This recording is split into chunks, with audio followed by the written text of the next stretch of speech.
Flight Sports TV, man. That's my dude. I rolls with him. You heard what the man said. It's Flight Sports TV.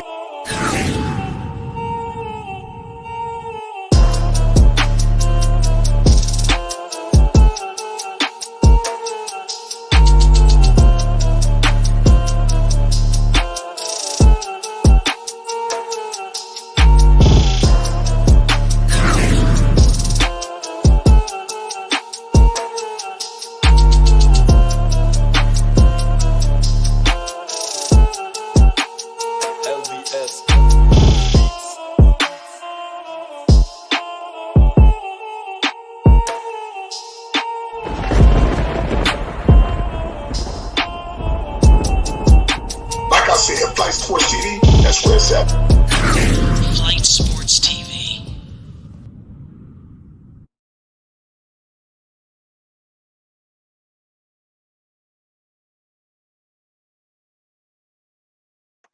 What's going on, people? It's Flight Sports TV. I appreciate y'all for checking with me. You already know what it is. We're back with another one of them things.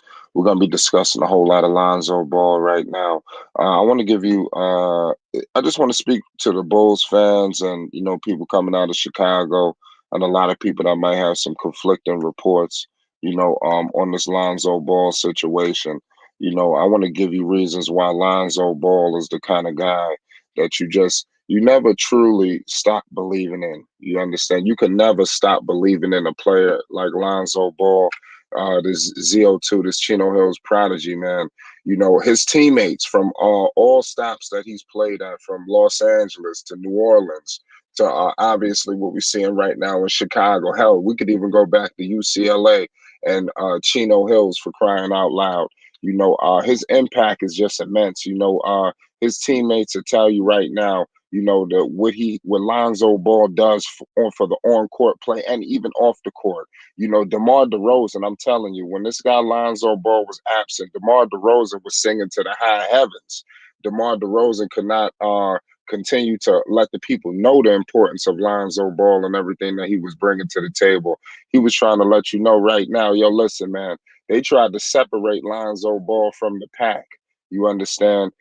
This is why you can never stop believing in Lonzo Ball, ZO2, this Chino Hills prodigy. You can never stop believing in him. Now, the question is, he just has to come back. We need a timetable. Just like we stated last night, I'm expecting Lonzo Ball this week. We to get something. We need to get something concrete, because I will say, with everything being in limbo, it's very troubling, like I stated before. Hopefully, once he lands in Chicago, meets with whatever the medical staff he needs to meet with, let's hope that we get some type of clearance, some type of insurance of Lonzo Ball's return. Because, like we just stated, I mean, the type of player that this is just immense. This is the difference between the number one seed in the Eastern Conference and possibly playing around in the play-in. This easily could happen, seriously. So I just want to point that out and let everybody know the impact of Lonzo Ball is just too immense. That's why the Bulls are desperately trying to let it be known that this guy is going to be needed, And I think the Bulls are very frustrated at what's going on. I'm gonna keep it 100 because, like we stated, it's two different sides of the spectrum here, ladies and gentlemen, that we're dealing with. You got one side that believes Lonzo Ball, maybe the injury is not so doom and gloom. One side of the spectrum in the Chicago Bulls organization and medical staff, they're stating and making it seem like it's hell on earth. I'm telling you, would think it's Friday the 13th, the way the Bulls are trying to conflict these reports. Even though LeVar Ball, who was close to the situation, who remains close to the situation, stated and that he would be ready to go and he should not need a second surgery. LeVar stated that, I believe, early on in the summer. When things started really getting, right after the postseason and things of that nature, shit was really getting activated. LeVar Ball had to come out front. I believe it was on the Dan Patrick show or something. He did some crazy interview, and that those questions arose. And LeVar did not back away for 1 second or back down from any of those statements. LeVar Ball was ready to stand in the center, toe-to-toe, and answer all questions related to Lonzo Ball. And LeVar Ball, in his bravado, he's gonna tell you straight up, yo, listen, man, he's not gonna bet. One thing about LeVar Ball, I know a lot of people might want LeVar Ball to not be so confident because that's another thing, even as like, being a father in general, when you are just out front like this, you understand, you are attacked, so people may want LeVar Ball to tone things down, not be so hyped up, not to be so confident, the way he's so optimistic intimidates people, but people might as well get the hell on out their way. Because what the hell did they expect LeVar Ball to say? When they asked him about Lonzo Ball and his availability, when he's going to be this, when he going to be that, LeVar Ball stood right there and told you damn well that he would be there and be ready to go. And so, like I said, you see things very clear as day right now. You know what's going on, but I mean, it is what it is. Uh, I'm expecting Lonzo Ball to return, at some point this season. I don't know when. We're gonna have to figure out the timetable and the date because that's all we can go off right now. Because the reports are so conflicted and it's truly disgusting. What's taking place right now with the conflictions of the reports. But I mean, it is what it is at the end of the day. Y'all let me know. Is Lonzo Ball the player? Is he the kind of player that you just completely stop believing in? Like I told you, you never could stop believing in Lonzo Ball due to the impact that this guy brings on the floor when he's there. That's going to be key. How does Chicago fare without him? That's what I want to know. But what I will let you guys know is this: I would not jump off the fence or the hinges right now regarding this man's injury until we get further evaluation from the Chicago Bulls medical staff. Right now, Lonzo Ball did not land in Chicago, ladies and gentlemen. That's confirmed by not only sources, but also NBA.com has reported it, and NBA on ESPN has reported it as well. These things are 100% factual evidence that Lonzo Ball did not meet yet in Chicago with the medical staff, despite representation flying back and forth from California throughout the summer, letting people know track by track, key by key moments, and like what the hell was going on with the situation. So everything remains still consistent. Obviously, this bone bruise, whatever the hell you want to call it, is dragging. Ain't nobody gonna sit up here and sugarcoat this. This injury is dragging out way too goddamn long.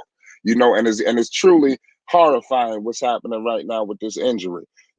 But at the end of the day, when Lonzo Ball is healthy, he will be a key component for this basketball team. I just want to let y'all know right now, all the people right now that may be thinking things are funny, it's time to pile it on Lonzo Ball. Just know this man will return, and when this man returns, just like he always does, he's going to have people walking back statements, apologizing, and coming to the altar to pay the utmost homage. Because that's the kind of player that Lonzo Ball is. That's the player that Lonzo Ball is, man. I'm telling you, no matter who the hell you are, from the smallest peon, you understand, to the top dog on ESPN, wherever the hell you want to call it. Whenever you make a disrespectful, stupid remark towards Lonzo Ball, you're more than likely walking your statements back 24 hours later. It's too bad Lonzo Ball is not healthy for you to walk your statements back tonight or 24 hours later, one or the other. But bottom line is, people will be walking their statements back. So get carried away if you want to. Who's to say next week we don't get a situation where, hey, okay, Lonzo may not start the regular season, but expect Lonzo back to start in November or something like that. Expect Lonzo back before Christmas, or at this point, everybody's awaiting a timetable, and that will not be granted until Lonzo Ball steps foot in Chicago, which will be happening later this week. That's what the reports have came out and stated.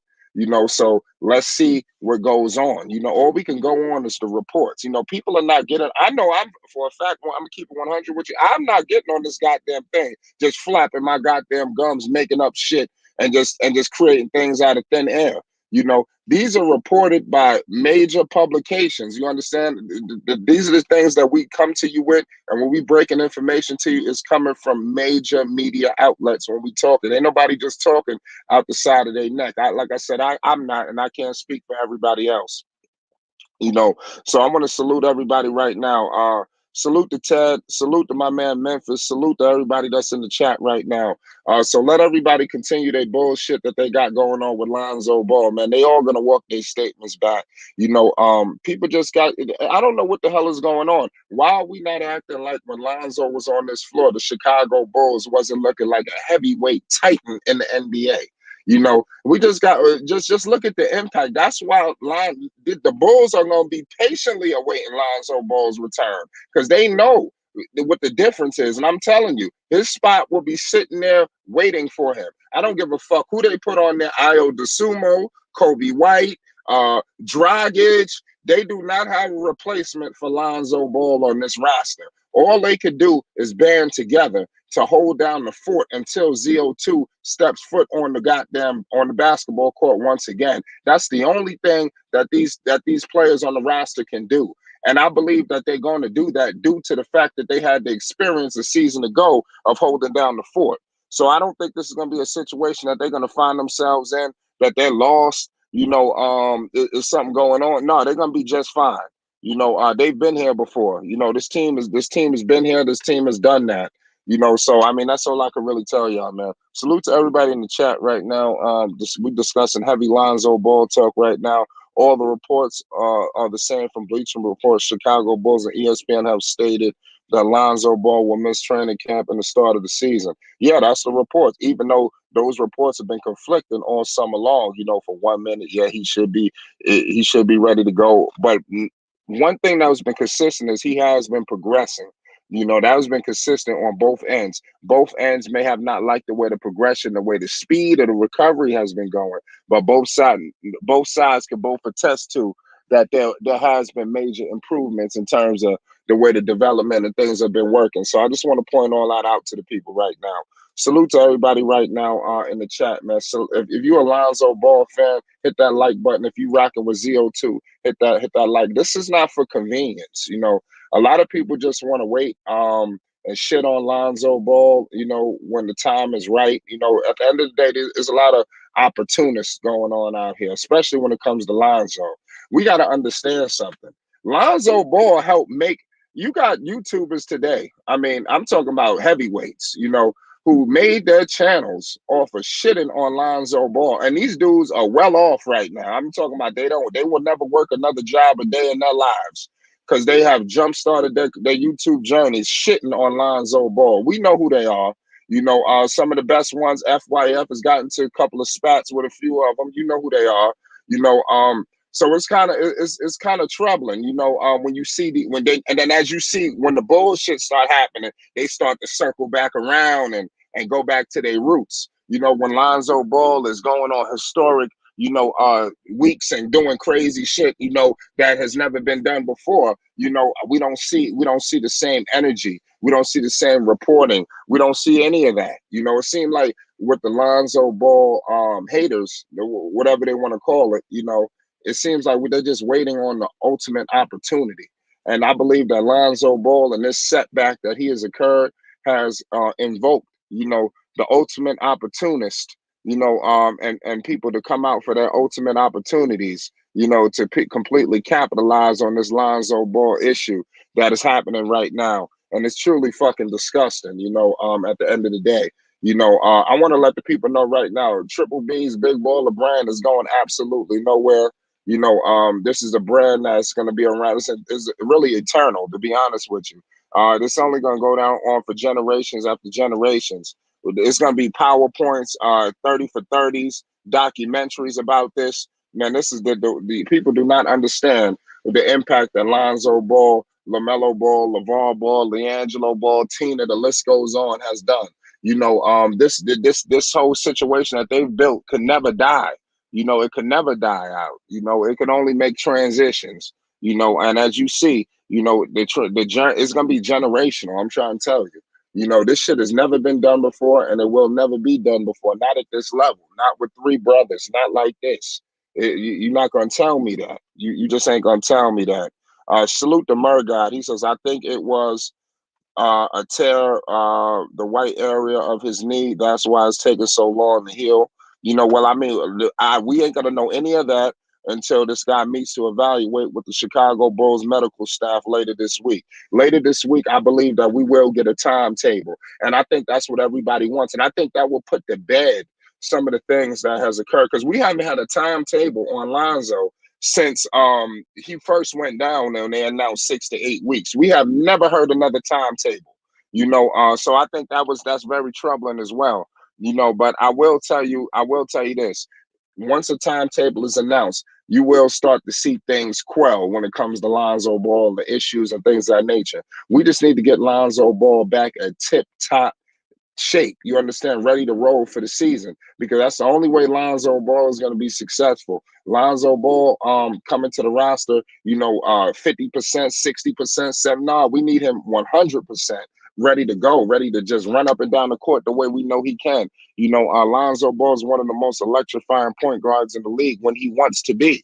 And I believe that, I don't know if it was the health or what that was slowing things down, but I do expect Lonzo Ball to pick everything up right now. I'm very confident in Lonzo Ball. I'm very, like I said, it's not a convenience for me. To be honest with you, um, I'm be rocking with Lonzo Ball till the wheels fall off. I'm going down with the ship. So it's not the end. I will tell you that much right now. Lonzo Ball will be around for years to come. So salute to all the ZO2 fans around the world, man. We're gonna keep rocking, man. And the Bulls, they're gonna be patiently awaiting Lonzo Ball. Just go back to all DeMar DeRozan's interviews. He'll tell you. I think that him and Zach LaVine didn't even get an opportunity to really do what they were supposed to do, because he really came there to play with Zach. That's why I'm saying DeMar DeRozan, that shit just came in out of nowhere. Salute to CWE. He says Lonzo will bounce back. I'm 100% confident in the Lonzo Ball bounce back. Because Lonzo Ball, he gives you no reason but to have confidence in his bounce back. And his resurgence. Lonzo Ball has never given you any indication that he won't continue to improve. The man is added, and I believe this too. Not only is he gonna come back, you know what? Fuck it, I'm just gonna come out and say it right now. Not only is Lonzo Ball gonna be back at some point next season. This is just me. Ain't nobody told me shit. I'm just going off my heart and my confidence in ZO2. Not only is Lonzo Ball gonna return this season, but I guarantee he's gonna be better than he was last season. That's what I'm gonna add on to. Not only will he return, but he will add more facets to his game that would make the Chicago Bulls an even more effective basketball team than they was season ago. So that's just my humble opinion. He said, "These are my line." Salute to Slim. Murgod, it could be, but we don't know. Yeah, we won't know the situation with the whole Lonzo Ball injury concerns, but I will tell you this, man. Just have faith. Lonzo Ball is going absolutely nowhere. I will tell you that much right now. The Bulls, I would don't be surprised if they make a move too. And it won't be to let go of Lonzo. It'll be to bolster this roster when Lonzo get back. I'm telling you, look out for Vooch. That's all I'm going to say. Look out for Vooch.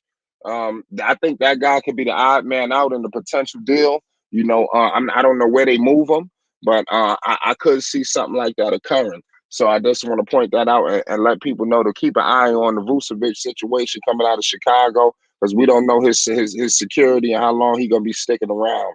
That's just my humble opinion. Lonzo Ball, I believe prior to, not even believe, I know prior to him getting injured, he was taking his game to never before seen heights. And if you look at this stat lines, it will get conflicting. Because Lonzo Ball is the kind of player you cannot gauge by any stat line sheet numbers, because his impact on the basketball floor is that immense. And like I said, everybody will tell you, when you look at these numbers, they don't jump out at you 13 points, but what really jumps out at me is these percentages, 42% from the field, 42% from three. So you're telling me this man is consistent, all the way around the board, mid-range. What I will want to give Lonzo is I would like for him to up his intensity with driving to the basket with a little bit more consistency and aggressiveness, obviously. He's got to become even more finisher at the rim. I think that's the next evolution Lonzo Ball is definitely he look at it. He's money at the free throw line. He's improved that. That's something that they tried to throw on him as well, and then he's improved that. 3-point shooting. That's something that they tried to throw on him. He's improved that. This is why Lonzo Ball is the kind of player that you can never ever stop believing in. Because everything that they've ever told you about Lonzo Ball has been a lie. Everything that they've ever told you about Lonzo Ball, they had to walk back their statements. Everything that they told you about Lonzo Ball, he improved the next season after. Everything they told you about Lonzo Ball was a lie, period. Just point blank, Lonzo Ball is a throwback. This is the kind of player that nobody appreciates, a true pass first point guard, which is dead in today's NBA. Like I said, Steph Curry, greatest shooter of all time. Like I said, I used to coach youth basketball. I see a lot of kids, they just want to throw up and chuck up shots. If I'm a child today, you need to, if you're not showing your child Lonzo Ball, his playmaking clips, just the way he's controlling the speed and the tempo of the game, you are sorely cheating yourself. Because this is the kind of player that Lonzo Ball is, a player that young kids can embody their game after, and take their game to the next level. The same situations going on the NBA floors going on all floors, just to a lesser degree.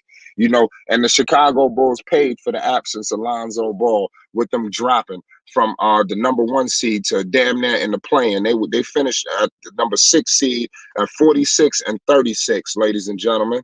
And the play-in with the Nets, they were 44-38. So they was not far away from potentially being in that play-in situation. And the way the East is looking right now, everybody thought the Brooklyn Nets was going to be dismantled. The Brooklyn Nets ain't dismantled. The Brooklyn Nets is going to be a goddamn force. And if the Chicago Bulls and Lonzo Ball don't get their act together, they're going to be completely fucked. So Lonzo Ball must return to this roster to get them situated. Otherwise, man, I don't know what the hell is going to happen. Seriously. Y'all let me know your thoughts. Can the Bulls continue to compete without Lonzo? What is your thoughts on that? Can they compete without Lonzo? That's the $1 million question that I'm posing today to the people, man. It's Flight Sports TV. Y'all let me know what's the deal.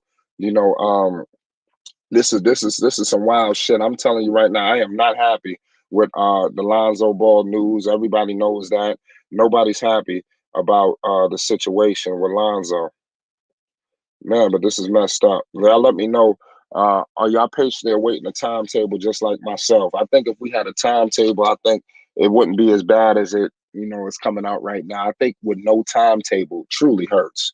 When we don't have a timetable on the board and this is happening, it hurts. We got to get a timetable for Lonzo. And I think he understands that. I think he understands that people are concerned. And I'm hoping that they put some of these concerns to bed. And the only way they could do that is unless they go meet up with the medical staff in Chicago to clarify these reports to see if there's some middle ground. What if he goes to Chicago and they find out it's not as bad as it all says, or it could be vice versa. That's just my humble opinion. Slim says I think Kobe White will start. I know they had Io DeSumo in that position. It'll be interesting to see which direction they move in, headed into this year. But it's going to be good. I'll tell you that much. The Bulls will be a threat in the Eastern Conference. I still believe with or without Lonzo Ball, because they got the talent. Zach LaVine is ultra talented. DeMar DeRozan, we all know. We just don't want these guys thinking it's time to get in MVP mode. That's all, because that's the last thing you need is DeMar DeRozan sitting out there thinking, oh my God, it's time to go back to what we did last year. Because that's just a complete recipe for disaster. We truly don't need that right now. We need the Chicago Bulls to move the basketball, to play team basketball, to make everybody on this roster effective. Because last year the basketball stick, even with Lonzo being there in the beginning of the part of the season, it started off slow. Because I feel like Lonzo was trying to acquiesce his way into the system, the Chicago Bulls. I think Lonzo was being just a little too nice, in my humble opinion. It's like you got to piss on the hydrant. I remember one time Kobe Bryant made a reference to Jeremy Lin.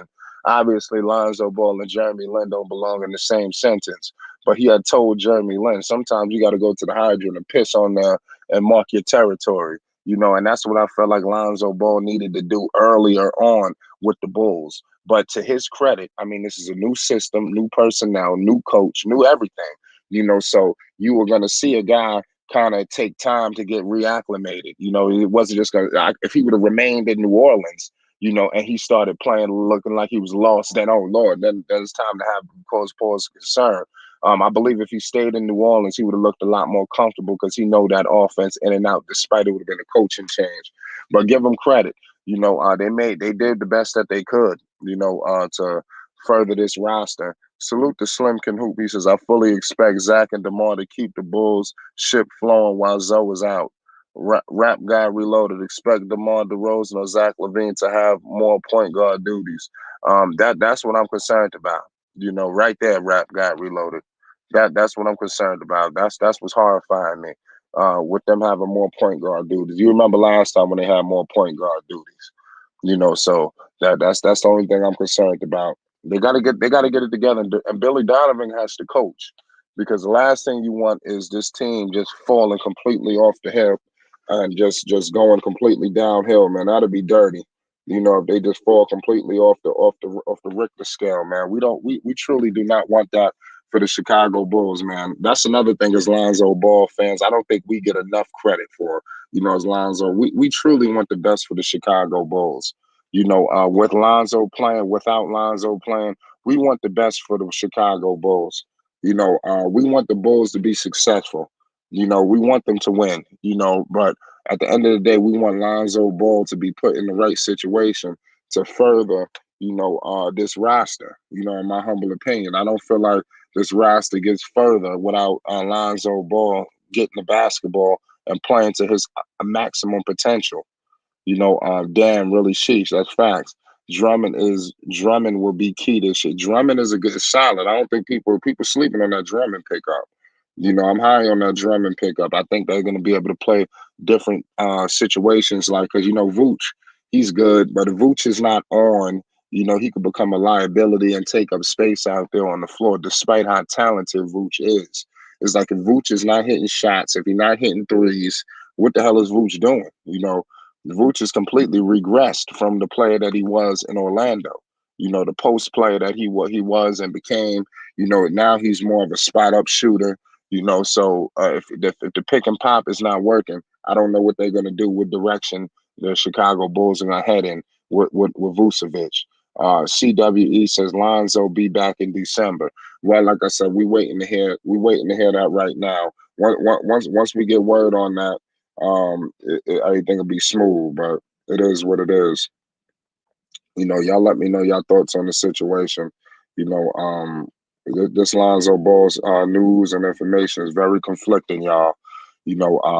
Salute to all y'all that's in the building right now. Everybody hit that like button and most definitely hit that subscribe button. If you're a Lonzo Ball fan, hit that like button. If you're new to this channel, you done stumbled to the right place. Most definitely hit that subscribe button.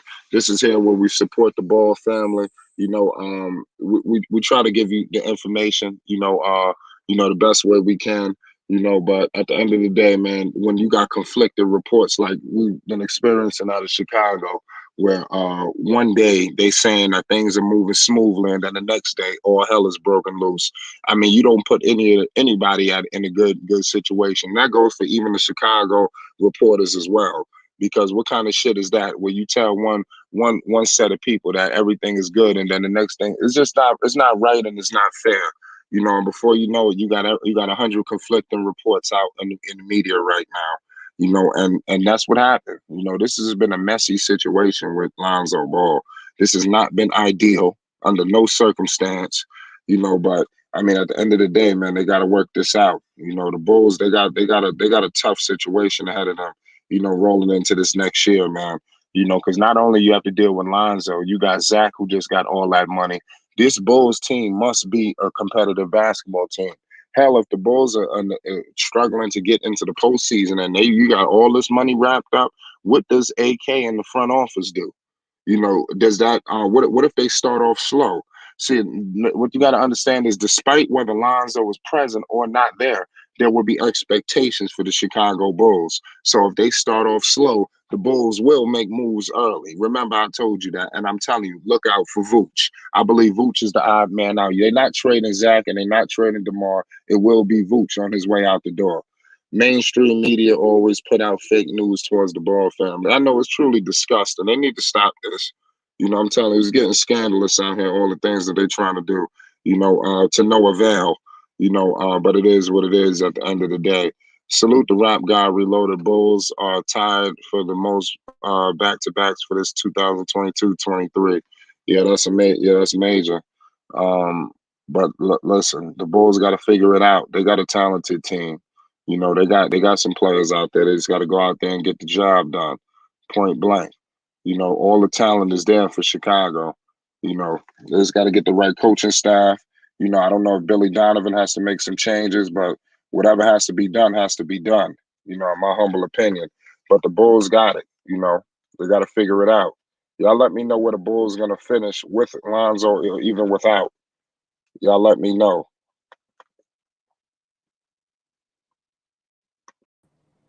Because it's gonna be an incredible year this year, y'all. This is gonna be a great season.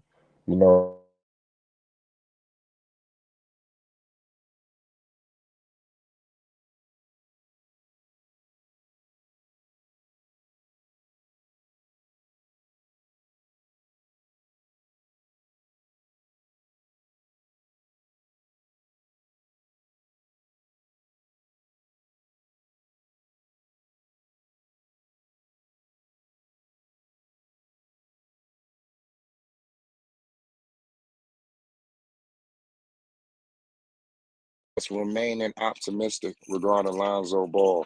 We need your optimism right now. We definitely gonna need that because it's crazy. Salute to Rap Guy. He said with Zoe 23-5. Mo says, "Yep," and Vooch just bought a nice house in Chicago, so would be sad to see him go. Business. It ain't nothing personal. So guys getting traded. You know that. You seen what Magic did. Magic Johnson told them kids that, yo, man, this is business. It was like, yo, they're not babies. They're not babies. That shit is crazy. And they end up still trading them dudes. But it's crazy. We posed a lot of questions. Should Lonzo have stayed in Chicago? I mean, pardon me. Should Lonzo have stayed in New Orleans? There's a lot of reports that people are questioning. You know, but it is what it is. At the end of the day, you can't gauge an injury. This same situation could have happened in New Orleans for all we know. You never know.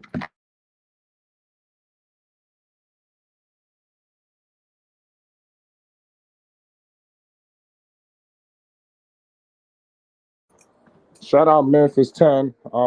He says that Jokic loses 20 pounds like his buddy Joker. I mean, well, I don't know if he's ever going to become Joker. Joker's a lot more physical than Vucevic. Vucevic, in my opinion, I think that if he don't get it done, I don't know how he gonna be on a losing team again like he was in Orlando. I don't think that's the kind of player that you want to have. Or he might be relegated to the bench for a winning team because the way his playing style is, how slow he is, it definitely hampers the situation and the flow of the offense. My man Ted says the East is going to be a dogfight. Like, that's facts. The East is going to be deadly. The Chicago Bulls got to make sure that they one of the Titans and the heavyweights out there when it's all said and done. But they know what they got to do at the end of the day. The Chicago Bulls, they got all the pieces to be a threat. They put the money behind them. They're in a great city. Everything is in their favor. So now they just got to get the job done. They just got to get the job done. If they can get it done, they're gonna be straight. But it's gonna be hard to do because the East is deadly. You see what the Cleveland Cavaliers are putting together out there. So you just gauge that for 1 second. You without your starting point guard, you the Chicago Bulls and they just got Darius Garland, and they got Donovan Mitchell. So you clearly behind the eight ball right there if you the Chicago Bulls. You got to look at these teams. Look at the Brooklyn Nets. Last year they didn't start off with Kyrie Irving. They was without their starting point guard. They got Kyrie and all of these guys coming back highly pissed off this year. All of them are angry. They all coming back mad. They all was talking shit. So what the Bulls are gonna need Lonzo Ball to come back at some point, and I believe he will. Y'all let me know what's your thoughts will Lonzo Ball come back at some point? Even if it's no, just make your voice be heard. Are y'all ready to just say no, he's not coming back? Some people might feel like to say he's not coming back so they don't get hurt or the expectations are down, but if you come with high expectations, some people might feel like they get their feelings crushed, so they go in low. Pause. Me on the other hand, I'm gonna always talk high. I'm gonna always be optimistic regarding Lonzo Ball at all times. I'm always gonna be like that. When all shit is doom and gloom, I'm always gonna be here with some kind of positive energy regarding Lonzo Ball. Because it's not a convenient thing for me. When Lonzo Ball put up 5 points, I have a report for that. When Lonzo put up 30 points, I have a report for that. It don't matter. Lonzo has had an amazing summer. So what I will say is for a guy who I don't know if it that's why I feel very optimistic about his timetable whenever that is announced. Because Lonzo Ball has been at the Drew League. He's opening up courts all over California. He just was at Chino Hills High School. He was in Denver at an event. I mean, he was all over this summer. So I feel like with his visibility, I feel like maybe this injury is not as bad as we might be carried away with. Maybe he missed the first part of the season, but he does return. I just want to let that be known too. Lonzo Ball, God willing, should return this season, and we won't know 100% until he meets in Chicago for further evaluation. And that was broken by NBA on ESPN. So once we get word on that, I'm telling you, when we get that timetable, watch a lot of this shit go get put to bed. Remember, I told y'all he got to have to wait till next week. Just remember everything that I'm discussing right now, because I'm just going off the reports. I'm not making nothing up. I'm going from reports out there. So if something come off on my end, then the reports, something was wrong with the reports on their end, because that's how I'm getting my information right now. Point blank, period. Slim says, I think the Bulls will be straight. Yeah, the Bulls going to be good. They talented. But the only thing is the East is more talented. Even teams like Washington, the Knicks, Cleveland didn't even make the playoffs. So you got to think about it. Look at all of these teams who missed the playoffs last year, and that's looking to gunning for playoff positioning. So the Bulls and Lonzo Ball seriously got their work cut out for them. But I got the utmost confidence in the Bulls. Where if Lonzo were to come back healthy, let's say even if he were to come back like at midway through the season, look what kind of player you got coming in as basically like a mid-season acquisition that nobody's pointing out. The Bulls don't have nothing major. I mean, if they want to pull off a blockbuster trade, I guess. But just if they didn't pull off a trade, they're gonna have to make minimum moves like Drummond, like Dragic. They don't have no major splashes. So let's say they continue to hold down the fort. They get Lonzo back maybe in December, January, and I'm giving a worst case scenario because I don't want to say he coming back the second week of the season, and then y'all think I'm just talking out my ass now. So I'm really just speaking real like whatever worst case scenario. He come back, right before All-Star break, whenever after All-Star break. Look, you basically got a mid-season acquisition. You understand Lonzo Ball, your starting point guard. So it's gonna pay dividends for the Chicago Bulls, and the Chicago Bulls will be competitive like hell, in my humble opinion. Gregory Sutton says Lonzo has arthritis. His career, as you know it, is over. Well, I mean, I'm not 100% sure if that's concerned. We will have to hear more of that from a doctor. That's why we have to get further evaluation. Once we get further evaluation, if that is discovered, then that will be something that we got to report on. But until now, I think everybody just speculating. All we got is the reports. He's out, most likely doubtful for training camp and doubtful to start the regular season. That's it. That's all we got right now. And then, after that, he will be meeting in Chicago for further evaluation. So when I'm hearing further evaluation, that's timetable, in my opinion. I know the Bulls want this man on the floor. The Bulls, they saying all the right shit. As you can hear, they saying they upset like, listen, I don't like the speed of the recovery. Yeah, it's going all right, but I don't like the speed of it. I don't like the speed of it. Shut up, my man Nico Savage. He said that's a stretch, that it's arthritis. Yeah, that's what I said. It's not 100% confirmed just yet. If it was 100% confirmed, then I could, we could talk about it. I ain't gonna say nothing unless it's 100% confirmed. But I want to tell people right now that's listening, it was a report earlier this week that stated that Lonzo Ball things were on the ups and ups.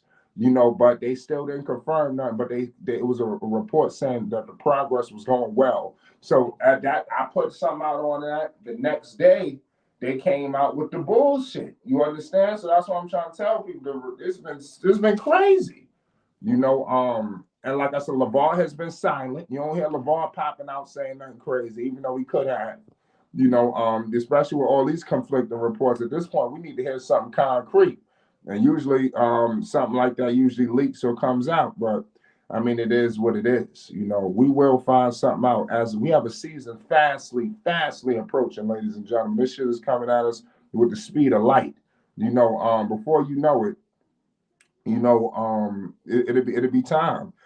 So we will continue to get more and more information on this. We will have training camp, media day, all of that is coming up. Everybody's going to be out here. Somebody said, shout out to Flight. I'm dying in 100 plus degrees right now. Damn. That dude said it's hot out there. Shout out my man Nico out there on the West Coast, where the sun shine the brightest. Yeah, we in here talking that good old Lonzo Ball talk, man. We trying to remain optimistic even in the midst of hell. We truly want the best for Lonzo Ball. The Triple B's, standing tall. It's gonna be a good season for Big Baller Brand in general. Because it's a Flight. You need to try to get that. Yeah, shout out to Ted. We got a lot of things, on the works and stuff for the people, man. Salute to Uncle Vern. Salute to the OG in the building right now. He said, what's good? We in here talking that good old Lonzo Ball talk, remaining optimistic with a lot of faith in Lonzo. I'm just so pumped up right now discussing Lonzo Ball because even when things look doom and gloom, I could still find some positive in the situation. There's so much positive stuff to discuss. Nico says, I've been spitting on Lonzo lately. People be pure doomers. I don't give a fuck how long it takes as long as he comes back. That's the energy I want to hear, Nico. That's the energy. And that's the energy that I have in my heart. I don't give a fuck about what anybody got to say. When Lonzo Ball get back, everybody gonna be walking their statements back, tucking their tail, hiding in the fucking corner like they was just doing last season. And then once he got hurt, everybody got something to say. But when shit was rolling and rolling, shit, anybody said a damn thing. You was trying to figure out what happened to these motherfuckers, and then all out of a sudden, just waiting for one little slip up, and then here we go, So I mean, it's truly troubling, at the end of the day. But shame on the haters, they just making a fool of themselves, especially hating on a guy like Lonzo Ball, and especially considering yourselves possibly a supporter of the Big Baller Brand. A guy who basically was the trailblazer, the sacrificial lamb, for Big Baller Brand. He was the first one out. Give credit to them. I mean, like I said, I'm just going from an outsider looking in, watching the situation.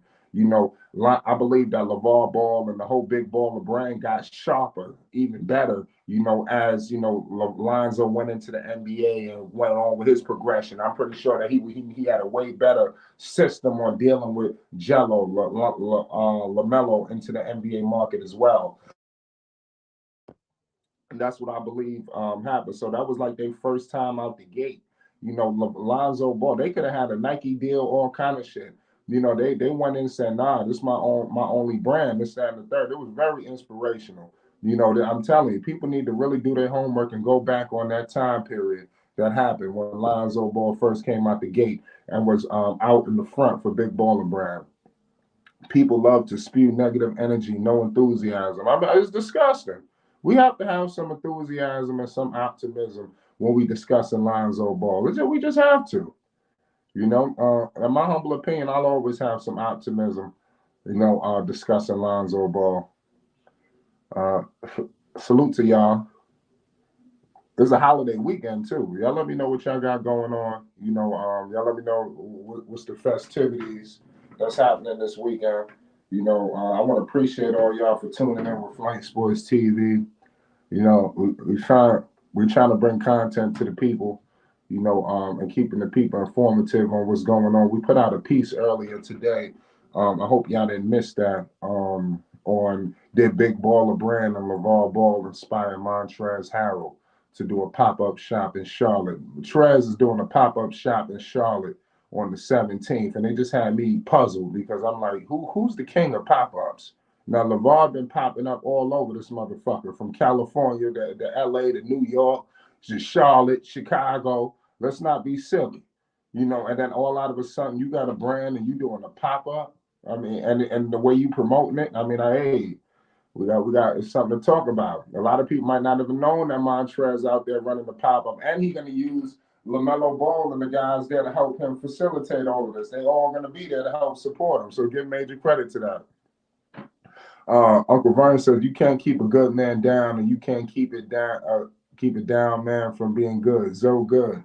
That's facts. It says I'm going shopping for some new church pants and a suit. Oh, that's crazy. Shout out Rap God Reloaded, talking about he getting a new church pants and a suit. Down, man. Dude getting shot. Dude getting shot today in the suit. Yeah, man. Let us know what them shoes you want. So Stacey Adams, shout out Uncle Vern. What's the deal, You see what's Well, hey, going on. Hey, what's going on, Flat? Hey, Flat, I'm glad you keep the faith, man. I'm telling you, man, don't stop on Zo, man. Zo, man, don't even sleep on him, man. Everything gonna be all right, Flat. Don't even worry, man. Things gonna get it together, man. Don't even worry, man. He come from good stock, Flat. Right, who comes from good stock? Zo? Lonzo, yeah, he come from good stock, man. You ain't gonna be able to keep him down on like that, man. I'm glad. Yeah, don't think he out there pump faking. Don't think he out there acting like something going on. There's just something going on with Flight. We got to take the good with the bad with things, though. Good record now. I'll tell you, man. Lonzo good, man, because man, he got good game. You know what I'm saying? And good people recognize the kind of game he got, and they realize basketball is.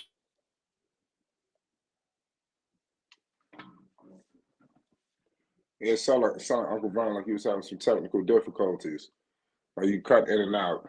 Let me know if you straight. Nico says, I don't think people understand LeVar like the only dude repping South Central, and is this successful?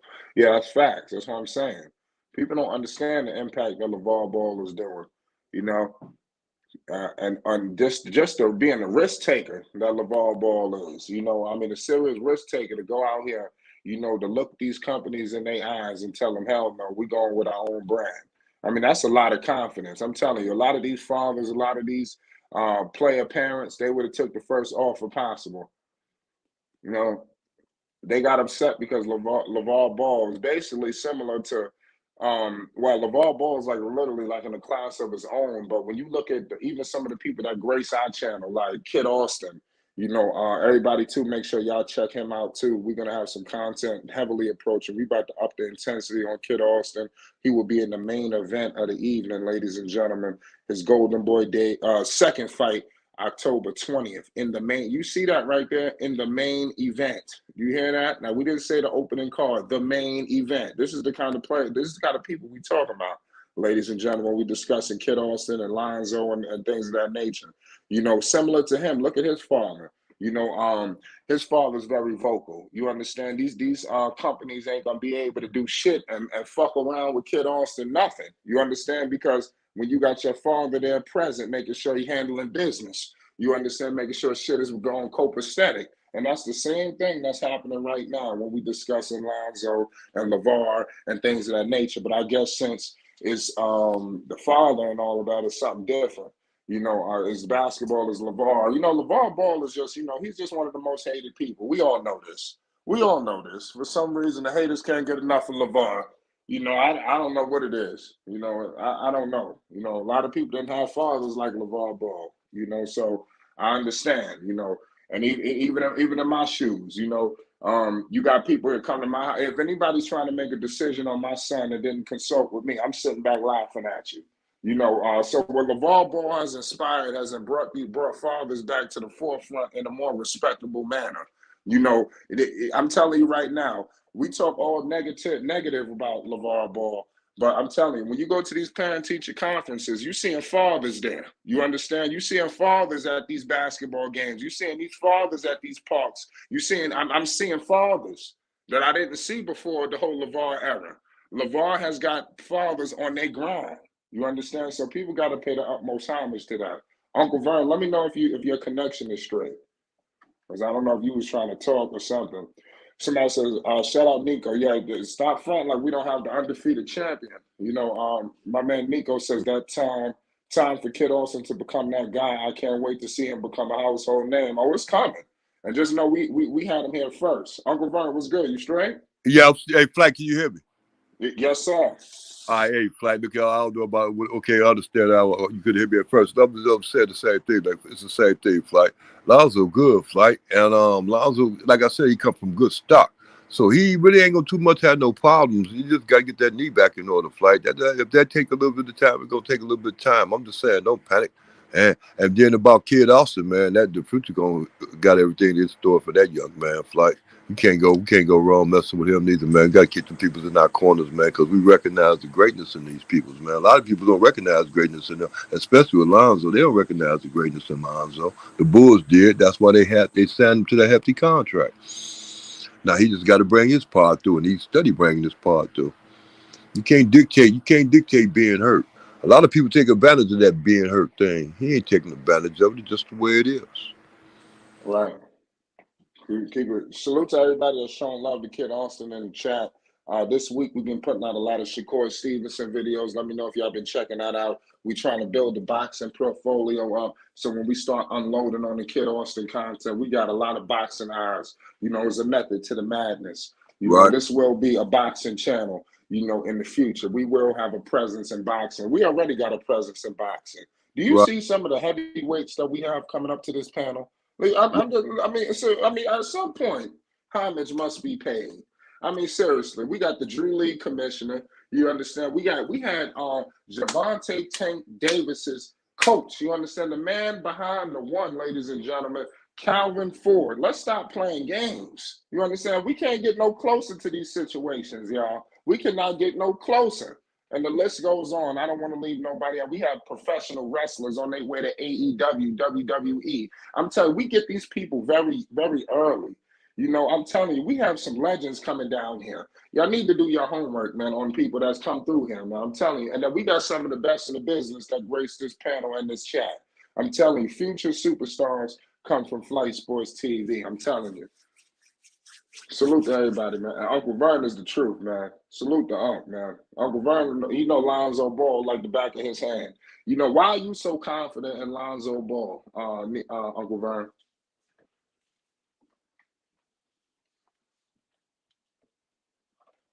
Well, yeah, my man Uncle Vern has some technical difficulties. Put in the chat right now, if you listening right now, why are y'all so confident in Lonzo Ball? What gives you the utmost confidence that Lonzo Ball will make a full recovery and a resurgence back to the basketball floor?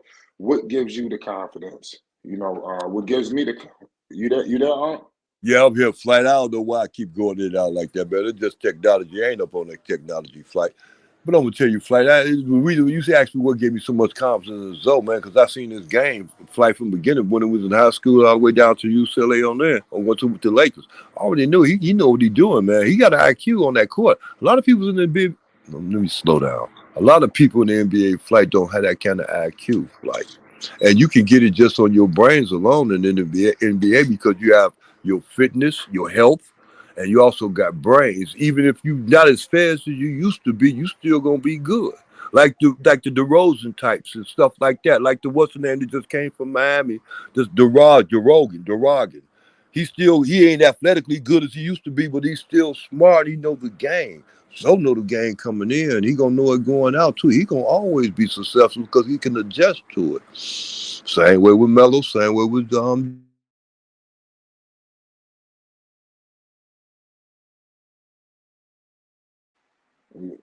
You there, Uncle Vern? Let me know if Uncle Vern is cutting out or is it my connection, nothing like that. Are you straight?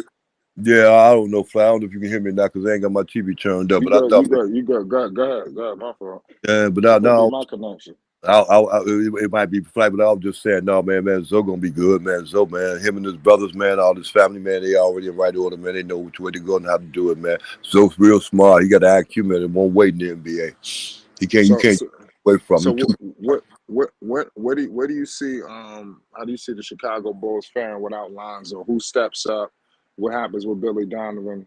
Let us know what you think. How this all gonna play out What for what I the think start.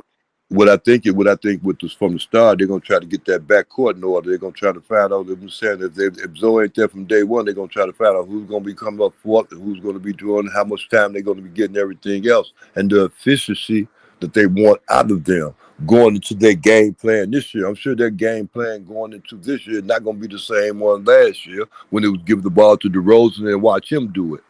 I'm sure that's not going. No, it's definitely not going to be the game plan. That can't be the game plan. Salute to everybody in the chat right now. We're discussing heavy Lonzo ball talk right now. There's a lot going on right now in the NBA world.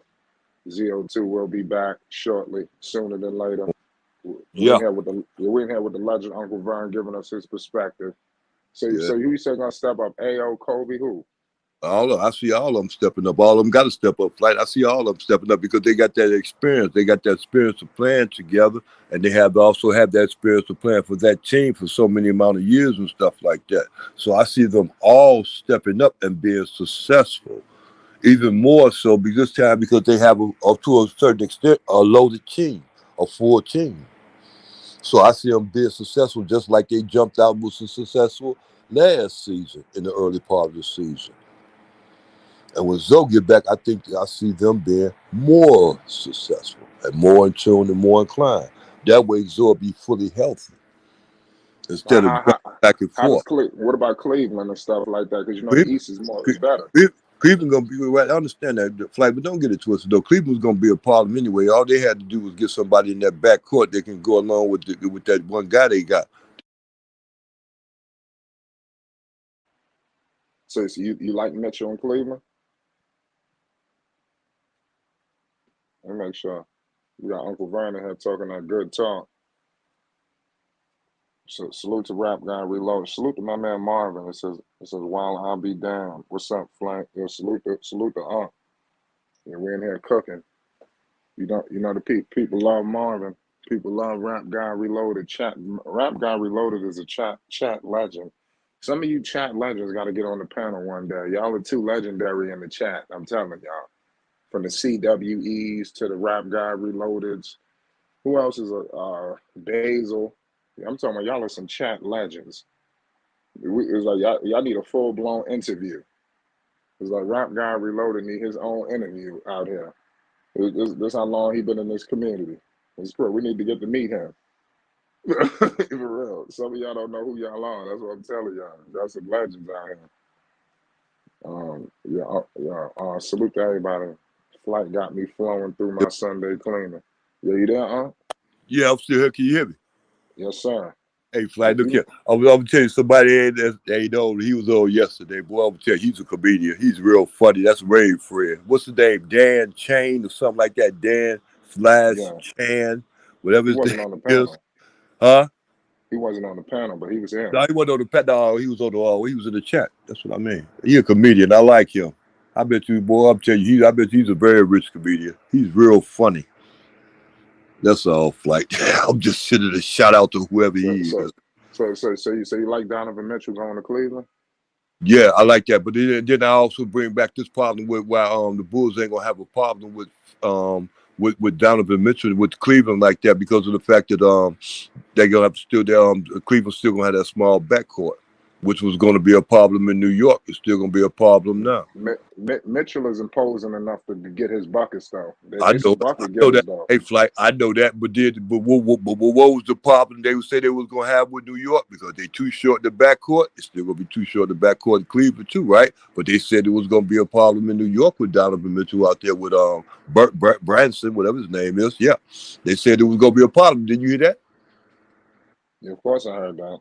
Okay, so I mean, if it gonna be a problem in New York with that kind of situation, it's gonna be a problem out there in Cleveland too. Who's better, Garland? Who's better, Garland or Brunson?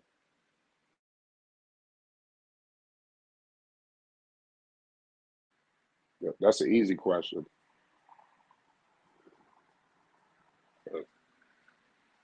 And that changes everything. The better players that'll change everything. Being the better basketball players that changes life for everything. Salute to Ted. He says Cleveland got rim protectors though. New York don't. Nah, that's major. Yeah, yeah, it is. It They makes got they got they got those young players too. Everybody's young. yeah. Cleveland, the Knicks would have been good too. He blew it with the Knicks. Who you say blew it? Who blew it? The Knicks blew it, or Donovan Mitchell? Both of them. I wouldn't say that. Donovan Mitchell didn't have no say so in the whole thing. I'm sure he from New York. I'm sure he wanted to be back in New York. I mean, hell, I mean, what? What do you mean? He didn't blow it. He didn't have no choice. He had to go where they sent him to. He got to go where they sent him to. Your name is Donovan Mitchell. You had some say so, man. All that stuff. Yeah, they ain't gonna send you in nowhere you don't want to go. I think he gave a collection of teams and they sent them wherever. Right. I think he had no choice in the matter. Because, like you said, like we were everybody and already, and their mama and already said, Utah tried to go with them picks, and Donovan Mitchell. Utah starting to stockpiling picks. They're in their Oklahoma City shit.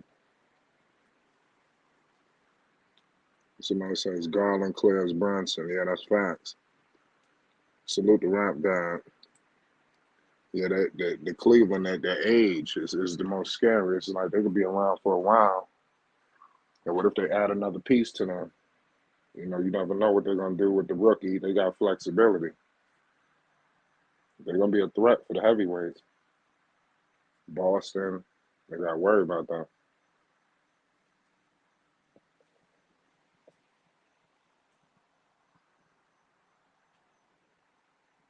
It's gonna be a good year. We got Marvin in the building. What's good, Marv? What up, Marv? What's going on, fellas? What's up? Salute to the chat, to the panel, the Yeah. flight, the machine. As you Yes. see, I see you got a bright and early show today. What's going on? What y'all chatting on, man?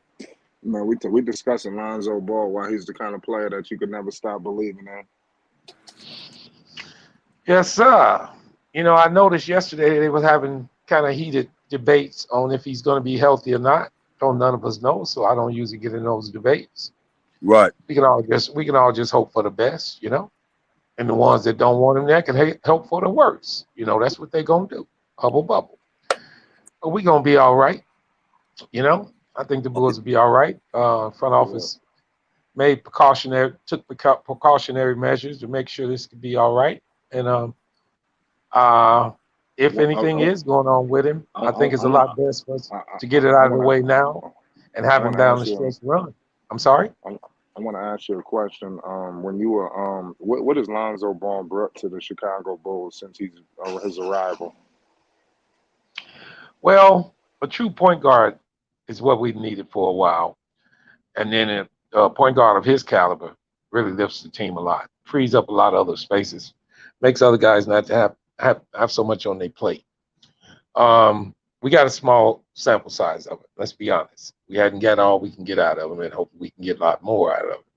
But what we've seen so far on the court, it was winning basketball. So hopefully we can get him back real soon. And then I don't expect for that to diminish any when he comes back, whenever he's there. I think he's going through a situation now that's kind of frustrating to all of us, and including him. You know that. But I think he'll get it together before what he brings to the Bulls: leadership, floor generalship, command of the team itself, and he's an engine. He's the engine that flows. Not to say he's the only engine that can make this team go, but he's a very important part of it. So, I think he'll be okay. Like I say, I don't get into injury situations, debating them back and forth, because I'm not a person. I don't care if the guy's not on my team. I don't promote injuries to no players. So, but to each his own, you know. Hopefully he can get back healthy, man, and get this team back on track. And if he doesn't, whenever he gets back, I know he'll be a helping hand to us, because we're gonna be rolling right along. What if he came back after All-Star break and the Bulls top 5 seed in the East, and he coming back? Yes, sir. That sounds good. Listen, the And Bulls that's gonna be worst in case scenario. the Bulls gonna be in the running in this thing. if he's fully healthy to complete season or not. Bulls got a decent squad. We would love to have him, but as plenty of guys have said, let's not talk injuries into existence. Now, I know we didn't heard the reports of this and that and that and this, but hey, I'm just waiting to see what happens come training camp. Uh, I'm not left or right on it. We knew about the bone bruise at the end of last year, and I just explained not long ago on one of these panels that that's not an injury that heals with any kind of surgery. That's a pain tolerance thing, and you have to be Yeah, expecting it to have heals pain. with time. So the best thing on it is rest time and therapy and ointments, and you can't have surgery on it. So, and I'm pretty sure that is the only thing that's going on with him. I don't think there's no structural damage in that meniscus when they did the surgery. It's already been reported there wasn't. And we kind of had a little spout about swelling. I had nobody really said swelling. They just been saying discomfort. So, and that's pain. So hopefully he can fight through this. And I'm not sure exactly because I don't like I said, I don't like to comment on reports. But let's see what he says. Let's see what he says when he gets in front of the cameras. Let's see how he looks. Then we all can place our judgment then. But besides that, it's a job at hand. We need to get to this season and we need to get rolling. So all the players that are healthy right now need to come together and get ready to get this thing rolling. And we will accept him with open arms whenever he gets back. How about that? Right. Like I said, and we were discussing about our coach. I think he is safe, despite no matter what. You can't fire him despite with all these injuries because he hasn't coached a healthy team yet. So Yeah. I think this buys him about another year or two. Billy Donovan. Yeah, Let's see what happens with Lonzo. If Lonzo come back the first month or so, second month, who knows? Because that means he's been there pretty much 75% of the season. But let's see how it goes. Yeah, I had mentioned that once before, Flight. The sentiment around the league and around the fan base and around Flight Sports TV and other podcasts is that Billy Donovan is on the hot seat. Now, when you have this kind of talent, I guess we all can consider if he don't get it done, the coach is going to be on the hot seat. But you cannot judge a coach if he's not playing with a full deck, meaning if the team is not healthy, you can't judge his performance. So I don't know if it's good luck or bad that he hadn't had a full squad, but it would definitely be a good thing if he could bring his team a lot further if we were injured. I'm not speaking injuries, but I said if. But looking at what he did last year, he didn't do a very good job at that. Now, he was shorthanded quite a bit. He had to really shuffle the deck and do this and do that. But now he's been through it. Let's see if he can adjust to it and get better. And everybody get healthy. And with a healthy team, it runs itself, especially if we got a healthy Lonzo Ball, because he is the floor general and the coach and everything else included. So hopefully we can get it going, guys. But, you got some up-looking things. This off season with Io beefing up, saying he's going to be ready. The additions of Goran Dragic and Drummond. So there were pieces added, including the young Simonovic, who we've had in our system for the last 3 years. His time is now. It's need for him to show, man. He needs to come out and show that he can play in the NBA. We invested a lot with him. A lot of people don't speak of him at all because he hadn't really played in the NBA circuit. He played some garbage minutes and really didn't look like nothing, but this offseason he put on a lot of weight. So he could be a key addition. The young Dalen Terry. I mean, listen, all hands on deck, man, if we're not completely healthy, or even if we are. It's a long season, tough season, grueling season. Cleveland just got better. Bulls needs to stay on top of the game. Real simple. I agree. Yeah, this ain't about joking and jiving. I like the quietness. Ain't no need in hollering and screaming and saying we're gonna be this and be that. Just go out and do it, man. And to everybody who has us down on the polls, we don't need much more help on our bandwagon when we start winning. Come over here and start to oh yeah, I knew the Bulls were gonna do this. Well, and then in the same sense, if we lose it, we'll take the smoke when we lose. So we're gonna ride or die with our boys. Hubble. Yeah, the Bulls are gonna be straight, man. Do you think a move could be made, due to the pressure and all of that? Salute the jam. Well, Well, like I say, Flight, you know how I am. I don't predict trades. I don't even really get into them, but there are a couple of people out there that's going to be pretty interesting. One in particular is Conley coming out of Utah. They're looking to move him, but I don't think the Bulls want to do anything of such because that would kind of break up this chemistry on the team. Now, you can a lot of people probably say, well, if they take Kobe White and Simonovic and this and that. I mean, I he mean, could come off the bench too. I mean, Mike Conley, yeah. it could I be mean, sounding off the I bench. mean, and the only reason I'm mentioning him is because of the uncertainty of Lonzo Ball. I don't think it's going to happen. The Bulls real quiet in their front office. If anything happens, we probably never know it anyway. But far as moves, they do need. My whole sentiment on this thing was not me knowing it, just what I thought from the deals they made this off season, upgrading on the positions that they needed to, figuring they needed a couple of more pieces, being rim protection and a little more shooting. I felt the Bulls were going to run this until the trade deadline with a healthy squad.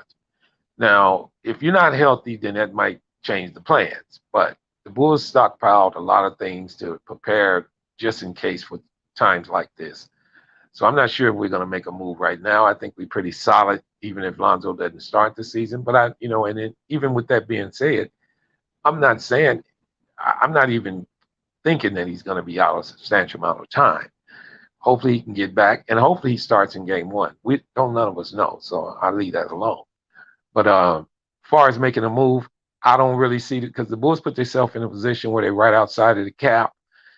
And to make a move, they would have to do something with either Tony Bradley or either Kobe White. Now Tony Bradley is a situation that they probably could do something with. I'm not sure if they're going to do it. Their front office is real quiet, so I'm not sure. But as far as making moves, I don't see it just right off, not unless we end up with a couple more injuries or something. I think they're going to hold back and see what they got to the trade deadline and address the issues then. I agree.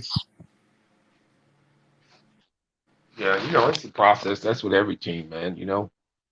Um, I wouldn't say it's no panic, as one of our co-hosts was promptly named, but I don't think it's panic in the city just yet. I think it's concern, and it should be concern because anytime one of your top players is kind of riddled with injury and it's a kind of nagging injury that won't go away, you want to be concerned about it, but you want to just address it properly and make sure you bring him back healthy and let's not harm his career any further. We don't want to do anything drastic to hurt the guy where he ends his career. I'm not saying that's the issue, but we don't want to do that. So I just say play it by ear. Let's see what the doctors say, and we built a pretty decent squad. He's not there. Let's hold the fort down until he get back. You know what I mean? Yeah, I know exactly I what you agree, mean. Marvin. I'm sorry. No, go ahead. Hey, Marvin, I agree with that, and even more so. I look at it like this. You understand me? Like you had said, you had described Zoe to a T when you said his importance to the Bulls, which is a very important situation that he's in. Not only just because he's a point guard, because he's expected to do all these things they expect him to do. You understand me? And they expect more out of him than just going to the 3-point line and going to the corner somewhere shooting 3-pointers. And I love that in him, Marvin. And you made Yeah, that very clear. Thank you, Marvin. no problem. I wanted to say something too, Flight and Unc. I was reading an article the other day. I think it was based on the last, even though Lonzo hadn't played full seasons in the last couple of years, but he was one of the highest players in the NBA on defending some of the better players in the NBA. Now, I'm not saying that this has an issue. I mean, it coincides with what's going on with his knee, but I mean, his defensive prowess was just that. So each coach he played for, they didn't mind putting him on the best player on the other team. I mean, these are things that when we don't have him, we miss, and that other people that don't care for him tend not to ever bring up. It's not the point that I'm worried about people that don't care for him going to bring up. I'm more concerned about what we miss when we don't have it. And what we miss when we don't have him is a lot. Not to say the Bulls can't overcome it. I want to make sure Sky understands that if he's listening. It's not like we are waving the white flag if we don't have Lonzo. The show must go on. That's just how it goes. The show must go on, and it will. But he means a lot to the team, including Zach, including DeMar. They all mean a lot to the team. One of our panel members, and I mean in Ted, mentions it all the time.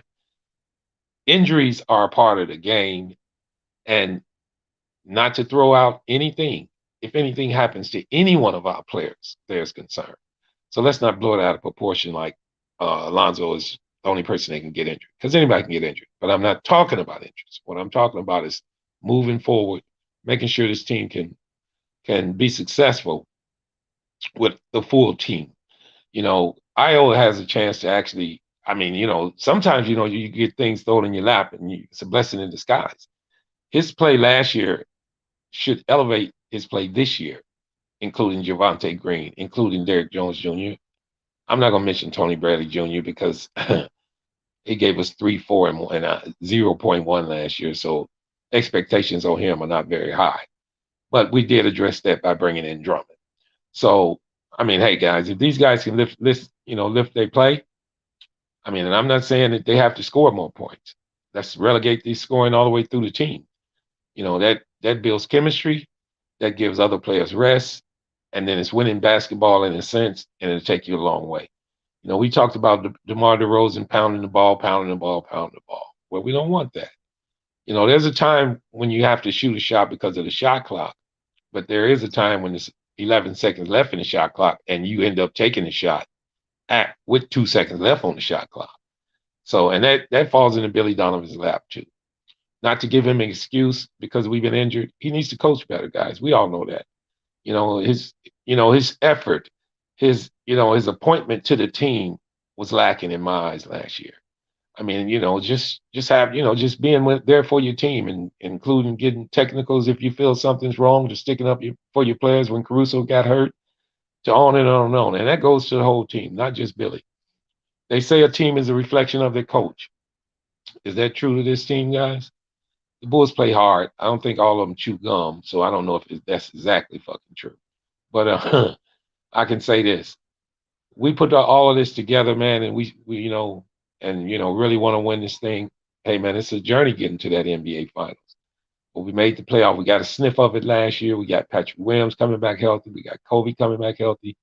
Hey, man, let's see what we can get done, man, with this team, man. I think the sky's the limit for this team. It's one of the best teams in the NBA. A lot of people don't believe it, but it really is. I think they got a good chance. Yeah, a lot of things got to go right, for Chicago. They got all the pieces in place, but they just got to do the right navigation throughout this turmoil that they're dealing with. We're dealing with Lonzo out, their starting point guard, for crying out loud. So they're going to have to band together and try to weather this storm. Hopefully we can get a timetable earlier than later, because then I can gauge, on the way this team can maneuver throughout the season. Yeah. It's hard to make decisions. You brought up Conley and things of that nature. It's hard to make those decisions. If Lonzo's out for the year or to All-Star break, do you think about something like that? Just to compete in this loaded East, because I know we sit up here and say we got Io, we got Kobe. This Eastern Conference is better. Kyrie is back. He won't miss half the season like he did last year. He's gonna be there. Well, they just got Brogdon. They just got Brogdon out of Indiana. There's a lot going on out in the East. James Harden is healthy now. So it's wild. But I say that to say this, Flight. Do we eat our food? Do we taste our food and make sure it's got enough seasoning on it? Do we prepare meals and and taste them? Say, hey, man, let me put some hot sauce on it or whatever to make it taste better. I think that's what the Bulls should do in a sense. Let's try this. Let's see what it looked like early. If we need to address problems, that's what we do. I don't believe the knee-jerk reaction of going out and just automatically picking up a player right now is necessary. The Bulls feel they have a good enough team as is that they can compete, and I know they can. They played pretty well, for a while when they didn't have Lonzo, but then this is a brand new year. You got these guys that have been together at 1 year now. I think they can play a little better. I don't believe the knee-jerk reaction of just going out. I mean, don't get me wrong. Picking up another player if he's decent, I don't believe it's detrimental to your team. But I don't think in the Bulls' case, with that front office and with that ownership, I don't believe they're going to knee-jerk reaction and do that right now. I think they're going to see what they have, see how well they play, see where they lack and what their strong strengths and weaknesses are, and then if they have to, they address it as they move forward. But trade deadline, I think, was uh, a really a point they wanted to try to get to. I know that's easier said than done because that's damn near half of a season. It basically is half of the season. So you could be at experience injuries even further. So, but far as what they're going to do right now, with them being far as where they are in the cap room and right up under the being hard cap and luxury tax, I don't know if they're going to make that move right now. Now, if they do, they do. Let's make sure they bring somebody in here that we really can use. If not, let's play it through, see what we need, get to the trade deadline, address our issues then, and carry forward and go forward. I feel you. Shout out Ted in the chat. Man, it's wild what's going on with all this Lonzo news. What about the conflicting reports? What do you think about that? Well, your key word to that was reports. I pay no attention to most of them. Like I'm not the one who, man, I heard. Did you read? No, I don't do that very often because usually if you heard or you read, it ain't shit going forward. Prime example is how many trades were made this year that was already announced. Not very many. Nobody saw Donovan going to Cleveland. Yeah, that wasn't mentioned. Nobody saw Rudy going to Minnesota. Nah, that one wasn't mentioned. But we sure heard about Kyrie going to LA. That ain't happened. We sure heard about Durant leaving. That ain't happened. So, and then as far as reports on injuries, you got to really take them into context. Just about every word that was said in this recent report about Lonzo was the exact words that were said right after the season were over. I'm not saying it's not true, guys. It's not what I'm saying, but it hadn't changed much. So I'm just going to play it by ear. Like I said, I'm waiting on to see Lonzo in front of the cameras or either see him not on the court. Then I know what to expect. Like I say, when you follow reports, that's what you're getting, reports. And they can be from anybody who need clicks or they might be true. But I'd rather wait till the season started or till it's time to see what he can do and have my opinion there. That's the way I look at reports. That's right. Shout out to everybody in the chat, man. These reports are definitely crazy. But yeah, the Bulls definitely got their work cut out for them. How good is the Eastern Conference? Did they close the gap with the West? What do you think? Well, I mean, let's not exclude last year. Eastern Conference was tough last year. It was a good division. It was a tough division last year. It's going to be even better this year.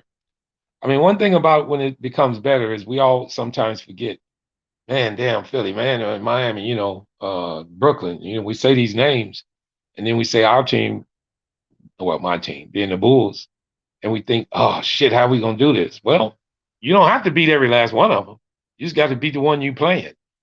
It's like that old thing about the lion and the two deer. The two deer guy telling, man, we need to run. I hope you can outrun that lion. The other deer telling, no, I'm just gonna try to outrun you. Then I'm gonna be all right. So, it's a catch-22 in the East, man. We need to study. We need to prepare ourselves game for game. Get ready to get this long, tough job done. And just, hey, man, you're going to have tough games, and there is no easy games. I wouldn't, I was going to say tough games and easy games, but there is no easy games. People can say Washington, Orlando. Washington is definitely not sorry. A lot of people probably think they are. I mean, the bottom of the barrel was Orlando, but hell, we Bulls struggled with them last year. They beat us last year. So you can be beat any night.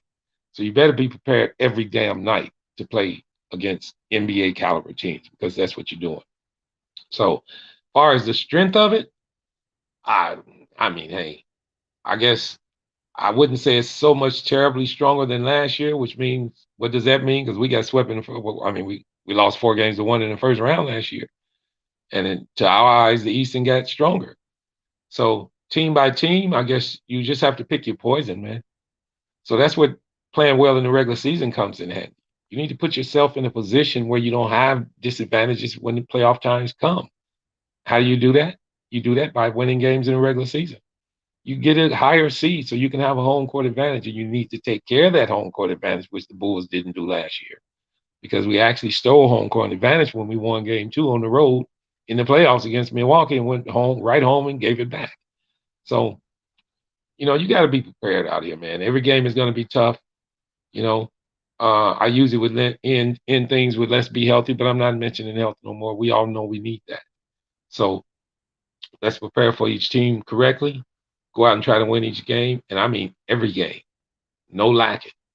We got enough players on this team for guys not to be so tired as they were last year. So hopefully we can do that, But as far as the East being tougher, yeah, I would consider it being tougher. But the journey was going to be tough anyway. So, but no rose petals down this glory big road anyway. So let's get the job done. What I say. That's facts. What do you think about the Lakers and teams like that, the Clippers? Let's talk a little bit out West real quick. Lakers, oh wow, enigma, man. Who knows? We don't know, man. We do know LeBron James and he has some good players around him. We know that, so we know there's a chance. But I mean, chemistry, these guys meshing together in one season with bringing new players in, and then basically, as alleged reports would say, they're not through. So it's hard to judge the Lakers right now. If you judge them on what they did last year, then we all know the conclusion we should come to. But can we do that? I mean, same thing went on with them with health last year too. They had problems on that end. So healthy team over there. Hey man, but they act. And you could say the same thing as you just asked me about the question in the East. Well, how tough is that West? When you talk about your team, you got to compare them to the teams that you're going to be up against. And that West is tough out there too. The whole damn NBA is tough. You don't get no damn freebies no more. So, but I think the Lakers will be okay. I mean, quiet as it kept. I mentioned this on a different panel one time because nobody's talking about this. They think it's just set in stone that this is going to be okay. And what I'm talking about is Darvin Ham. This is the first-time head coach, guys. Now everybody's so convinced that he's going to fit right in and he's going to, be real stern and Lakers won't have no problems. And we don't know that. He ain't coached no head coach. He ain't coached not one regular season NBA game yet. He's been on the bench as an assistant. We can talk about him being a tough, a tough guy and players respecting him and all that. But when it's game time and the pressure of the city and that organization is on your back and you make the wrong moves as a coach, you start to wither a little bit. Every coach goes through it. You make the wrong decision. Don't use the timeout. Don't do it. Don't have a tech. Bad rotations. Everything that falls on your watch is on your watch. Those are questions you got to answer. So I'm not doubting the fact that Darvin Ham won't be good, but I don't know. I can't say he's going to be great when I hadn't seen him coach one game in the NBA. I mean, I'm not going off of what he was as a head assistant coach on no other team. I mean, we were talking about other coaches that could have went to Charlotte and we weren't sure about them, but give them a chance. But I really believe that the pressure of the players on the Lakers have exerted the attention away from him, which is probably a good thing. But one hand feeds the other. So they blamed a lot of things on Vogel last year that I didn't see that they should have blamed on. That team was dysfunctional from the start.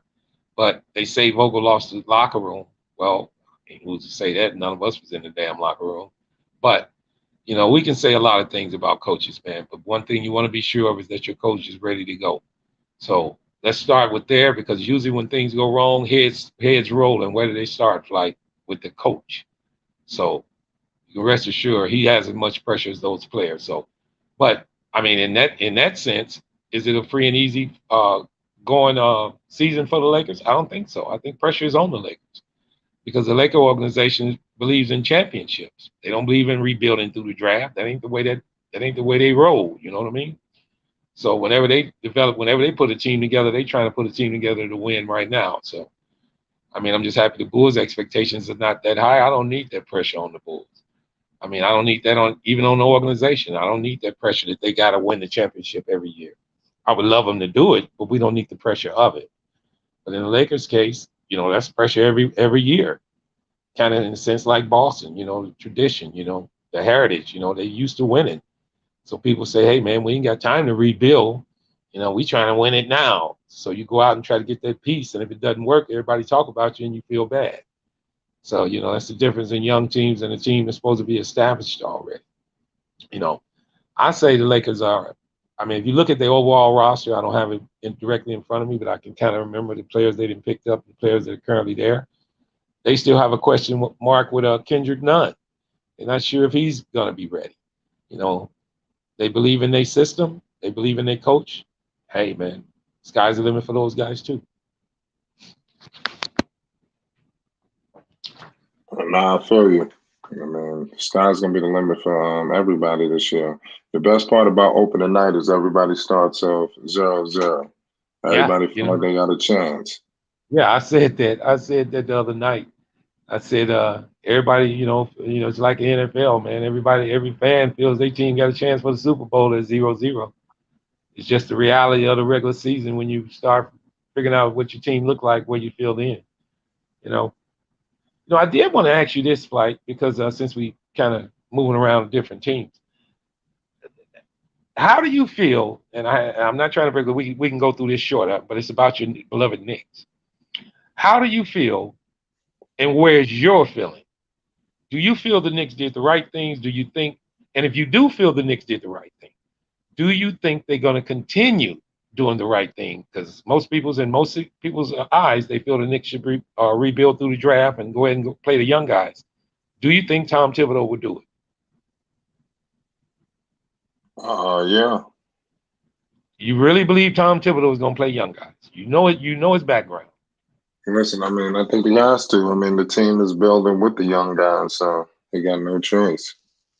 Okay. Well, the reason I asked that, and I hate to do this because I don't like bringing up articles, but right before I got on the panel, I heard something being said that the Knicks are all in to bringing in another superstar. They trying their best to get it, whoever they can get right now. Do you think that's the right way to go right now? I just think you need to hold on and wait till something comes available. That's right. Superstars come available all the time. That's right, because they made. Who the hell would have thought Donovan Mitchell was going to be available? Well, here's the deal. Well, their eyes are with the Clippers. You don't know what's going on. Now their eyes are kind of set on Shea Gilgeous. Now, whenever you go looking to take somebody away from a team, you better have a hell of a deal in your pocket. To go and try to grab and take Shea is going to take more than what Danny Ainge probably wanted. And that was something that I wanted to express and ask you about that. The package, to most people's eyes, was too high, what he wanted.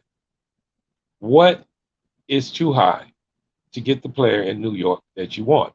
Is there a thing called risk reward? Do you go ahead and pull the trigger when you know it can change the culture of your team and it is a piece to where you're trying to get to? The reason I'm saying this is this.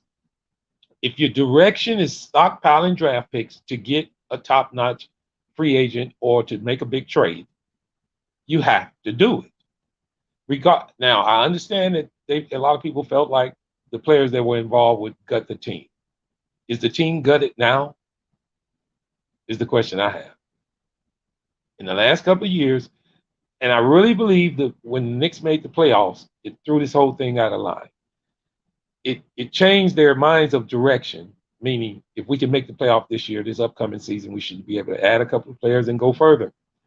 Now, in their minds, they felt Kemba Walker and Evan Fournier was their upgrades. They made a mistake there, obviously. We all know that. So because the team broke down in that year, which was the previous year, is it time to rebuild from scratch, from the hinges, from the baseboards? Or All right now, and the reason I'm saying this is this: it's not like New York had this vision of rebuilding from young from the start because they just dangled R.J. Barrett, Mitchell Robinson, Obi Toppin. That was one package. I can go on to 3 or 4 more different packages that where they dangled their players and they were willing to give up on them. And now because that is the direction that they should go in, everybody feels like the front office had that in mind all the time. No, they didn't. They just took these players off the damn trade, offered these players in the trade. It didn't happen. So what else are you going to say? Well, I wanted to go young anyway. Well, who wouldn't say that? So direction, I think direction for the Knicks, chemistry for the Knicks, and culture for the Knicks starts before anything else does to me. I mean, you can go back to Cleveland. What did they do? Most teams tear it down and start over. Have the Knicks ever did that? Have they begun to do that? And that's the question I have for you, Flight. Have the Knicks did enough to break this down and then start over fresh? I mean, that's a tough call. I mean, I'm not. It's hard what you're saying, but what I think the Knicks are going to do is just build with this team that they have, do something they never did before. If you want to come to New York, you got to come in free agency. Period. We're not giving up the house. Do you have players on that team that need to go to get out of the way for your young players?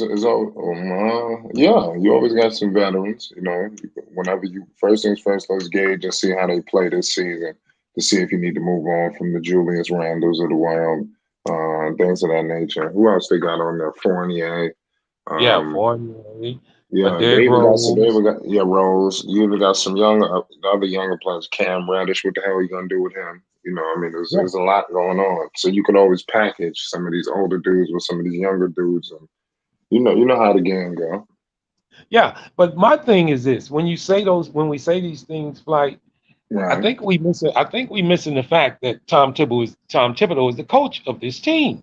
And we all know what he's about. He's about playing his veterans, and he's trying to win now, and to change his mind into just I'm not saying play the youngsters 28, 30 minutes apiece, but giving them critical playing time and critical times in the game, giving them pressurized minutes when the game is on the line, stuff like that. It's going to be hard to do when you have a Randall, when you have a Fournier, and you got him in the game at the end of the game. He's going to go to Randall. He is. So Brunson is going to help this team tremendously. I do believe that. A lot of people don't believe that, but I think he will. But I don't think we all know he's not the be-all, be-all. He's not the needle mover. So I think the Knicks got a hell of a job on their hand. And, we talk about all the rest of these teams, including the Bulls. Every team out here has a job to do, man. So we can get off them now. And I think you mentioned who was at the Nuggets. I think you were. Yeah. I can put that one as a work in progress. I can put that one as a wait and see. I can put that one as and being a Nugget fan, please, Lord, please let everybody be healthy. If you look at that team and they healthy, but because we hadn't seen Jamal Murray and the rest of the guys who are coming back, I guess it's a question mark, man. It's incomplete, Then you look at the team from last year, man. I think they were like 10 games over 500 without these guys. So, I mean, you would definitely think that they're going to definitely be better with the players that are coming back. But, that's a wait and see. That's an incomplete on the test. Because, you hoping and praying that these guys are going to be back and stay back. So, there's so many teams out there. We can go to the Clippers. I mean, everybody can look at that team and say, man, if they're healthy, that's a decent squad. But there's our question, if they are. I don't see a chemistry issue with them. I think they played with each other for a while over in with the Clippers. So I really don't see much of a chemistry issue with those guys. I think they understand where the ranking sits as far as the players on the team. And, it looks good on paper. Let's see how it does on the floor. The one I like to discuss, a lot of people ain't talking much about, and I know they love it too, is that's Phoenix. Here's a team that won 64 games last year, and nobody even gave them a chance to even They didn't drop them in the standings. Say they're gonna be worse than they were last year. Who you talking? What team? Phoenix. Phoenix. Phoenix ain't gonna do it because they got to go with You see Chris what I'm Paul. saying? You see what I'm saying? You see what I'm saying? And you know, I asked this question to a lot of people. Why are you saying that about Phoenix? Oh, because they lost last year. Hell, everybody lost except Golden State. Do we all forget that? Everybody lost except Golden State. Okay, the point is, did Phoenix make themselves better this year? I mean, a lot of teams didn't make themselves better. If you win 64 games one year, how much better do you have to get? All right, forget it.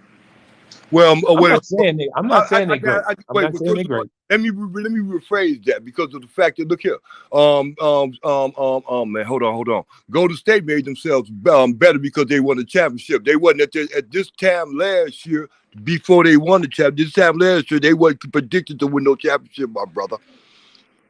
You're right. They allowed themselves to get better.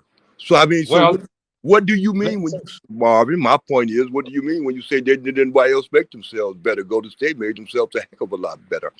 well, I'm gonna say this. I say it to say this. You're right. They wasn't picked to win it all, which means we all need to stop listening to who the hell picking because they didn't pick them to win it.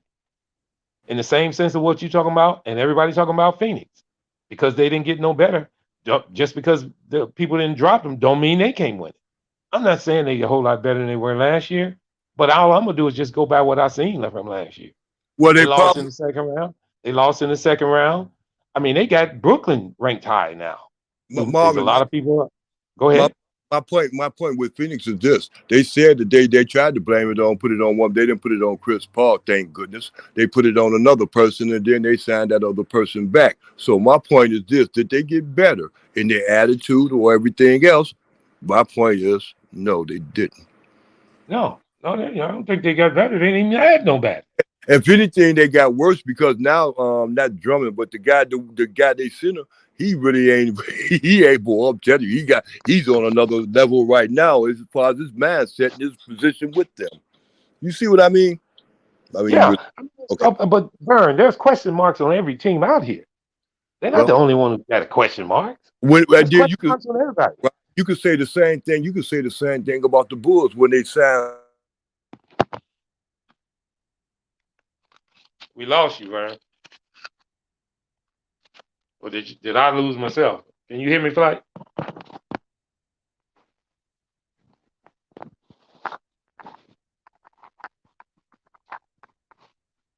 Flight?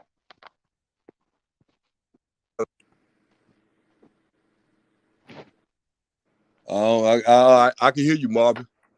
You can hear me now? I couldn't hear nobody. I can hear you, Marvin. Flight ain't on, but I was talking to you though. This is what I was saying. Can you hear me now? Yeah, I can hear you. Okay, what I'm saying is, Marvin, is this. Phoenix, they got a problem. It's a problem out there in Phoenix, Marvin. And it ain't gonna be settled real soon. So I don't see them fighting for now position in any West or any place else because they have problems and issues that they have to deal with. And the Bulls and those problems would be what, Vern? Be with their center. They really they didn't show their center already the foundation of their success already that he's too much is really on his way out. And they just trying to get rid of him real good. So they took all of the faith and trust that he had in them. That's gone now. That pretends to be a problem because of the fact that they didn't get better. Do you believe that? They signed him to an extension. They signed him to an extension. Would you think he's just not going to play? You think he's going to be worse? Because they signed him to an extension.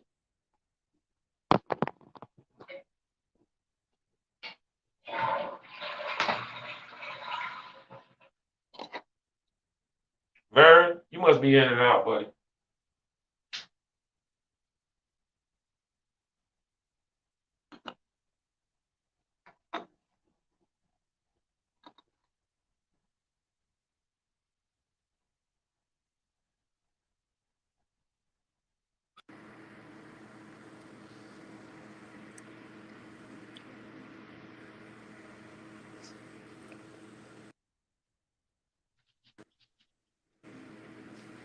Hello?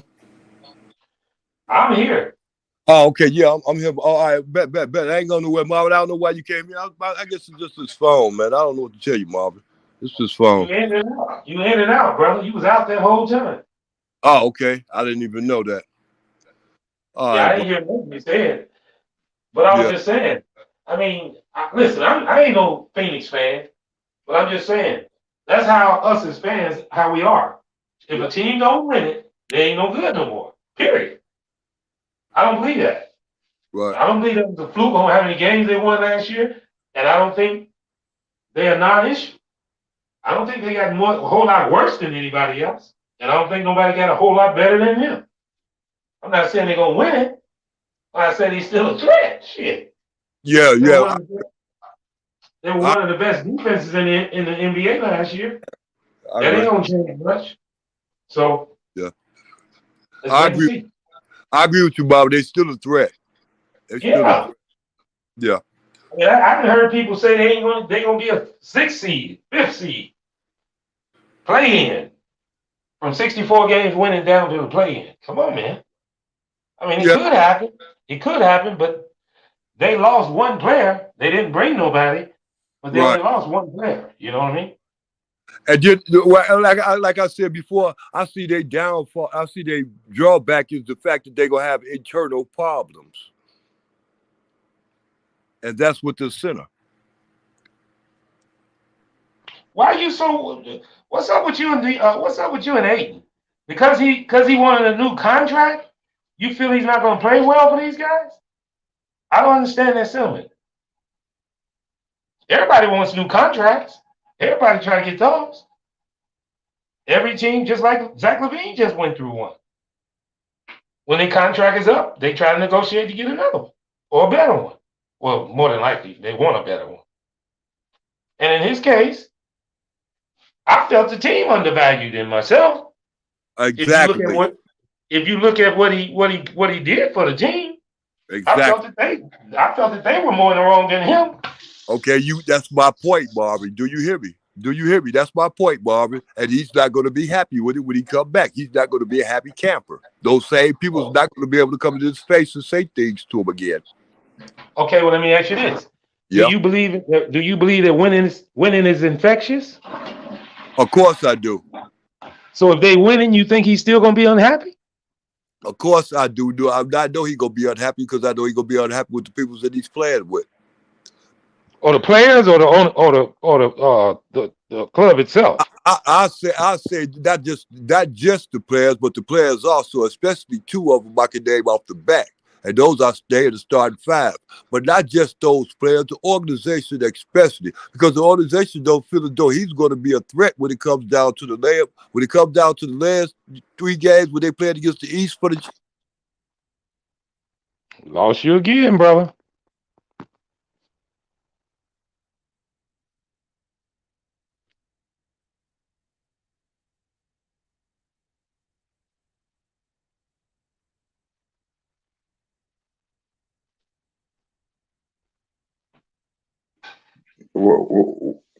Salute to my man Matt. He in and out. Like You said he what? he's in and out, Uncle Oh, okay. Vern. Oh, my bad. How long that was going on for? Because I heard him talking. Yeah, and then he must be. I don't know what Vern is. He must be somewhere where he's not getting a good signal. look, I'm in Here we Milwaukee, go now. Wisconsin. Hey, I'm in Milwaukee, Wisconsin. It's rough out here. Can't What's up nobody with get your Bucks? What out them here. Bears? I'm out the Oh boondocks. no, Vern, you ain't out there. You know I'm. What? Well, I ain't gonna ask you that. Yeah. Go You ahead. ain't from Waukee. You ain't from Waukee, are you, brother? Oh, no, I'm from Chicago, 95th and Winchester. Yes. I mean, where are you in Milwaukee? Oh, straight up Milwaukee. Milwaukee is a city. I know it. Oh, okay. Well, I mean, I thought you was out in one of the little rural areas. No, Milwaukee is a city. Then the rural areas are the rural areas. That might be Buckingham, Jordanham, and Bellingham, but it still don't make a difference. Milwaukee is a city of Milwaukee. Yeah, Yeah. that's why I asked. Where were you in Milwaukee? What little town? All right, I don't want to make my location, but I'm There between you go. I'm between the south and the north side. There you go. There you go. Yeah, I'm telling you. It don't take me long to get to the north side. It won't take me long to get. Well, now I hear you talking about way out in the boondocks. You know, I was born in Gary. You ever been to Gary? We lost him again.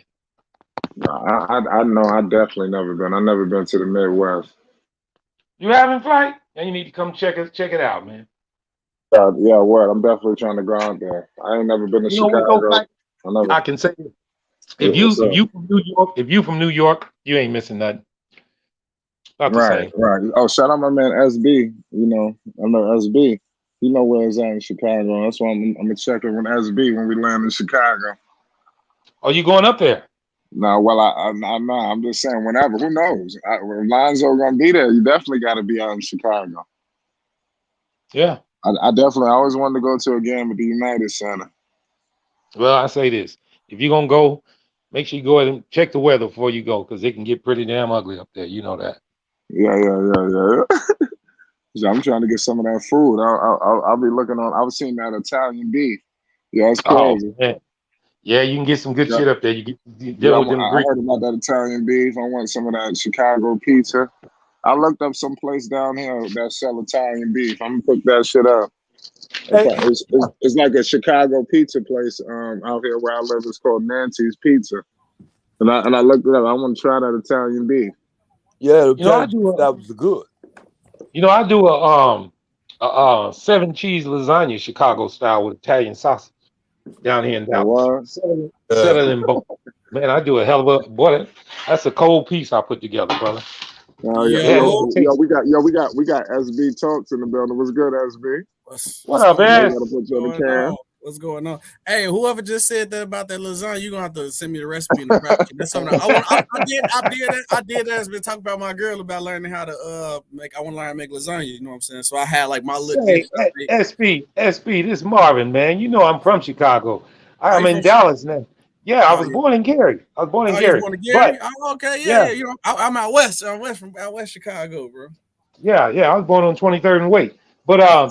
yeah, I Oh came. yeah, you got there. Yeah, I went to West Side. I went to West Side. But yeah, I came down here to Dallas, and I had been known how to do lasagna Chicago style. And Look, man, I you got. did one time for a party. These Mm. people in Texas said, "Man, what the hell? How did so that so they asked me? I mean, for my company, dude, I used to do it in bulk for Quaker Oats. Man, I used to have to do so Oh, many damn lasagnas. Man, I did. Man, that's Italian what I'm making. sausage too, brother. See, they had never really tasted no lasagna with Italian sausage. That was the Yeah, kicker. yeah. All right, You know.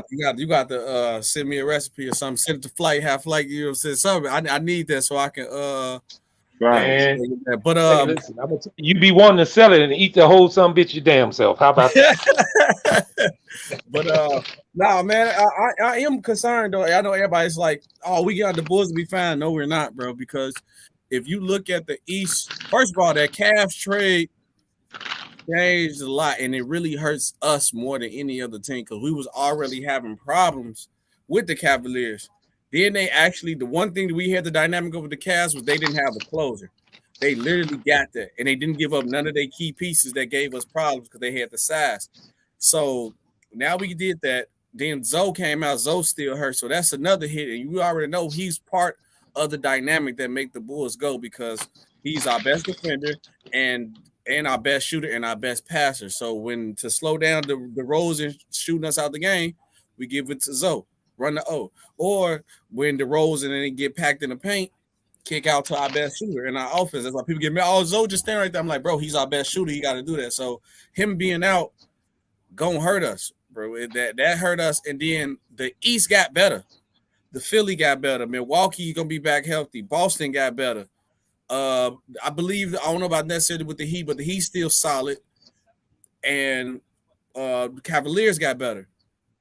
The Brooklyn Nets, they gonna be back healthy. They gonna be better. I can't ask what did the Bulls do to get better? We literally the same from last year. And then now our problem was health. Zoe missed in the beginning of the season. That's so we back where we started again from last year. Everybody got better but us, and we hurt. Don't try to sit here and look at me with a straight face and tell me we not in trouble. As a team, we are in trouble. Well, I say this, SB. You can say we didn't get better, but we were 28th in defensive rebounding. We got Drummond. I think we got better there. We were 27th in bench scoring. I'm not saying Dragic is a hell of a scorer, but he gives us some points. We got better And he there. hurt We too, did right? get that. And he hurt. No, he ain't hurt. No, he Okay. nicked his knee a little bit, but he playing in the championship game now. But Okay. Cool. yeah. But the whole key of it is this: I don't believe it's who got better. I believe it's who plays the best together. And the Bulls have chemistry. The Bulls played one whole season last year and played a lot of players out of position. I think they play in their regular positions this year, which gives better chemistry. Mm-hmm. And I believe the Bulls buy into the system. And with a drastic turnaround from Billy Donovan, I think the Bulls can have a big jump in this year. Now, I don't get me wrong. I'm not doubting the fact. I just don't like to keep talking about injuries. I rather just let them play out. But okay, let's say we put the injury to the side, right? Mm-hmm. The problem is the top teams got better, and we don't have a positive record against the top teams. So okay, all right. Let me tell you this. Let me tell you this before you go any further. Go ahead. Go back and look at the games that we played against the top teams, and see where the areas were where we got dominated. You know where one of them was? In the paint, offensive rebounds. And in the paint, offensive rebounds. Yep. We got killed against every top team on rebounding. You think that's going to happen this year? I hope not. You're talking to a Bulls fan, so I hope not. I can't even say I hope not. I can't guarantee it. Well, and you do know with offensive rebounding and good defensive rebound, it limits possessions. Correct.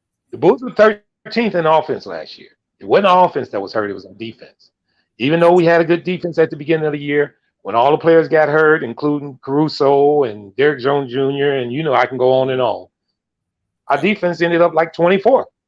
You're not going to win many games. I don't give a damn if a team did get better in the NBA if your defense is in the high ends of the 20s. You're not going to get it done. Period. You're not. So let's shore up those positions and issues that we need to. We got to address that injury thing as it comes. I don't like to speak them in existence, but we got to deal with it game for game because people get nicked up in one game, and they might not play the next game if it's a back-to-back or whatever. So, and like I say to one of my colleagues who be on this panel with me all the time, anybody on this team could be injured. It's not a death. It's not a death blow if we lose Lonzo. We got to continue on. There's a journey. There's a task at hand to get it done. That's all I'm saying. Yeah, no, and I agree. But only problem that I had was Billy, and I hope he opened it up now since Zoe is out because now you have no choice. I feel like he put too much of the glue guy responsibility on Zoe, and he didn't have a plan B just in case he got hurt. Zoe was that. I think that hurted us because now Zoe is our best defender and our best shooter in our lineup, and he like, all right, DeRozan, I'm gonna let you do your thing, but once it don't work, all right, run the offense now. Zoe run the offense, or Zoe run the break. Zoe get a board. So he was literally like, all right, I lost my utility guy, my glue guy. Now I don't know what to do. So well, I'll never forget it. And it was like everything, like you said, that everybody was just putting everybody at any different position. So like I said, I think you need to, like you said, I think you definitely need to stick to a game plan and let people know their roles, and also have a game plan just in case. The one guy you depending on to do something, you got somebody else who can actually do it. They don't have to do it to the level of that guy, but at least they can come in and do that role so they know. Like, okay, Zoe out again now. Who gonna play the Zoe role? Is it gonna be Caruso? Is Caruso gonna be able to shoot a high enough percentage? Is Caruso also gonna be able to get the boards? Caruso not tall enough to guard the bigger fours, but he gonna have to take the assignments of the best guards. So now you can split Zoe between Caruso, but then now my question is who's gonna do it at the forward position? Maybe Io, but I don't believe Io tall enough. Kobe White. I think the Bulls should have traded Kobe White, honestly, because Kobe White is not a bad player. He is good, but he don't fit what the Bulls are doing. He need to play with a team where he don't need to run a point guard. He need to play a team that can score. And I believe the Bulls should have, especially all these players that were being available, should have used him as trade bait to go get some more pieces, especially knowing that they knew that Zoe might not be ready. If you knew that, you supposed to call people up trying to see Kobe White, what they want for Kobe White, instead of just signing Goran Dragic. I don't think that was like enough of a move to get it done. That's just me. Well, they felt like a lot of people don't realize that they put Kobe in a bunch of packages. Just didn't nobody take it. Nobody take the deals. Take the So deal. you That's try tough.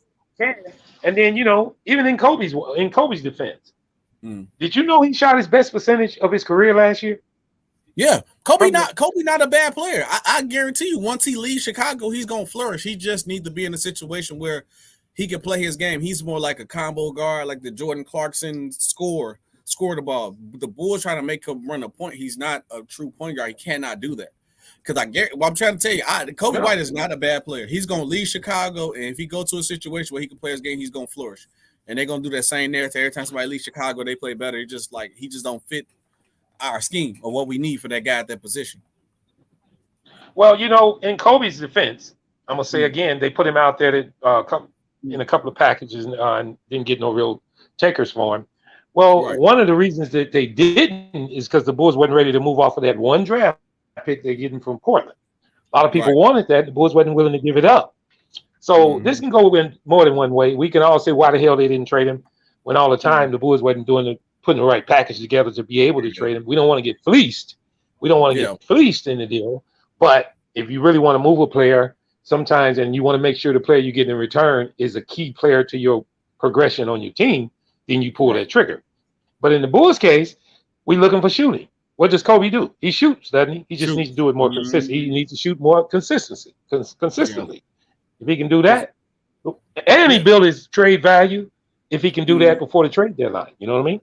Because I think Kobe White would have worked with a guy like with Zoe next to him because of Zoe's size and his ability to guard other from one through three, maybe four, depending on who's the four is, because how the league is set up.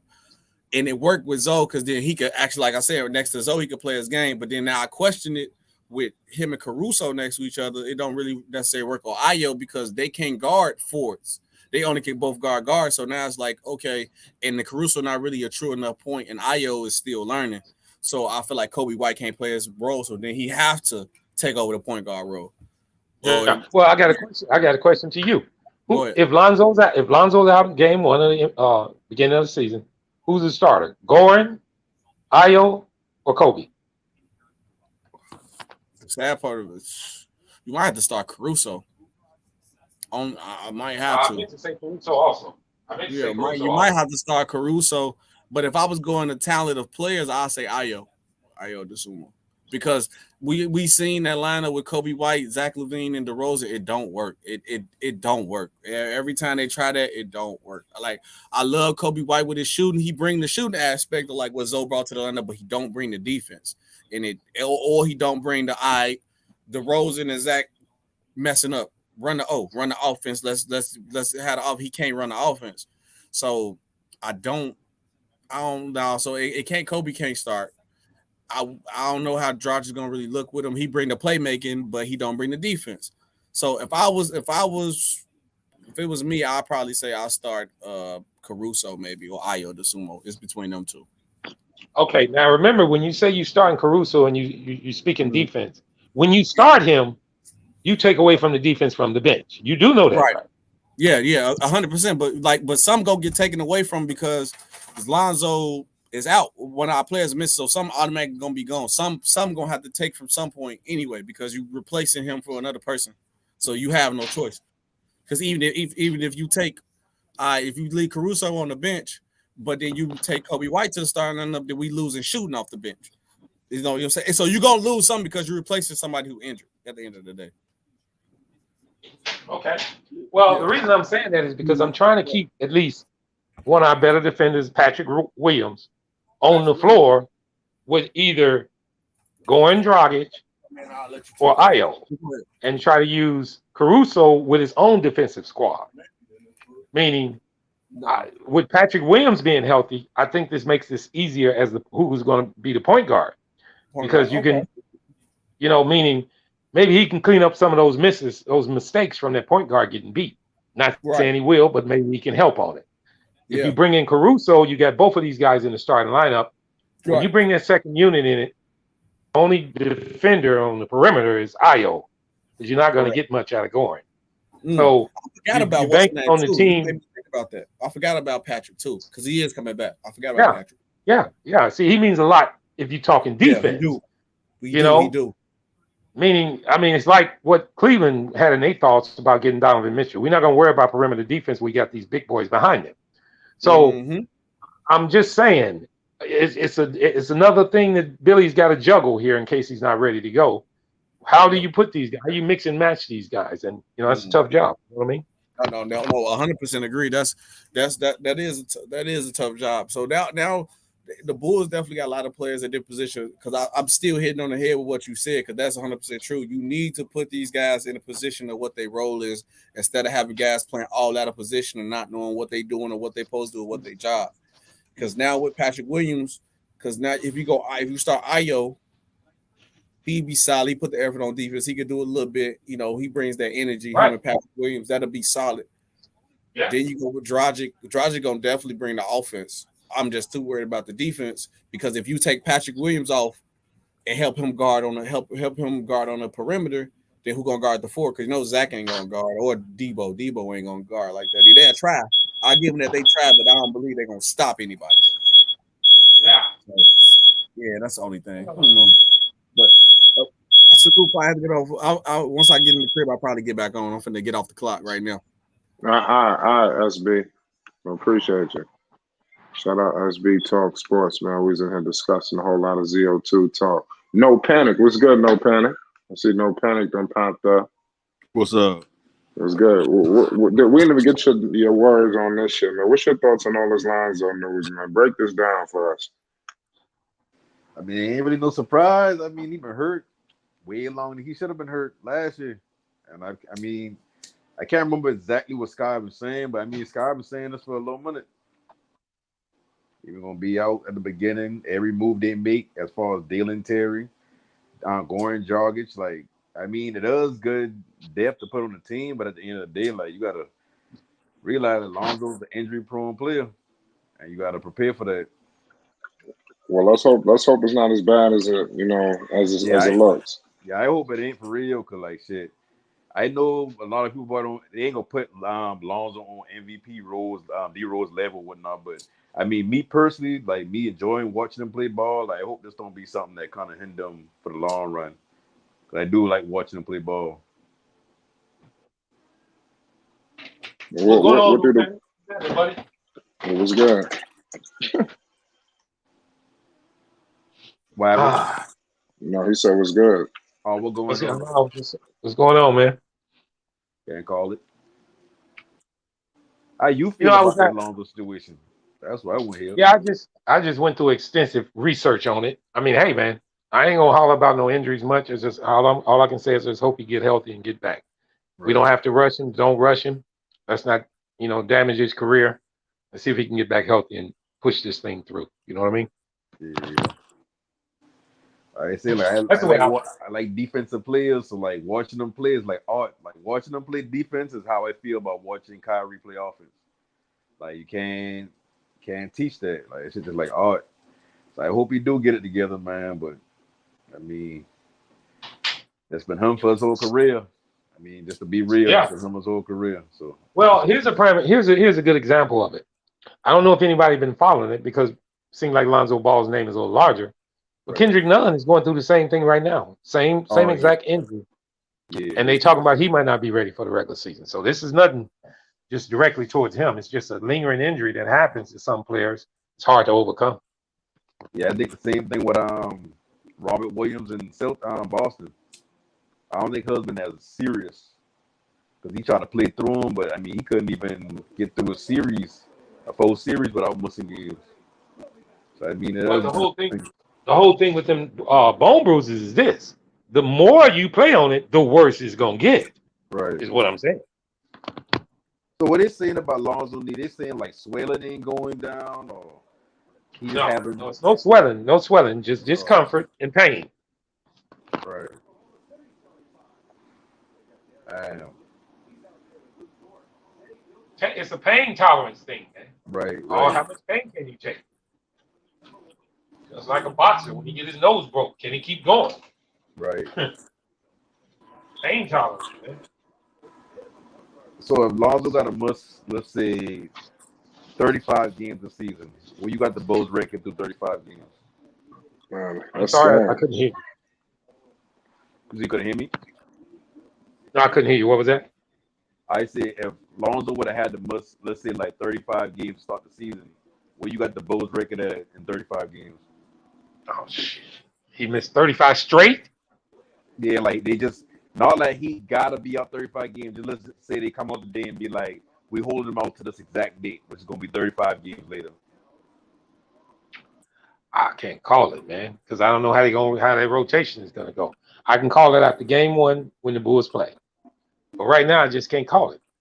Right. I really can't. I'm not saying that I'm trying to beat around the bush on it. I just can't. I mean, because I don't know where the rotation is going to be. I don't know who's going to start. I don't know. I have no idea about that. After game one, I get more of a kind of overall view of which way Billy going to try to handle this thing. Then I could probably give you a better answer. Right. So how do you think this affect Kobe White? Because I mean, I know he could want a contract, but he ain't really earn that contract, but I'm pretty sure he can want more than what they're gonna offer him. Probably throwing things like, I mean, roster turnover, injuries, kind of prevent him from reaching his potential already. How did that affect him? You think they make a trade, or you think they just keep him because they kind of need a depth at this point? Were you asking me or Fly? I mean, anybody can answer. Repeat that last question again. With this situation with Lonzo, how does that affect Kobe White? Because even though Kobe White ain't live up to his potential yet, he also got a claim to say, well, I've been hurt 1 year. Y'all bringing new players another year, so roster turnover kind of affect that. And with him needing to get paid, whether that I think you're restricted free agent this year, right? I'm not 100% sure. Maybe Marvin know better than me. I'm cooking. I didn't hear what he said. What was that again? He said it's Kobe White, a free agent. Yeah, this is last year on this contract. Yeah, he's playing in the contract year this year. So do you trade him for assets in the future, knowing that you're gonna lose him at the end of the season, or do you kind of stick with it with this Lonzo injury? Well, to me, you base Kobe on how he does to the trade deadline. Right. If he's balling, he's what we're looking for. I mean, we're looking for shooting, and he's balling. No, you don't deal him. You don't move him. But if he's not, then you look to try to package him up. I mean, this year is just as much important to Kobe as it is for the Chicago Bulls. This is for his money. This is for his money. Most players play pretty good in their contract year. I ain't saying Kobe gonna do it because I don't know if he's that damn smart, but yeah, hopefully he will. I don't think they give him the role to expand and do all these different things. Like we've been in North Carolina. He's been held back. He's been held back due to the players that are on the team around him. Because he can, on a different team, he could really be a factor. I mean, SB was just saying that. I think he really could flourish a lot more. Sometimes, guys are held back simply because of where they are on the team. Right. I mean, look at Russell Westbrook. That's exactly what happened to him this past season. Where he was, who he playing with, affected what everybody think about him. So, I mean, in Kobe's, he kind of accepted this role, but then when we brought DeMar in, it's not like I said. I just mentioned SB. His numbers didn't go down. Right. It just looked bad because of the Bulls were losing. And it was cool. Some games when he went 0 for 6, and then other games when he had 31. So, he's so inconsistent. And we were looking for more of that consistency with him. So I don't think it changes much. I think the sense of urgency should change for him, but I'm not going to say that's what's going to happen with him because I don't see him being that damn bright. Not to talk about him, but I mean, I hope he know that this is his contract year and he needs to play well. So hopefully he does. Because I mean, I used to watch him in North Carolina. Like he's had the ball in his hand, running the team like a true point guard general. But then with the Bulls, it's like one season he was kind of having the ball in his hand. Then like injuries happen. Then like when he come back, he turned into like a spot up shooter at that point. Yeah, but he's not a point guard. We all know that. So I'm not trying to put that mark on him. I know you're not either. But, I mean, where do you play him? I mean, to be comfortable with this team, I mean, you really don't want to start him. You want to bring him off the bench, which actually gives him more opportunity to show his talent. Mm-hmm. But, and that's got a lot to do with Billy Donovan, too, how he uses him, the way he puts him in situations. I mean, listen, I felt like Billy hadn't done enough things he could do with Kobe White from the start. He never posts him up. Kobe's 6'5". Yeah, I'm Could have about been to posting say. him up. He never does, you know. So it's a lot of things that goes on, man. We all know that. But I'm just looking for him to get the continuity, you know, to get healthy, you know, insert everybody in this damn thing. Make sure we shore up our defense, rebounding, offensive rebounding, and then just go from there, man. It's a long season, man. You know, we all know that. And everybody's starting over fresh, and everybody feel their team is better. I feel the same way about the Bulls. Injuries or not, we got to play the season. Let's get it done. So if the Bulls have a season to where like they either barely make the playoffs or they don't make the playoffs, you see them doing with Billy Donovan, then they're gonna give them y'all had injuries pass, or it's gonna be nah, you gotta go this year. Okay, hang on one second. All right, say it one more time. Say that again, because I was away from my phone. With Billy Donovan, if the Bulls don't have the season as far as like either they finish in the play-ins or they don't make the playoffs at all, would this be Billy Donovan's season that you just give him a pass and say we had injuries? Or Yeah, we're talking about that. You know, Yeah, we discussed that, but just to let you know, it's hard. It's hard to judge a coach if he doesn't have all the players that that was on the team. I mean, what do you think is fair to judge a coach if he's got a partial team? Let me say this: the Bulls missed a total of 262 total games in all their players combined, due to injuries last year. And you know what their record was? 10 games over. Is that a good coaching job for a coach?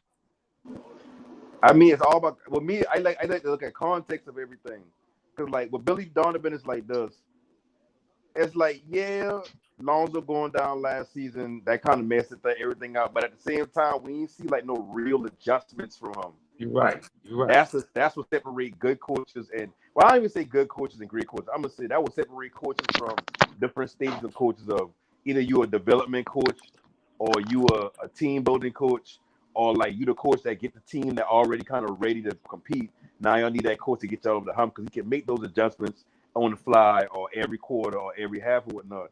But with Billy Donovan, like I don't think he should be fired for last year, but this year right here, at this point, like even if you don't got Lonzo, like even if you do got certain players in and out the lineup, as long as you still got your two all-stars and some sort of rotation, you should be able to win in this league. That's you don't right. have two all-stars and can't win without like just because Lonzo. I understand what Lonzo meant as far as like spacing and everything like that, because I preach him all the time, but at the end of the day, it's like you still got to make some adjustments to where That's right. Well, you got to get this thing done. You got to. Now I say this, and not only that, no panic. He already had almost a half of a season to adjust without Lonzo. Mm-hmm. So no excuses. You should be able to get it done now.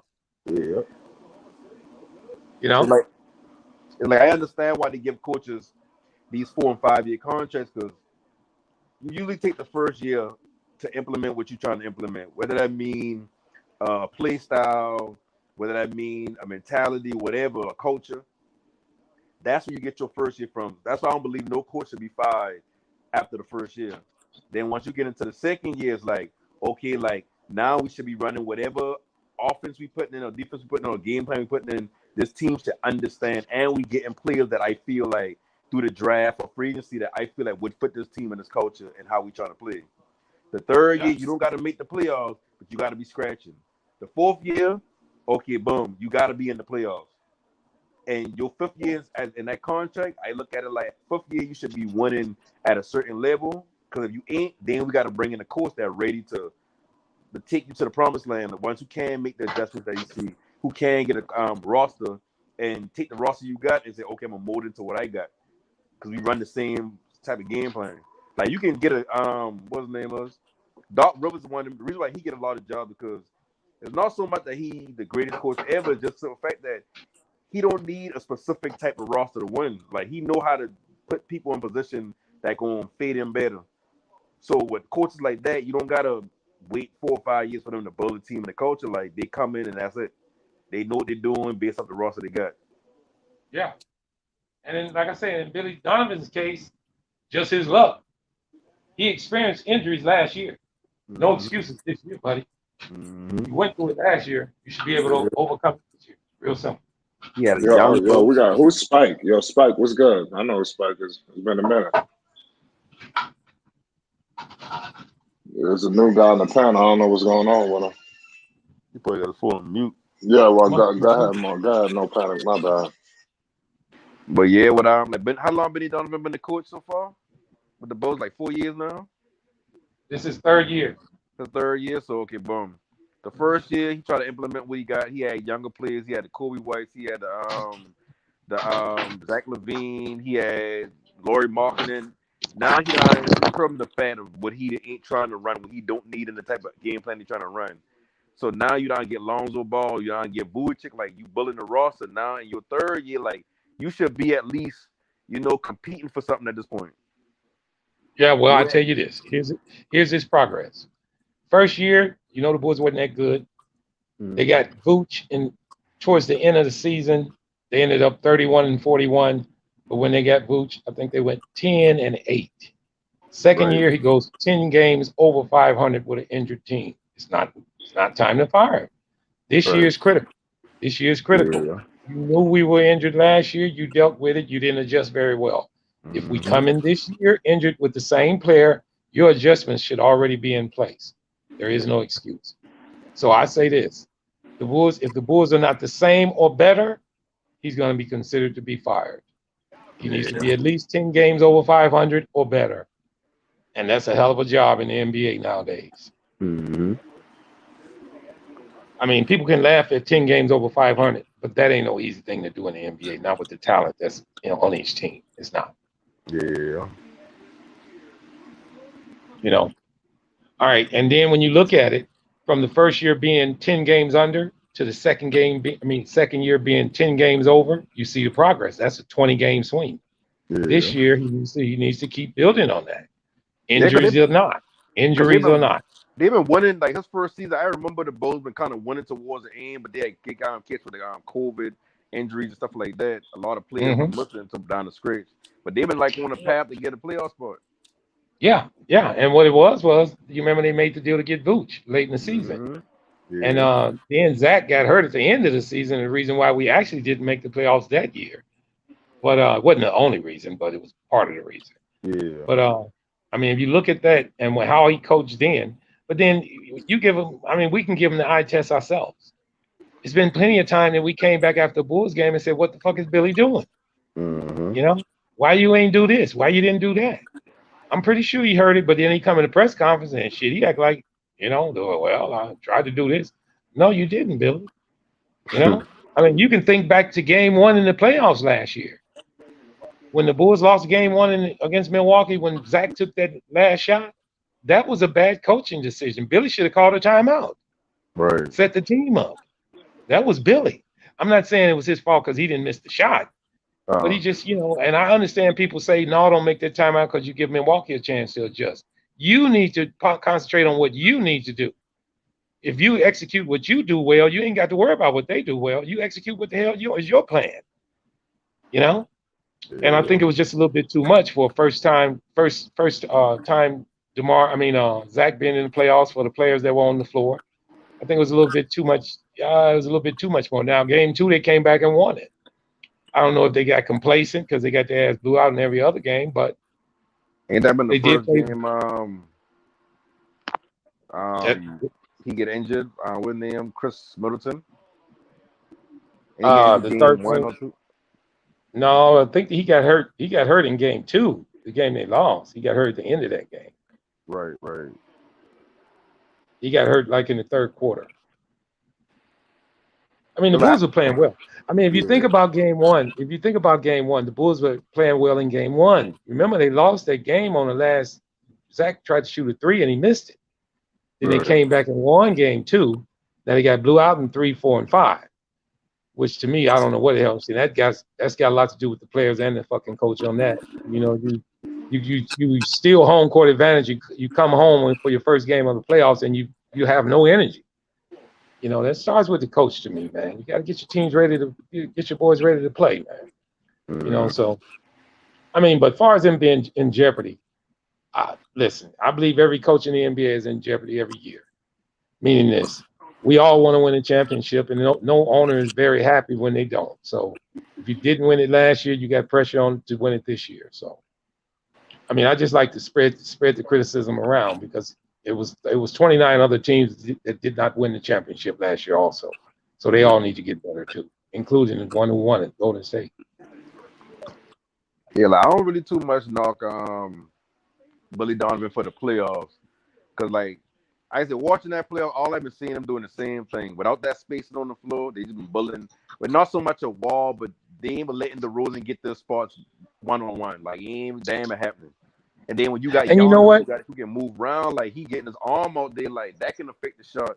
Now he kind of Yeah. forcing things a little bit, and then people look at it like, oh, he played bad, but it's like, no, like he been trying to do what he had to do. Like shit, they ain't had no like Billy Donovan he ain't slow things down to say, listen, DeMar, I get it. Like we trust you in them double team fadeaways from the mid range. Like we do trust you, but let's get somebody else a little more involved with the shot. Like I feel like they just depend so heavily on DeMar DeRozan that he like, because even one game with DeMar only had like maybe like 5 or 6 attempts, if I'm mistaken, only hit 1 or 2 Yeah. shots. Yeah, you And know, he like, put up 6. You know, it's that game we had that discussion about. Yeah. And then that's, but I want to say this though, no panic. Do you believe that sometime rebounding is undervalued? Because you do realize if you miss a shot and your player gets an offensive rebound, you get another shot. The Bulls got out rebounded terribly in every game in that playoff, guys. Every game. Offensive rebounds and defensive rebounds. Giannis averaged 16 rebounds a game against us in the playoffs last year. He had one game, 31, 18 rebounds and 8 assists. He damn near had a triple-double with 30 points and almost 20 rebounds.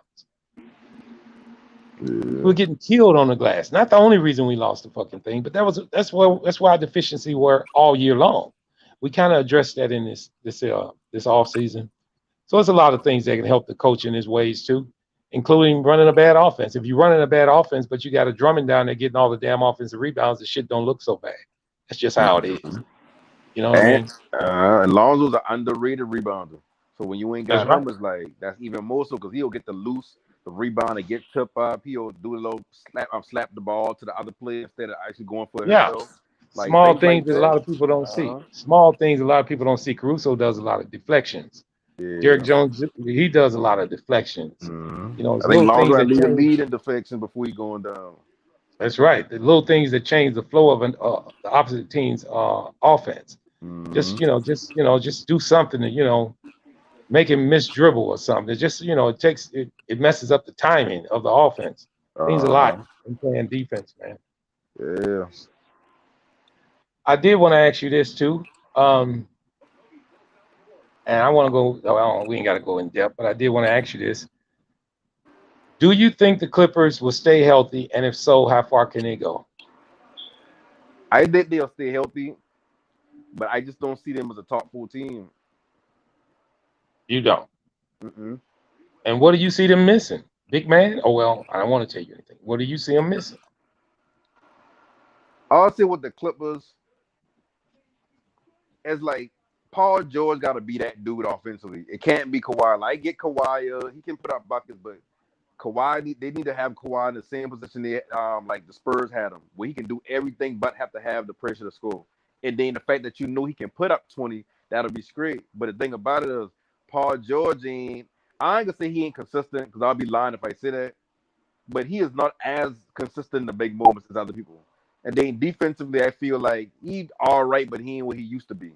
So it's not like he a liability, but at the same time, like the way what they're playing defensively, they should be able to switch everything like seamlessly. But with Paul George not being the same player defensively, like, I mean, can he go into the full and still have the same effect on offense? And then now you ain't got no third scorer. Like, who's the third consistent scorer? I know Reggie Jackson do his thing from time to time. John Wall, he talking like he about to do some things, but I just don't think they got a roster to compete with some of the better teams.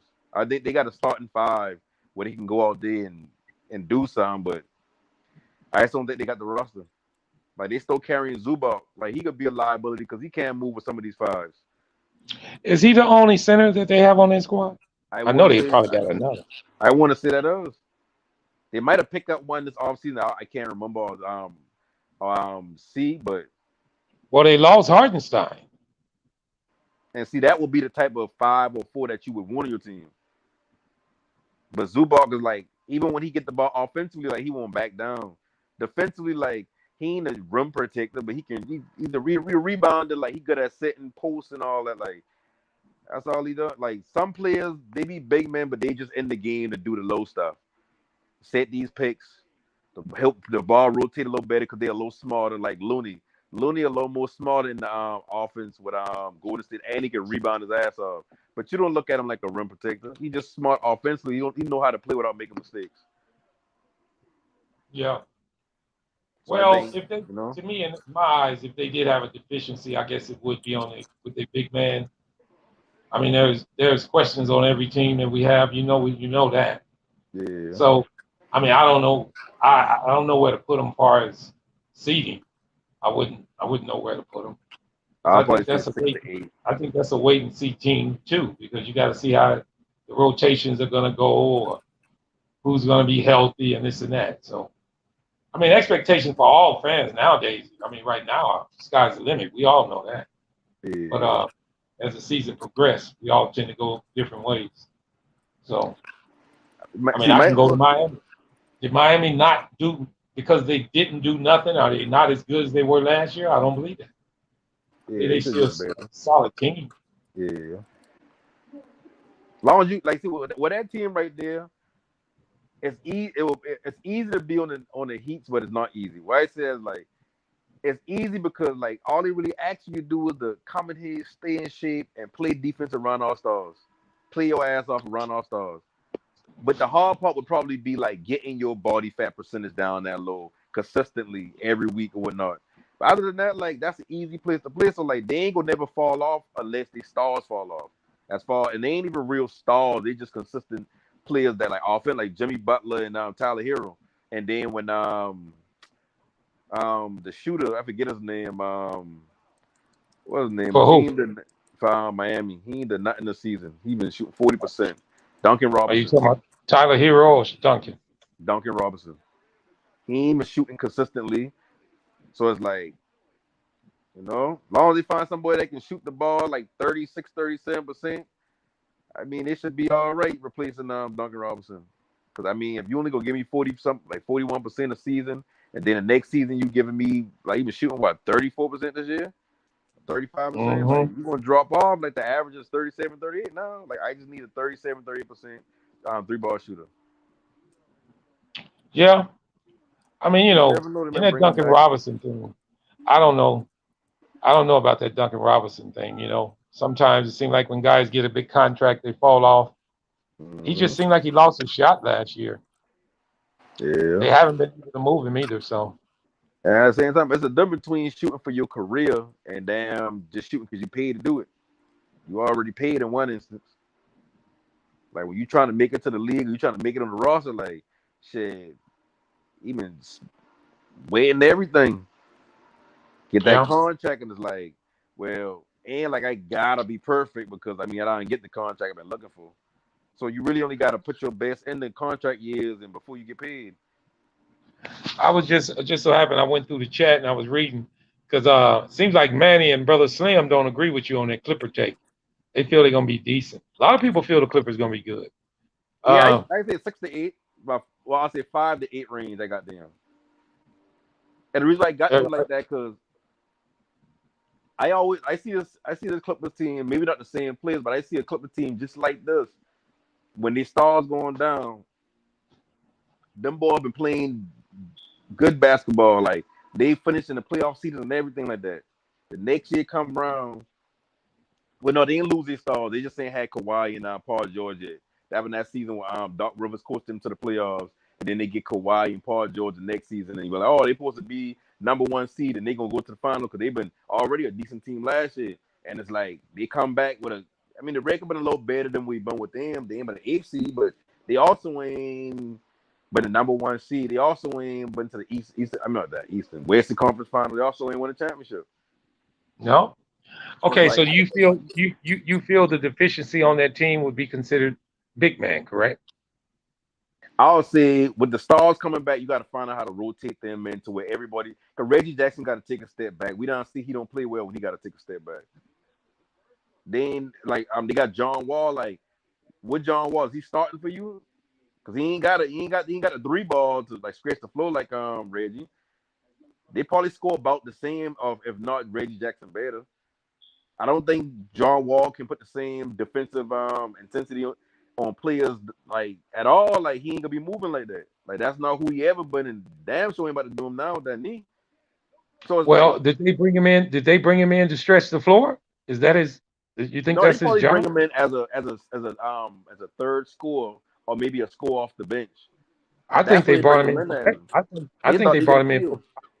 I think they brought him in for pace.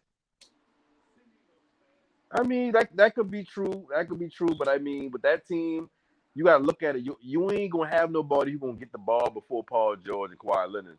Then you still got one of the Morris brothers that he ain't the one that can't play offense. He the one who can hoop. Then you got like just the Reggie Jackson who gonna want to get his buckets. When John Wall coming, they like he gonna be like, well, he kind of do need to get a chance to be seen because he could very well be that John Wall we know. But if he ain't, it's like, but you gotta play him now. Like you did a lot to get him. But no, you really did All a right. lot to get So him. You really did a so lot to you get him. say John Wall's coming off the bench, obviously. No, I don't know where he coming at, but what he's saying is they bring him in to be a third scorer or a scorer off the bench.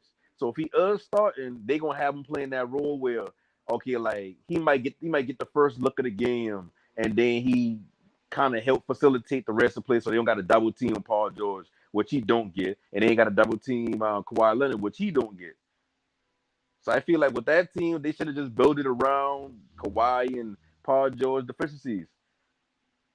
And when you Get the say ball build in it him. around him, when you say build it around him, what are you getting at? Are you saying bringing another big man, power forward? What are you saying? And when it comes to the big man, I feel like Kawhi and Paul George big enough to where like they ain't got no small lineup. Then you got the Morris brother in there who play bigger than this size. Zubac, that's the only. I feel like Zubac just ain't made for most of the teams they gonna be playing. Small ball teams that want to scratch the floor. Like, and he played the Lakers. You see him doing it. You didn't see him doing anything with AD. See him doing anything with Giannis. Like, I just don't see where he fit in today's NBA game. He ain't got a shot developed, so you know he ain't about to be doing too much. You kind You of know think he where he's should gonna play be the at four? most of the You think game. you think he's better suited for the fourth position? Who, Zubac? Hell no. I feel like he's suited to be coming up the bench to catch some fouls. Or if you want to slow the pace down, or you playing a team with a slower pace, or they got a big man that I'm like Giannis who get a lot of them boy in foul trouble. He a rotational center. Outside of that, like I don't see him. I don't see him being a big difference maker. I feel like Looney do more than him on his team than what he do on his team. Like he good at setting picks and whatnot. Like that's cool. He ain't picking and rolling. He ain't picking and popping. He ain't doing nothing at the center position outside of playing a traditional center. Well, why would they let Hartenstein go if that's the case? I mean, I don't know. I don't know.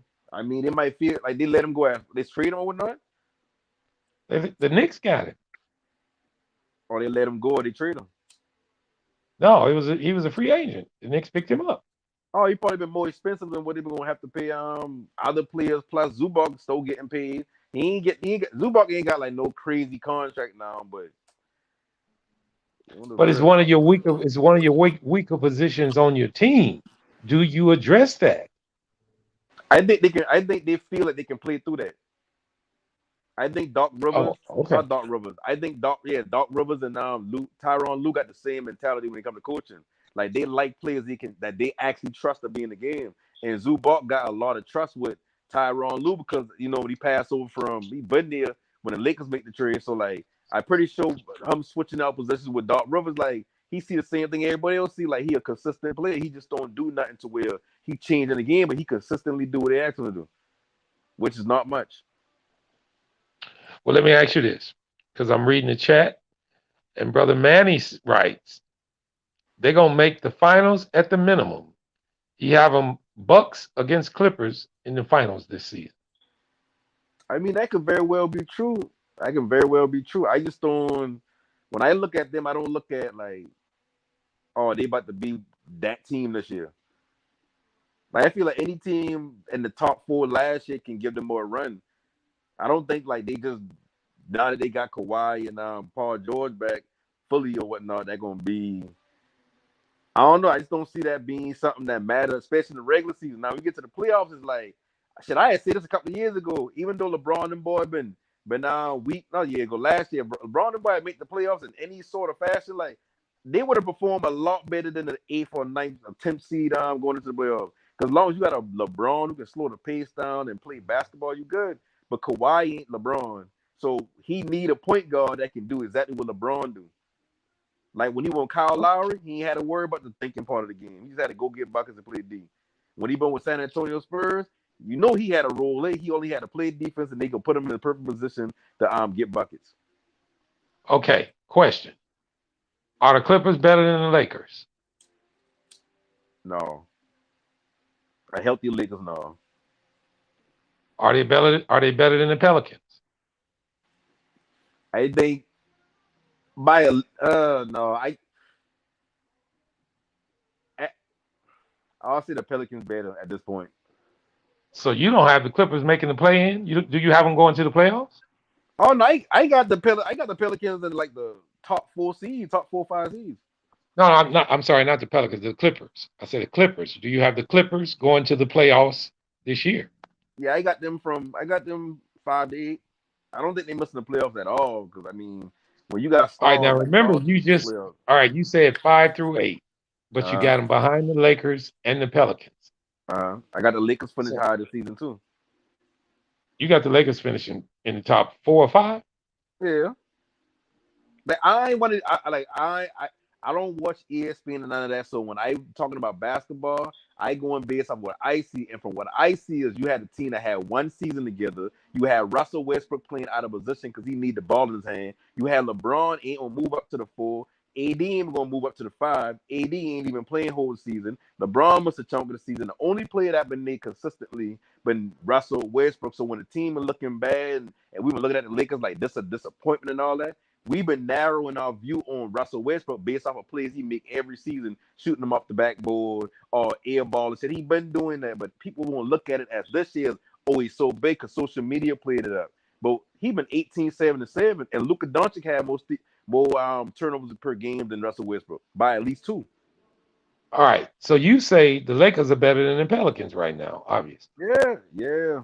Like, that ain't gonna change. As long as you got AD, like said, LeBron at where he at right now, and what I believe Russ can be, if y'all put him in the right position, yeah, Lakers can win the chip this season off of the roster they got. I truly believe that. Well, I mean, hey, you sure you ain't got your camera on for a reason? You must got a damn Lakers uniform on, bro. No, I don't like the Lakers, but I say like I see what been going wrong with certain things that they've been doing. They ain't had no shooting around none of them. When they did bring Carmelo Anthony in the game, they had him as a spot-up shooter when he can be so much more for y'all because he still can get a bucket. I ain't saying he can be 6th man of the year. What I saying is when your stars need a rest, so the offense gets stagnant, you can run some plays for Carmelo Anthony still at this point where he can get into a high post or mid post and do his little fadeaway and get his buckets. Like ain't like he been their best 3-ball shooter at the end of the day. So why I saying is when I look at this full roster and now they get a full year under them, and now if they're healthy, then you throwing in players that they believe fits what they're trying to do. All right. So I'm gonna go the other way. Since you say you got the Lakers ranked high, which teams do you have higher than the Lakers? I mean, the only team that, because I don't believe Phoenix gonna be that good this year. Not as far like they're gonna drop out the top 4 or 5, but they ain't gonna be number 1 seed with no 64 wins. Shit, I might have Lakers number 1. I trying to God damn! Whoa! I'm gonna ask that question one more time because I want to chat. Well, let me take that back because I know how LeBron get during the season. I know he like the damn throw games, the figure shit out. So how many games you see the Lakers winning this year? Over 50? Yeah, like 50, 52. Run that range. Like remember I was saying the other day, I think the 5th seed gonna be like 45, 46 wins. I think You the see the West will be Lakers win. You know the Lakers won. How many games they win last year? 33. 33, and that's And now with a you chunk say of LeBron missing and with AD missing most of the season, and they still get 33 wins up so. You with saying a they getting bad roster. 20 more wins this year, 20 almost. more wins, yeah. Wow. Like I don't care who you're taking from, but they not going to have another one of them seasons. Even if they do still finish under 50 wins, I still got them I got them one of the top teams. Like I said, I don't think the West going to be the 64 win team, 58 win team, and then a 52. I don't think it's going to be like that. I think it'll be more competitive. Well, let me say this. I just happened to pick my other device up, and I read first thing in the chat that says, "From missing the playoffs to a number one seed." You really believe that? Top 3 seed. I had to redo that top 3 seed because at the end of the day, like I know how LeBron get. I don't see LeBron take breaks, but LeBron know he go a little sketchy game when he ain't playing at his best because he want to rest within the game and all that. Like I know how LeBron go. So like I'll say top 3 seed. And the teams you have above them are who again? Because you say it's not Phoenix. Yeah, like I gotta look through it. I gotta look Is it through it. Golden? So the only two that there's a Golden couple there, State. but Yeah, Golden Golden State, State. I think Minnesota, Dallas. Who else we got up there? I don't even believe in Dallas. Minnesota gonna win some games. They just ain't winning that much games like that. They ain't about to be just dominating Memphis, everybody. Memphis, It might be Pelicans. Memphis, or it might be a surprise. Like I said, I ain't really high on the Clippers, but I mean, if they everything y'all saying, like they might be one of them spots in front of the Lakers. I just don't see it with them. But with Lakers, like they knew who they is. Like regardless of what you think about LeBron and AD, like if they come healthy, like LeBron is a point guard, he can do the same thing for any team, like how Chris Paul do for teams. There's no difference. The only difference between LeBron and Chris Paul is LeBron physically better. Okay, well let me give you a little sample size of what you might be thinking. The day Anthony Davis got hurt, which at that time the Lakers were healthy. Well, they didn't have Kendrick Nunn, but they were basically healthy. They were playing together. Mm-hmm. They were 19 and 17. That's understandable. They learn how to play with each other at the end of the day. But Like, the reason I'm bringing that up, is this: you got them at a 1, 2, or 3 seed. They got to be better than 2 games over 500 to do that, bro. No, you're right. You're right, but you got to understand, like they're saying, but like they had a full season, like they just been coming into the season. They don't like the fact that they've been taking turns at one point, LeBron and Russ handling the ball. Like you can see them trying to figure things out. Like, okay, how this gonna be? Am I gonna be an off-ball player? Because the way LeBron been playing this year, even though he had the ball in his hand, like that was some off-ball points, like 30 points a game, like that's off-ball player shit. Like you can do that. You can play off-ball and get 30 a game. So you think? Numbers ain't All right. He just got to move off the ball. I'm happy we talking. I'm happy we talking about them because I asked Flight this question earlier, and now I'm going to ask you. Mm-hmm. Why is it so certain that Darvin Ham is the perfect coach for them, and you won't have problems at a head coaching position? You got to think about what you're talking about. You're talking about LeBron-led team. You don't really need a coach to teach the team nothing, but you need to have a coach that people respect. Like when you look at him, why did they fire it? So why did they fire the last head coach? Since we're not going to worry about it. I'm gonna give you a perfect example of what they going for. Remember with Boston Celtics, they always had a good team. They always been making a deep run, but they've been with a coach that maybe the players on the team ain't really been not grasping like the knowledge of game, but like he just ain't really been that rah-rah coach that make you believe or make you feel like any fear towards something to happen or the locker room and all mixed up like moment Kyrie but then like ain't no way that shouldn't have worked. Who in the world would have Kyrie on ball as the point guard? Like, no, like you gotta make this shit work. So when they bring in Ime is one of them coaches where when he talk, people listen. You bring that in, the Celtics going further than they going with and mind up, Bradley ain't a bad coach. Like he one of the best coaches in the NBA, even though he ain't coaching. So it's all about a mentality switch. When you go from Vogel, you only get the job as a placeholder so they have somebody respectable to maybe you can talk to the other people, but you ain't saying nothing to LeBron to, okay, now we bringing in this coach that when he says something, like, we going to believe it. Like, he expect a lot of us. Like, not you want to use the word fair, but it's like you feel the pressure playing under him. So if you can't play under pressure, he gonna see that quick. You ain't gonna be getting no minutes. LeBron gonna be built for it. AD gonna be built for it. I mean, shit, he ain't got no trouble with AD because he getting all that money.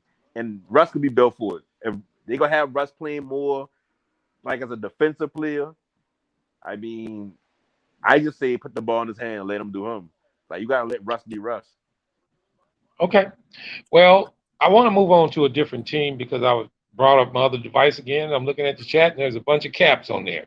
Now I'm not gonna say that's what they're saying, but I don't know how many people agree with you on your sentiment on the Lakers, but that's the end of that because I want to try to keep the people happy. I don't want them to be upset. So let's move on to Milwaukee. Now, in Milwaukee's case, did they do enough this offseason bringing in, I think, Joe Ingles only? And was last year a real situation that they lost one of their best players, and that's why they didn't go as far as they could have? If everybody healthy through the playoffs and the regular season, Milwaukee Bucks winning, like, I would say winning, but they in the final. They running through the East. Joe Ingles was an underrated pickup. Think about it. You get a true shooter. Not saying that he's gonna be shooting the laces out at 40%, but he can shoot the ball. Didn't they have that at Pat Connaughton? Didn't they have that already at Pat Connaughton? No, they two different players. Like, go watch them. They're two different players. Ingles is more of a point forward. You can put the ball in his hand and let him run a low point in the offense. He can give you spot up shooting. Like, and I ain't saying Joe Ingles is some damn star player, nothing like that. You talking about Portland? No, Milwaukee. Milwaukee picked up Joe Ingles. And that's is that official? Yeah, they already picked him up. They've been at him. They've been at him. Yeah, that been like the first day of free agency signing. Yeah, that's why I was asking no panic on that, because a lot of people forget about Milwaukee and because they got beat against Boston.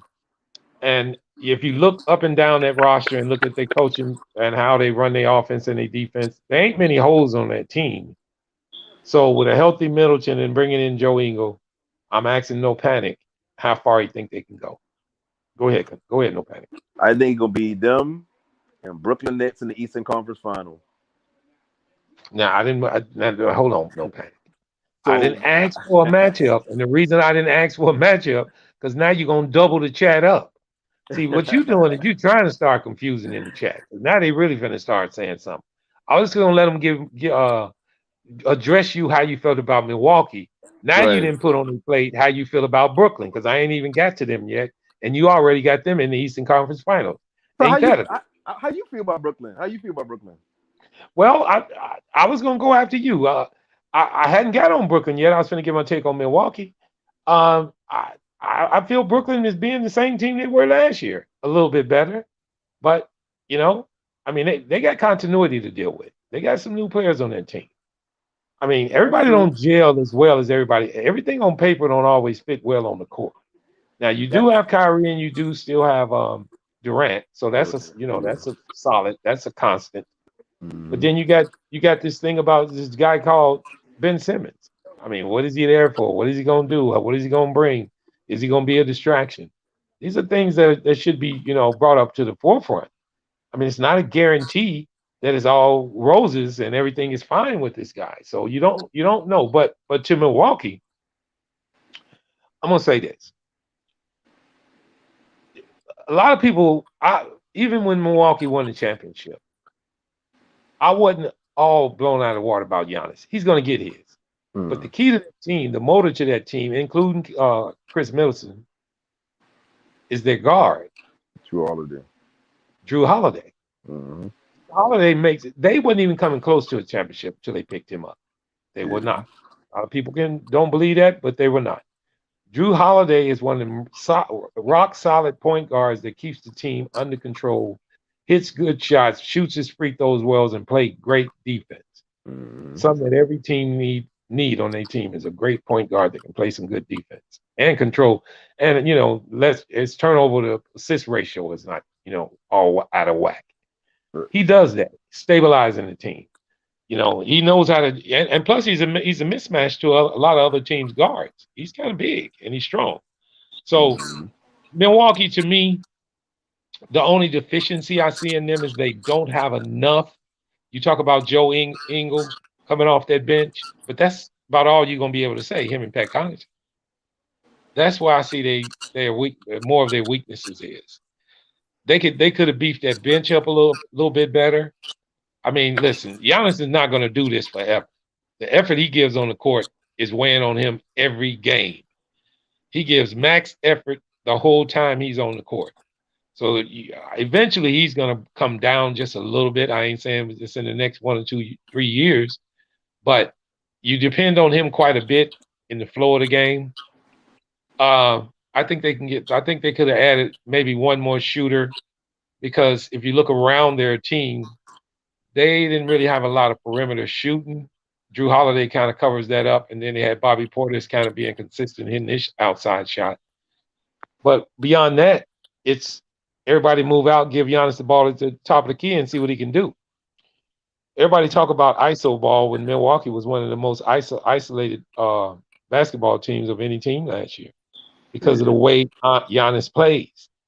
So when we talk about ISO ball and then you look at Giannis, that's what you want. You want him to isolate. Yeah. So I don't know. I mean, I'm not here to predict anybody coming out of the East or the West. I just want to get our takes on the teams themselves. I feel Milwaukee is they're not as bad as they were last year. I think they upgraded a little bit. I think they got a little better. So I still see deficiencies in the team as well as every other team. But defensively, I think they rock solid simply because of Giannis and Drew.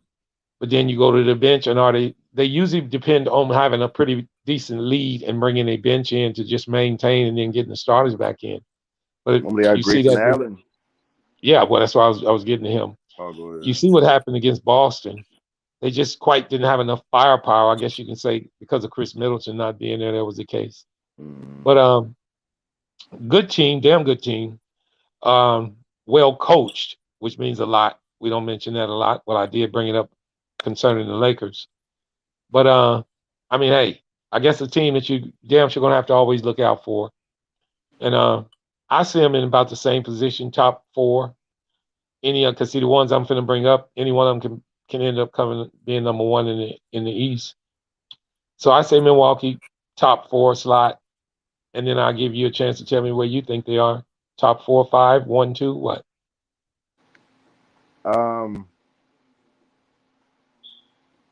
Because I when it comes to seeding, it's like I'm in years with like Milwaukee or somebody, a powerhouse, to come in like 3rd, and you'll be like, but I know they're the best team in the West or the best team in the East. I think Milwaukee, they come play day in and day out, but I think they're gonna be doing a lot more resting and all that throughout the season too.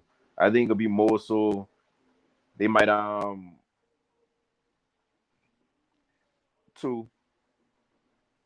And the reason I say two because it's just like when I look at Brooklyn.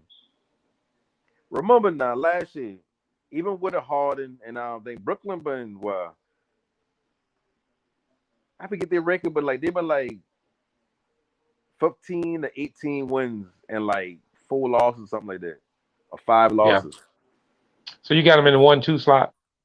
Yeah, I feel like look at Boston. You have said you've been like Ben Simmons. You know what they could do with him, but like he fit perfectly in what Brooklyn trying to do. Like think about it. You got 2 bucket getters. You got Seth Curry, who can get some buckets. He could be a third scorer on the team. Yeah. Hang on 1 second. Decent defense.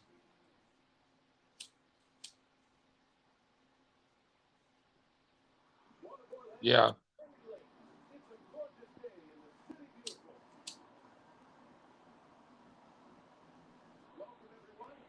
Hey, what's up, y'all? Yo, Spike, what's good? What up, Flight? Man, amazing to be back on the channel, man. I'm doing good. How you living? I'm good. What's your thoughts on all those Lonzo news? Give us your thoughts. Man, when I saw that he won't be ready for training camp, my heart sank. You know, that's just the realness of it, man. and the surgery was like 6 to 8 months ago, something like that. So it's just disheartening. Hurts. It just really, really hurts, man. And I got to come to the grips with the understanding that I might not be able to see Lonzo play at that peak level, which I kind of had in my mind that I felt like he could play at. He might have played his best basketball as far as intensity, athleticism, and just being able to move around the court, like and being an asset as an athletic guard. Yeah, that's pretty much that was all I was kind of thinking. I was hoping to come here and hear all the alternative that he actually was going to be playing. He is all right, and it's Well, just precaution or it's just this, but I haven't really gotten that. Like, I tell you this, Mike. We're gonna hear what the media puts out, and if you want to believe in everything the media say, then that's what we do. I say let's wait and see what happens when he get in front of the cameras, and let's see where he is. I don't believe that we didn't see his best basketball. I don't believe that at all. I think he's a young guy. I think maybe he can get through this and get back on the court. I think we need to take it slow with him if he's still, experiencing pain. And I want to make this clear: there is no such thing. There hadn't been no reports of any kind of swelling. There's been pain and discomfort. So hopefully he can get back. And I hope we haven't seen the best of his basketball. I don't think we have though.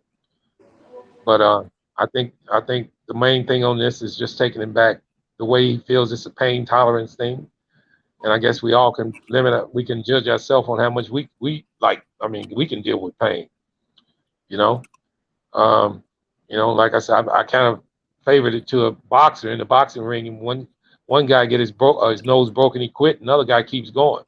So it's a pain tolerance thing. I don't think, like I said, I want to revert back to I don't seeing his best basketball. I don't believe that. I think more is here to be seen, and hopefully he can get back on the court and do pretty well.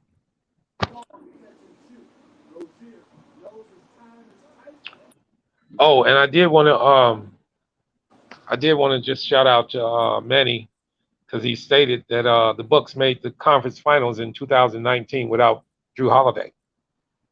And I want to go back to this. They didn't win the championship without Drew Holiday. Mm-hmm. They made the conference finals and they made the move to get there. I believe he said that because you said come close to a championship. And Yeah, because this is it. Yeah, see, the difference in making a championship and coming close to one is getting Drew Holiday. Yeah, but he's just saying you were incorrect in saying they didn't come close because they did come close. Oh, well, okay, well, all right, well, I mean, okay, so losing in the second round. Hold on. You could just say, yeah, you're right. I was wrong. You could just. There's nothing wrong with that, brother. There's nothing wrong with that. No, I mean, what do you do? What do most teams do? They usually find pieces to get them over the hump. He was a piece to get him over the hump. Yeah, and that's fine. We all agree that Drew Holiday was the hump piece for them. But you're saying and that's not to take anything. That's not to take anything away from Chris Middleton because he's a key cog to that team. But I think sometimes you might need that one player or two players to get you all the way over the hump. And I think he was a key component to that. Now, I guess you can say in difference is that Chris Middleton was the reason they didn't do anything last year. I guess we can probably say well, I would have liked to seen him being healthy. I know he makes a big difference on that team. He takes a lot of pressure off of Giannis. Chris Middleton? I mean, yeah, Chris Middleton. Yeah, without Chris Middleton, you can bully Wall and Giannis. Look what Boston been doing. Like you can only play that type of defense that good on them, boy. Like he's still been getting his buckets, but he been like the way he be getting them, the way he had been forcing Giannis to actually play basketball, like that would really get them. Yeah. And to that question, I wanted to ask both of you guys while we're on the panel. This is a hell of a question. I posed it to another panel. I wanted to pose it to you guys in the chat. If Giannis loses his athleticism, is his game over, guys? Out the league. Will be out the league. Him and Zion out the league. Yeah, how old is Giannis? A lot of players will be out the league. how old is Giannis? No. But does this apply to Giannis more than other players? Because how old is Giannis? Play? I think Giannis is what, 27, 26, something like that. I don't know. Yeah, exactly. Of course. Like Giannis can't shoot free throws. Giannis can't shoot a 3-ball consistently. Like Giannis ain't even got a real post move. Like you don't Yeah, think basketball. He just out there. I think Giannis has enough time with the athleticism to grow the rest of his skill set to where when that point comes, then he will be prepared to still be effective. Now, wait Oh, a he minute. just Let me ask you this. At 26, 27, you don't think those sets should be there by now? Every player is different, man. He hasn't needed to do some of the things that a lot of other players had to do to be effective offensively. hey, listen, and you know, and you saying that, and this kind of gonna be micro hypocritical to what I said earlier about Russell Westbrook. That's exactly what Russell Westbrook did his whole career. He relied on his athletic ability. Now when he going to make layups, you realize like he can't make a layup unless it's difficult. Well, that's why I asked the question. That's why I asked the question. Will his skills diminish? Somebody's got background noise. Yeah, I hear him too. All right, appreciate it. That's why I asked the question.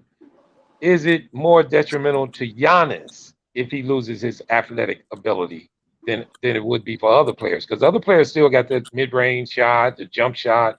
Giannis, like I just mentioned earlier, Like you got to name Milwaukee another was one. player to compare to. Well, Because what's the that? answer gonna Name be yeah, another. regardless. But I mean, just for your Yeah, question's because sake. I really shouldn't have to name another player because there's no other player that relies on his athleticism more than Giannis and Zion. Would I be right to say that?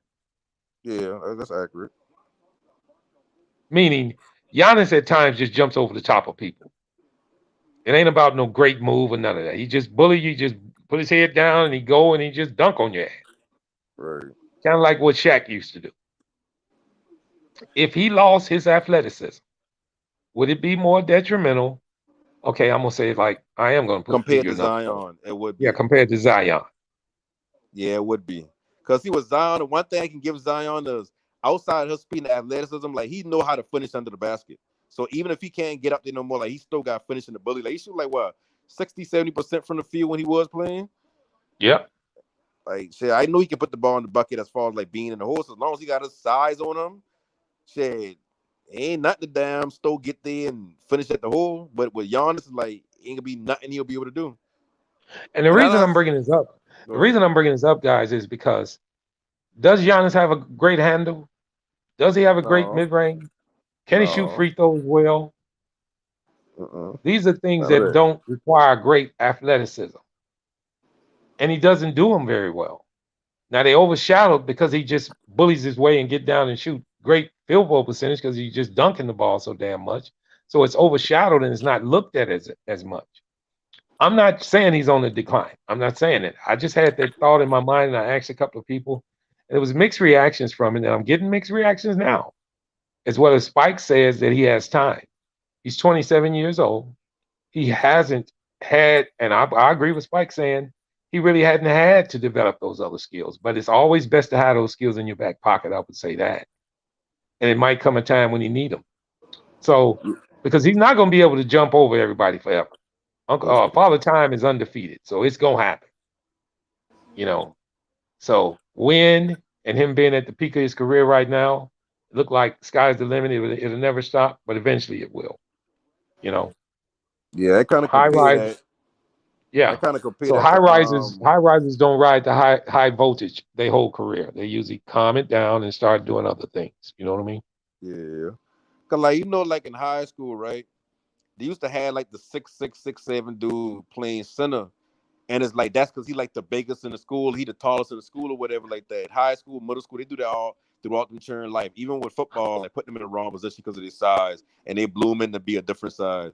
But then you got the 6'7" center in high school. When he get to the college level, it's like you ain't no center. Like now you too big to I mean you too small to play a true center, but then the way your game was like you play like you back to the basket at small forward position or the guard position in the NBA. So like that's how I look at Giannis. Like he can I know he had to use his athletic ability this whole time, but well listen, you take that away from him, like what can he do? Like there's nothing he can do. Like he ain't got no Mm. soft touch around the basket. Like none of that. Like ain't nothing about his game that says, oh yeah, shit. If he injured like a sprained ankle and he can't really move like that, his game ain't gonna be affected. No, like it's gonna be affected. Like if he got one, not trying to wish nothing bad on, but one bad injury to us, that shit gets sapped even to a certain extent, like we don't see players as tall as you in the NBA, but they don't move like you. And guess what they're doing? Yeah. Third off the bench. So to that, is Giannis the best player in the world? No,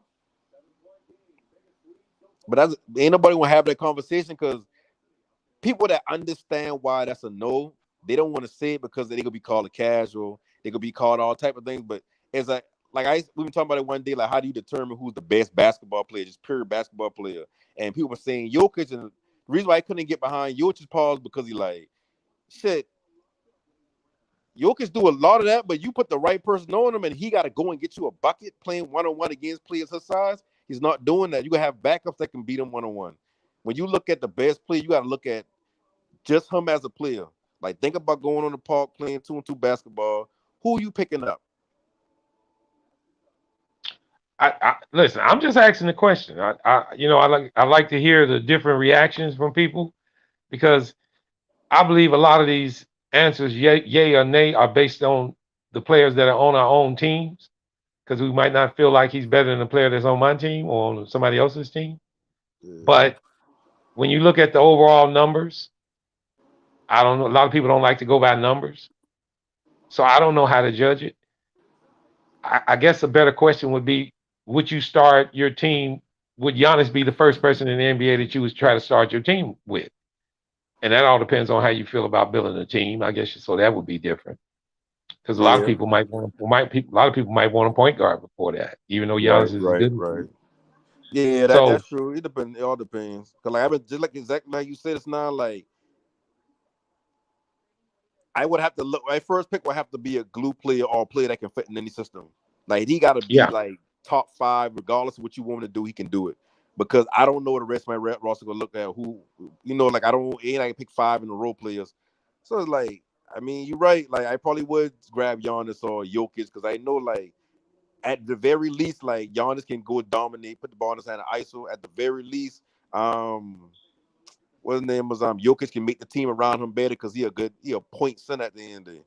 So it's like, but that's why I said the difference between who you think the best player in the NBA is, as far as like, yeah, and that was the reason I started the questioning off. Was he the best player in the world, meaning in the NBA? So Spike, are you still on the panel? He already gone. All right, He's here, but his shit is on mute. okay. Well, I'll go ahead to the next one. Yeah, 'cause I just wanted to throw that out and see how the chat felt about that too.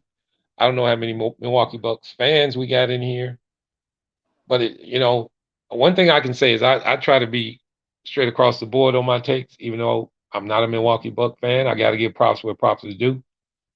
I wouldn't say he's the best player in the world or in the NBA. I would say he's one of the best players at his position, or maybe the best player at his position in the NBA. but is that even fair to say though? Because I mean, every power forward ain't give the opportunity to, you come out with the ball and you gonna make something happen. Like if you compare him to AD, it's like, can you really say he better than AD if AD asks for the ball to be put in his hand? Well, but see, that's your makeup. Does AD excel with the ball in his hand, facing up? I See, mean, but do Giannis excel just being a That's low one of post player? Giannis's plus. That's one of Giannis's pluses. He excels when he gets the ball in his hand at the top of the key and he's facing up. Okay, so like I said, When to in throw it back on return, you. Joel Embiid excels when his back is to the basket down in the low post. So I just with say Giannis, would he succeed just being a low post player? I don't think so. And that's why I said it's a switch up think he between him have and that. AD. I don't believe he have enough moves in his repertoire yet. Exactly. So how do we compare who the best power forward is based off of we asking the do two different things? By effect he has in each game, meaning how he turns the table in a game at his position, how he rebounds, how he draws fouls, how he defends at his position. That's how I do it. So where would you put to. Draymond Green at? I mean, he's not better overall player than Giannis, so he's not even close to me to Giannis. He can defend great. Giannis can too. But no, but like, and I'm talking about Draymond's more so this season. I just mean like, did you ever have Draymond in your top 5 power forwards at any point in time, or top 3? Not Well, top 5, top 3. I just brought this issue up today because I was evaluating Giannis. I never have really judged the power forwards in the NBA, but if you was to put me to it, there's quite a few good power forwards. Now, when you talk about Draymond Green, you're looking for a specific reason of why you got him on your team, because he's not going to contribute in other areas on the court that would probably be more important to other people, meaning he's not going to give you 30 every night. He's going to give you top-notch defense and plenty rebounds, and he's going to be a high IQ on the floor.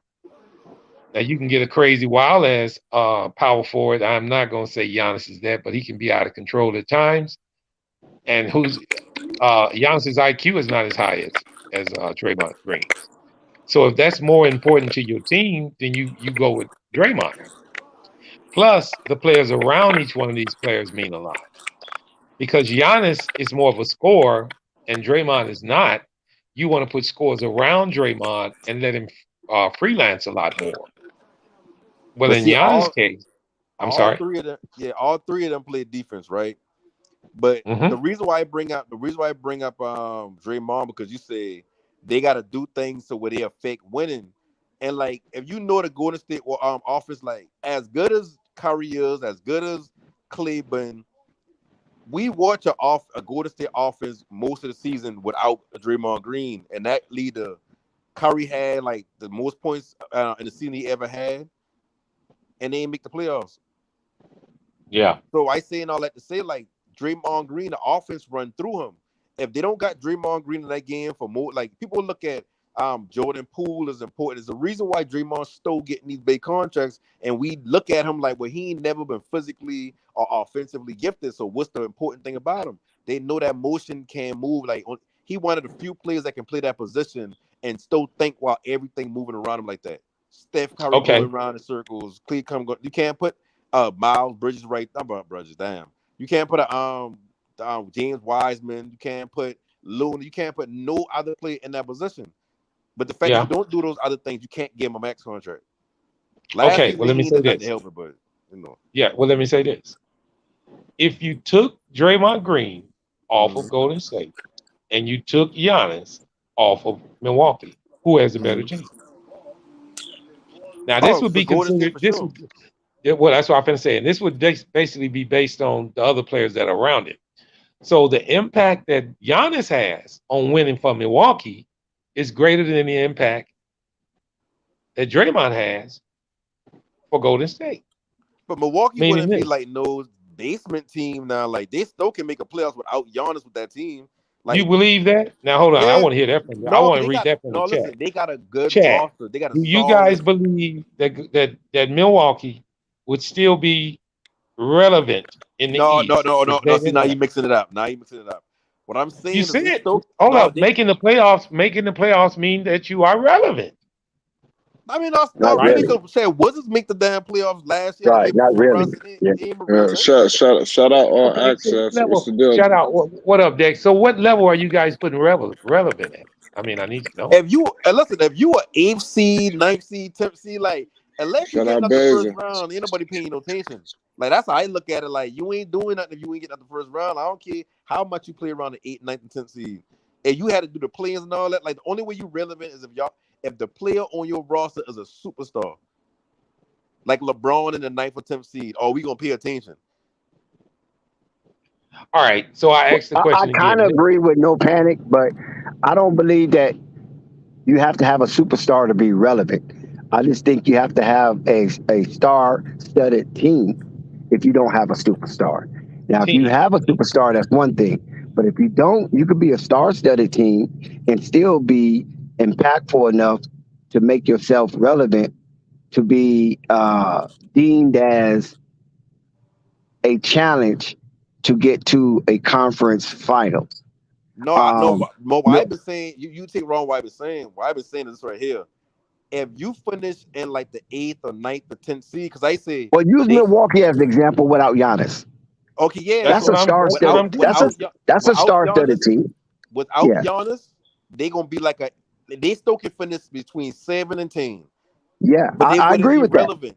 They wouldn't Okay, be and Right. relevant without because they don't got Draymond a Green superstar on the Draymond roster Green, that'll make you and, pay attention to the basement team unless that's your team. But they have two and with, stars on their team.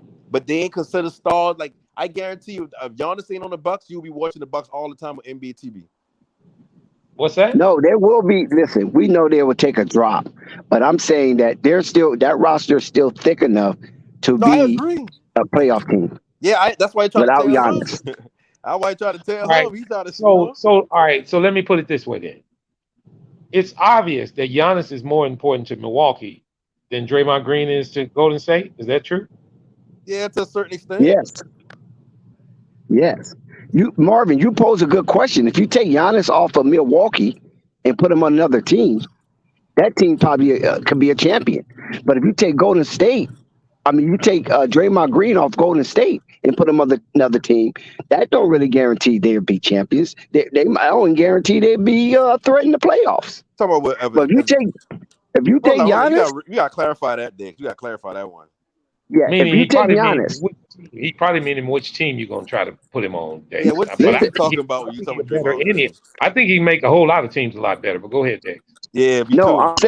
I'm saying we already know the top contenders. Anytime you put a player that's good on any top contenders, that's going to put them over the hump. But we gotta look at it from the medium perspective, right? Like the teams that's in the middle. If you take Giannis and you put him on Cleveland, if you take Draymond and you put him on Cleveland, I'm quite sure the Giannis version of Cleveland will be a tremendous threat to anybody on whatever side of the aisle that you're on, Eastern or Western Conference.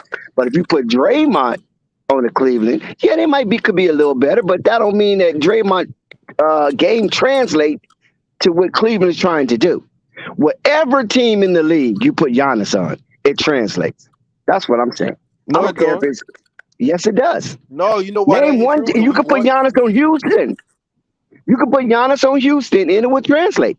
And You you would know see what a you're Orlando. better you know Houston what you're team. gonna do that? You know what you're gonna do when you do that? You're gonna alienate the rest of the roster when you put them on Houston. No, And you you got them don't, two. No, you do because think because about it. Houston is You gotta put the Houston or ball in. Detroit, they can work around with the talent that they have, that young aggregated talent that they have, and you stick Giannis in there, that team will be in the playoffs. But if you stick Draymond Green on one of those teams, I don't know if they will be in the playoffs. That's what I'm saying. No, I get what you're saying. But Giannis is not one of them players that's an easy, like he can go to any offense. LeBron ain't even the type of player that you can go to any offense. He I know, but can. LeBron is. You can't come on now. You No, see no, no, no, now. hear Don't me make a out. straw man You argument. got let We me already know finish. LeBron is a system. LeBron is a And system. that's my point, because he can, if he apply himself to playing off ball or playing the full, he can do these things, but he don't want to do these things because he had to trust But himself to Giannis hold is the rim. willing to do it because he's already doing it. Okay, Giannis don't play point with guard. Giannis, you got to have shooters around him. So if you put him But on what team? Houston, But they don't got spot up shooters all over the floor. Houston got enough decent shooters around that they could use. It's just that what's wrong with Houston right now, and like a Detroit team, that middle is soft like marshmallow. None of So them, you none of can them go got no ahead. point guard like Drew Holiday to play defense. None of them Yeah, got so a you can go 20 ahead mid and score, attack 20 their mid score. perimeter and not worry about what's behind you. But with anywhere you with Giannis, you can't attack just the perimeter like that. I mean, defensively he can fuck with anybody. Yeah, that's a given. I talking about offensively. Like, look who they had around Giannis. They had Drew Holiday who can shoot, Chris Middleton who can shoot, Bobby Portis who can shoot, Lopez at the center position who can shoot, Connaughton who can shoot. Like, their entire roster been shooting. Right. That's why Aim Yep. working with the guard they saying in New Orleans, Eric Bledsoe, because he couldn't shoot. Right. So what I'm saying is you can't put them on Houston and expect for it to be the same thing, because they don't Yeah, have but it'd enough be a players that different can type buy of in and offense out though. shoot. Houston might not have the shooters that Milwaukee have, but Houston got the runners. Yeah, but see, Giannis ain't that. When Giannis want to run, he running with the ball with himself. It would be like that Stoudemire, The ball Steve Nash, Matrix, Barbosa. You know what I'm saying? It'd be like one of that type of team. Yeah, all those guys couldn't shoot like that, but they run up and down the court like gazelles and wear you out. At the end of the game, it's 130 to 119. Yeah, but it's gonna be hard for you to convince me you coming at me as Giannis, and we put a wall up, and because we put the wall But the up, we point we're need. making is that if Draymond can't fit in every offense and be superb like he is in Golden State, what makes Draymond Green is that he got Clay and Steph. No, don't do that. Don't do that. Yeah, Don't do without Clay and Steph, his game will not translate the way it is right now. Because No. those guys, listen here, those guys can shoot so freaking well. Draymond Green can play free safety. Because a lot of their shots don't come off the rim. It comes through the rim. Now, when you play with some other guys that don't shoot as well, you get a lot of shots off the rim, and sometimes you can be out of position, and a lot of your defense is predicated on being in proper position. When those guys shoot, you getting the ball out of the rim. Draymond can get in certain position offensively as well as defensively. So he can so that makes his game what it is today. But without that type of shooting, Draymond Green would be non-void. It's obvious. It's too small. People be bouncing him around. He can't sit in there and tussle with the centers and the power forwards like that. But he has. That's what he do. Because his team shoots so well. No, but that ain't got nothing to do with his physical strength in the basket. When those guys were out and Draymond Green was the only guy on the floor, they stunk. Okay, he was having tantrums over there on the sideline. But you can say the same thing for Steph Curry that entire season when they ain't had Draymond Green. They stunk. That's why I'm saying it's predicated on the Splash Brothers. They need that. Other than that, then they're mere mortals. I get what you're saying, and you can make an argument from your standpoint, but Draymond Green is the center of everything they do offensively. Yeah, you still got to hit the basket. That's a given. But when Steph Curry running through all these different shit, running all up and down the court, all through the screens and all that, all play, and Clay doing the same thing, all play, and if Jordan Poole in the game, he doing the same thing, and you got your center set and pick certain places, and you the man who got to sit there and go through all that just to make the right pass. Well, no panic. Let me ask you this then. Picture this. Picture Draymond Green on Milwaukee and Giannis on Golden State. I think there'll be a decent team if they decide to do like how Golden State do, run the offense through Draymond Green. I think Golden State goes way up, and I think Milwaukee. You say switch them? You saying switch the players? Yeah, switch them. Oh, of course. Like this Giannis alone, absorbs so much players towards him, comes to the basket that you have to leave somebody open. And they built they're a perfect team for Giannis. Yes, they are. Had another center, like a taller center who can actually rim protect behind him. And can Giannis has been recognized as the top 3 player for the past 5 years, right? Depending on how you look at basketball. You know what? And no panic. What you saying that Golden State's a perfect team for Giannis? The Bulls are too. The Bulls are a good setup for him too, because of the shooting around him with DeMar. But see, the thing about that is, even though, and I ain't one of them people that gonna say, "Oh yeah, DeMar can't shoot threes." I understand he just don't take them. It ain't like he just can't. He just don't take them. Like his game ain't that. But it's like now you saying DeMar got to play a role kind of equivalent to a spot up shooter like catch and shoot, or a Iguodala role where he might start a couple of games, might come off the bench a couple of games, depending on what we need that game. I don't like how his game forced other players to change theirs. Not unless you being LeBron. Like LeBron, the only player that I would trust doing that, because I always said, the only player he ever trusts to beat him regardless of what he's trying to do is Kyrie. Kyrie had a catch and shoot. Kyrie could have get the ball and do whatever the fuck he want to do with him. Well, you know what? When you're saying that, I wanted to ask Dex if he's still on the panel. Would Giannis fit well on the Lakers? Giannis would fit well with any team. I already stipulated that. Giannis is very much a plug-and-play player. He doesn't have to dribble the ball. He don't have to play point Giannis. He don't have to do that to be effective. Giannis can rebound. Giannis can block shots. Giannis can do a whole lot of stuff. You want Giannis. You want Giannis or the low brother. Say that again. I said, so you want the low brother. You ain't want Giannis. You want Giannis, but you want him to play at the low brother. No, I'm saying that you can plug and play him in many different formats based on his skill level. Because if he was to go with the Lakers, you got Anthony Davis, right? Right. You still have Anthony Davis, so they're gonna have to be like womp womp womp womp. You still have LeBron James, so they're gonna have to be like womp womp womp womp. And Giannis can play in that role if he wants to. So That's AD if he finally about wants to play to. the 5. Say that again. AD finally about to play the 5. I don't know how they will do it, but I'm quite sure they'll work out something for Giannis. Shit. Because you got that's no perimeter shooting from the post. AD can Giannis do will. it. Listen, Well, Giannis that's can just play the different. That's 5. it. It doesn't matter. They can interchange it I mean, because AD and shoots I ain't better saying they than wouldn't be a Giannis. winning team. I don't. Well, when Let I me when I brought clarify that that real up, quick. I I was ain't saying not they I wouldn't be was a not win. I thinking just AD was when I brought that up, I wasn't thinking AD would still be on the team. I don't think it would fit with AD there. Oh yes, he will. I don't know about that. so with Oh yes, he LeBron. will. Let me ask you a question. He'll be a low post presence like none other. But see that when you say He'll be low another post, it's Karl like Malone almost. he don't got them he don't got no moves in the post. Like he literally big. He don't. I ain't even say literally big. Listen, I it's hard no press. You'll be panic, hard no pressed to find panic, him back no down. panic. You're thinking too deep. When you got a How? player with that type of athleticism and he's going one on one in the blocks, he's going to beat whoever's guarding him, except maybe Joel Embiid. That would be a 50-50 between him and Joel Embiid.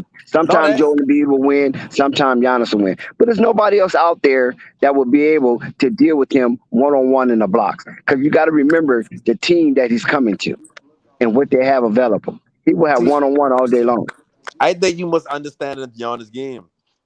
When you look at his game, right? When he get his baskets, he do the same thing every time the ball hit his hands. He'll even be in the So does position where Kareem. he'll back up, reassess the situation, then he'll drive in and try to do that spin move. That's his entire repertoire. He don't got no You post moves. You throw him into the post, he ain't gonna have two moves to put together for somebody to But be that, confused by but see, playing defense. that's where you're mistaken at because with Giannis, he can take a couple of dribbles to the bucket, turn real quick, and do that little drop hook. I mean, he could be successful in that. There's not too many If that people the that can case, he would stop have him. been doing it. He don't need to no in Milwaukee. no panic. I think you missing the point. He doesn't have to have his back to the basket because of how well he plays in the face-up mode. Meaning this, why Right. as a coach would you ask him to do that when you know you don't have no reason for him to do it? But I'm no, not we saying he's talking real about good him on the at doing that. Lakers with LeBron, who gonna be controlling the ball. With Russ, Well, that's who why I gonna said be controlling the ball, so he gonna have to play in the post as a traditional power But forward I or mean, a that's swing dream forward. history He anyway. can't To be shoot. honest with the Lakers, so Like AD been getting buckets from the mid-range jumpers, corner threes. Like Giannis ain't about to bring that back to you. So now you want him to do something he ain't used to doing, or you saying, well, let's take the ball out LeBron and Russ hand and let him do this thing where he run into the basket. But then you got Russ in the game who can't shoot the three ball that good. So it's like it's so. I easy to think say I we can think switch Russ. players, but it's like I mean it might not be I, seamless as y'all think. I think Russ gets a bad case on this, man, because everybody want to always bring up that he can't shoot threes when everybody already knew he couldn't shoot threes. Right? What I don't understand that. Why all of a sudden after I don't know, I can't remember how many years he's been in the league, upwards of 15. Why in the hell do anybody think he pulled his 3-point shooting out the closet yesterday? That shit wasn't there yesterday. It wasn't there. It ain't never been there. Russ got a bad case this year for a lot of stuff that he been doing bad his whole career. It Yeah, was just that's why I magnified. saying that's why I It was saying. magnified a whole lot larger this year Yep, because because he he was went on to the LA. Lakers. Right. You know?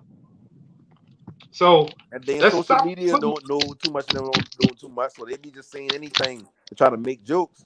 And like this man's a Hall of Fame, and this man's a 2-time MVP. Like this man's a Mr. Triple Double. He could have done that last year on any other team, but he like you playing with LeBron, like you ain't gonna be like when he won with Houston, and he know harder than won't leave. What he tell him? Send me somewhere where I can be Russ. They send him straight to what they send him to Washington, and he been Russ. Yeah. I'm just saying. I mean, I already knew it because I didn't stated it so many times that people really gave Russ a tough time for the stuff that he had already been doing wrong. It was just they didn't really see it that way because he was on the Mhm. Lakers. But Yeah, instinct player. so but my I thing is think this right here. My thing is this: forget Giannis on the Lakers because that's dream history. Right. The debate between who's more impactful, Giannis or Draymond Green, it's obvious it's Giannis. Oh no, Giannis, no, no, no. Hold on, hold on. Damn the debate now. We even debating that. I just been saying, like, based off his definition of the type of play we've been talking about, he said they gotta do a lot for their team. And why I've been saying is for that power forward, like Draymond do a lot for the Warriors, but you wouldn't put him top 3 power forwards in the league. So of course, I agree with that. yeah, Yes. yeah. And then you got to turn around and say, I didn't get a chance to speak on the Jokic and the Giannis. Who would you pick to start your team? To be honest with you, I hate to say it, I'm taking Jokic. Hey, listen, I feel the same way because he can give you more if your rest of your team can't be built up with other stars. Like he at least give you passing, shooting, rebounding. Like he give you a lot more. He's a glue player, or he's a player that can fit in any system. You take Giannis first, like say you need to find a scorer, you need to find an outside shooter, you need to find this, you need to find that. Like I ain't got time for that. Give me a center that can pass. No panic. Giannis, to me, I have yet to see him make anybody better. I have yet to see that somebody said, because of Giannis, my game is elevated, blah, blah, this and blah, blah, that. Or even statistically, if you just want to do the analytic part of it, I hadn't yet to see that Giannis can make anybody better. Now, they can make their game easier, right? You know what I'm saying, but not better. But with Jokic, we've seen that he has made people better, especially in the last 2 years. He has made teammates better. He had a team that was a shell of itself, and he still managed to become a 2-time MVP. And in the midst of becoming a 2-time MVP, if it wasn't for LeBron, Jokic would be the highest paid player in the league. And he's a foreigner. And that says a whole lot. And that's crazy because I mean, shit, they like the polar opposite athlete. Like Giannis, no basketball. Like he had a high IQ, but he don't got the athletics. I don't believe that. And with Giannis, he got the athletics, but he don't got the IQ. Like you mesh them together, they'll be the perfect player.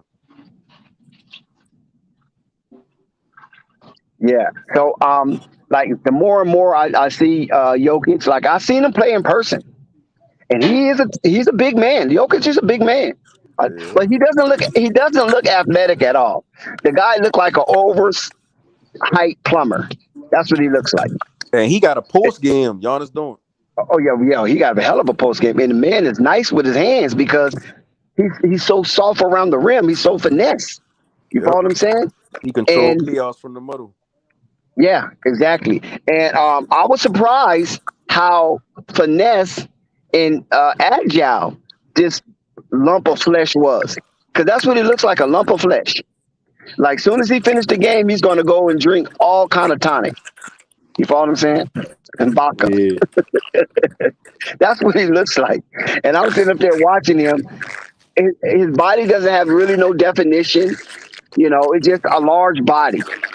But yet, he has enough swiggle to maneuver and get in places that normally big men don't get into and cause havoc. Okay, does Joker have a high IQ? Of course. Yeah. Of course. You see his passes? Yeah, his IQ is understanding of basketball, passing skills, like instincts, and like I said, like he do all that from the low post and the high post. So he can shoot if he ain't got nothing open from the high post, and in the low post he can just take you a little midi fadeaway he got in the post. Like he's a good player. He's a good player. Don't get me wrong. It just Well, mind you guys, I wasn't asking that question like I didn't know. I just wanted to hear from y'all. A lot of people say he's not. They say he's not. His IQ not that high because he don't look pretty on the court. So he didn't get paid for the clothes he came in on, just for his performance that he put on the floor. And the way he walked. Well, I'm not going to challenge Giannis' IQ because I know he's been touched by Jason Kidd. But see, I know Giannis been touched by Jason Kidd and he's been touched by Budenholzer. And both of those individuals bring IQ to basketball. Budenholzer falls off the Popovich tree And Jason Kidd, we already know what he did as a Hall of Famer playing point guard. So I wouldn't challenge his IQ. I won't say he is or he isn't. One thing I know that he is definitely a bull rush. We saw that in the playoffs last year when a lot of his teammates wasn't playing up to par against Boston. He started trying to take the game over on his own, and sometimes he was doing a little too much, and it cost Milwaukee some possessions in crucial moments. Yeah, like like just like with Shaq. Shaq ain't even gonna win no championship if he ain't had a good to great guard with him. That's how it always is. A big need a smaller guard, not smaller guard, but like you need a guard or a wing player that can get you buckets when you need them buckets. You need a dominant score from the perimeter. That's all you need when you got a big physical player like that. But with Giannis, like he need the ball at the top of the key just so he can do that bull rush and a spin. Sometimes he get the dunk, sometimes he just be like a low, underhanded layup.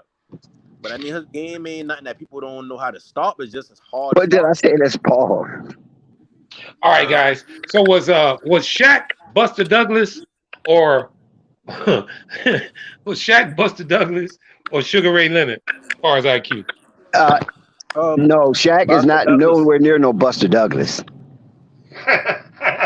But you know what Buster Douglas problem probably been?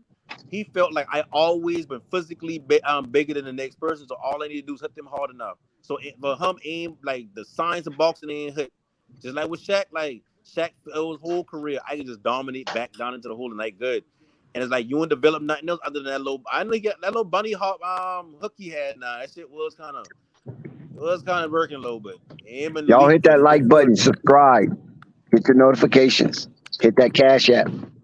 Wait a minute, Dex. I heard you kind of respond to me saying Shaq being Buster Douglas. I didn't mean it in his just total IQ.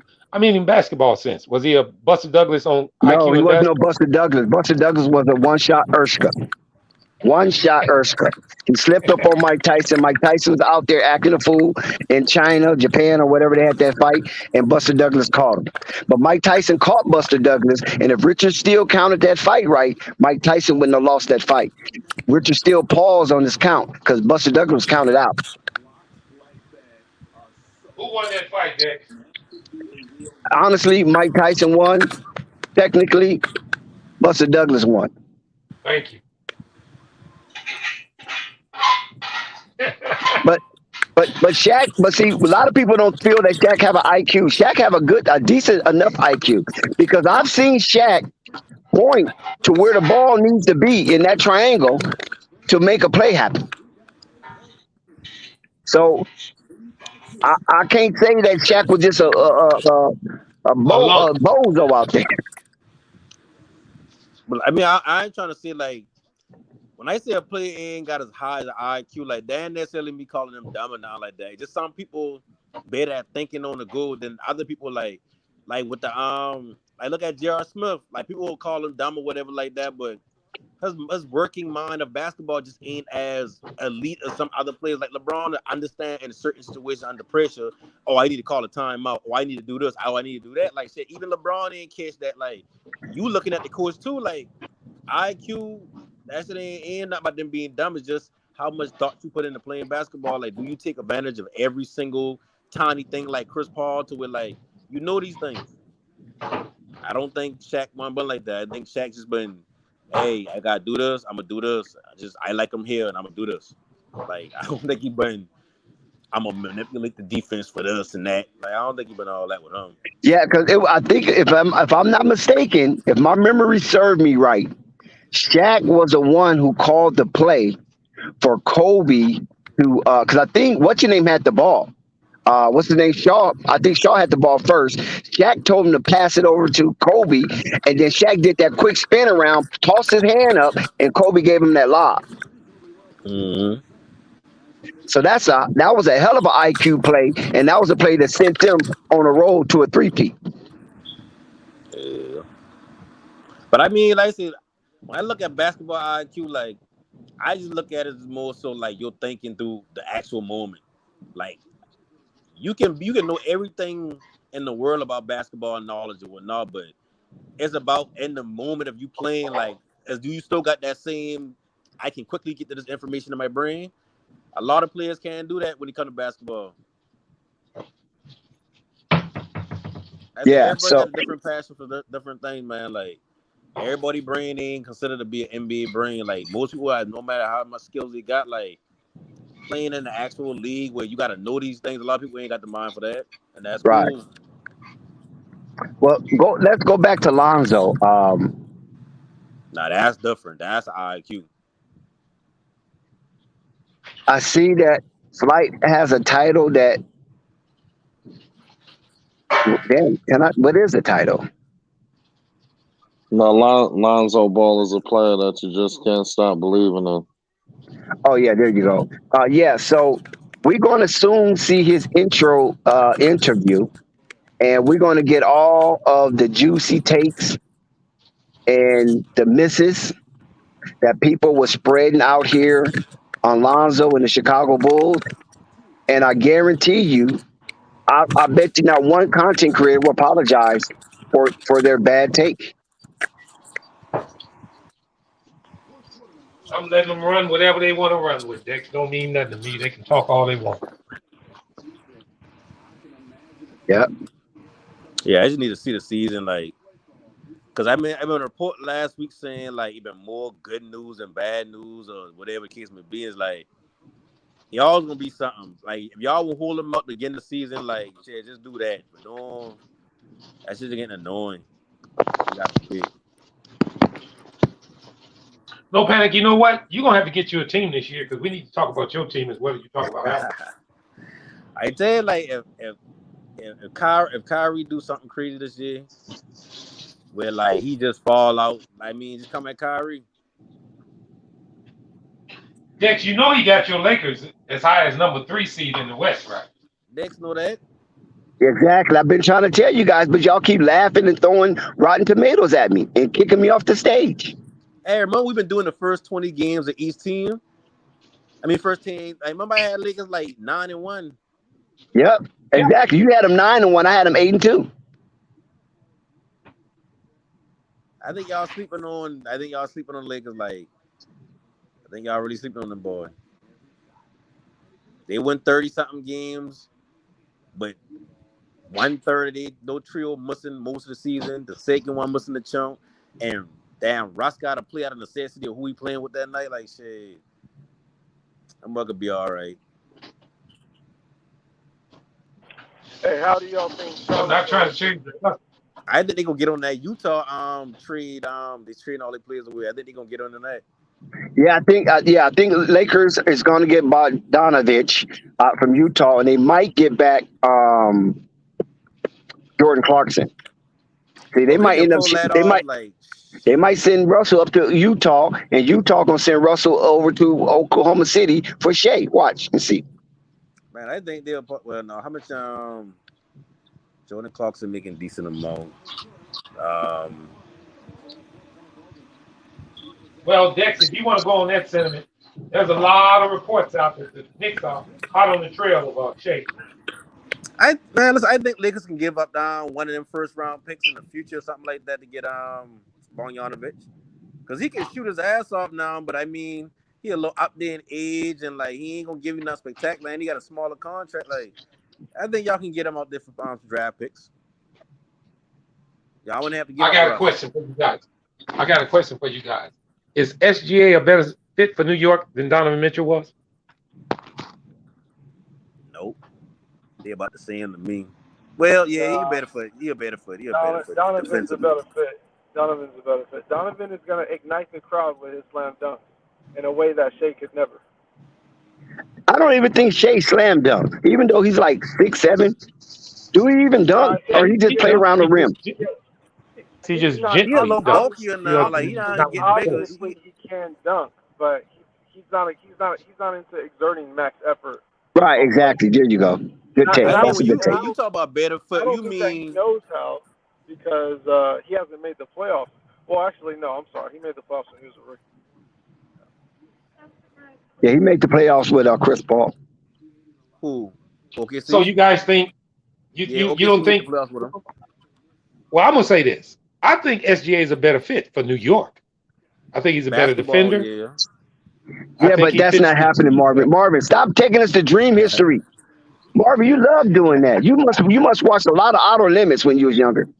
They would have had a 5-day coach if they had get Can't Donovan Mitchell. nobody top you as much fantasy you got with the Lakers. You get upset when somebody else thinks No, something I'm not. else. I'm still in the Matrix.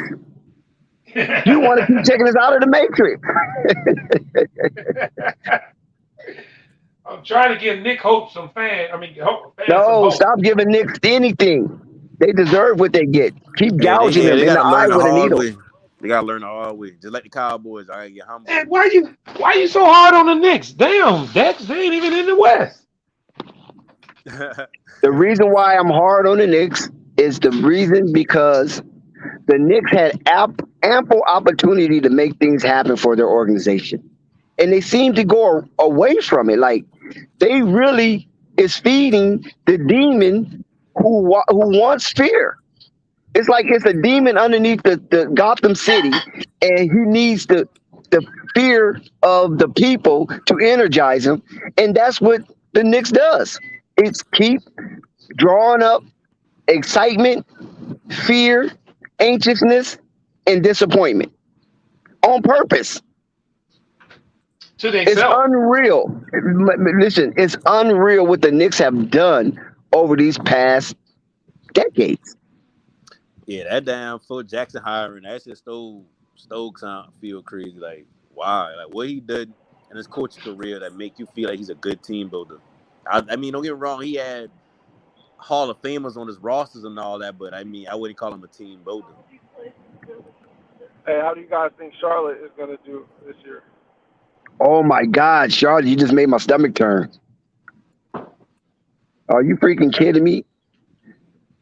Purple Baby Charlotte? be showing up. You talking about the Charlotte Hornets, right? Is that true, Spike?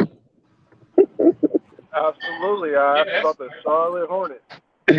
Spike, I'm telling you, man. Listen, the Charlotte. I feel like it's going to be bad, but I want to hear what y'all think. You know? Oh, it's going to be dreadful down there in Charlotte. Michael Jordan and Nick Kupchak have sucked the air out of that arena.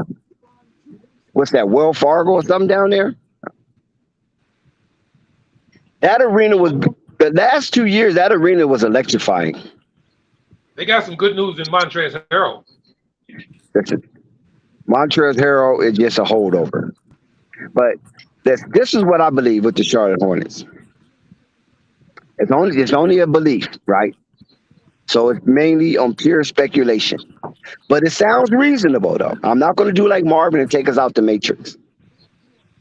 The Charlotte Hornets organization do not want to win. They refuse at all costs to get into the second or even a conference finals. Because if they do that, that's going to cost them at least $200 million the following year. Yeah. I'm talking about outside of contract, outside of contractual agreements. And that $500 million, Mike normally keeps with no quormish. He keeps that. I mean, it's his. Nobody asks him about it. Nobody questions him. It's just his. But if they get into a second round fight and it's feisty, and if they get past that second round into the conference finals, Michael will be pulling his ears apart from both ends because all he sees is dollars coming out of his coffer into others for the short term. He's not even thinking about the cheer, the glee, and the gayness or the gaiety of the fans being able to have something to cheer for. If the new North Carolina fan base want to cheer for something, Mike say cheer for Duke, cheer for NC, or cheer for NASCAR. I'm not doing it. I'm not investing anything extra into this organization. You can't say that now. You can't say that because So, I stay a couple of so, hours from so you Charlotte. telling Like me them every boys time we see love Jordan, some Melo. If them boy decide to trade a lot of these players away and they just be a bad team with Melo, they'll do the same thing a lot of us been doing with the Lakers when they had the young Lakers with Lonzo and all them. We ain't care if they ain't been winning as long as we been seeing them boys develop together. Trust me, they won't care if Melo on a sorry team by himself. No, Boy love listen, him like the no boy like to panic. see him play. No panic. See, no panic. You're taking us out the matrix again. You're following the suit I ain't of, saying if they you're decide to following the start tanking, as long as chemtrails they got of Melo, Marvin. thing gonna And get this is done. why I can say this.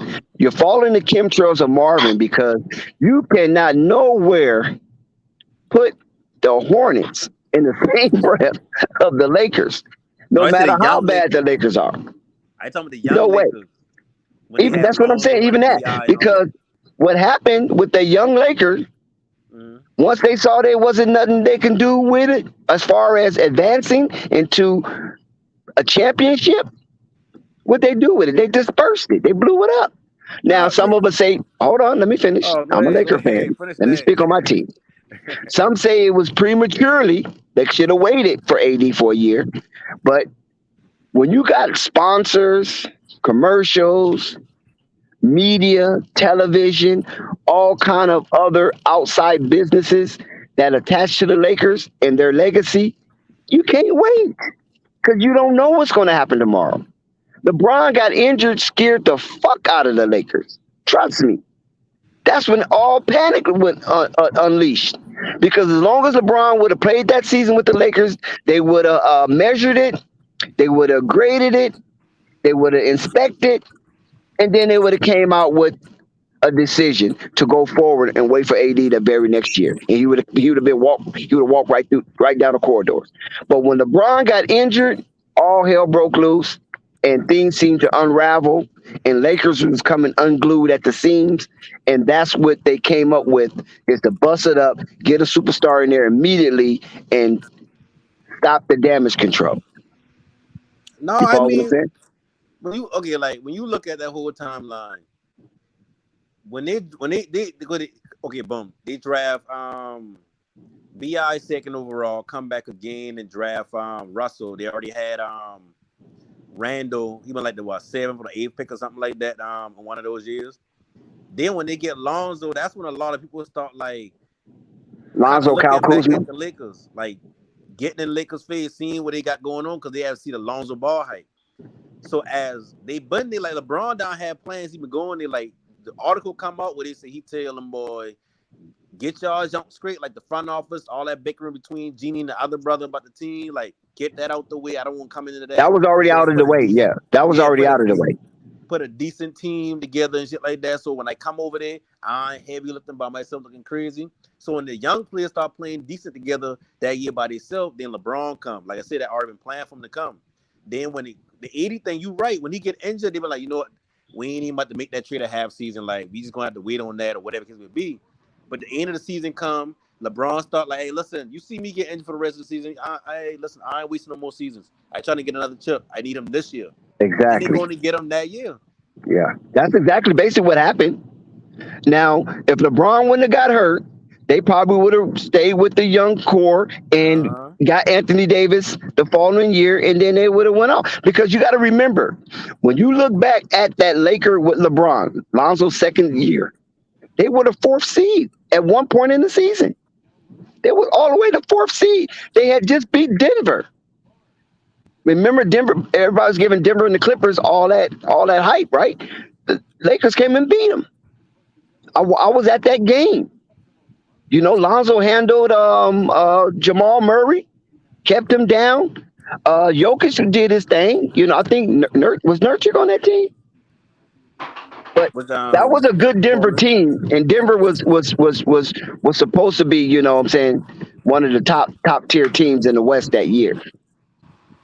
So that was a good team. They beat Golden State on Christmas Day, the reigning champs. Blow them out. You understand what I'm saying? So that show, and then following that, they played the Houston. LeBron gets hurt. They played the Houston Rockets, and they were winning that game. This is MVP James Harden now in the Houston Rockets, right? They were winning that game. Lonzo twists his ankle, and then the whole season just went from there. Yeah, because after LeBron get hurt, like they still been playing good a couple of They stretch of still was games. playing LeBron good. Lonzo get hurt. Yeah. And once Lonzo get hurt, Lonzo supposed to come at the end of the season. LeBron supposed to come back. Once LeBron said he done for the season, Lonzo said he been done for the season. Bi been done for the season. Like a little week or two left for them. The boys stopped chasing that little AFC. But the point of the matter is this right here. That Laker team would have been good if LeBron wouldn't have got injured. So by him getting injured, it was a change of heart. You follow what I'm saying? Because a lot of the media, what they was doing was blaming the kids, right? Saying that LeBron got to do too much for them. LeBron need a superstar so he can slow down his mileage, and the Lakers can have a good run with LeBron. And the Lakers went and they went for it. But at the same time, when they traded everybody, you got to remember now the Lakers protested. This is why I'm so hard on the Knicks, Marvin, because you asked me that, right? When the Lakers saw their young core being mortgaged for a future that was uncertain by bringing in AD, they went out protesting. They went out and surrounded the Staples Center and called for Jeannie oust. They wanted Jeannie Buss to abdicate her throne. This is what they do in LA. This is the point that I'm saying that New York people don't do. They went and said, "Oh hell no! You traded all that. No, get her out of here, man. We need a competent owner. All she's doing is want to have Hollywood parties and and do all this that other stuff. You know what I'm saying? That what you call it? What you call them hippies? Yeah, she want to do that hippie stuff. We Yeah, need somebody that's going to be focused on the Lakers. If you don't believe what I'm saying, look up the articles of the Lakers in 2018, right? Or 2019 and say protest. And you see they was out there in droves. I mean, the media came. It was terrible. And they do not want one thing about LA. They do not want a bunch of angry LA people in one location. And that's what's about to get ugly. yeah, because I'm my fan favorites like that. That little roster been for that. That been like somebody playing 2K. And they want to see a team together. Like they'll get all the players from the Hey, draft. hey, hold Like, on, man. Hold on. Here we go. Listen to this guy right here. Hold on, everybody. Please. Listen to this guy. I don't know who this guy is, but it seemed like him and FYF wear the same pants. You see that? mm, Y'all see that, right? No, I can't see it. I ain't looking at it. What did he say, Jay? This guy, Memphis 10, the agitator. He likes to agitate in these flight sports streets. He said, didn't no fans protest in front of Staples Center? That's so made up. Now, what makes you think I'm going to put such a bodacious claim like that on YouTube, on Flight Sports TV, recorded live, that nowhere in the Matrix you're going to read that fans protested outside the Staples Center and wanted Jeannie Buss oust, wanted her to abdicate her throne? I don't know who this guy is. He won't come on the panel, but he makes these bold claims against people on Flight Sports TV. Like he said, like the BBB team never won in the Drew League. Like he said, the Drew League is really not nothing. I mean, anything that we say, he has a antithesis to it. I don't know who the hell this Memphis 10 is. I don't know who this guy is. I don't know if he's a young man, a teenager, or older man. I don't know. But one thing I do know that he misses on a whole lot of stuff because he's so anti what we got going on here at Flight Sports TV. Memphis 10, you said, once again, did no fans protest in front of Staples Center? That's so made up. That's what he claimed. He's claiming I'm making this up now. all I can say is I remember when that trade going down, a lot of people was mad that they traded young Lakers away. But they ain't even want LeBron. He claims I'm making this up. You see that, right? That's his writing. I didn't write that. That's his writing. That shows you how much lazy research people come with when they're so filled with a viral of hate. That's all that shows. Because all he had to do was Google it. I remember I said, go ahead and Google it, and I gave you a search pattern. But instead of him doing that, his hate and his lazy research, he brings up to Flight Sports TV, and he makes this bold claim that what I'm saying is made up. Please, Memphis 10, what is your aim? What is your purpose? What are you trying to get out of Flight Sports TV? Because you always come up here being anti. It's not like Sky. Sky is only anti-Lonzo, but there's other things that Sky and Flight Sports TV agree about. It's not like Phonics, because Phonics comes spitting some of his facts. He comes up on the panel.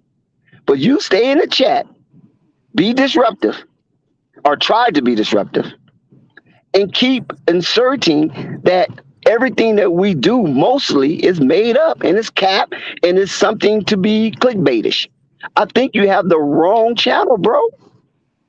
A lot of things we One say. more thing he said. One more thing he stated.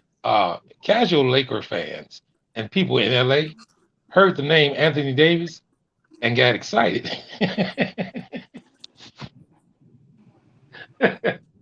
I'm just telling you what he wrote there. I'm sorry. And then he comes back with another one. He won't stop.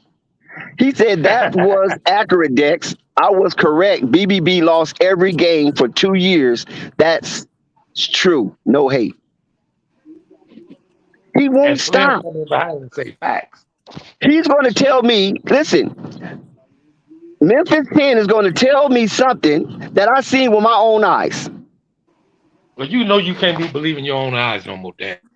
Not only that, listen, Marvin, not only that, this guy Memphis 10 is so erratic, mentally erratic, that I told him, go down into Flight's library. See, I'm a nice guy with this. See, anybody else would blast him. Go down into Flight Sports library.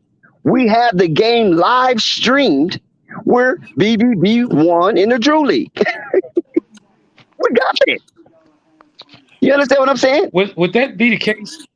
I mean, he's not from Memphis, is he? He maybe he's struggling with that where he is. I don't know where he's from, but he always seems to come up and try to make people be unbelievable. Not just me, it was other people he do that to. But he won't do that to FYF, though. That's one thing he will not do it to. FYF could be 100% wrong, and he'll be like, "Oh, well, FYF, you know, maybe he might not need to talk much on this anymore," or something like that. But he will not say FYF is captain. He will not say FYF is dead wrong and you need to apologize. He won't do that. He either will get out the chat or he'll calmly, slowly back down a little bit, but not all the way out. Memphis 10, please do your research. Whoever you are, I don't know who you are, but whoever you are, I'm giving you this pub. Do your research. We got the game live streamed. All you got to do is Flight Sports TV Drew League. We got the game live streamed where the BBB team won. Curtis Hollins hit the last shot on an assist from Hollywood Ray and went in. Game over. The crowd went wild. So I don't know where you're getting this from. I was there. He say he didn't say that. He said they lost 8 in a row, Dex. No, I got it right here, dude. Don't talk for this dude. He said right here, that was accurate, Dex. I was correct. BBB lost every game for 2 years. That's not hate. So what are you talking about, Marvin? He's right there in his own writing. Read his next. So So Marvin, do you need to do the research with him? Look, I don't even care. I'm just saying what I read. Thank you. Thank you. Then back down. I'm saying that this guy said he's accurate. I'm saying he's not accurate. I'm saying we got footage. Where's his footage? So what is it to defend? Nothing. Thank you. Let's move on. All you got to do is search Flight Library. It's right there. He ain't got to go far if he don't want to Google it. He don't got to go far. If you don't want to Google protest outside of Staples Center for Jeannie Buss out and read the ingredients of the argument why they want Jeannie Buss out, and then come back and talk to me. Or go down into Flight Sports Library. It's right there. Just scroll down. It's not hard to find. And look at the victory that the Big Baller Brand Drew League team had last season, not 5 years ago, last season, within a 2-year span. I was at the game. I was right there filming. So I don't know what he's talking about. I just gave you the scenario on how they won. It was a pass from Hollywood Ray to our man Curtis Hollins. He dunked it. Alley-oop. Game over. BBB wins in dramatic fashion. That's within 2 years. It's right there. We don't delete anything. Dexy also writes, I have called out FYF, and then he got December by it. So I guess he called him out in December. I don't know about all that. Somebody claimed they're the same person. I don't know. Memphis 10, if you could, you wrote, I have called out FYF December. I guess that means you called him out every day in that month, or does it mean you called him out on the 1st or the 31st or on Christmas? We don't know, but I guess you called him out. I'm not having the episode in Memphis 10. I'm just giving you, because you're saying I'm making stuff up. Then you're saying that I was incorrect about the BBB winning when I was there at the game. And I was in LA when the protests and all that stuff was going on. I'm giving you sources that you can look up. You can look up Yahoo.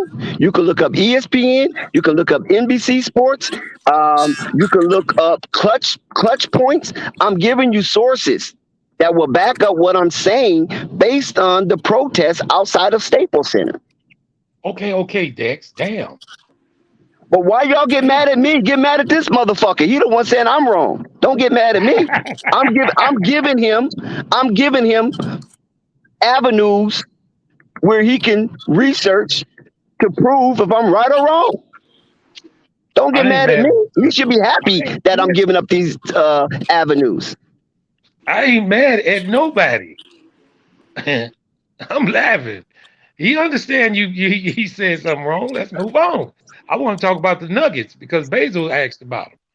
But if you ain't through, continue on. No, I'm good. And it's not an episode. The only thing I'm reacting to him saying that I made up something. I didn't make this up. This is true. There was protest days, not only one day. It was a few days in a row. People showing up at Staples Center protesting with signs. Thank you, Jessica. I did figure out DC meant Dex. Okay. All right, go ahead, you guys. To the Nuggets. Listen, I told you a long time ago that Flight himself vets me on a lot of things that I say, because some things I say is controversial. He makes sure before I proceed, Dex, you sure is right? Dex, you sure? You sure again? You understand what I'm saying? Because a lot of things I say is controversial. Sometimes I break news. Sometimes I break news on BBB. Sometimes I break news on the boys or whatever.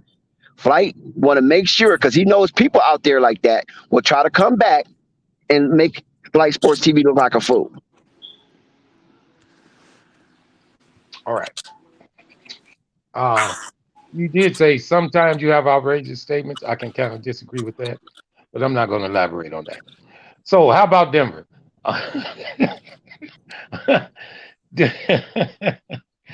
Denver guys, up and coming team with new players coming back from injuries.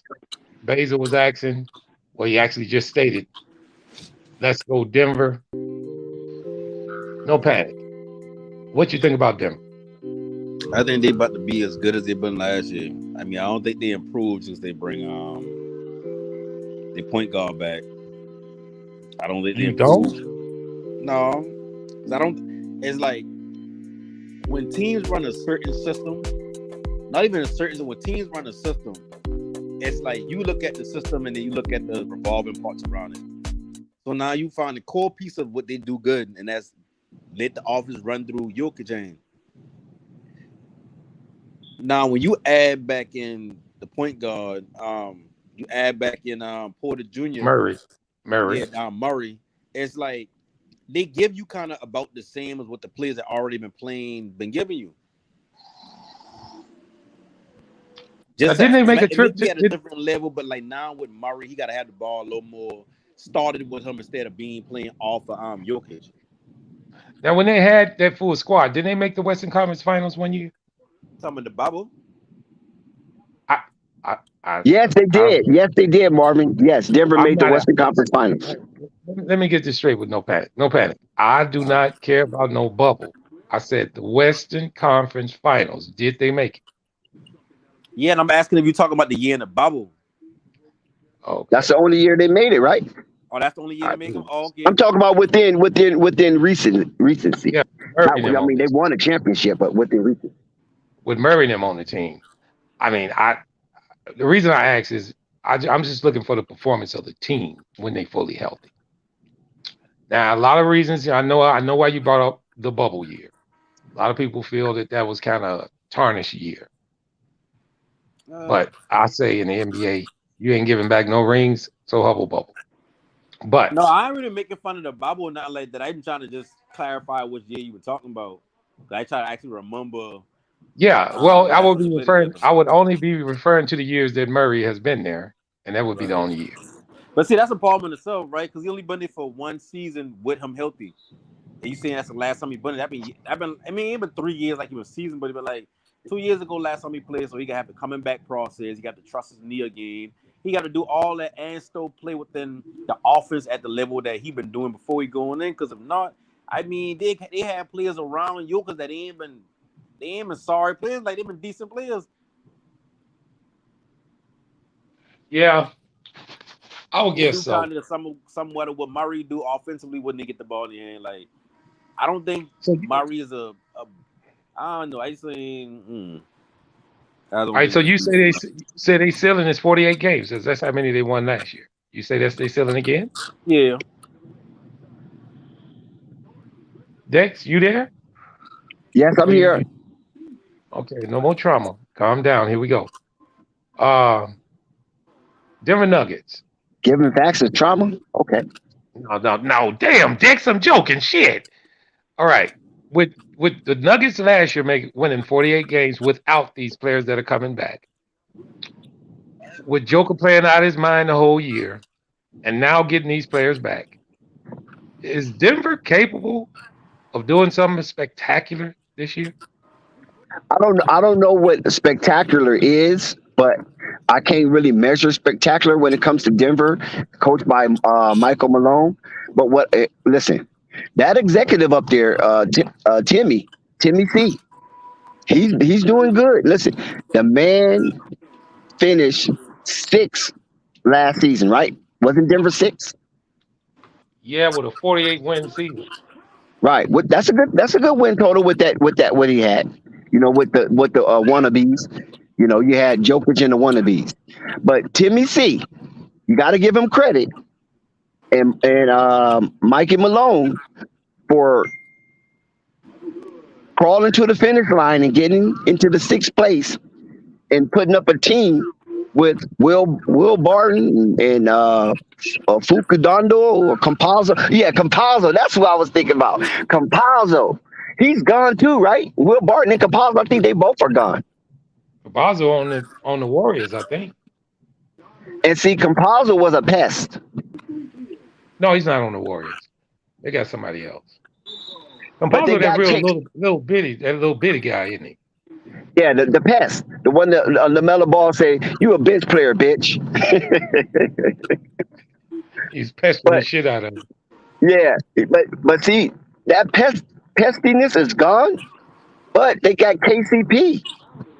So Timmy C is still making moves. And I just believe that Jokic really doesn't feel respected. Even though he's a 2-time MVP, even though he was formerly had the richest contract in NBA history, that was out of 75 years, and only the GOAT himself had to surpass that with his current contract with the Lakers. That he don't feel respected, and I believe Denver as a team doesn't feel respected.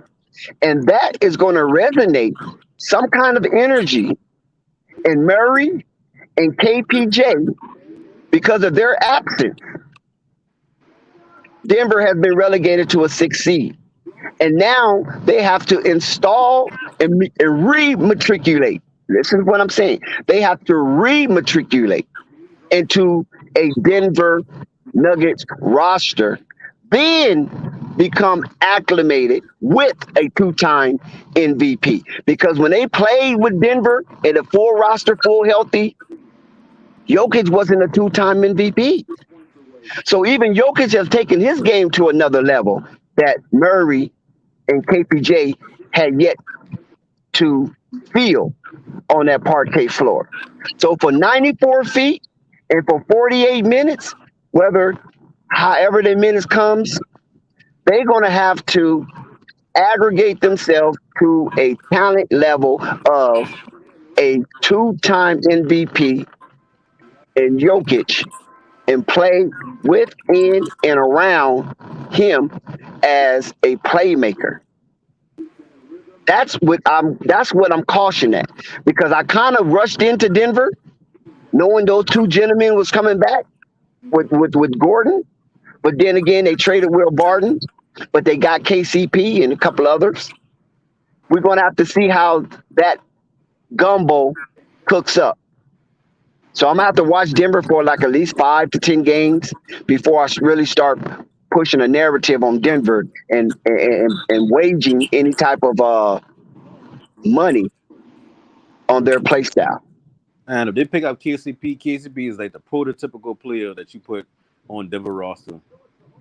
Like that's the type of player they go after. I wouldn't be surprised if one day you see them trying to go after a player like Seth Curry, like players that know their role, play their role, but can also kind of like get their own basket to a certain extent. That's KCP. He can give you what you need around your. Okay. All right. So in your take, no panic. You had them finishing with the ceiling, basically the same thing they had last year. Yeah. With these additions, including KCP, the one you just brought up, you don't think he gives them 1 to 2 more wins? KCP, no. And you don't think Murray, the combination of the players that they getting back with the addition of KCP, they can't be better than 48-win team? I mean, they could be about the same. Like if you won't give them 50 wins instead of 48, I mean, you can do that. But I mean, I don't see them taking another step. I don't think. You mean in the playoff? You mean in the run to the championship? Yeah, I don't see. I don't see them winning like no 60 games, nothing like that, just because Murray back. But I also don't see them doing too much differently in the playoffs. I don't think Jokic style even built for playoff. I think they need somebody who can go get a basket. Jokic style ain't built for playoff? Are you out of your mind? Are you mad? They ain't. Why they ain't going nowhere yet?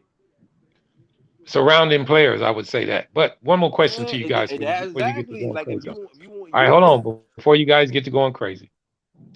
So, with Dex's take and yours, I'm in the sentiment that Denver has a decent squad. Yeah. And with that being said, how far they go in the playoffs, guys? Shit, second round, finals, not finals, the conference finals at best. Dex? You're talking about a healthy roster, right?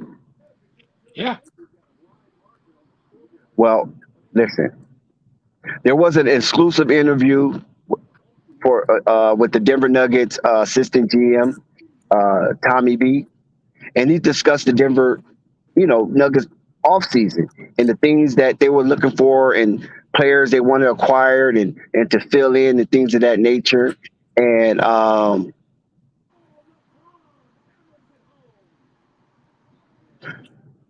forgot. Yeah, Timmy T is gone now. Oh, I forgot about that. What?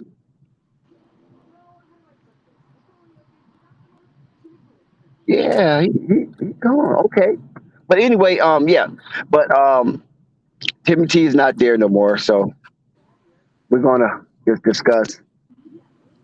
Who's Timmy T? He was like the player, like he was like assistant GM, player operations, some shit like that. But he was good at what he did because he was there for like 2000 since 2023. He was there with the Gordon Haywards and all that type of stuff. You know what I'm saying? With I think he got there with Tyrone Corbin. I'm not sure.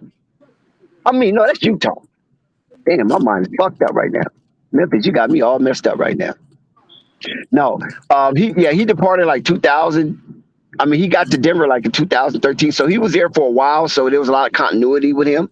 But then he departed to Minnesota. But nevertheless, the Denver Nuggets added new faces to their roster in free agency, right? So they executed a couple of trades involving of the likes of Jermichael Green, Will Barton, Monte Morris, and they also made a back-to-back league MVP Jokic, the highest paid player. As I keep iterating, that means a lot to me in the NBA history with the new Supermax contract extension that they had.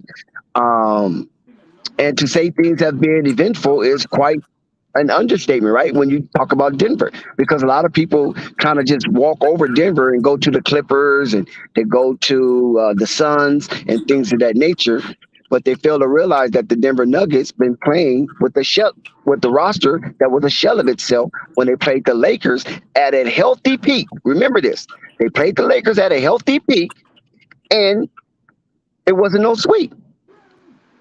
This is why a lot of people feel good about Denver. So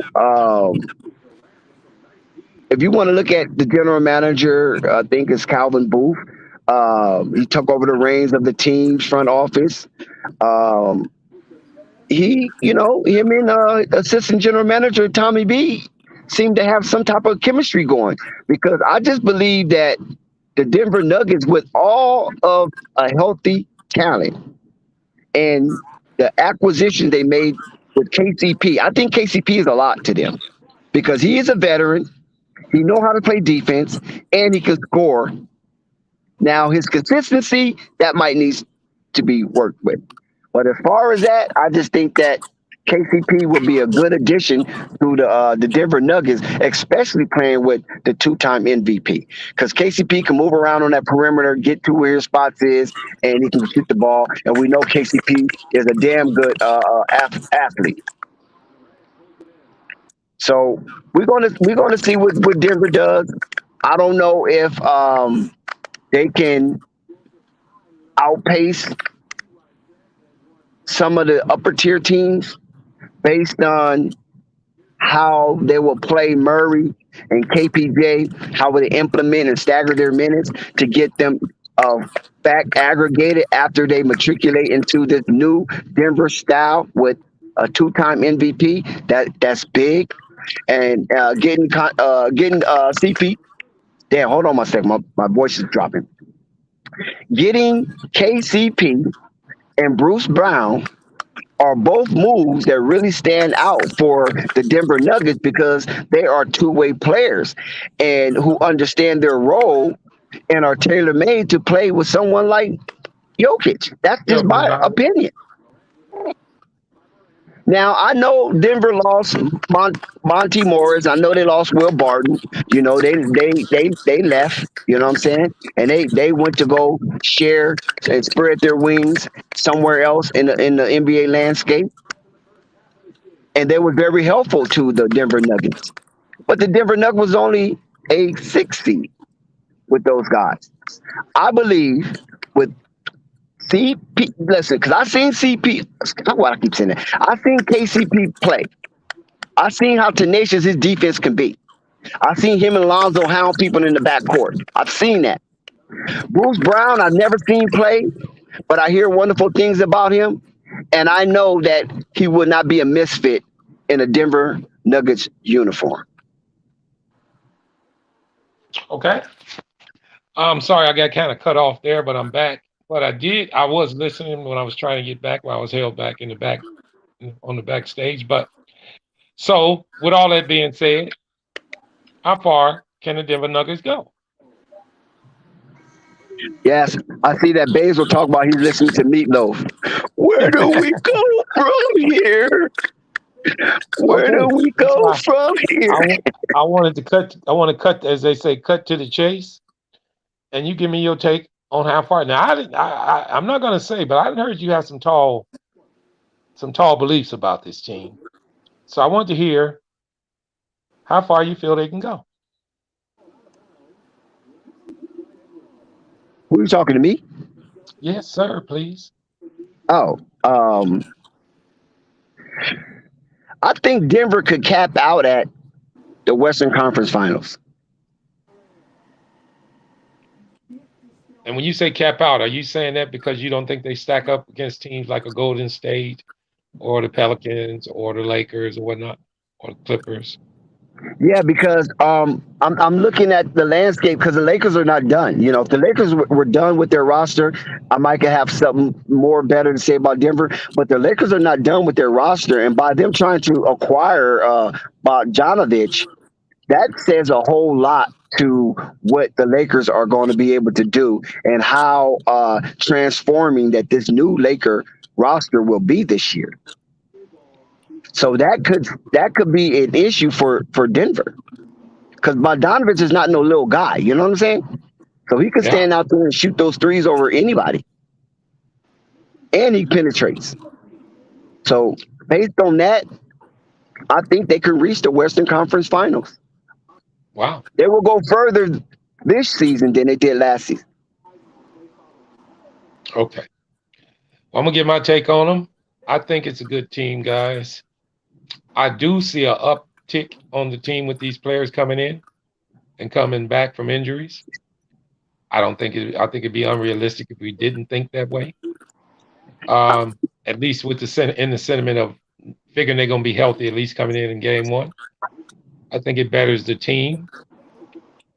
I think chemistry is going to be a factor. I think it might take 20 to 25 games to really see how good this team can be. And I think this team is another one of those, like I got my Bulls and the Clippers, dealing with health. Yeah. I think health can be a big issue with this team. I really believe a fully healthy team is a damn good Denver team, but because they haven't been together in so long, I think it's going to take a little time. And if we talk about championship in the first year of these guys coming back, I wouldn't put that there. I would do anything for love. And I wouldn't consider it simply because of the competition in the West with other teams already being together and going through it and But I whatnot. won't do that. So I'm gonna say a 5-6 seed, only because of the competition in the West. Depending on their health going into the playoffs, hey man, this team is dangerous if they are healthy, especially if they didn't start getting glue together and they start gelling. They can go as far as their health can take them. I really believe that. I did want to ask you guys before I head to another team. Can you guys call anybody off their bench? That's the beauty of it. Talking about the Denver Nuggets? Yes, sir. Let's see. I know Basil can, but I needed it from you two. Who will be relegated back to the bench? Yeah, KCP. KCP's going to be on the bench. Backup big man. Who is that? Listen, that's the beauty of their team. They got a bunch of no-name dudes who understand the role they're being told to play. That's what I said earlier. The no-name team. Okay, who is their back? I mean, I haven't never heard of. You got the rookie that they drafted, right? You got Chris Braun, right? That's the rookie they drafted. I mean, because I didn't watch him very much last year, so I didn't see who came in. You're going to have Bruce Brown. I think Bruce Brown going to come off the bench. Oh, that's right. They got him too.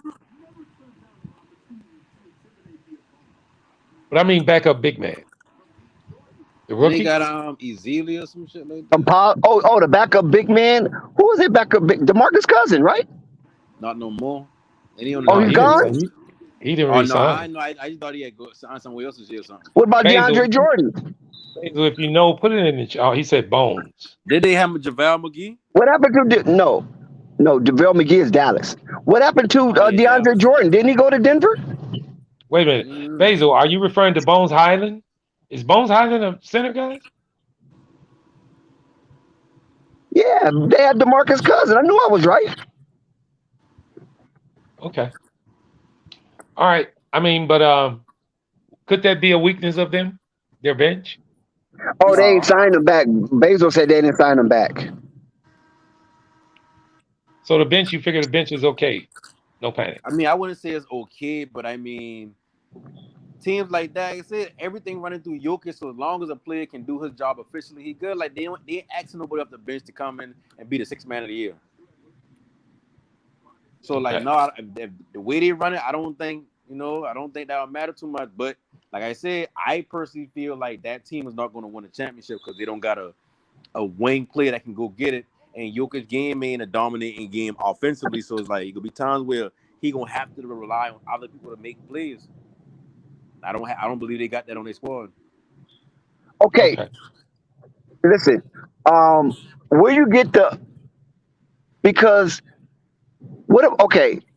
What? Oh, shit, I'm so confused. So you telling me the Denver Nuggets didn't sign a backup center? DeAndre Jordan Yeah. is not there no more. You saying DeMarcus Cousins not there? That's the What? reason. That's the reason I'm asking about their backup center, Dex. That's why I'm Somebody said asking. they signed DJ. I mean, Bezos said they signed DJ, and Matter have these. I think it's saying I'd rather have DeMarcus Cousins. So they signed DJ. DeAndre Oh, they Jordan got just DJ. signed. Okay, yeah, okay. So DJ's still there. Okay, that's the thing.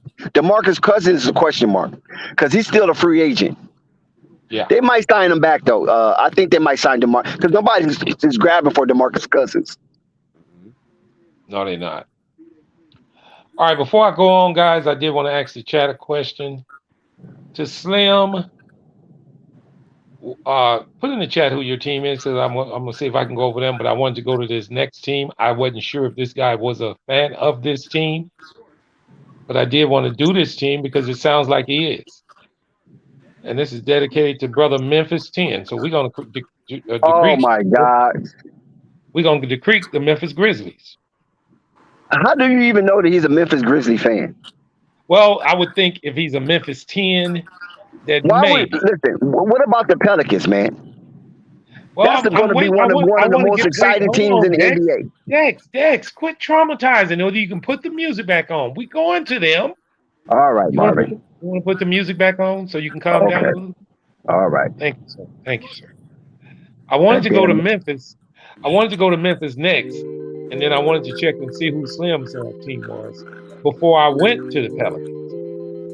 Because I'm going to do one more team in the East, and probably the last one I'm going to do is the Bulls. But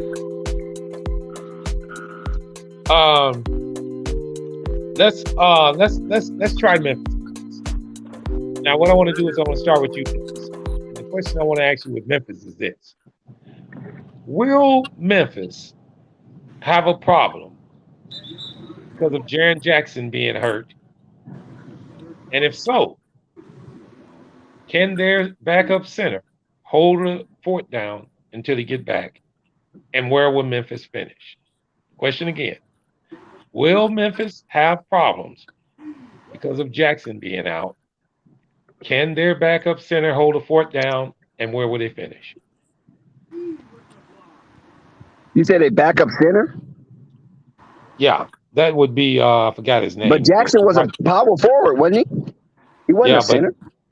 But they're not good. I don't know about. He was a power forward, but that center is going to have to take up a lot of duties, as far as rebounding and You got blocking Steven shots. Adams as a center. I know it, but that means he's got to double the load. He's really got to come on. So I'm asking. Okay, I would say I'm not even going to mention a backup Brandon power Clark. Marvin, Brandon Clark is a backup power forward if he's still there. He won't give you what Jackson is going to give you. So the question I'm asking you is: will he be will it hurt them dramatically? And can the center of that team take up that slack for the miss back block shots and rebound? I don't know. Xavier Tillman got to get on his high horse because Steven Adams is Steven Adams. He is who he is. He ain't gonna do no more. He ain't gonna do no less. Right? Aquaman. That's the best you're gonna get out of Aquaman. Right? But I don't think it's so much Jared Jackson because they do have Brandon Clark, who is an outstanding player. You know what I'm saying? He's a Gonzaga West Coast kid. They also have what's the other boy name? What's the other guy name, man? Xavier, right? Something Yeah, Xavier. yeah. Yeah, Xavier. So they have him. He logged minutes. He don't get paid much, but maybe he got to, like I said, he got to get on his high horse and double down because of the absence. But Brendan Clark is good. It's not too much of a drop off from those two. It was flip a coin who's going to go and start. They still got Jared Clover cover. Oh my God, my voice. Culver. Culver. They still got Jared Culver. Um, you know, he played minutes with them. I remember him in the bubble. I remember some of these players in the bubble playing the Pelicans when I'm not watching the Pelican games, and the Pelicans I think beat them twice. John Morant, of course, his rookie season and things of that nature. But I remember some of these players getting some ticks on the court. So it ain't like these players are just you know a puff in the wind. You still got your Dalen Brooks. You still got your Kennedy Chandler. You got a few players that's from Memphis that can hold the fort down. Because when John Morant went out, Memphis was like 16-3.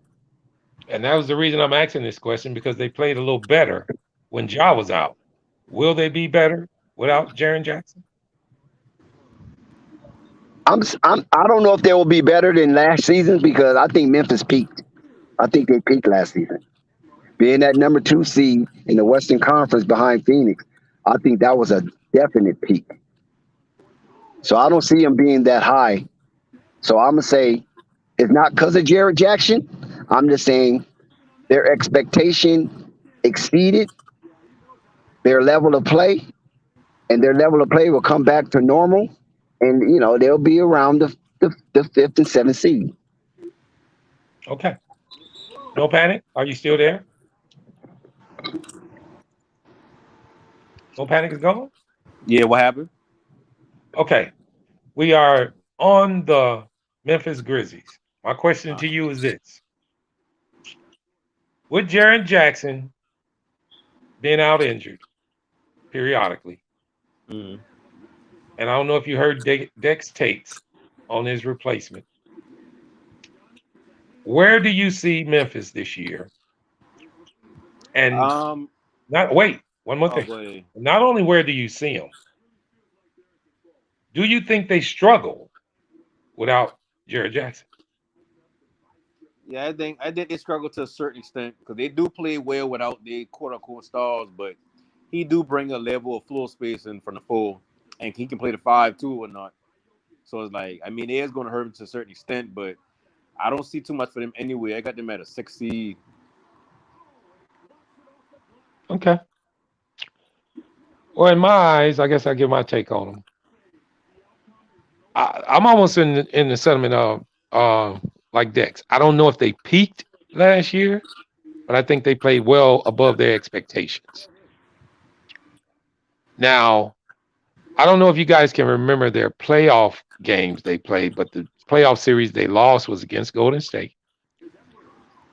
And I really believe a little bit of their young players came out in that series because they were a little mouthy in that series, even after they lost. It was almost like it was, it's like when you're younger and the other team's bragging, you might want to get into a fight or something. It felt like they were I don't feel like they felt they were disrespected, but they were like, well, these guys talking all this noise, we're going to get them next year.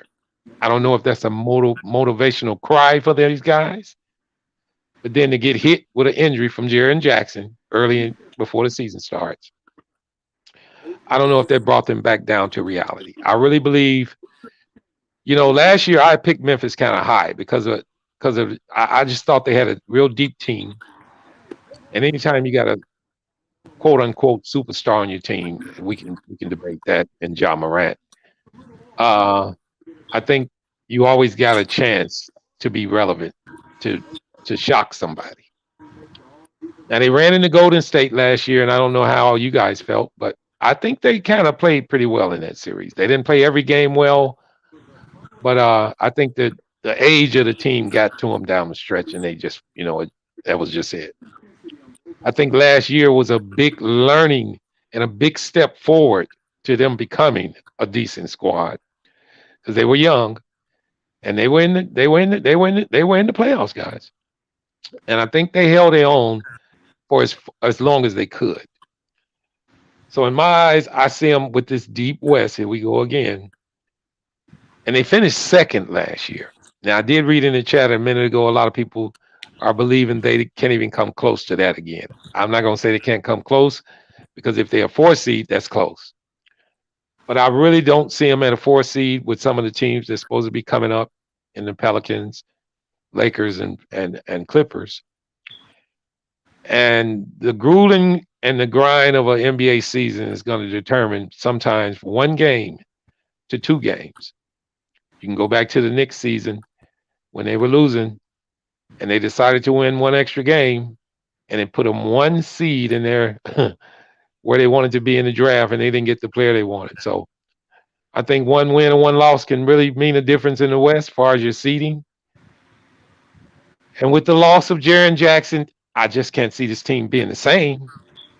I mean, who did they pick up? And then I think I did read in the chat that they lost some of their depth.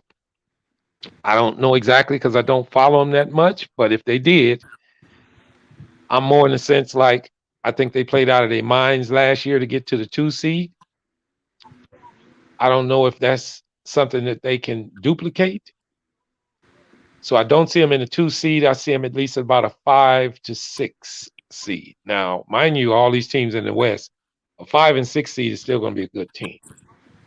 So I do see them about a 5 or a 6. And the backup point guard, Trey Jones, in there. Who else did they lose off that team? They lost somebody else. I can only think of Trey Jones at the top of my head. Trey or well, okay, maybe a better question. Jones. You said Tyus Jones. Yeah, Tyus Jones. Okay, well, maybe He a played better big question part of is their who. bench. Maybe a better question is who did they pick up?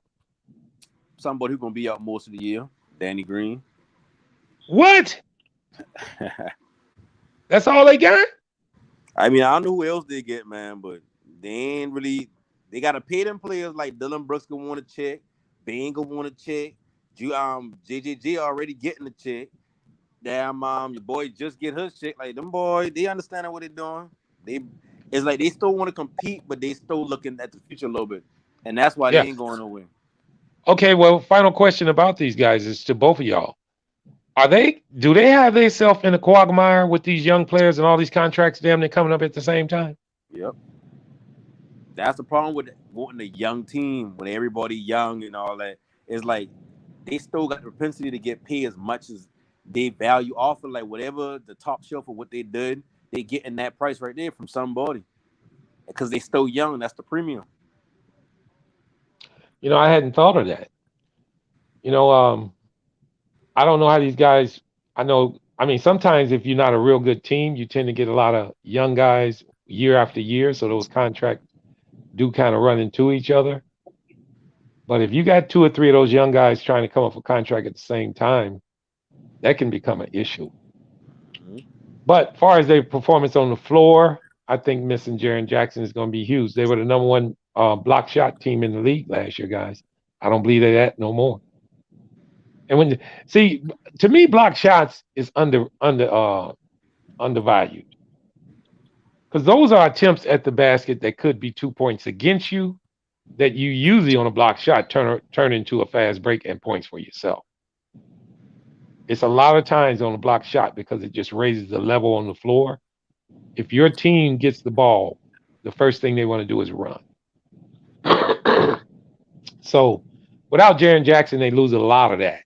A whole lot. He led the league in blocks last year. So, without we just gonna see what Kenny Lofton Jr. gonna do. Let's see what he do. Let's see what he do. He have a half a block shot. And then the guy they drafted this year, CB. We're gonna see what them two gonna do. Like Kenny Lofton Jr. What he did with Chet inside that jump. I don't look at it like that's so much of a big deal. Like he gonna be a big factor. I think he will be a good rotational player off the bench, like at the end of the bench. But that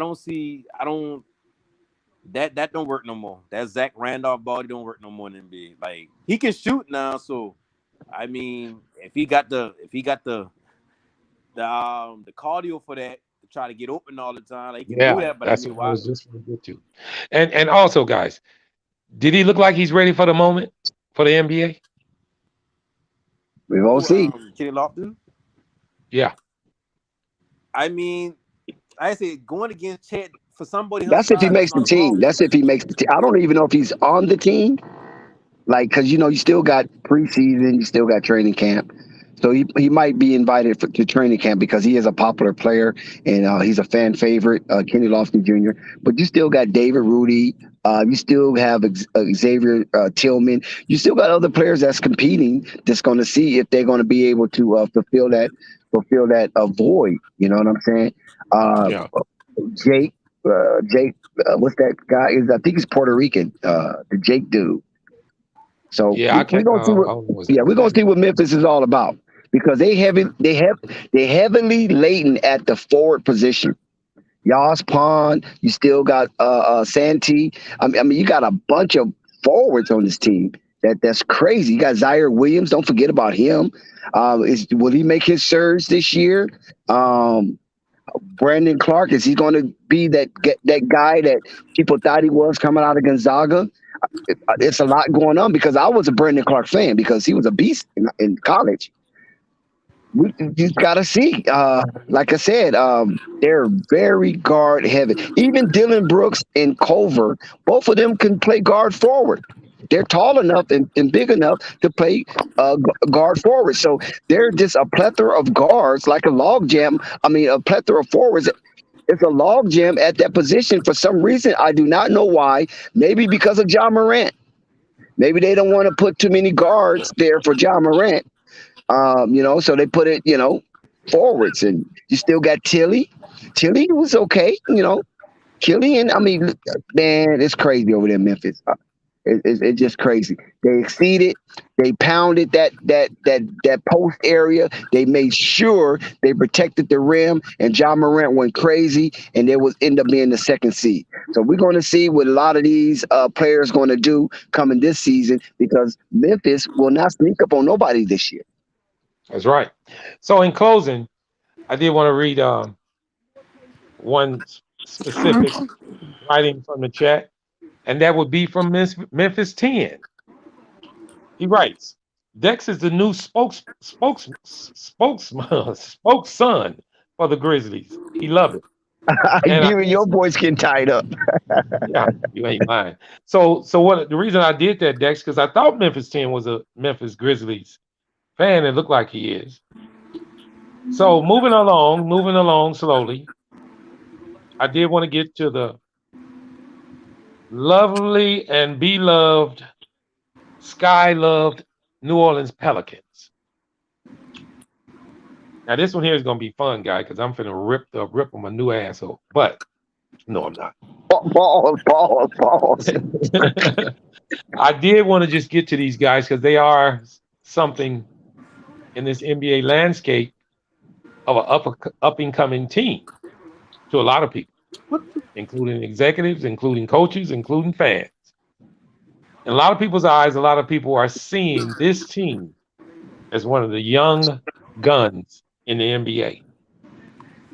Now, I'm gonna start with you, No Panic. And the question are you there, No Panic? Yeah, yeah. All right. And the question I'm gonna pose to you is kind of unorthodox. Because I think we all know what bringing Zion back can do for this squad. So I'm not gonna ask you that question. The question I'm gonna pose to you is this. With you seeing the Pelicans from last year, with you anticipating Zion Williamson coming back, and with the role he's going to play on this team, will there be discontent on this team due to the fact that they have quite a few players on their starting lineup that's kind of used to scoring, and things might change this year with Zion coming back? Do you see the Pelicans gelling well enough and being able to reinsert Zion back to this offense and have a push through the NBA landscape and I'm not going to say win the championship, but be a part of the playoffs, not the play-in, the playoffs this upcoming season. Again, the question is this: do you see the Pelicans with Zion coming back, and with a lot of people saying it should fit fine, but all us knowledgeable basketball fans knowing it's only one basketball out there. Do you see them pushing through the NBA and making the playoffs? And if you do, where do you see them fit? Yeah. Yeah. Oh, you Oh, go talking no ahead. panic? My bad. Yeah, no panic first. I got a different Yeah, I question got for you. them. I got them. A 4 or 5 seed, and I think ain't gonna be no problem putting Zion in it. Like I said, Zion ain't one of those players where he gonna demand the ball a certain area. He need to get it there. So like he gonna play within the flow of the game. Meaning like he gonna get offensive rebounds when he do get the ball. He ain't got a supreme post move and nothing like that. But shit, he quick and agile down there. So I don't think he gonna disrupt nothing at all. They gonna put the ball in CJ hand. They gonna let Bi do his thing. Like it'll be different if Zion been a Bi type of player or he been a Russ who need the ball type player. But you talking about a player who can shit, he been getting what 20, 30, 20 to 25 points a game when he been healthy. And they ain't really been drawing up nothing for him. It was a different team when he was getting those points, but continue on. Yeah, but everybody said it like he do the work that a lot of superstars don't be doing. Like he get a lot of those garbage baskets. Not in a bad way, but like he'll go get an offensive rebound. He'll stay down there and try to rebound and get it. Like he ain't about to just okay, well they must him, so let's go back down and play defense. Like he got enough speed and agility to get back. He fit in with your defense because you're gonna have a big player like Valanciunas who gonna set a lot of those screens for the team, really. So I mean, I don't see no problem with him footing in as far as like sharing the basketball. I don't know. I just don't see it. Okay. Before you give your last statement, I just want to remind you of this, and I know you know this already, but I still want to bring it to your attention. You know there is only one ball on the floor, and you know how many times Bi shot, and you figured how many times Valanciunas had his shots, and who shot it. End of the shot clock. With Zion coming back, your final question to you. Obviously, you see no discontent on him coming back. You said a 4 or 5 seed, correct? Yeah. That's your final thoughts? I mean, shit, pretty much. Yeah. I don't know what else to say. Like I don't see it being a problem. Like you see him being a problem when he come back. No, I'm not. I'm gonna give my take last. I'm gonna go to Dex Oh, for this next. Okay, Dex, are you ready? Yes. All right. My question to you is this: we all know what the Pelicans were last year.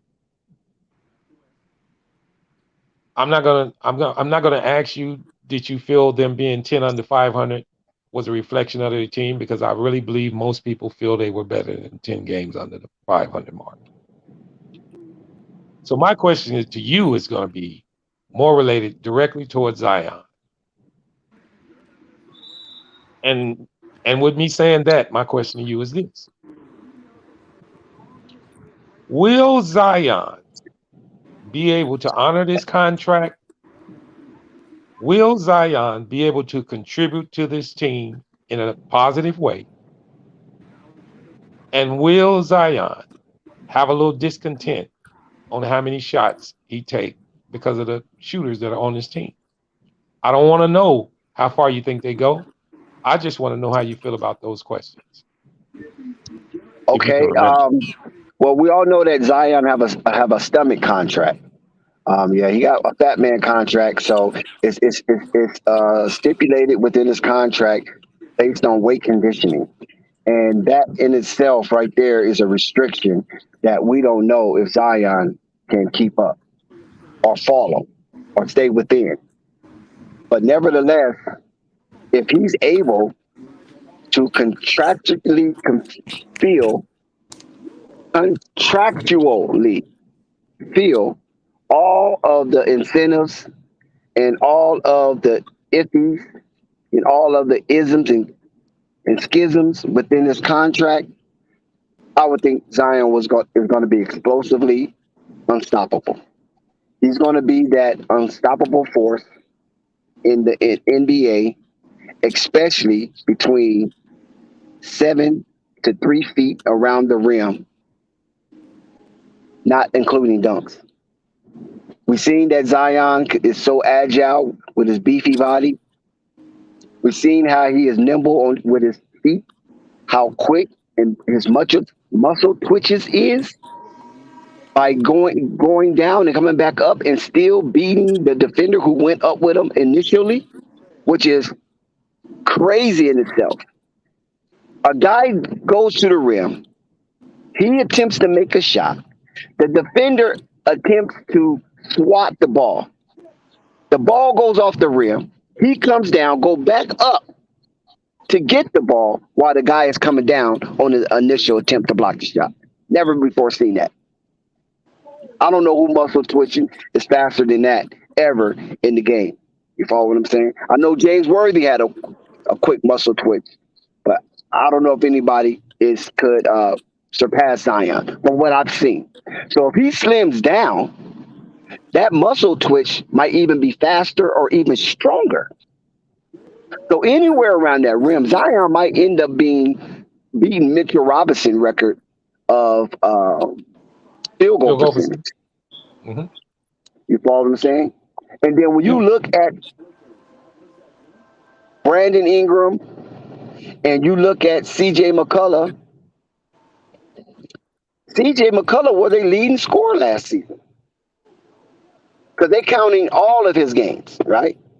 So he averaged about 24 points. Brandon Ingram, 22 points.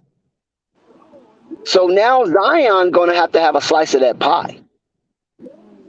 So Valanciunas is still there, but they don't run the offense through Valanciunas.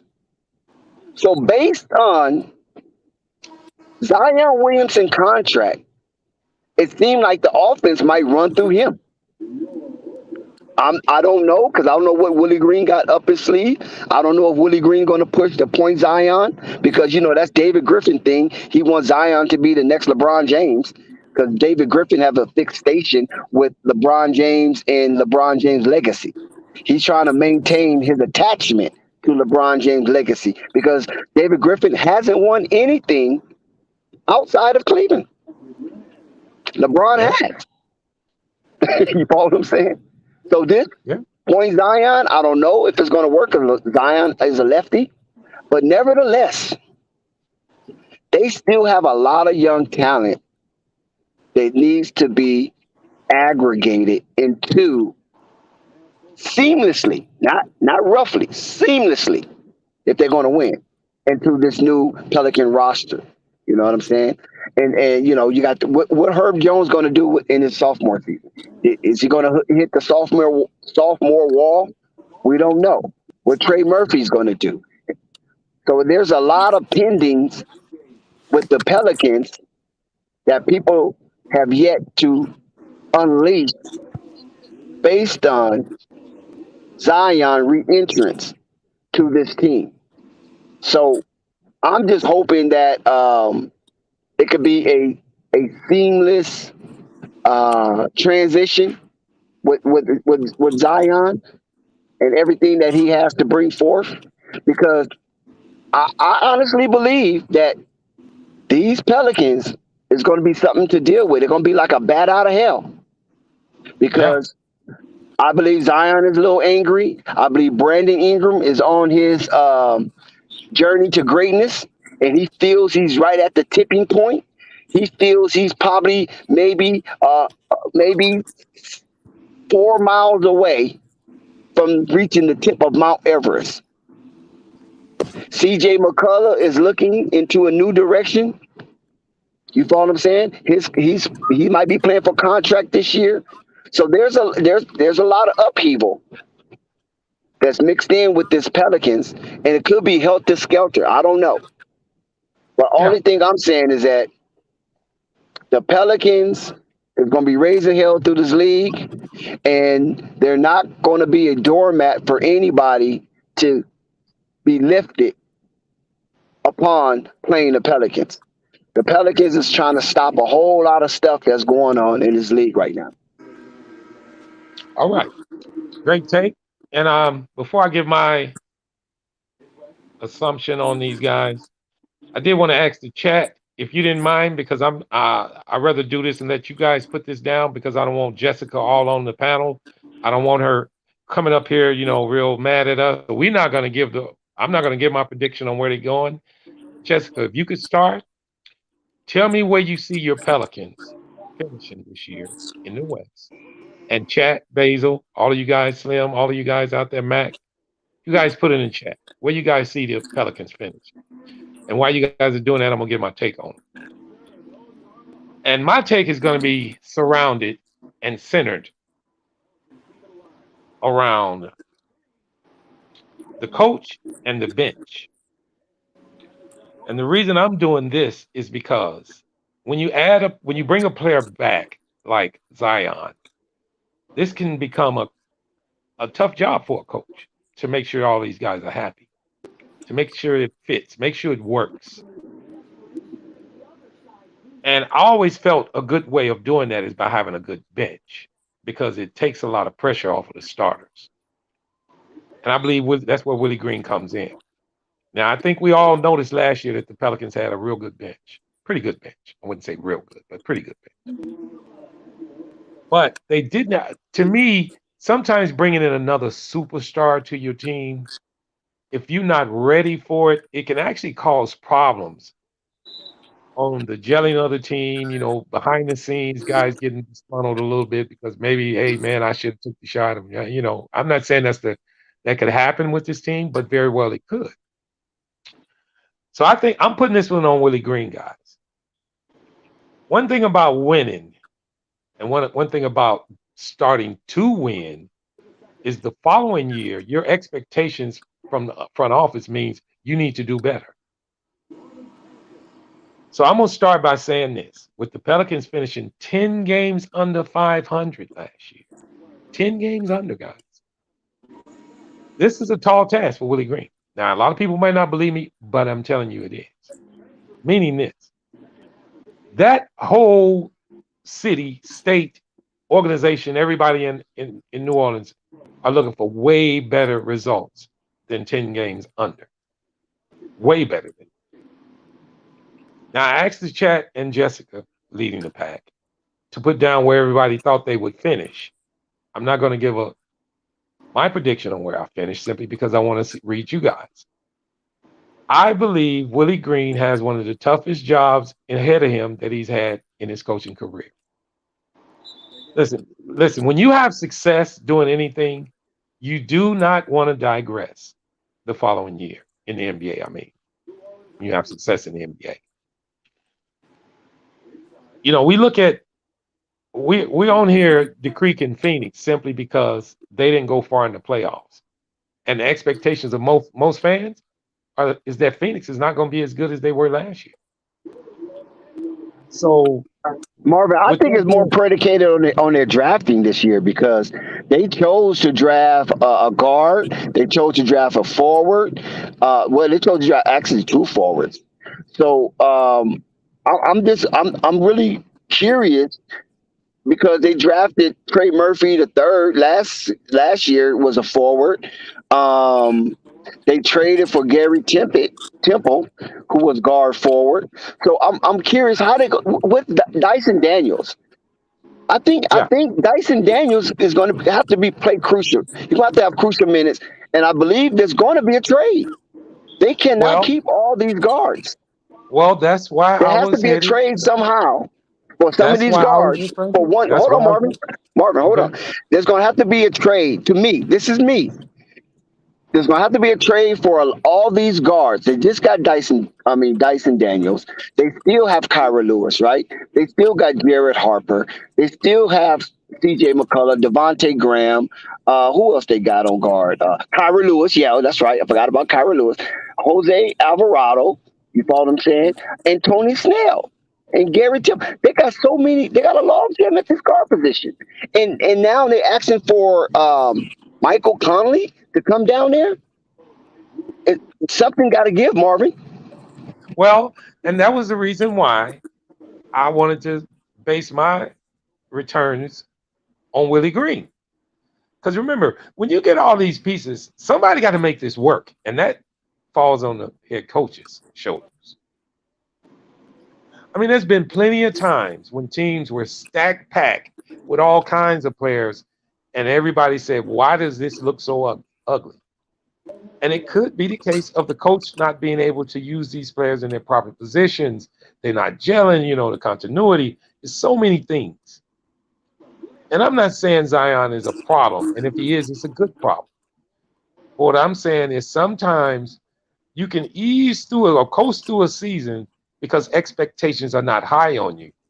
And the following year, when the expectations are high on you, we really see how well you can coach. Now, I'm not saying this to say I don't think Willie Green can handle this load, because I think he can. But I think this will even take him to another level of being a good coach if he's real successful with this team this year. Okay, Now, Marvin. yeah. Marvin. Why? Okay, I'm put your GM hat on. Put your GM hat on. If the Pelicans, right, knowing Zion is coming back, right, because they knew he was coming back before the draft. Knowing Zion was coming back because they wasn't trading him, they wasn't doing anything ridiculous with this young man. Why do you draft? Why do you not trade for something that you can use right now? Like not a veteran, but maybe a mid-level veteran. In what position? Center. Okay. I answer that to you right now. I don't believe their sentiment was to make a draft to get a center or something of immediate need, simply because they feel they don't need immediate help. And if you look up and down that roster, they pretty well set at every position. Starting. So yeah, okay, but here's the deal: you can mix and match. You all five of your starters doesn't have to sit every time. You bring in bench players, you mix and match some of your starters to blend them in with your bench. That can help. I really feel that when you ask me that question is why they would do that. It's simply because sometimes when you got a roster that's kind of set and already stable, you don't necessarily want to tinker with it too much more, or you could mess it up. I wouldn't think that would be the case, but I don't believe the need. I don't believe the thought of the need overweighs the thought of we are set in these positions. Meaning, I really felt that this organization probably feels like, okay, we got two. You might want to say they could have got a backup center. You're right, but then they got a good backup guard. They got a good backup shooting guard, good backup power forward, good backup here, and here. And then when you think about the bench, I always felt you can cover a bench up by mixing and matching some of your starters coming in with that bench, and then it would stabilize. So in that sense, I don't think that would be a problem. I don't believe the draft was. They're not in much of draft help than other teams because they have young talent to go along with a couple of veterans that mesh pretty well already. So I don't think they was too high on making sure they got the right person. Now, this Dyson kid, I haven't seen him play, but I've heard he fits this team well. And He's if he a big does, guard. more hands on deck. Yeah, more hands on deck is always good. But I just wanted to address Willie Green, and I think, and my answer to the question that I'm asking myself is, I think he can handle it. I think he can deal with the bringing in reasserting Zion. But I did want to get to the bench because you just mentioned it, and I think it's not mentioned enough. I think we all know championship teams are called championship teams because they are teams, not just starting five or not just a hell of a bench. There's a combination of both. If you look at this team, they got a lot of young players on that bench. Now, I did just mention mix and match. And I think that's where my first thoughts about me talking about Willie Green comes back into play. It's going to be a job for Willie Green to make sure that he can keep that bench. Now, I don't believe it's going to be an issue with defensively, because I think they were pretty good defensively on the second unit. I think they got some young guys that's eager to win. That's a good start when you have young guys that's excited, that that fit their role. And then I think they got young guys that look up to the main men on main guys on the starting lineup. So I think the nucleus is there. I think the Pelicans are one of the best young up and coming teams in the league. I do see I do see this team not necessarily struggling, but trying to find their way in shots per game. But listen, if you draft a guard, right? I think that's their number one pick this season with Dyson Daniels, right? Yeah, yeah. 6'6" guard. Okay, you had a 6'6" guard, you just didn't want to pay for it. But regardless, they finally drafted a big guard. So now, who is expendable? Devontae Graham, Well, yeah, Kyra Lewis, It's a move. Kyra Lewis, because those are small guards. But right? those are good problems to have, though, Dex. Those are good problems to have. You say it's a not an problem issue. or a situation? I don't think it's a problem. Yeah, well, not a problem, but a good situation to be in. I mean, you can look forward to that. You can look forward to that in a sense, like we're going to keep this young guy. We're going to try to trade this other guy and look back for the resources you're going to get back to even better the team as far as helping in your backup center role. Because if you was to look at it like this, right? You got C.J. McCullough, right? He's a starter. They got him listed at 6'3". I don't know if he's really 6'3", but they got him listed at 6'3". They got Devontae Graham at 6'1". I know damn sure he ain't 6'1". They got Kyra Lewis at 6'1". You know they re-signed Jose, so he's not going anywhere. He's at 6 feet. Well, I can't say he's not going anywhere, but he at 6 feet. He's signed, so he could be an asset. So they got all these little miniature guards, but then they draft a big guard. That says a lot. The guard is the same height as Zion that they drafted. You know what I'm saying? Marvin, you still there? Well, anyway, when Marvin gets back, the New Orleans Pelicans drafted a huge guard, Dyson Daniels at 6'6". Marvin, if you're trying to say anything, we cannot hear you because I hear your mic. And then when you go down the line, everybody is short. I know they got C.J. McCullough listed at 6'3", but everybody else is 6 feet and under. I'm sorry, Dix. I had a call come in, but I'm back now. Yeah, Oh, okay. I was listening to you. Yeah. So like I said, situation. I don't mean problem. I'm sorry, Jessica. Please don't get on me. I mean, don't get so angry. They have a situation that most teams would be happy to have, and that would be implementing Zion Williamson back into an offense that was already clicking last year, and then having a head coach that can mix and match and get these guys to play well together. I just wanted to ask those questions about the team. Like I said, I'm not going to make no predictions on their wins and losses, where they're going to wind up, because this West is just so crazy, man. But I see them competing pretty well in the West. And with the nucleus core, the starting five they have, I think they can play with anybody. Mixing and matching to make sure that bench stays on point and keep games right where they are once the starters come out would be a challenge for Willie Green. But I think they can get it done. They got some young pieces in Alvarado and Kyler. They got some guys out there, man. They got some I think they need a mid-level veteran that's been on a winning team.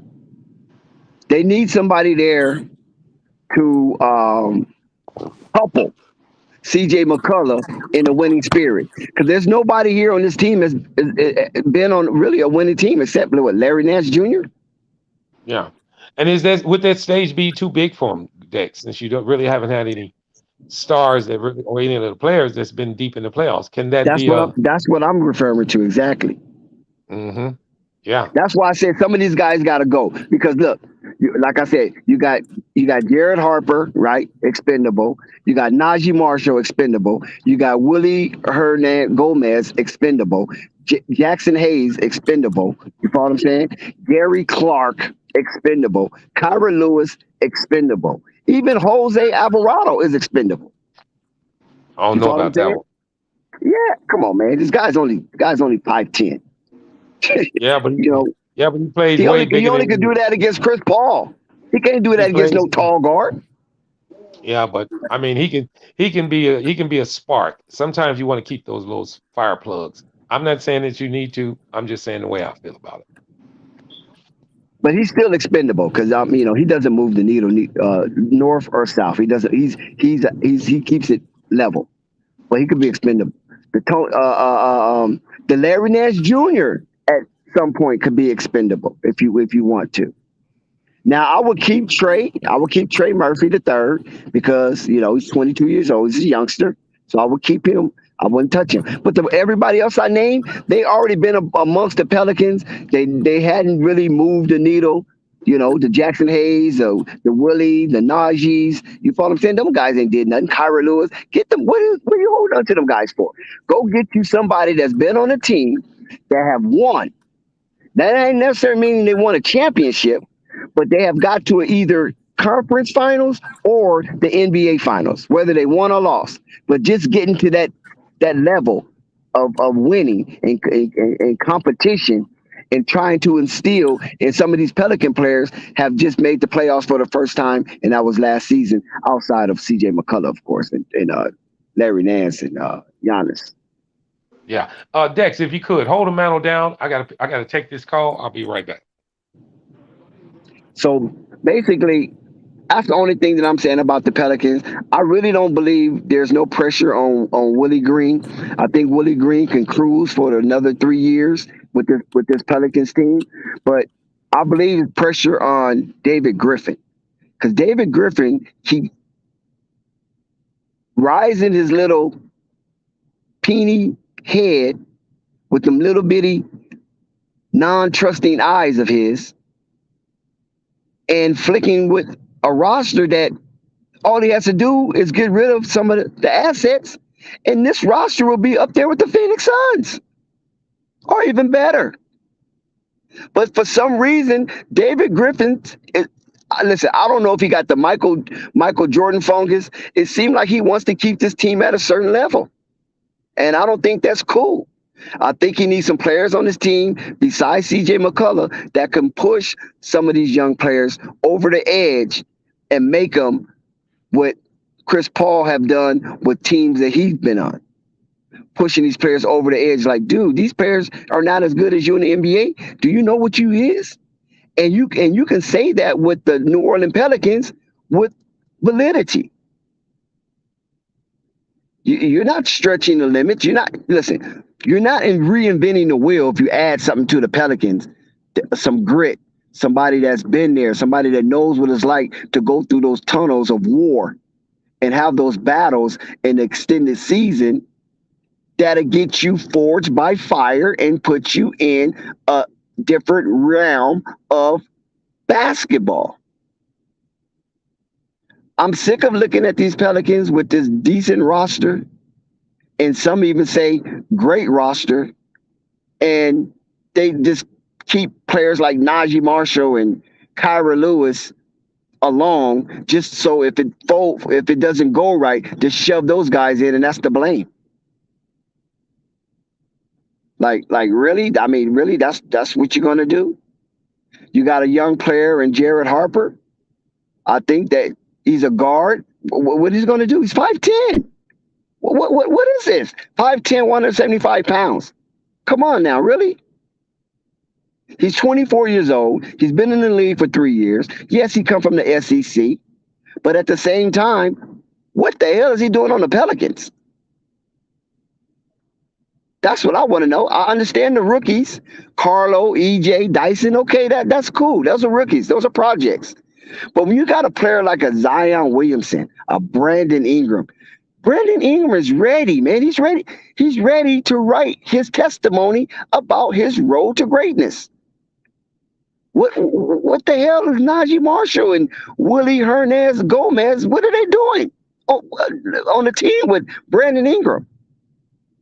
Jackson Hayes. What are you going to do with Jackson Hayes? Are you going to really play this guy or let somebody else have him? Are you scared to allow somebody to have Jackson Hayes?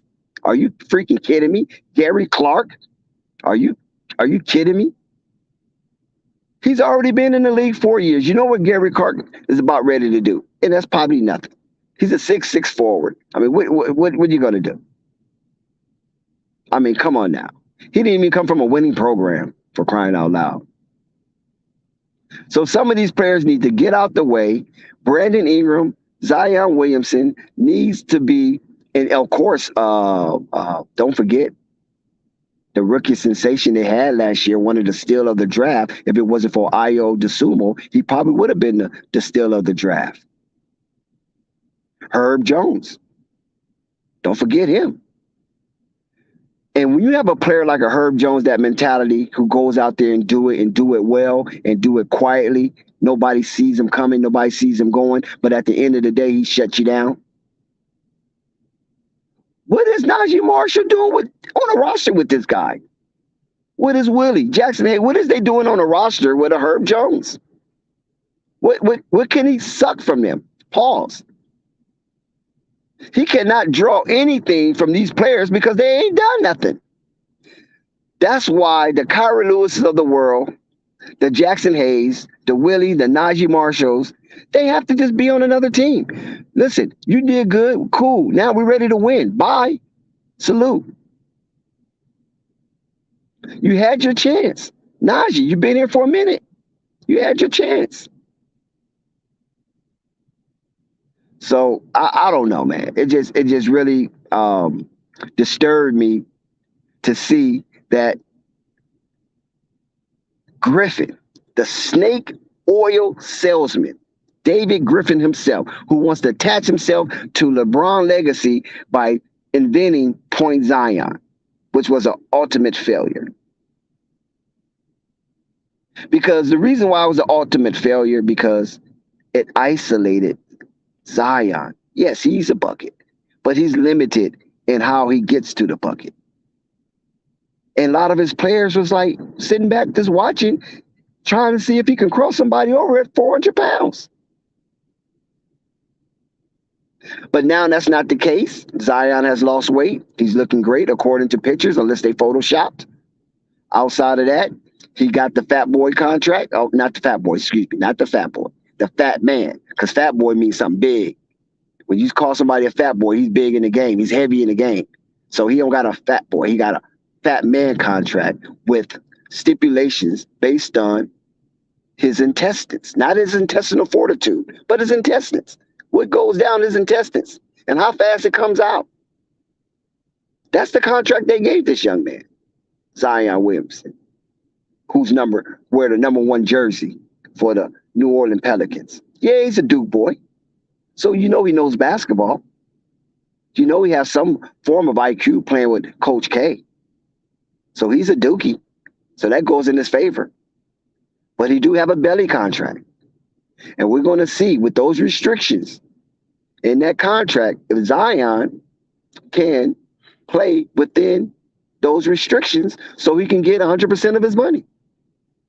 He might be the only player on the team to have a fat man contract. So we're going to see how angry Zion's going to be. We're going to see if he want to shut us all up. We're going to see if Zion still has that explosion with power and force.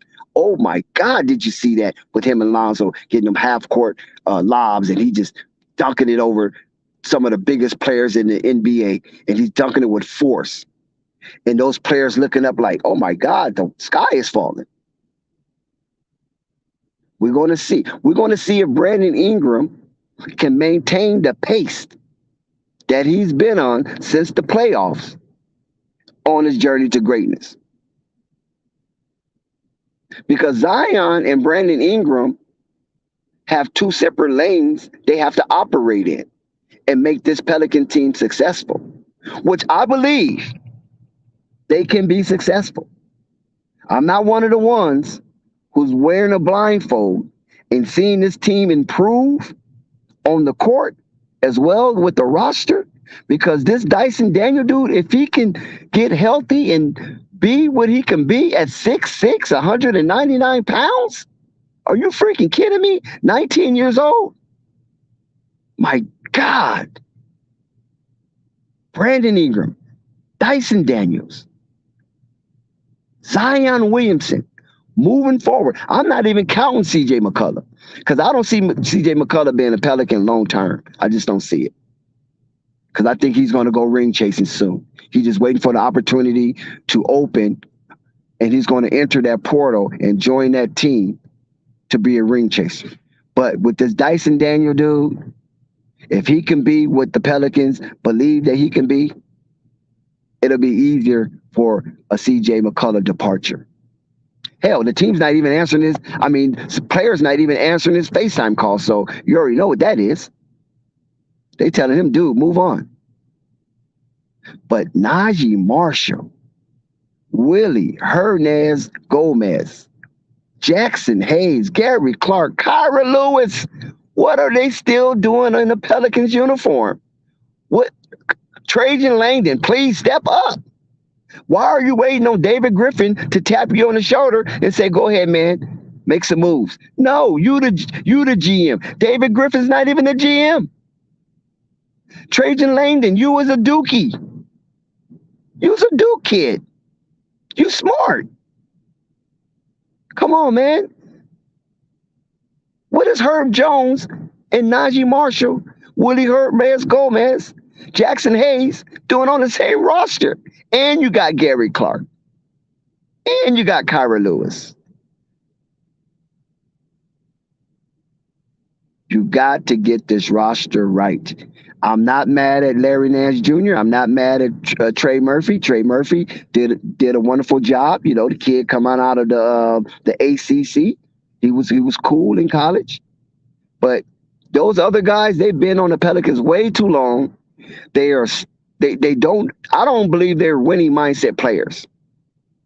So why in the hell you don't move off from them? Are you afraid you trade them and then they get to a team and they get cut?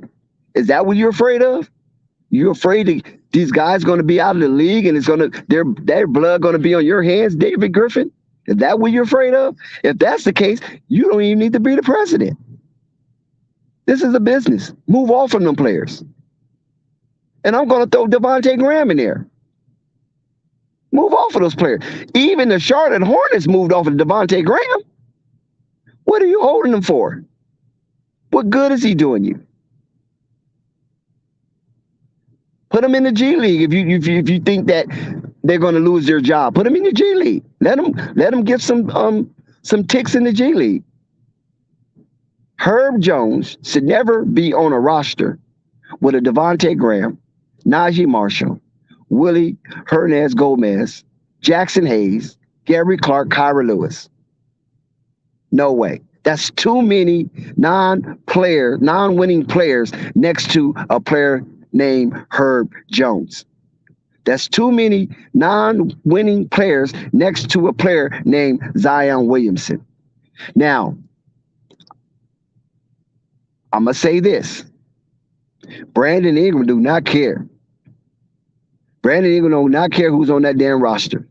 All Brandon Ingram wants is to continue his road to greatness. That's what I'm saying about Brandon Ingram. He will play with some high schoolers.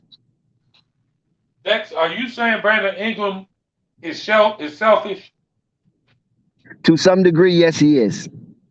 But it's a good selfish. It's not bad because it does not affect the team. You follow what I'm saying? Because he's not going to stop you from doing what you're doing. He's just not going to let you stop him from doing what he needs to do. And as long as that's okay, let's move on. Have you seen Brandon Ingram lately? Have you seen some photos of Brandon Ingram? No, what have he done? He look like Wild Earth. What? Yeah, the man look like Wild Earth. When he put on weight? Wild Bill Hiccup. What is it, hair? Yeah. He looks like Davy Crockett down in the Alamo.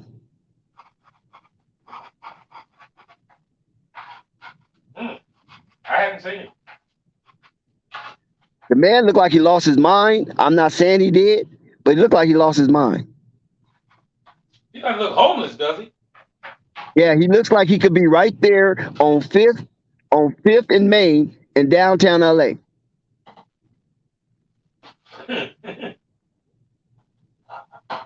You know Jessica's not going to take that very lightly. You know that, right? But it's not about appeasing Jessica. It's about what I seen. You can see it too. Go to his Instagram. I don't want to see it. It looks like he's turned into a wolf. Damn it.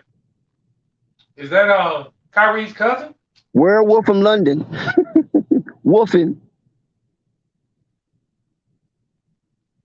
You said it's who? Okay. Well, if you gave all your points on Pelicans, I wanted to move on to one more team. Well, two more, actually. Were you finished? Yeah, you can go ahead and go. Is No Panic gone? Yeah, No Panic gone. It's just me and you. All right. Well, you know, me and you can hold the fort down. There ain't no problem. I'm probably be kind of far away from you because I'm. Yeah, I see you chefing. I see you over there chefing.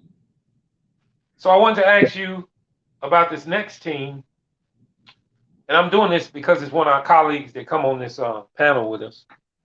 We rarely talk about this team, and I think he would be excited to hear our takes on this, and that would be the Portland Trailblazers. Oh my God.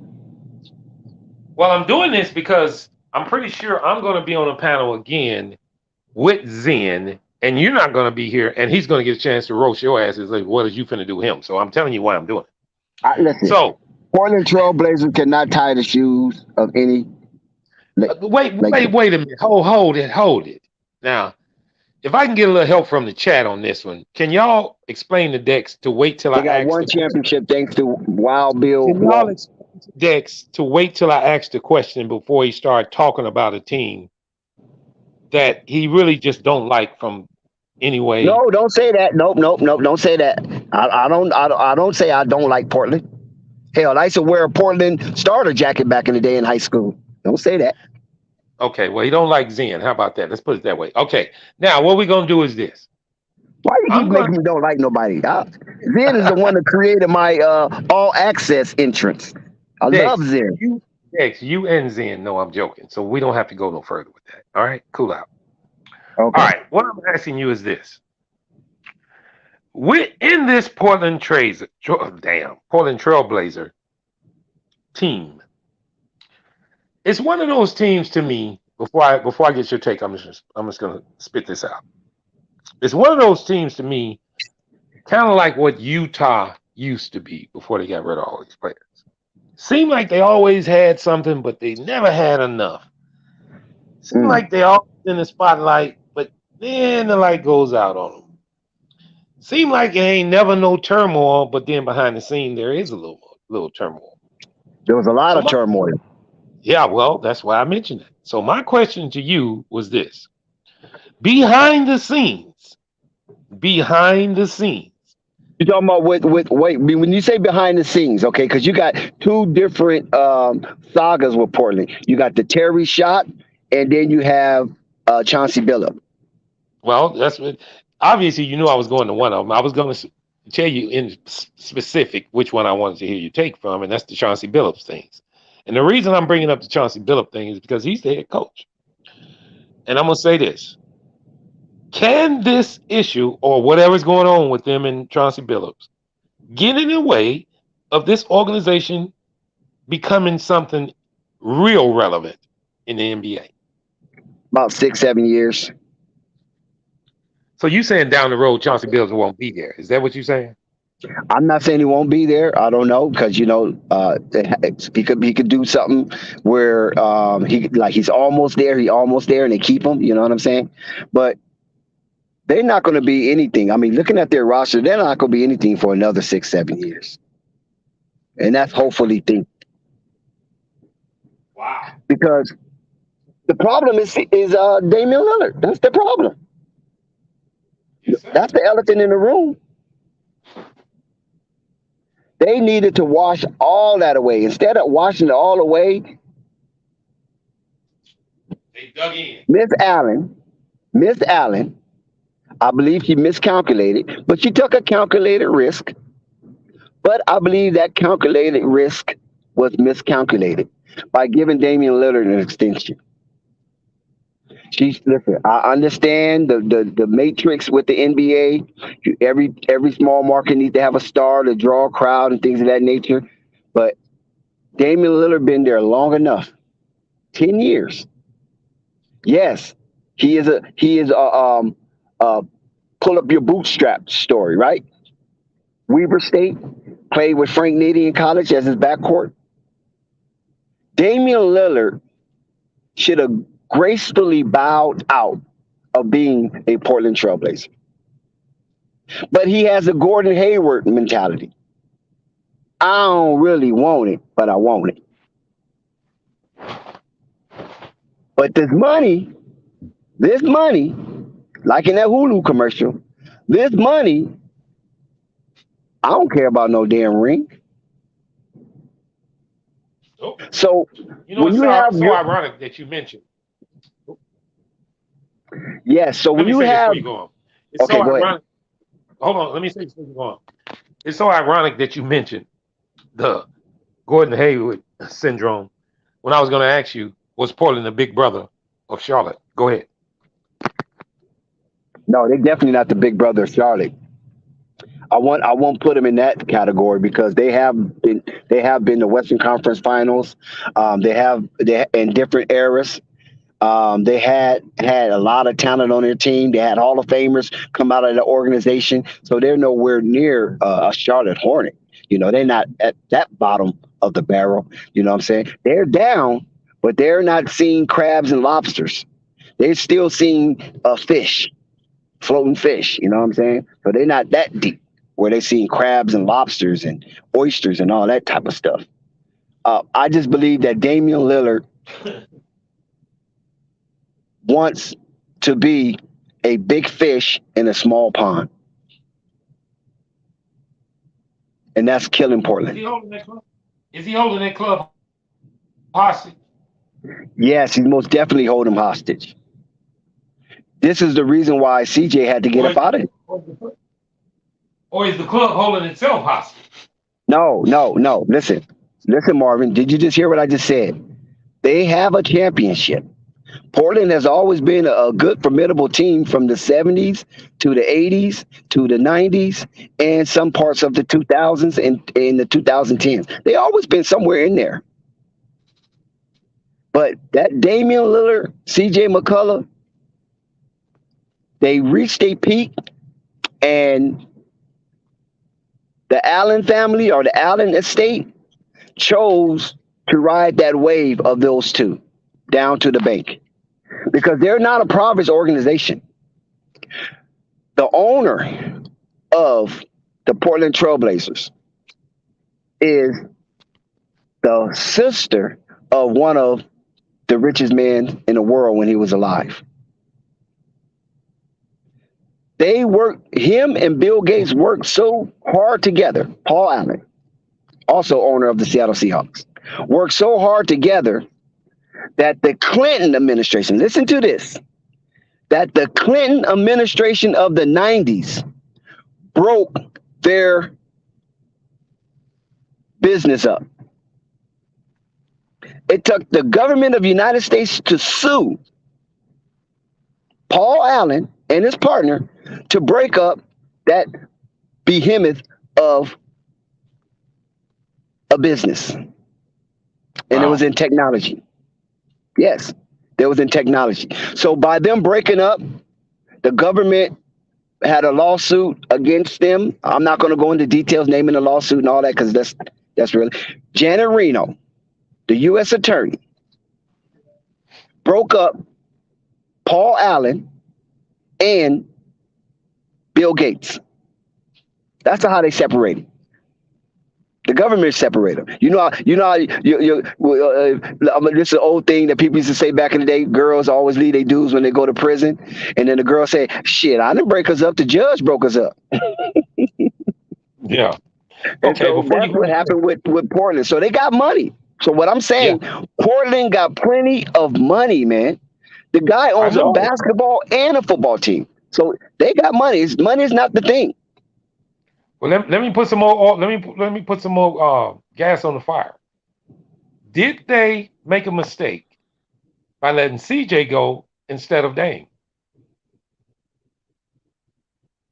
No, they both should have won. CJ can't build the Portland Trailblazers. Damian Lillard can't build the Portland Trailblazers. Those Now wait, Isaiah whoa, Thomas whoa, whoa, years. wait a minute. Hold on. You telling me that Dame Lillard is not a piece that you can build around? No, I'm talking about after. That was before because remember they had the Aldridges and all them, the Roys and all that. That was that. That's then, and they still couldn't get it right. But once Damian Lillard took him to the Western Conference Finals, and then after that he couldn't. He got a little hurt. He couldn't. Then eventually he got hurt, sat out all season. That's what.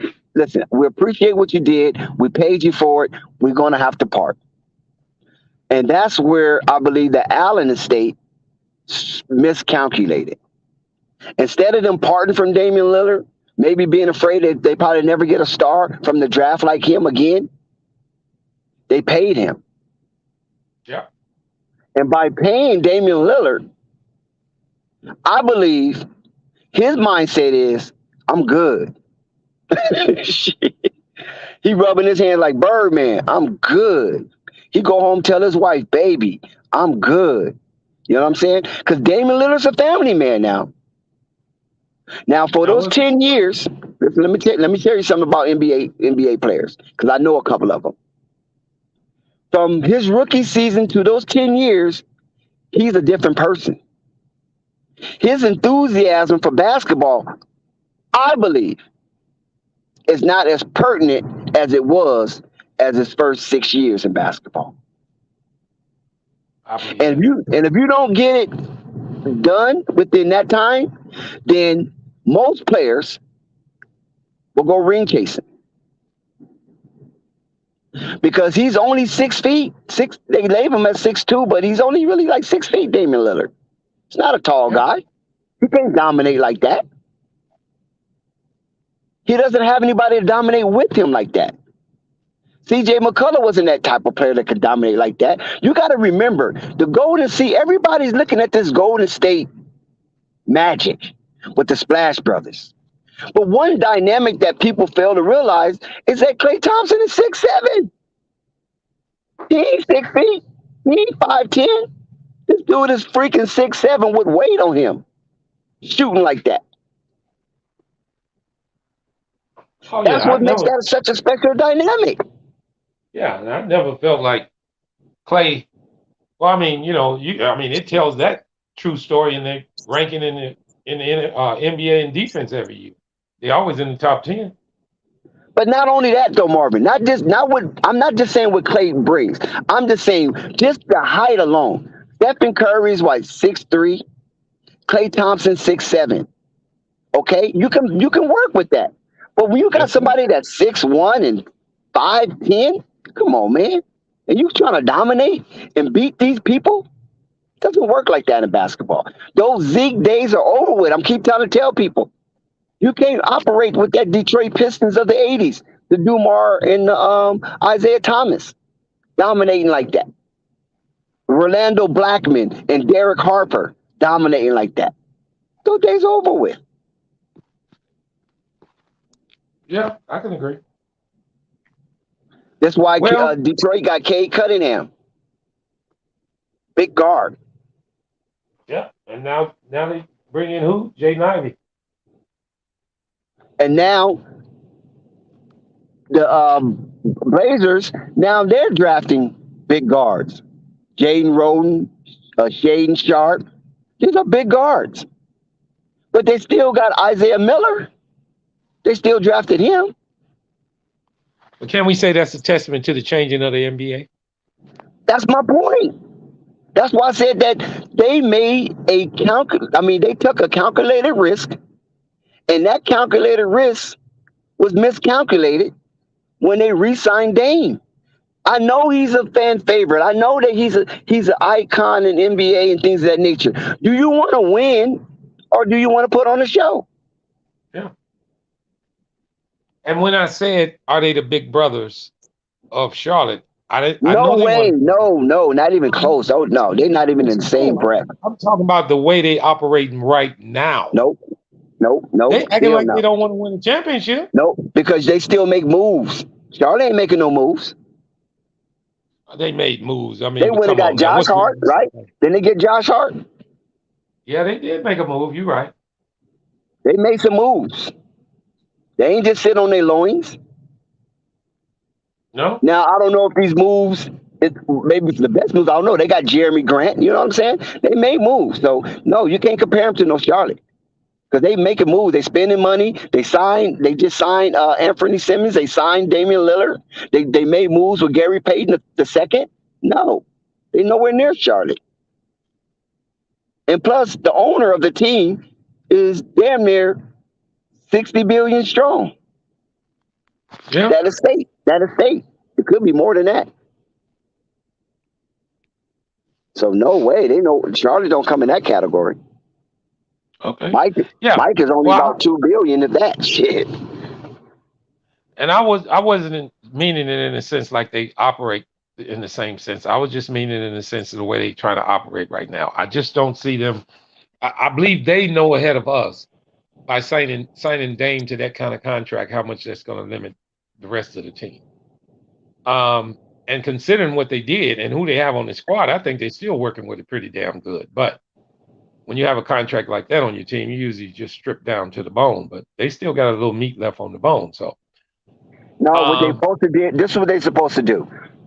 They were supposed to get rid of Dame, everybody else, Nurkic, and let Chauncey Billups have a team that was a scrap. So he can imprint his coaching and imprint his yeah. manhood on the team. And do you feel that was being considering billing around Simon? Exactly. That's what I believe. They should have built around Simon. They got Josh Hart and all those guys, and Jeremy Grant. They should have went and did that, but they should have let Damian Lillard find a place to go. It's easier said than done, of course. That's what I'm going to say. Is that possible? No, it's not impossible. It could have some moves could have been made to make that happen.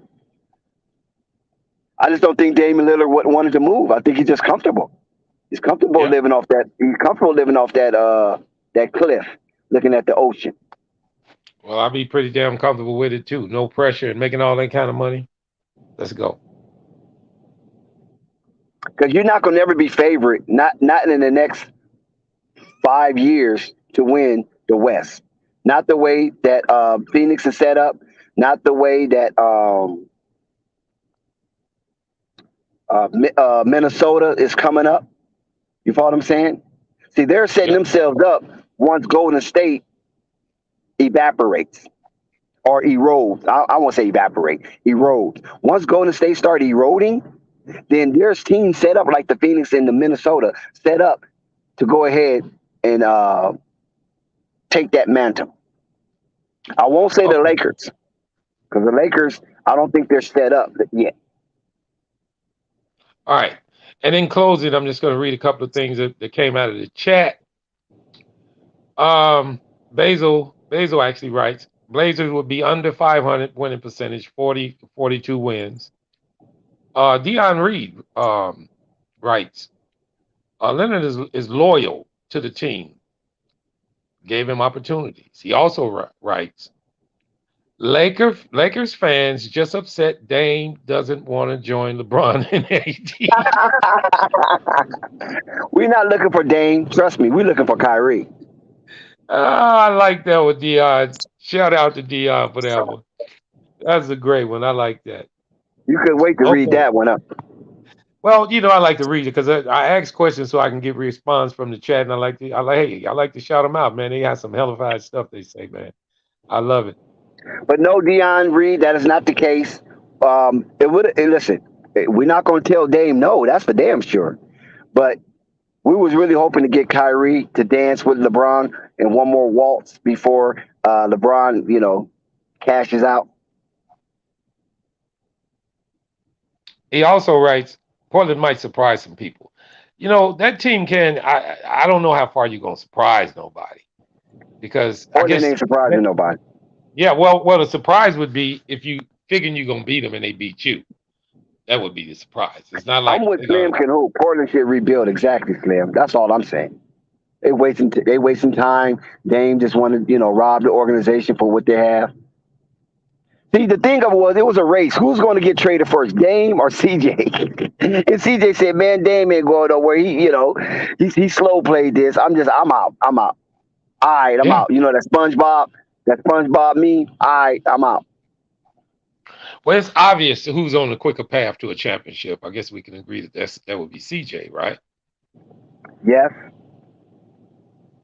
So it's obvious that Dame is enjoying his money and being where he is. So in the yeah, but story. but we're not talking about his personal life, right? We're talking about how good Portland can be, and by Dame having that Gordon Hayward syndrome, that I'm just gonna get my money and I'm just gonna lay my eggs right here in this nest, and I ain't He budging. hold, he holding the organization back.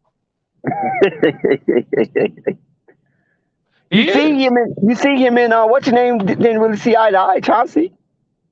But here's the thing on that, Dex. I blame that more on the ownership and the front office than anybody. They know what this does to that franchise, so they don't give a damn either. But it's the money though. Dame is an attraction. Shit. I'm just You saying know what I'm saying? the organization know that they People can't want to put a come see contract Dame like shoot that. from the logo. But they know the organization know they can't build a championship around a player making that kind of money, so they're not looking for a championship either. I mean, you can if you're just going to spin out the ass and just say, "Forget it. I'm just going to spin, spin, spin." You can build something around it, but it's going to cost you. Real simple. Yeah, they Okay, got to that Western Conference final, and I just think they just felt life was good. all right, Dex. My next carrying on to the next topic, which is a sticky topic. We didn't get a chance to hear much of your take on this topic here recently because of you coming down with Whatever. tonsillitis, tonsillitis, and Chronic over chronic talking and fatigue. talk. Now let me explain what I thought it was. Tonsillitis, talk too much, won't be quiet, never sleep. What is that? Who is that at the door? What you doing? Sometimes when you have all of those things going with yourself, you tend to get sick. So my advice to you is just calm down. Don't worry Just about it. We close your got mouth, right? Close your yeah, goddamn mouth. Too much, yeah. I too didn't much, just too much virus is coming in. well, I tell you this. I'll write it in the private chat. Read it later. Okay, here we go. So I want to get your take on this. And I mean this, I want your take on this being serious. Flight have already told you about saying things that you wasn't sure on, so let's stay there. And being honest and being on both sides of the fence That on that's this. that no that you see Marvin, you always mess it up. No, It's I'm never not. that I'm not sure on. He's not sure on. It's not me. Well, I okay. know my information. But I'm asking you the question, so I want you to be sure on. Yeah, That's he why I let you said, guys go crazy and say whatever. He get to laughing, but not me. well, I'm gonna tell you this. One thing about me is most of the stuff I talk about I already know about. If I don't know nothing about it, I don't say nothing about it. I'm not afraid to learn. But most of the time if I'm commenting on something it's kind of relevant. Most times if it's a report, I don't comment on them because I don't believe a lot of reports and I'm not going to repeat what somebody else wrote. So, but back to what I was getting to. What I wanted to ask you was this. How do you feel about this issue? Lonzo Ball. And the reason I bring this question to you is because me, you, and quite a few others, uh, we do want to see the success in Lonzo, but we want to be realistic and we want to be true to ourselves on where we are with this situation. How do you feel? Let me make sure I word this correctly. How do you feel about the Chicago Bulls team going forward if Lonzo is not able to start the season and then we get the second half from him. Now, I want you to realize what I just said. If the Bulls are not able to start the season with him, but later on in the season he comes back and he's fine, how do you feel about the success of this Bulls team? Well, first of all, it's looking like the Bulls, not Lonzo. Let me put emphasis on this. It's looking like the Bulls is willing to sit Lonzo for the first 10 games. Based on the lack of communication that was going on throughout the summer between him and the Bulls or Clutch Sports and the Bulls. Because if Clutch Sports say we don't got nothing to say about it, we'll take care of it. Lonzo like, shit, go ahead and take care of it because that's what you get paid for, right? Take care of it. I don't need, you know what I'm saying? So the Bulls can, in turn, once he comes into training camp and give his intro interview, then the Bulls is in control from there. The agency is not in control. The Bulls is in control from there, and they can move forward on how they see fit. And like I said before, AK is not playing around with this $85 million investment. He's not screwing around with that. And whether He you should. he sees Lonzo and Zach LaVine as future duels, as future duels for this Bulls team. That was his imagination. That what he stands on, and Investments. Markey backs him 100%. That Lonzo and Zach LaVine are the duels going forth for the Chicago Bulls until Juvember. Yes, sir. Juvember 2089. Y'all do know what month Juvember falls in, right? We have a Make sure you 12-month calendar. Yeah, you make sure you give them November 29th, 45th too, not, make sure the date. So I want you guys to understand that. So that's what the Bulls see. Now, Lonzo, of course, he probably want to come back, play, redeem from his absence, from not being a part of the playoff. He's a little frustrated for that because that was the first time in his career that he sniffed the playoff and he couldn't take one dribble. So now he might want to start the season off a little fast. You know what I'm saying? And it could be detrimental to himself. You know how competitive players are. So the Bulls want to make sure that Lonzo is not only physically sound, but also mentally sound. So when he comes in, he do his reviews. He goes through his Chicago therapy because all basketball players have to go through that therapy. Go through that Chicago therapy, make sure everything's good. His physicals and things of that nature. The contract kicks in for the season. The insurance kicks in for the season. And then we will know. But right now, even for me, it's iffy.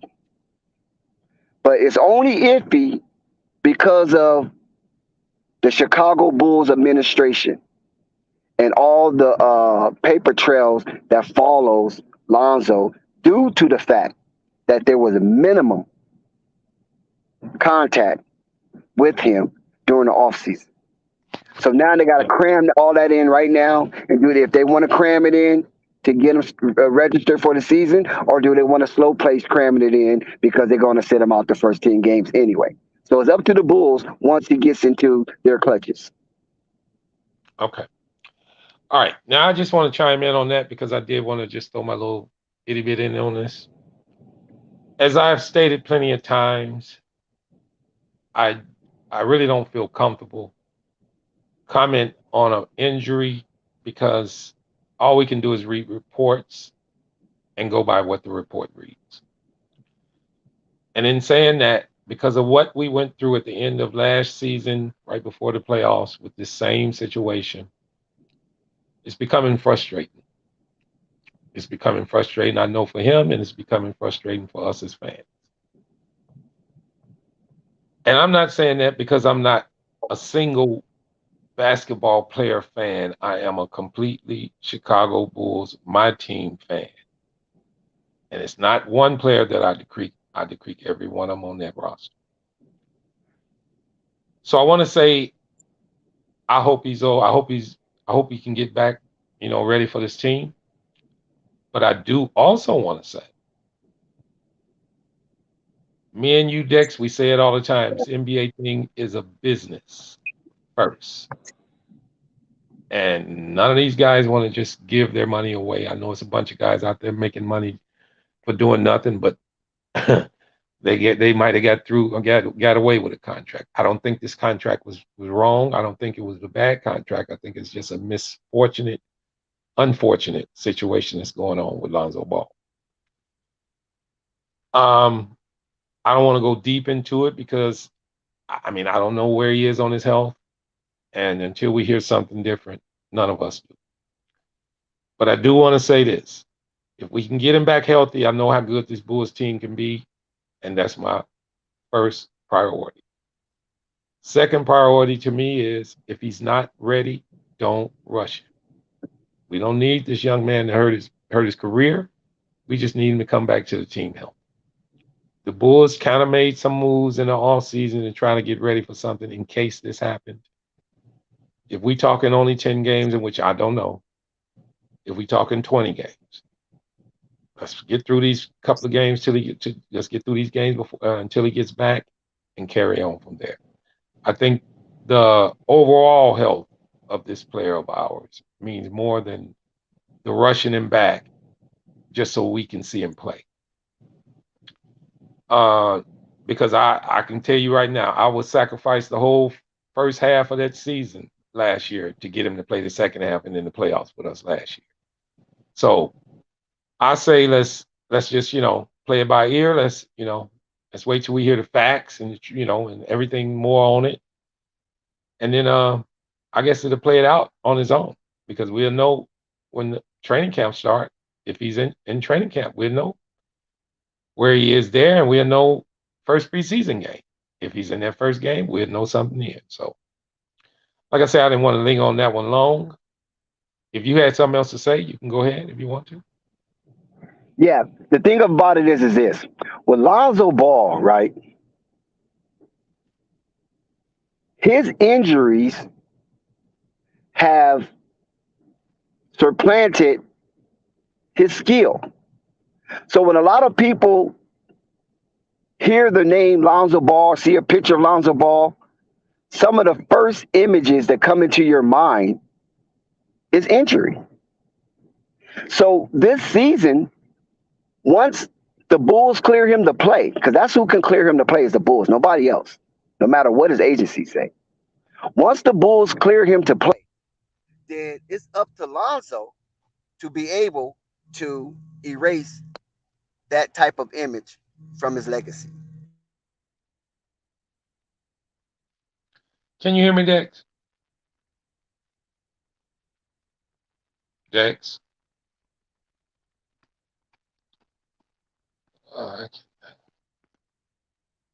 Hello?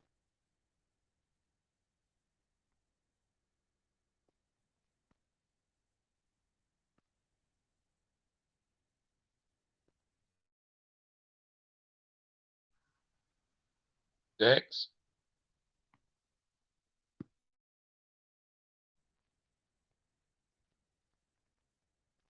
Dex, can you hear me now?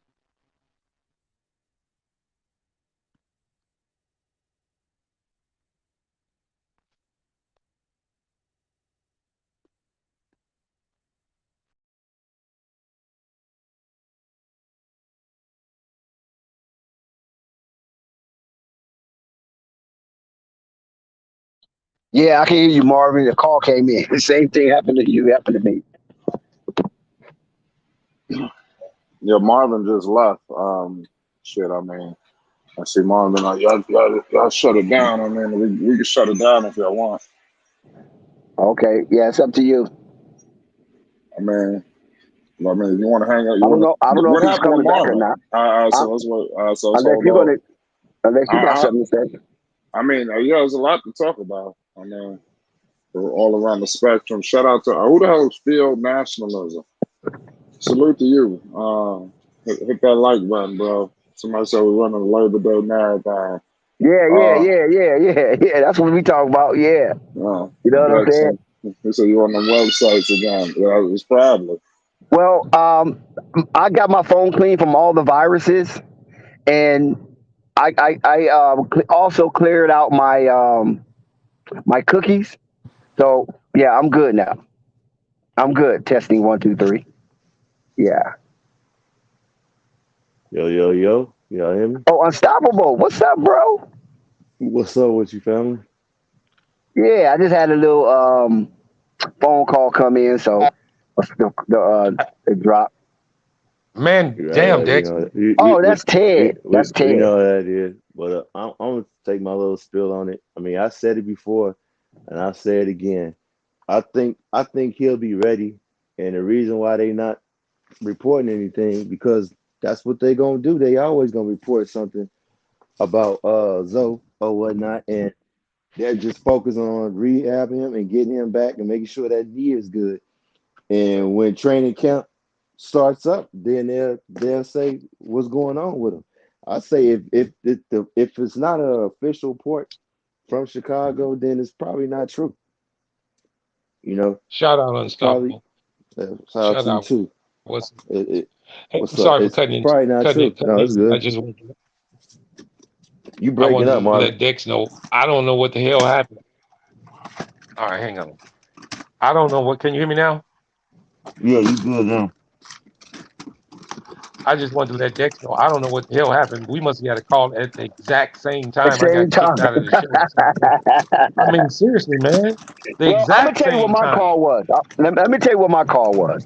My call was I was getting a call back from an a former NBA coach, right? And I'm trying to get him on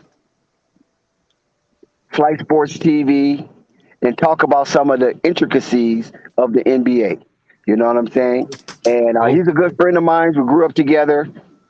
So I want to get him on. Right now, he's at a car show in Vegas because he do those low riders. You know what I'm saying? He do those low riders and he do those bikes, and he also do speedboats. So yeah, so he got a lot of things going on with the custom thing. So he had a big car show. So we're going to try to see if we can get him on as soon as possible to talk about some of the intricacies with the NBA and some of the things that we're talking about now with Lonzo as far as having communication and contractual communication with the team that you wear the uniform of. So we're going to see how that works out, and hopefully we can get him on. I've been trying to get him on for a minute, but he just is such a busy dude. He got those custom Harleys. He got the custom lowrider, and he got the custom speedboat. So yeah, so I'm trying to get him away from that to give us a few moments of his time. Wow. Okay, I just wanted to address.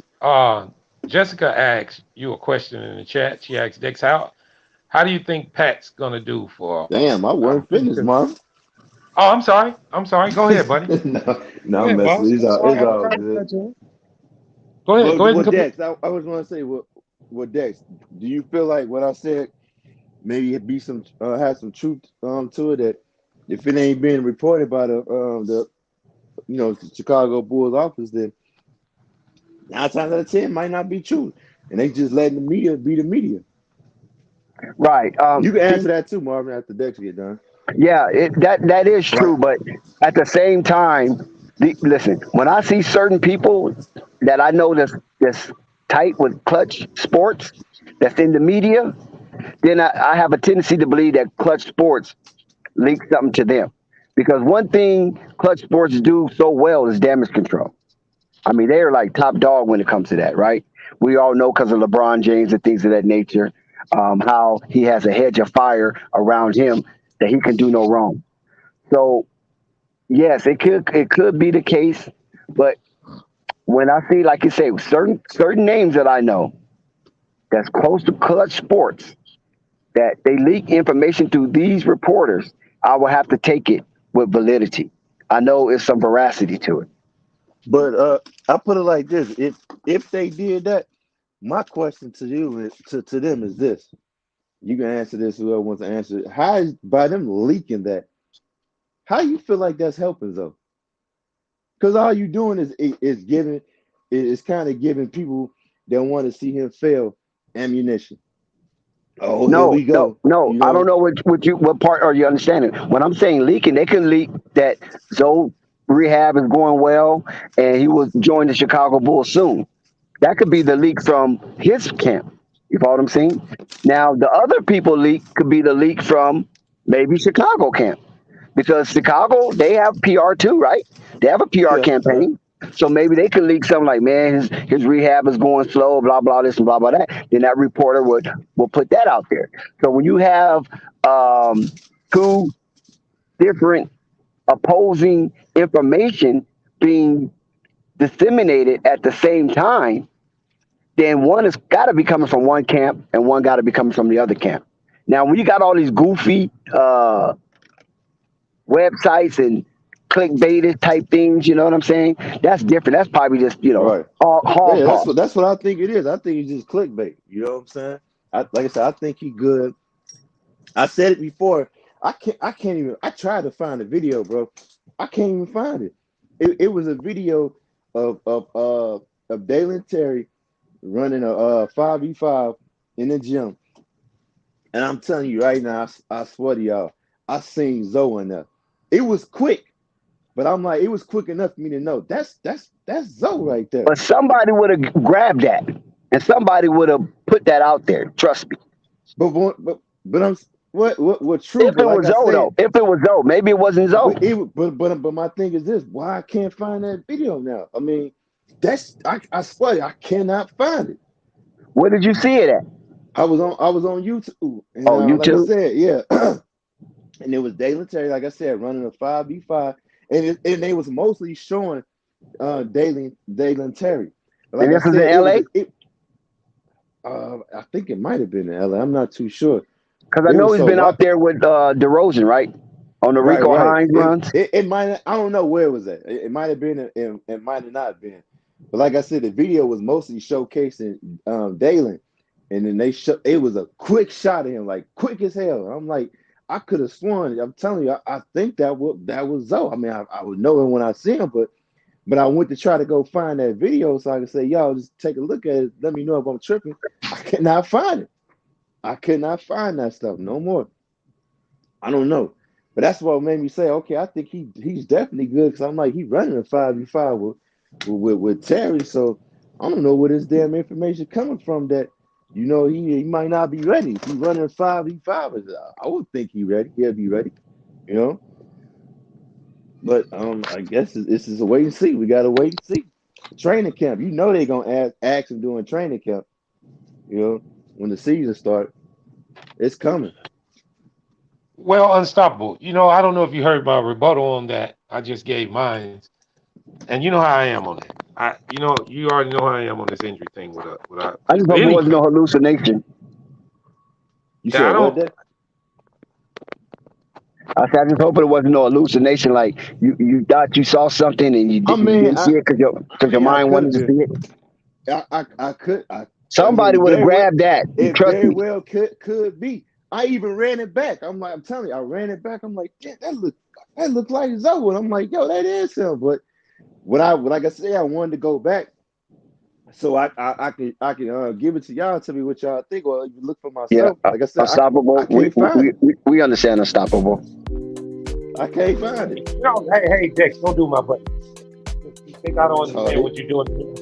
Stop it! I say the man seen what he seen. Stop it. I know. That's what I'm saying. That's why. Hey, Marvin. That's why I wanted to grab that video. I know I ain't tripping. I know it. I know it. You know what? I heard you mention this a couple of times. I haven't looked for it, but I do that for you. Unstoppable. I find it. I find. Yeah, You say he was with Dalen Terry, correct? yeah. He was in it. He was in the gym with David Terry. Like I said, it was a quick ass shot in here. Quick. Well, I mean, we can't I mean, find it. I ain't saying I could. I'm like I said, I I think we need to stop look, mentioning. look, look. mentioning. I could be wrong. Look, I could be wrong. That man And then thought he saw snow for a quick and second. then, and look, Now, I could be unstoppable. wrong. Now, Then again, they could have pulled a video. They could have pulled it. Shit, I don't know. right now, Unstoppable, bro. Unstoppable. Who's gonna have a video with Zoe in the area for only a snippet? You know what I'm saying? Maybe maybe they don't want the people to know he ready to go. But I'm like, I don't know, man. I know what the hell I say. I know I wasn't tripping. that's right, unstoppable. And regardless of a Cavassier, Hennessy, whatever, don't forget. I think That's what you I say. think Unstoppable was on that Moscow Mule. Nah, man.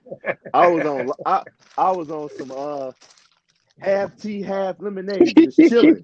And I seen him. I'm like, man, Because that's listen, Izzo. when you said that Unstoppable, do you imagine how many man hours Ball Facts was trying to scrape up that video? I'm telling you, brother. And But just I'm so saying, happened, but he wouldn't know about the video because, like I said, it's about Dalen Terry. If he ain't But looking you for mentioned Dalen, it though. You mentioned it with Lonzo, and man, shit, people were looking for that shit. yeah, that's probably why it's gone now. They probably heard me say that and found that video. I was like, oh no, take that down, take it. Yeah, they heard you say it. well, since you're here, unstoppable, are you gonna be here for a minute? I guess not. Watch Unstoppable. the dude look just like Zoe, just like his ass to the key. But go ahead, Was what you that about to me say, this time, Marvin? guys? No. Huh? With Dex, was that me this time, or did we miss some of Unstoppable's conversation right there? No, he didn't say anything. Oh, I thought he was talking. Okay. No, I said so. I'm just Yeah. saying if it was somebody, the whoever it was, he fooled my ass because he had like the tat, the hairstyle, everything. No, what I was asking Unstoppable, I was asking you, are you going to be here a minute? Because I wanted to ask you about one of the NBA teams. Yeah, I'll be here. What's up?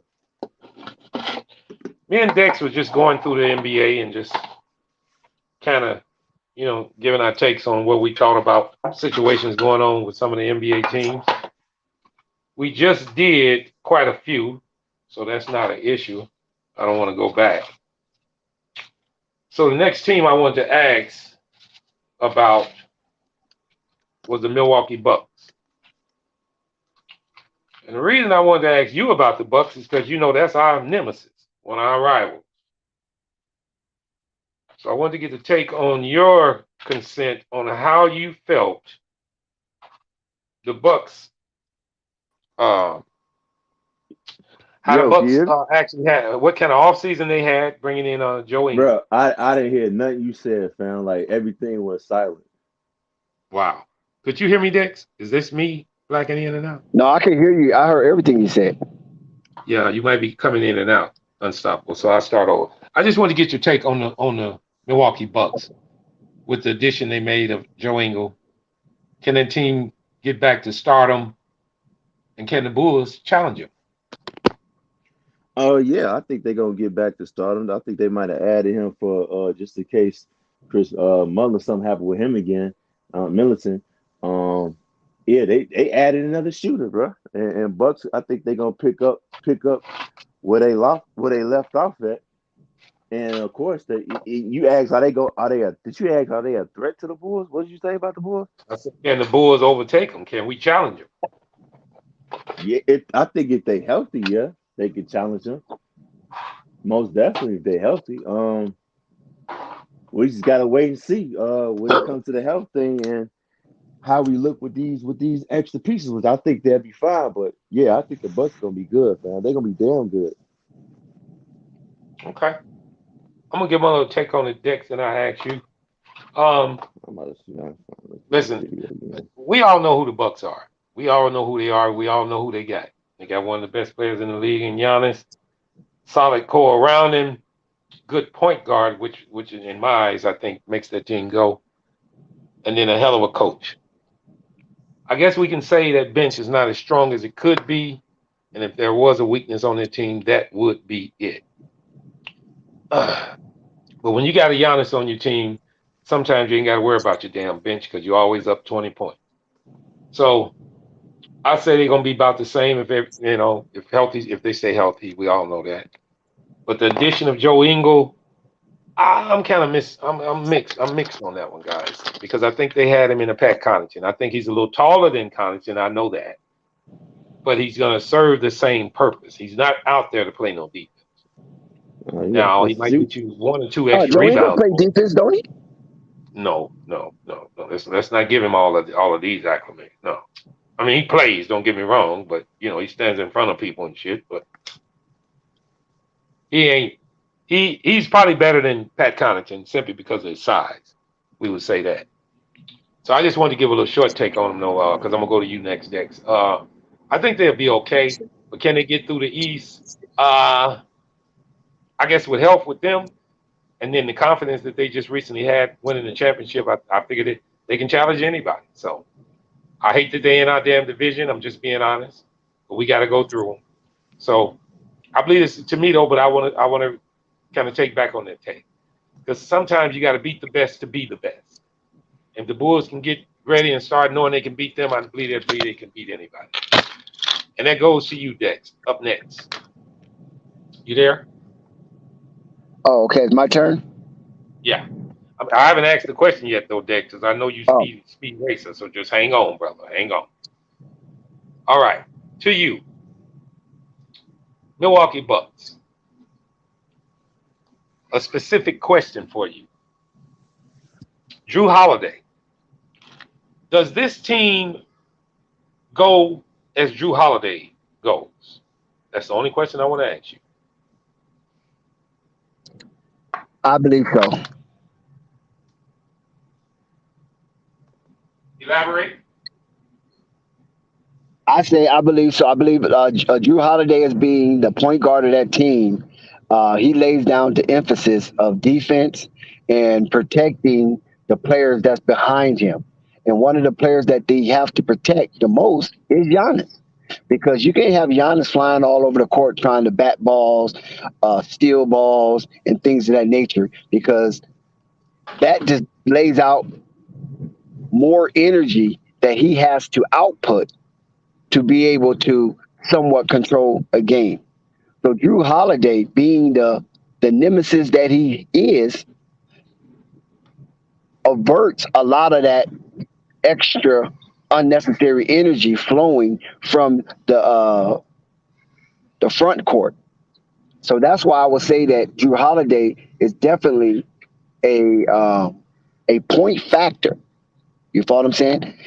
It's almost de facto if you ask me, because we already know what Giannis can do. But outside of Giannis, who's next? Chris Middleton. You follow what I'm saying? But Chris Middleton is a wing, right? Mm-hmm. So, and that's to protect him from defense. He can play some defense, but why make him play defense when you have a tenacious guard like Drew Holiday at the point of emphasis when the attacks are coming? Now, on Yes. the offensive end, Drew Holiday is patient enough. He's he's adroit enough to pick apart a defense, especially when it's come time to slow the ball down and use IQ to get players in their positions in their pockets so they can be proficient and even a threat towards the team that they're playing. And Drew Holiday, I think, is a wonderful player to control that type of environment. Yes. I asked that question, Dex, for those exact reasons. I did want to ask you the question, which would have been, why is Drew Holiday more important to the Milwaukee Bucks than Giannis? In which I don't think this question applies to that. It's more of a sense of what can take a team over the top is why I brought it up. Because I hear a lot of people talk about how good Giannis is and feel that Giannis is the keys to that Milwaukee team. Well, I have stated plenty of times before that I felt that Drew Holiday was. Look, the reason why I feel that, guys, is because every time we talk about teams, what we say teams, and that means everybody. And when I say that, I want to go back to the same sense in Lonzo Ball and so on, Kevin Durant, and so on and so forth. It's a team game, guys, including the bench, including the coach, everybody that's on that team. There's a last man on that bench.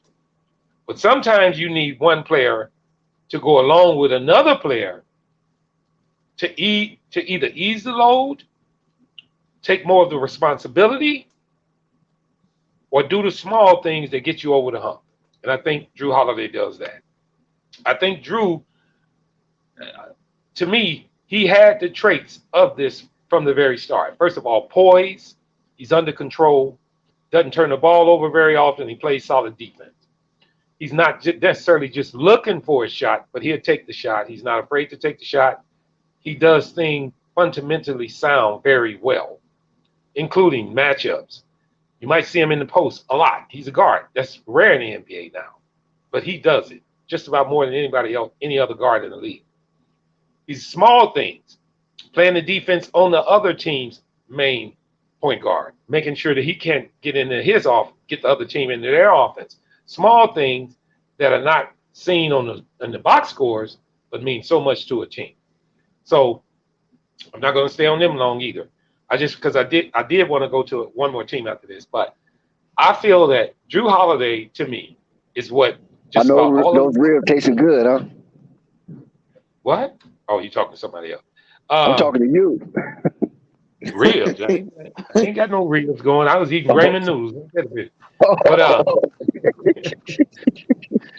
no, I wasn't. But I just want to say, and I want to leave this with you and Unstoppable if he's still on here. Can you guys picture Drew Holiday on the Celtics? Yeah, Marvin, why are you always taking us out the good. matrix? That's crazy. He can't help himself. Man, I like to do that. No, I'm just saying, with what he brings to the table is exactly what Boston needs. Just talk about the Celtics then, if that's the case. Because we know Drew Holiday is a Milwaukee Buck. This dude leads to the Celtics. That was the next team I was doing. And I was going to say, because in closing, I felt he would do well on the Celtics. All right. If you guys want to talk about something else, I can take a break because I got 3 more teams. But if you want to get into something else, Unstoppable or either Dex, we can address that now or read some things. We can talk about the Celtics. I think the Celtics is a good I don't have topic. to jump straight away. Damn, this man, you are you a undercover Celtic fan? Because you sure ready to get into the Celtics. I'm going in the kitchen. So where were you saying there, Marvin? Because I'm confused. Because you eating them noodles and stuff. I'm confused. No, my phone must be breaking up. What I was saying was that I need to go in the kitchen if you guys got something else to talk about until I get back. Okay. Well, go. Yeah, okay. Yeah, I'm still on. When you get back. Yeah, I'm not going to get off the panel. I just let's talk about these Milwaukee Bucks. Okay. We know that because of Giannis Antetokounmpo, they signed his big-headed brother, right, who was a free agent. Everybody know that they didn't need to re-sign him. That man should be playing on the Orlando Magic or the Houston Rockets. No way that he should be back honest playing with the Milwaukee Bucks. What have he done? You know what I'm saying? Did they re-sign Serge Ibaka? No, right? They let him go, right? They let Pat Covington go, right? Do they still have Wesley Matthews? Wait a minute now. They didn't let Pat go, did they? I don't think there's Pat Covington. He's still there. He was a free agent. If anybody in the chat knows that, well, I think they would let him go by signing Joe Eagle, but I hadn't heard that they let him go.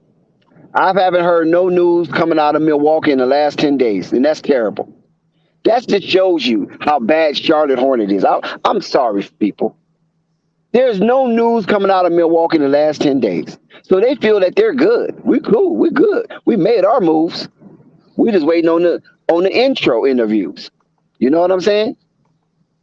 Because how in the hell a team in a small market like Milwaukee trounces a team in a small market like Charlotte when we know Charlotte is a hub basketball state? Did y'all hear what I just said?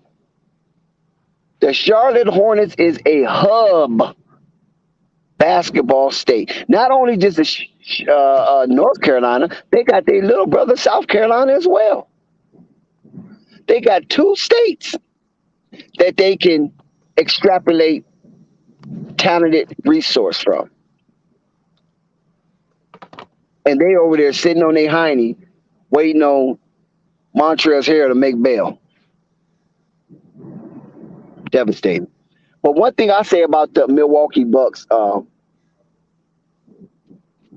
unstoppable, is that here's I'm a here. small market. Here's a small market team. They build somewhat through the draft, but they have a lot of free agency, and they end up winning the championship. And if it wasn't for Boston, they probably had another chance to get back to the NBA Finals. All they had to do was beat Milwaukee. I mean, all they had to do was beat the Heat.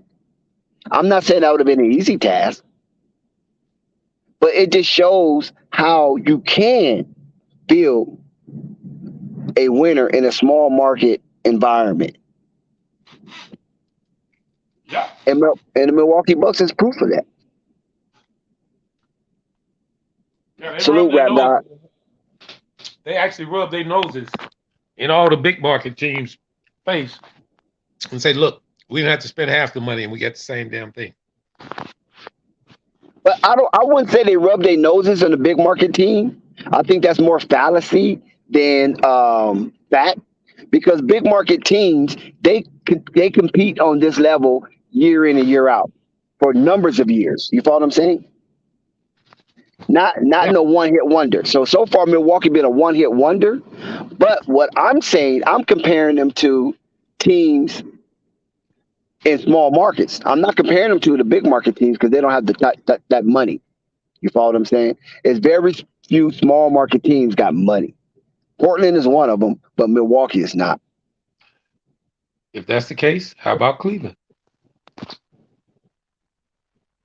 Well, Cleveland is kind of borderline small market because they do have like almost like a seaport, like Chicago. You know what I'm saying? And They were considered small market. yeah, but that's why I say borderline to me. They kind of borderline. You know what I mean?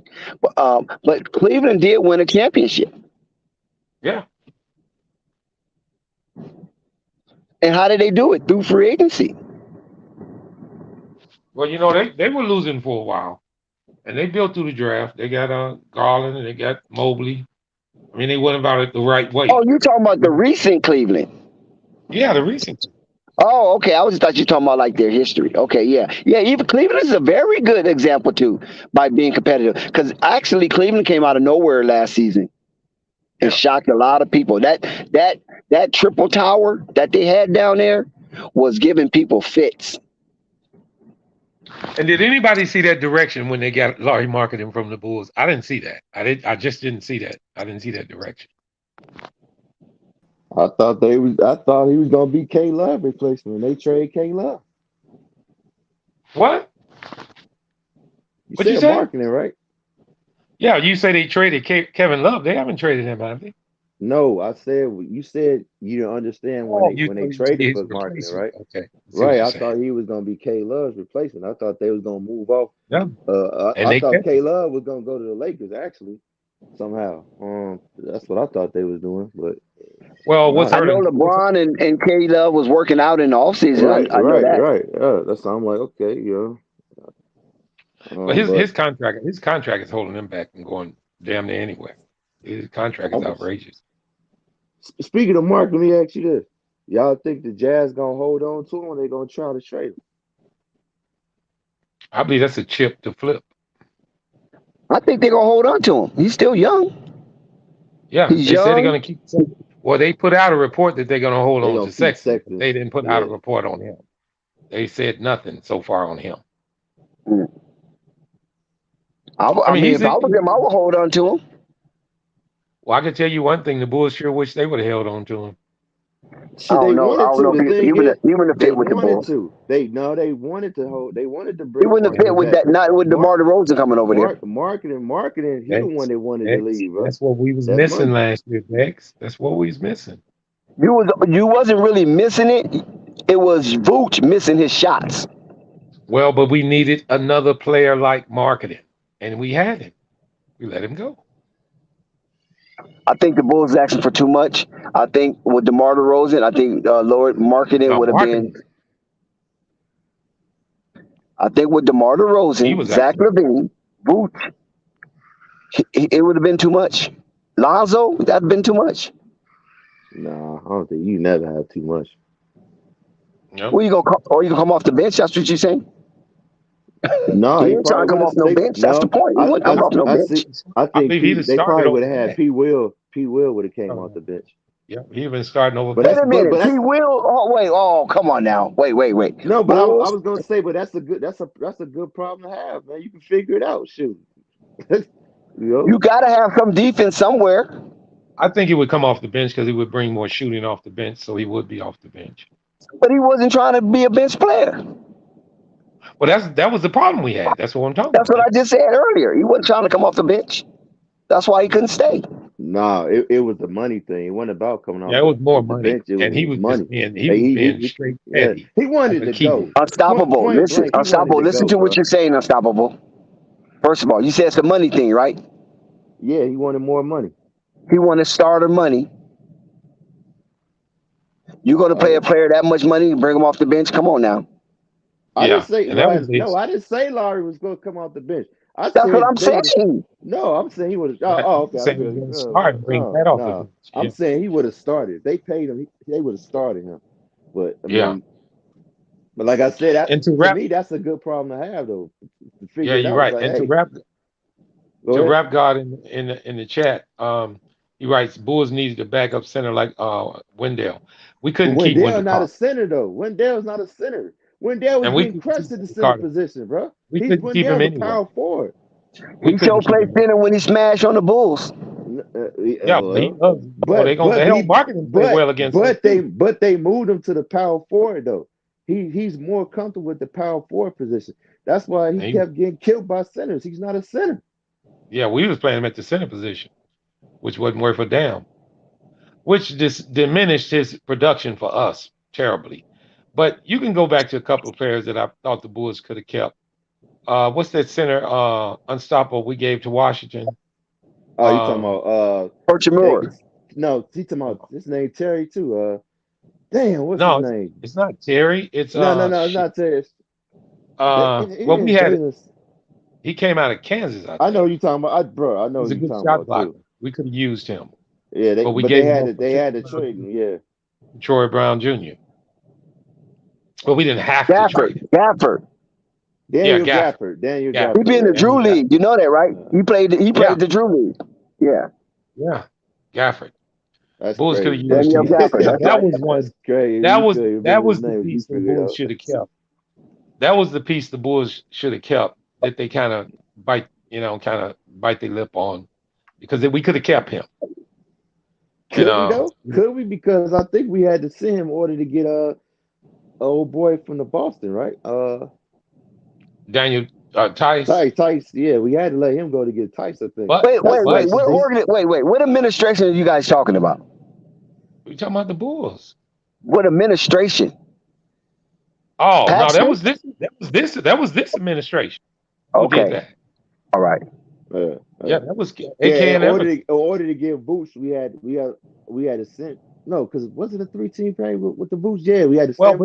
We had but to okay, send. but unstoppable. I'm bringing it up because Daniel Tice contract was too damn high. It was That's why too we don't high. have him now. You talking about what they So you just re-signed him for was too high? yeah, what we signed him for was too. I mean, No, what we the, signed him for, or what the Wizards signed him for? well, actually, our contract was kind of friendly, but it was higher than what Gafford was asking. Bro, he was on a rookie So, contract. Wait, who are you talking well, about yeah, that's again? what I'm You saying. talking Yeah, about Gafford or Tice?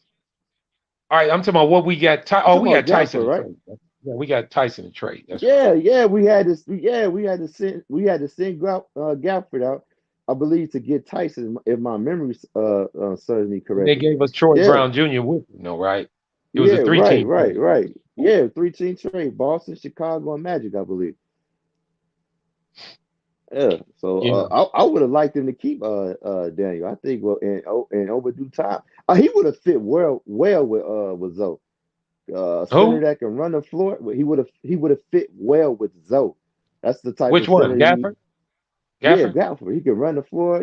Catch lobs. Yeah, he would fit Yeah. perfect with him. I mean, I don't know if the Bulls seen this vision when they let him go. Well, I can honestly say this. I really believe this. I don't think they seen DeMar coming in averaging the points he did, for one. And it was realistic to not think he was going to average that amount of points. I know they didn't see any, It's the slur due of to injuries. injury though. That's That's what what I'm saying. happened. I know they You didn't see know. the slur of injuries that we had, which caused DeMar to shoot the ball that much. But I didn't see their direction at first because I see, excuse me, I did see their direction when they decided on Vooch Oh because of what yeah, I was going wanted I on with wanted to Wendell say Carter something at the about time. that too. Now we did kind of open a gap open a little bit too much in the draft pick situation. No nos But días. Yeah, but I did go say ahead. this. I did want to what's going on, Ray? I did want to say if you look back at the Bulls' history in centers, we hadn't had a center like this since Paul Gasol, who gives us this kind of production.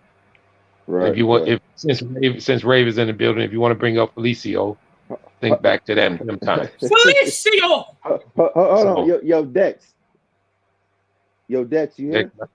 he might be in fell asleep. Oh shit, I wanted to say Felicio! something. I want to No, say you got something to Rave Dex. in He the ain't gonna building, like man. this. Them aliens let Rave go. Felicio! Hold on. It's the Dex and I think Ray said something too. Yo, Dex, can you hear me? Yeah, I can hear you. Hey, Chat bro, Felicio! Vucevic not going nowhere, fam. Man, don't tell him that He no more, he man. here to stay. Don't tell him that no more, man. he Damn, go Well, man. he you here know to what? Listen, I understood that because I did a little research, and Dragic is one of Vooch's guy. So by them bringing Dragic in for at least for that 1 year, they did Vooch a solid. So that showed me right there that Vooch has a little swiggle within the organization. no, what got me saying he gonna stay? They gonna sign him to extension. He recently I just told bought a you. new house in Chicago. Hold up, guys. I said this long time ago. They was going. I told y'all Booch was going to take less money, and the Bulls going to keep him. He going to end up retiring in Chicago. Well, Why no, would you give him no. I that said, money? well, this is I what I mean, said. I he's said he's I going to feel take like he less money. Go ahead. unless they convince him to come off the bench. I guess I don't know, but what I thought was this: I thought they were gonna keep him for 3 years, then let him go and get somebody else. But if he plays decent enough and he takes a pay cut, then I'm like, yeah, they may very well um keep him because one of the centers I wanted them to try to go after was Jackson Hayes. Yeah, I me wanted to and you see them both try was to talking get about him. that. Yeah, we both was talking Yeah. about that. But Oh here's my my God, thing, I was man. just talking about Jackson Hayes earlier. I was I talking would about love Yeah. to see them try to Felicio! steal Jackson Hayes. Salute, Rap God. Salute. I did want to mention on that. One thing about I don't because I ain't toot my horn, but I told people a long time ago, all the ones who was talking about Vooch ain't doing this, Vooch ain't doing that, I would just step in and say, man, Vooch ain't going nowhere. He gonna take less money and he gonna be on the Bulls. And they always should. I was like, okay, whatever. I knew he's gonna keep it. Well, he's a That's why he's center taking that less money because he wasn't doing that and doing this. well, if 17 and 11 ain't this and that, then we'll take it. Hubble bubble. Um, all I'm gonna say is this: in this process of what we trying to do, Vooch is a piece of it. Obviously, we all know that now. Now, Ray, what's going on, boss? We ain't heard your takes on a lot of things. How you doing, sir? Man, you know what I'm saying? I heard that Felicio. You know what I'm saying? So, I knew I, I had I to creep figured in. I'll ruffle your feather. I figured I'll ruffle your feathers with Felicio Yeah, and get you going. Man, I'm still trying to find this I hear stuff. I that can't Felicio. find it, I man. had to, once again, I mean, the man got an extension for 30-something million. I mean, for Yeah, what he showed, he played That was good. the He greatest played first good the contract in season before the years. con contract. artist, con artist Not, extreme. hey, hold on. Let me ask you this, Marvin. Being that you Yep. watch all 82 games, would you think that why didn't he improve? Because that 1 year he played damn good. I don't think he deserved the 30, but he played damn good. What stopped his progression? Would you say? You want me to be honest? No, I want you to I, lie to the people. all right, okay. I always thought he was a flounder. I always felt he was a flounder with two eyes on the same side of his head. Oh, wow. He wasn't no damn good, unstoppable. Worst fucking No, center no. side I in the didn't know. book. One before he got that contract, the year before, he played good. I don't think he was worth 30 million. I'm gonna say it again. I don't think he was worth 30 million, but he played good. I seen the potential in him. Plus some stuff he was doing overseas. He could what Yeah, folks don't know is he could shoot the three. He could shoot the You yeah. three said what pretty he was good. doing overseas. No, I said Wait a minute. especially what he did overseas when he went in the off season and you seen what he was doing overseas. I'm like, man, if he could translate that over here, and from what I seen that season, I'm like, bro, he gonna be pretty decent. He gonna be decent. Then when he got him back, I'm like, what the no, excuse my All language. right, I'm like, what the unstoppable. hell? Rave just came back from Planet Serpio. Rave, how was it on Planet Serpio? What kind of aliens did you see over there?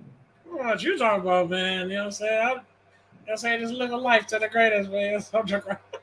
No, listen, I did encounter some natural animals, man. Animals I don't think you're ready for though. For real. What? Yeah. They say the government been hiding it from us for a long time. You know what I'm saying? Wow. You know what I'm saying? There's a Oh lot of things damn, that's been he a going. restricted I mean, free agent. the Knicks is still super ass. You know. Come on, I mean, man. Come on. they Not tried not so. now. Listen, Donovan Mitchell was to the Cleveland Cavaliers. That's cold blooded. And CWE goes right behind you saying the Knicks got nobody. Nah. That's a damn shame. Nah, Guys, well, What you about to ask me, Marvin? hell, I thought I went to No, Ray. I think you was about to can ask. I No, hold you on, about to before ask y'all me something start about another conversation? Felicio. Hold up. I think. Before y'all start another Oh conversation. yeah. Well, no, before you go, Rave, I just want to tell him this. I was gonna tell you this, Unstoppable. Have you ever looked up Felicio's career numbers? I Let me don't, bro. I already please know don't they're ask that terrible, question. bro. Please Do don't it. ask that question. I'm just saying that season when he got that 30 million, he was playing good. I'm gonna say it again, but I don't think he played good enough to get $30 million. I think what Gar was doing was banking on him and picking up where he left off that season. That's why I'm Yeah. asking you, what do you think what happened? Because he played good. He played pretty good that season or whatnot. So Well, what okay. stopped him from growing, from Yeah. Well, I'm gonna improving? say this. I'm gonna say this, Raven. You can Listen, go. I got something to talk about, okay, real quick. Go Dex. ahead, Raven. There? Go ahead. Dex there, where you at? Where'd he go? I think Dex got a phone call. Listen, look. Because I needed Dex's input with him on the fact that everybody's believing this nonsense with Lonzo. It's Well, we just ridiculous. went over that. We just Yeah, went we over it. talked It's about. ridiculous. Yeah, Yeah, we just went over it. like But I you can said, still get his I take don't on it. believe You it. still can get his take Yeah. on it when he gets back. Dude, the man was just on Instagram slam dunking, nigga. Well, no, Ray. I just said think that video. I think the I can't find misconception. it, bro. Here's the deal, guys. I think the misconception on this He did it whole on thing is Instagram when it's he not. was hosting that Yeah, but hold on, Ray. The misconception on this deal is this: people think he's limping around. No, that's not what's happening. It's the fact of him ramping up and experiencing pain, guys. He can still dunk, Ray, but can he dunk 12 times in a row? Can he do this for 45 minutes straight? what I'm That's saying is the issue we having. We having an issue for with sure, pain tolerance. for sure, but No swelling, but pain tolerance. The for same sure. thing if you keep rubbing your arm against some sandpaper, it's going to get irritation in it. It's not the same. It's just, I'm using that for example. But that's what this issue is. It's not about that he can't wake up in the morning, go out and practice. It's about him waking up in the morning, going and practicing for 4 straight hours. he can't do it that long Okay, so because I'm it, actually okay. I'm Hey, actually. Settle, Wait, wait, wait. you just can't write that in the Okay, wait a chat, minute. man. You Okay, got I'm to say actually why clear. he's done. I'm actually clear. I'm okay. All the news that we have heard. We've heard a lot of news with Lonzo. It was always either we heard him progressing or the same revolving bullshit of he won't make it. He won't even make it to the start of the season. Okay, and we just heard it again. Get on, Also, we've Sky. been hearing the news about he's improving in LA. So, out of 100%, how much do you really believe of the article? 0. I don't believe none of it, fam. Like I said, if I it's not from Chicago officials, somebody like Casey Johnson, Greenberg, the official website and whatnot, I don't believe it. I just think they just need something to talk about. And since Chicago hasn't came out and Mhm. gave an update that they like, they just saying, "Hey, he's a setback. He still ain't well." And all that. And I'm gonna keep saying this because I believe what the hell I saw. I know what the hell I saw. It was a yeah, quick I know clip, you saw but it too. I know you saw it. I I know you seen saw Zoe, it. bro. Hell you I are. Hell I know I seen his ass, bro. You But then saw that again, nigga play. but hey, no, Say I ain't see him. he Let me can't just tell find y'all what it. I seen. Let me No, just tell he y'all what I can't find seen. it, Dave. He I can't didn't find see it. him play. I didn't see him play. I just seen a video. It was Dalen Terry running some 5-on-5, and they showed somebody that passing the ball that looked like to me that looked 1,000% like Zoe. I was like, yo, that looked like Zoe, and it was the same outfit. But I'm like, it's an outfit I remember he wore before, but I'm like, no, Celebs usually don't wear the same outfits. But I'm like, yo, me wind that back. I'm like, yo, that's Zoe. But I'm like, I didn't like get amped up, because I don't think in a negative. I'm like, oh, okay, that's Zoe. He good to go. He just getting some reps with Dalen, and I left it like that. I didn't think later. I didn't think I'm gonna need to save the video for later to come down later down the road to prove how I felt like he healthy and this is why. I'm just like, yo, it's good. He good to go. We gonna see him open tonight, and I left it like it is. Now I'm trying to find a video, and I swear to you, I can't find that shit. Like it's gone out my history. But I could Yeah, have been tripping. I very well could have been, but I feel like I wasn't. I know what the hell I seen. So yeah. hey, I'm just leaving it at that. Well, let me say this, because Sky writes in the chat, and y'all know it's something negative. Hey, I want wait. I want to Right. hear your percent. What's your percent, Marvin? On what? How On much you Zoe believe being the healthy. news on this right here? Oh, how much I believe it? How much Well, percent out of 100? yeah, how much? Okay, Ray. I just mentioned. I just recently said this, and I'll say it again. You know I am Ray. I don't comment on reports. I don't. I just let it happen. I can't say yay or nay because all you're gonna read is negativity about where his progression is, and I can't just come on in and say I know that's not where he is. So I just let it roll. But far as the percentage of what of it, I just go 50-50 because I don't read them, and sometimes they be true and sometimes they don't. So I just say 50-50. Not in a way it's going to sway me left or right because it doesn't matter. We got a job to do with him or without him. The buck don't stop there. We got to keep pushing. And if you want my percentage, I Next just man say available. 50-50, you know? But I just wanted to address this comment this guy put in the chat. He writes, what y'all gonna say when he doesn't start the season? Well, my reply to that is this guy. I'm not gonna say nothing because as long as they beat the Pelicans, matter of fact, I am gonna say something. When we beat the Pelicans without him, I'm gonna really say something to you. Word. I'm gonna really say, and then I'm gonna tell you, nah, talk about Lonzo now. But no, but I mean, far as that, Rave, seriously, on the situation on how much I believe of it. Hey man, come on, man. You can go back to what we done been hearing this whole all season about all the trade stuff that's supposed to happen. I don't put much merit in that shit, man. I don't. I just don't. Yo, Zach. Sky, for come up on the panel. So you want to talk that stuff. Don't be talking that shit in the damn chat, bro. No, let him in the chat. He in his place, you know. He hiding behind that wall. He hiding behind that Right. wall throwing rocks. You know, shit we used to do when we was 12. But we ain't gonna worry about that.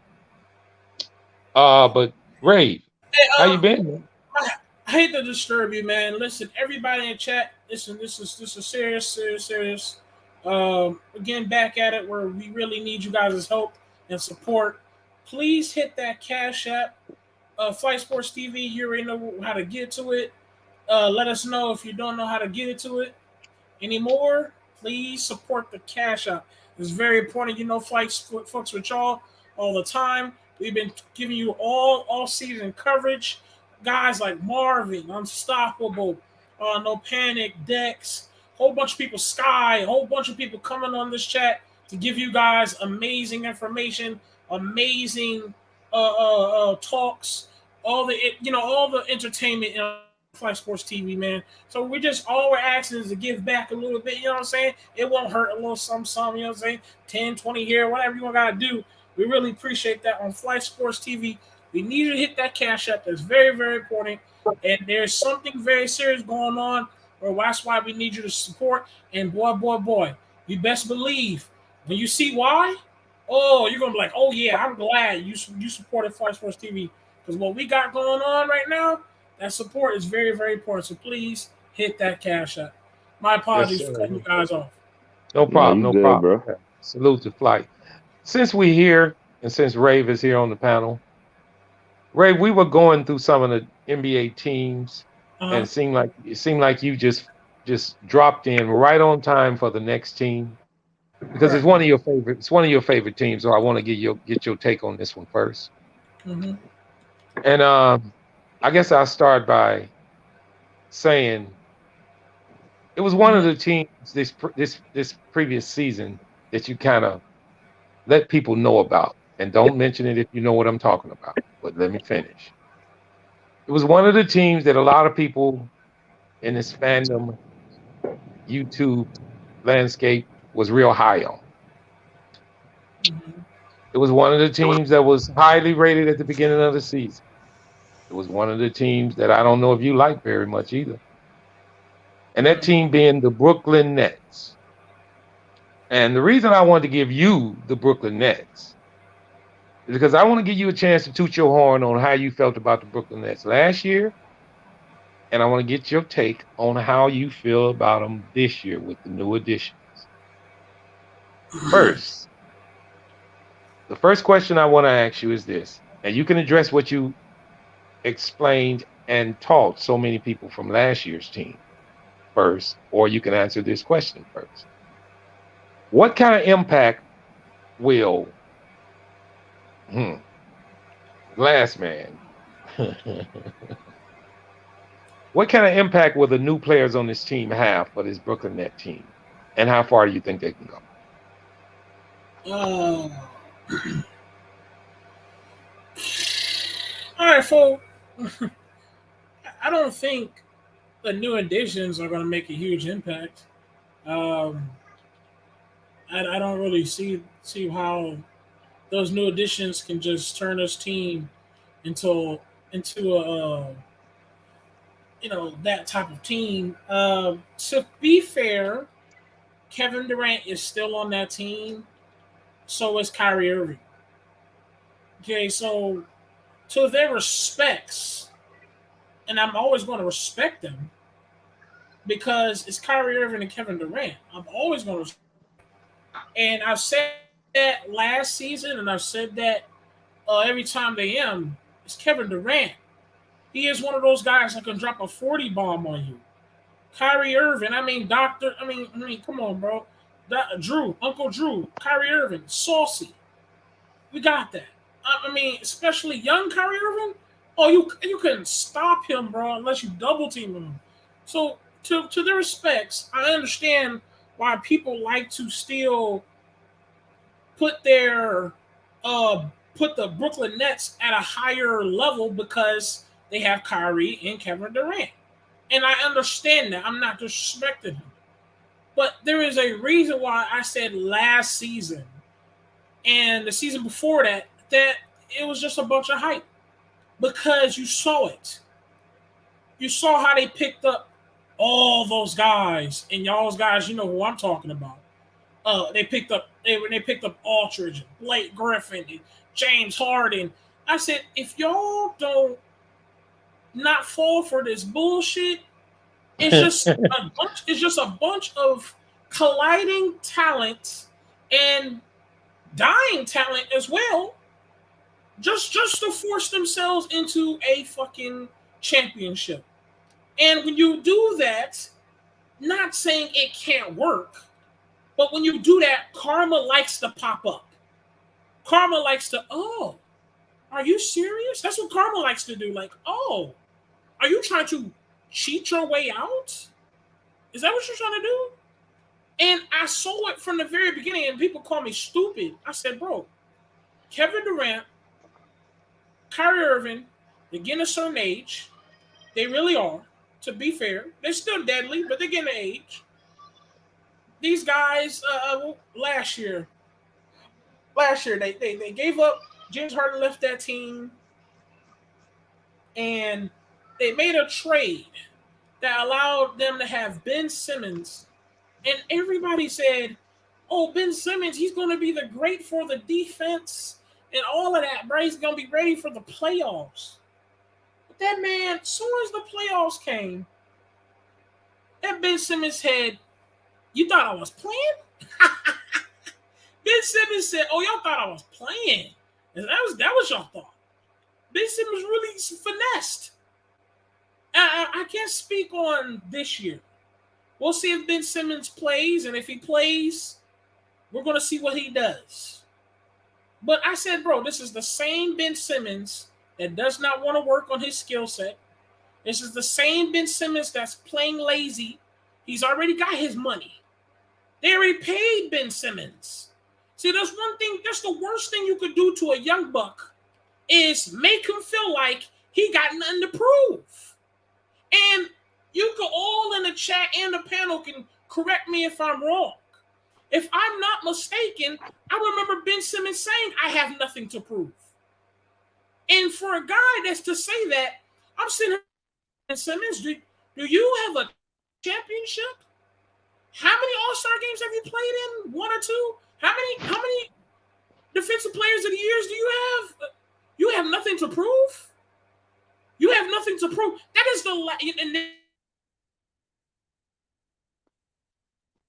Did we lose him or y'all lost me? You lost him. I don't know what's going on with him. Okay. So, what you think about what the hell he was talking about? That's why I'd like to get his take on Brooklyn, because he gives a good take on Brooklyn.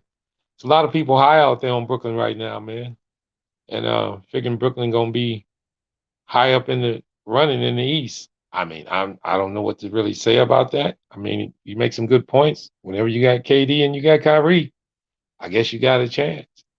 But did we see the true KD and Kyrie last year? You back, Ray? Rave, you've been out. Rave, you've been out for 20 minutes. No, for at least 3 minutes, 1 minute. You blacked out. Are you out again? Child was speaking facts, and y'all couldn't even hear what I was saying. Oh yeah, we couldn't hear nothing. That's why we were talking, because we couldn't hear you. But go ahead and start over. You were just saying you own Ben Simmons. So go continue. Damn, I don't know where. Okay, so Ben Simmons. My issue with Ben Simmons is not him. It's the fact that what they did was the worst thing they could do is give Ben Simmons at that age a max contract, and they made him feel like he has nothing to prove. That is the worst thing you could do to a young guy, is make him feel like he has nothing to prove. And chat, y'all can disagree with me or not.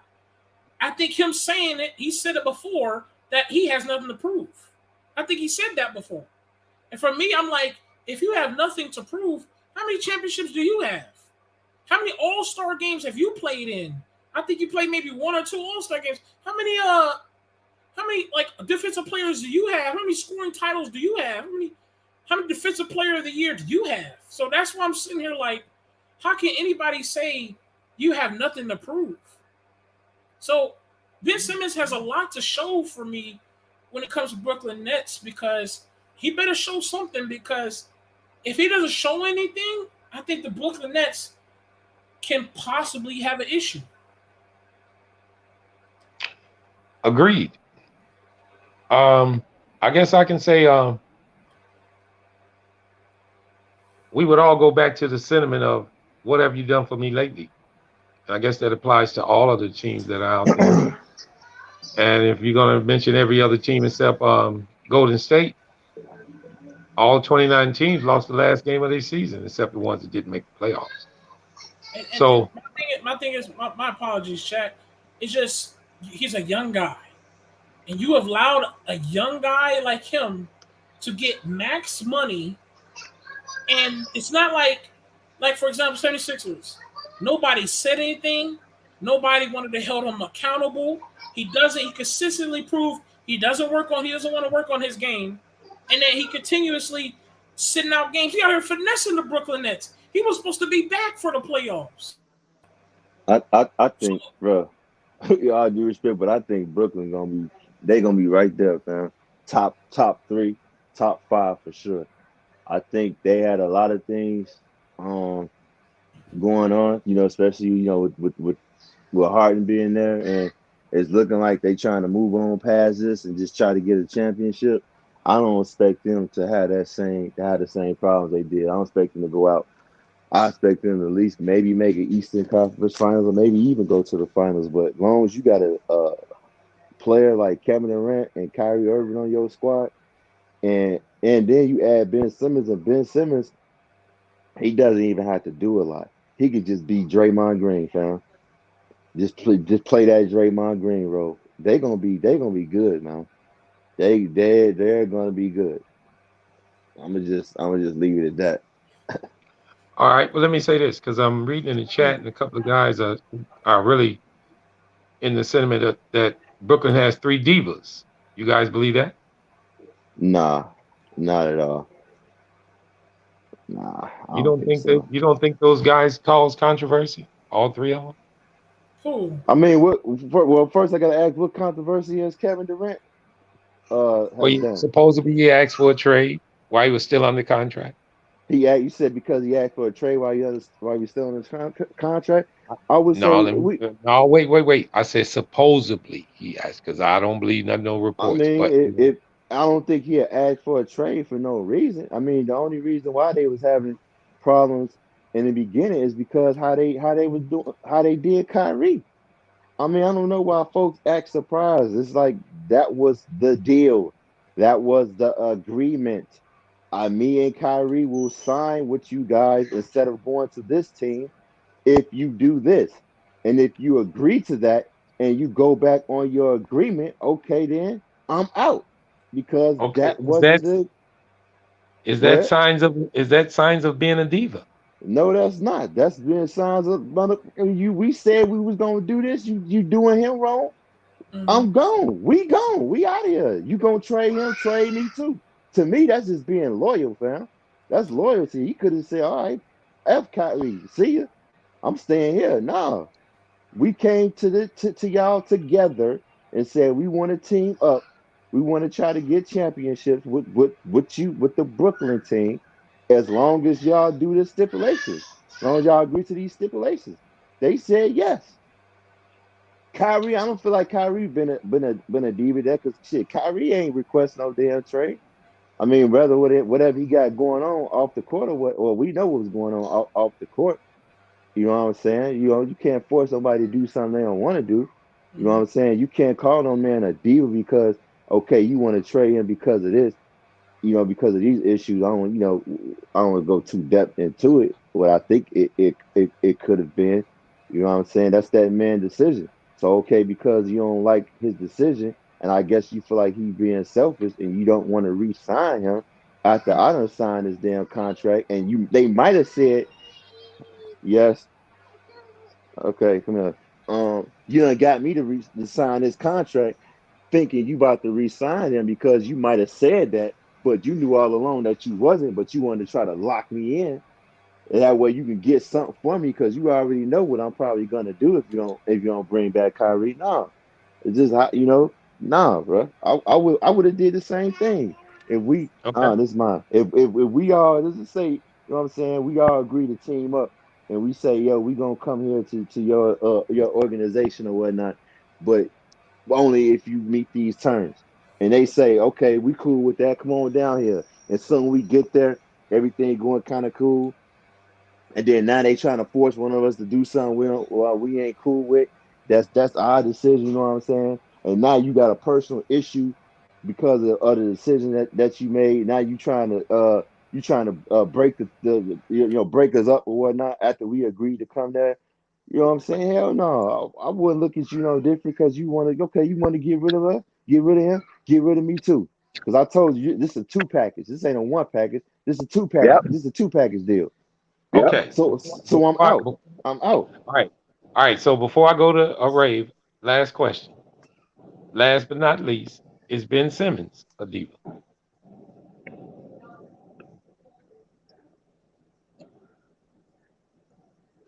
Unstoppable? Oh, okay, yeah. It's kind of hard to say. I don't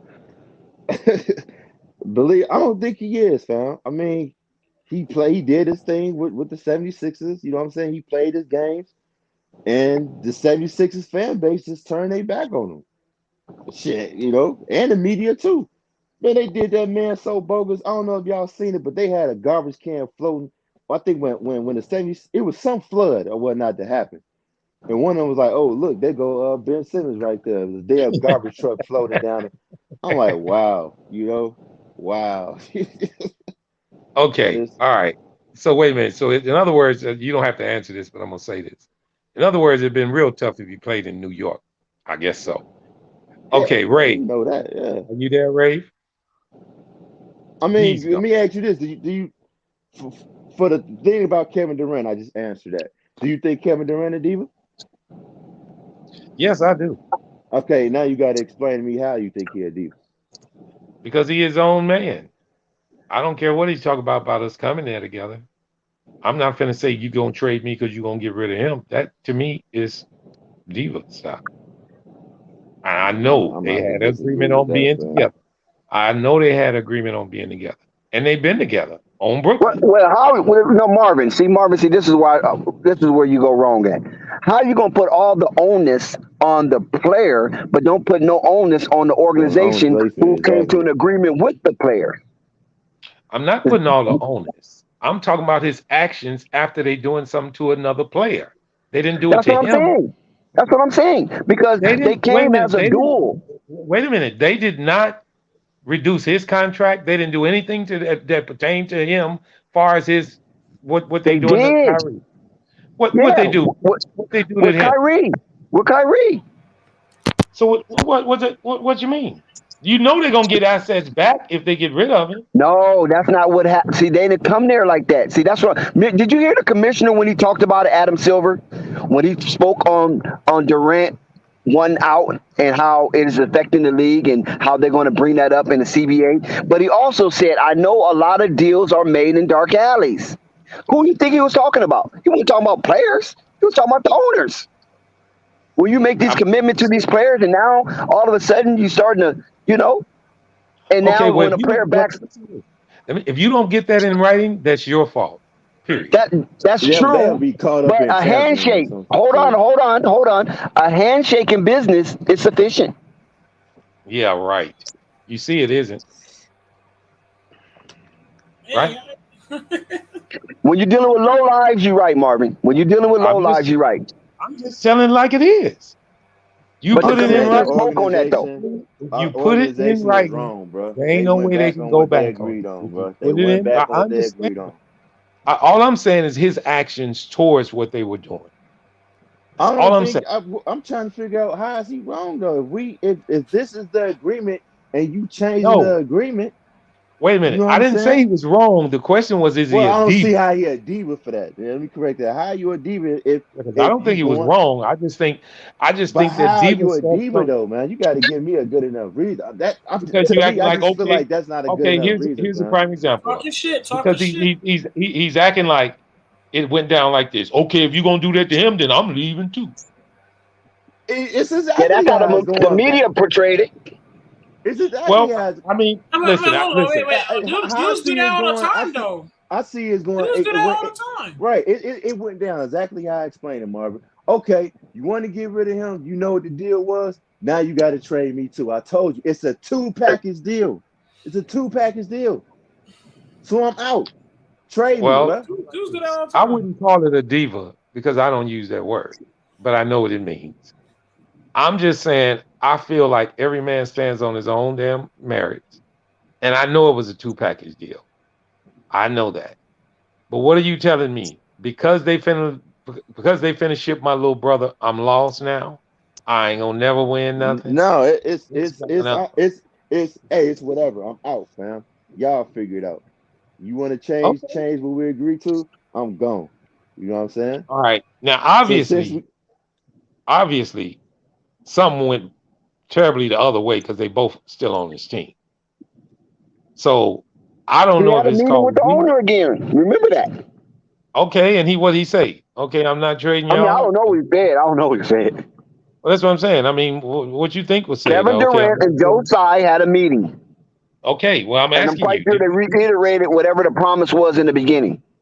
Yeah, and what he decided was okay. Nobody's going nowhere, so you ain't got to leave now, right? hold on, I gotta make a quick phone call. Yes, I think. Yeah, I mean, more than likely, it seems like that's what happened. It's like separating puppies. When they puppies, they like to cuddle together.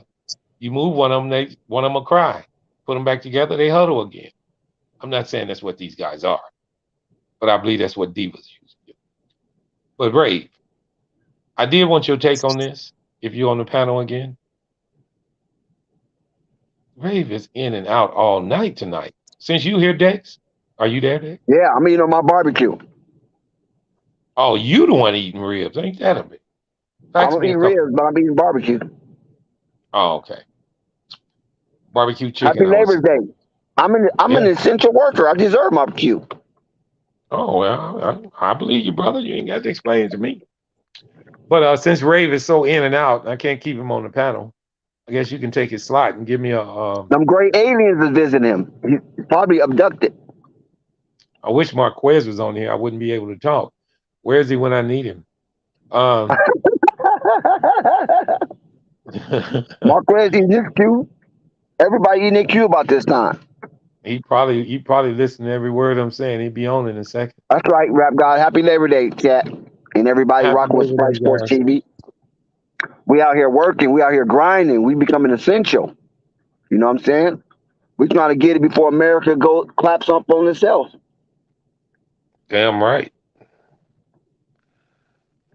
Okay, so Dex, if you got time to in between your barbecue bites,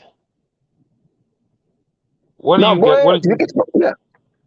Okay, now don't choke yourself up, brother. Just take your time. I'm starving like Marvin. That's true. Well, I Can you tell hear you me, this. Marvin? Yeah, I can hear you. Yeah. Okay. Okay. We didn't cover quite a few teams in this NBA so far. Been a nice run. So I guess I can go to a team that you're pretty familiar with. Oh boy. Um, and that team would be the Los Angeles Lakers. Oh boy. Why that wasn't a surprise? Well, I want the chat and everybody listening to hear a homer, a true homer, a true homer of the Los Angeles Lakers, who actually sticks his chest out quite a bit. Sometimes comes up with outlandish statements about Name his team. one. Not to be denied. Uh, Not to say they're not all they don't all have merit, but to say they can be far fetched at times. So what I'm gonna do, and this is for Scott since he's in the chat, because I want him to either agree or disagree with Dex totally on everything he's gonna say about his Los Angeles Lakers. You trying to Did the start a war? Lakers, did the Lakers just in this past in this offseason, have they done quite enough? Or are they on the verge of doing enough to get back to be more than relevant in the West, but to get back to the pinnacle of sports, to get back to the mountaintop, I to be like the that word, first pinnacle. team, to be the first team to win 19, or how many you got, Deck? 17 or 18? We got 17. To get 18 NBA championships. Will and can the Lakers get there? And before you even say anything, I want to let you know Sky said no. And Well, New Orleans got to get a championship before the Lakers, so he has to say that. wait, let's not deflect. Let me finish. Will and can the Lakers get back to prominence? Can the Lakers, with Russell Westbrook on the team, win the NBA championship this upcoming season? Well, first of all, the Lakers it's always been a prominent team. They just wasn't winning. You can't be a non-prominent team getting Christmas Day games. Look, we got Madman Beverly on our team, right? And old St. Patrick will be, as Stephen A. Smith call him, a Hall of Fame pest. As long as we got him getting in people's head, it's gonna make it easier for the Lakers. Because one thing about Patrick Beverly, he knows his role. He knows he's not. He don't think he's what's his name? Dylan from the Magic. I mean, from the Memphis Grizzlies. He don't think he's You talking Dylan. about Ja Morant? No, Dylan. No, Patrick Beverly. Oh, okay. Patrick Beverly. Listen how I'm gonna close this and connect this. See, one thing about Dylan from the Memphis Grizzlies, he thinks he's better than what he is. He thinks he's better than Ja Morant. Really, I mean, honestly, if you want to really put it there. Why you feel that way? Is that? I mean, damn. Oh my God, you got to get into those Memphis fans. Yeah, he said thinks what? that real quietly, unstoppable. Yes, he does. Wow, really? I don't get that from him. Or maybe I'm missing something. Oh yes. But Look at his anyway, swag on the floor. Look at how he yeah, acts. exactly, right. You can tell. Now he come from He's the almost Pac-12. He's Dylan come from almost- the Pac-12. He's a Washington Cougar, but I don't think he's better than Ja Morant. He's taller. I mean, I just don't think he's better than Ja Morant. But anyway, nevertheless, the acquisition of Patrick Beverly doesn't impose on the Lakers moving forward because he's going to be in there. He said he listen. Patrick Beverly said he would cut off both of his ankles to play with LeBron James. So right then and there, he's telling the Los Angeles Lakers organization, I'm going to be well behaved. I ain't going to come up in here and cause trouble. I will be good. You know what I'm saying? I ain't no Westbrook. If someone get out there, he's gonna slap a Laker. But he's going to, yeah, exactly, right. But you know why he does that? You know why that happened? Motherfuckers ain't listening. Motherfuckers ain't acting right. They ain't lining up. They ain't digging their foxholes fast enough. Patrick said, dig your foxhole. And you want to be like, dude, it ain't. And the enemy is like 100 miles away. Dig your foxhole. Pop. You know what I'm saying? So he's ready for war. Patrick Beverly been forged by fire. He knows what needs to be done. He has a fixation with Chris Paul and some other guards out there that thinks that they outweigh the NBA. So I'm enjoying having that type of attitude. We need it. It hasn't been there in a while. And Patrick Beverly is doing it within constraints. He's not like the Montrezl Harrell where he's just beefing with everybody. He's doing it within constraints.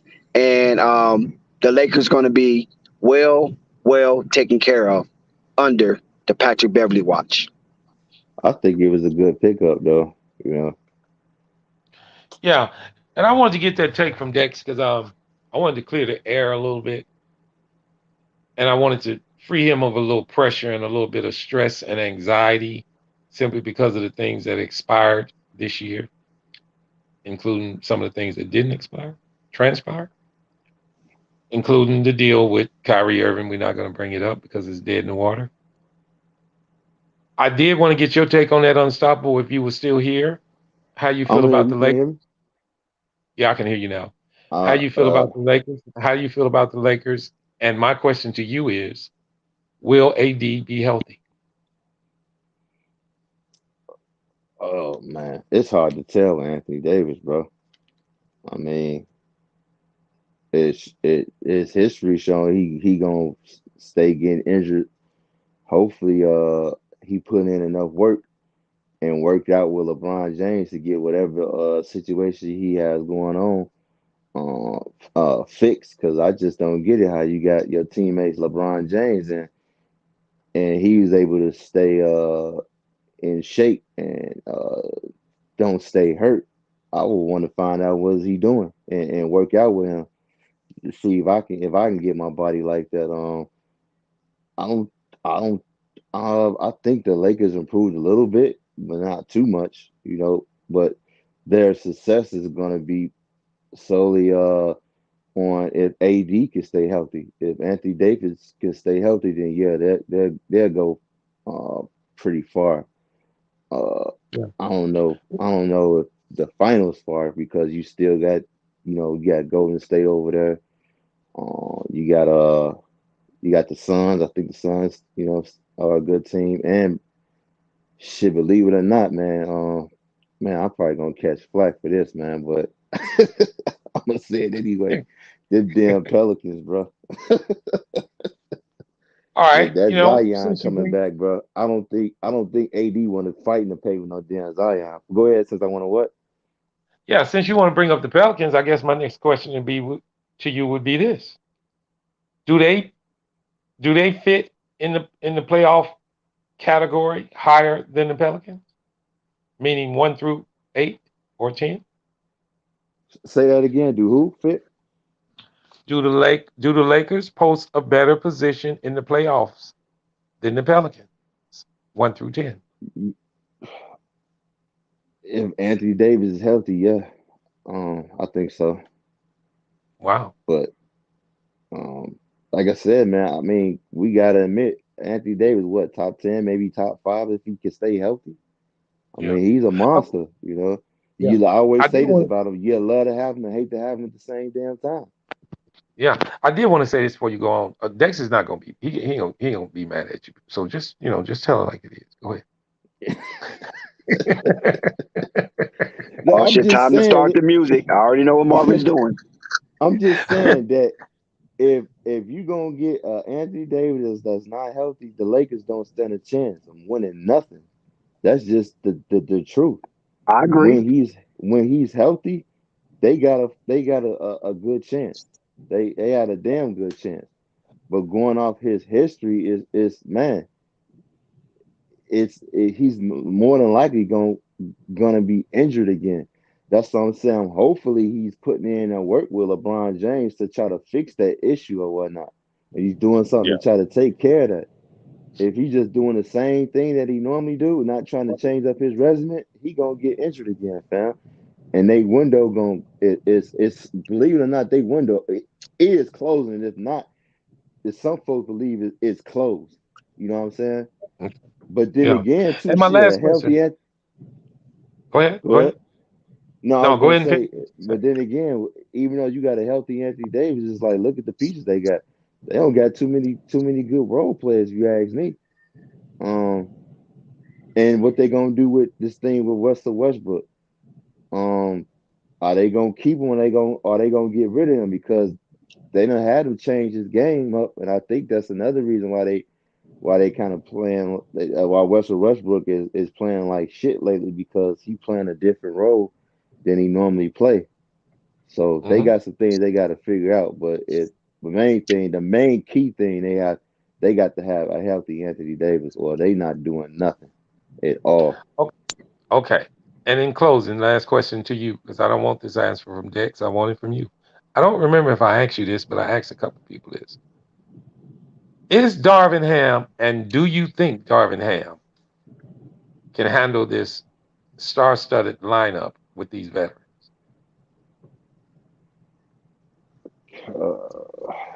If they willing to buy in, I would say yeah, but I don't know. I don't know, bro. I'm gonna be honest with you. I don't know. That's hard to And tell, fam. yeah, seeing that the reason I asked this question is because all of the things, and Dex, you can answer this also because of all. And I think I got your take on this the other day though, but you can answer it again, Dex, for everybody who wasn't in the chat. Yeah, I forgot that we got All the of the Nuggets pressure too. and Damn. everything Yeah. that's been going on for this year, none of it. There's not been one question about we got a new head coach. How is he gonna work?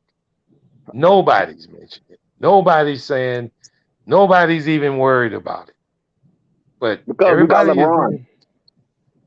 Yeah, but you, like I said, the whole key with that is, okay, you're gonna tell me one coach is so much different than the other. You just fired your last coach and you had We LeBron. got So LeBron. Case let closed. me Let me say continue. this Let about me. Darvin Ham.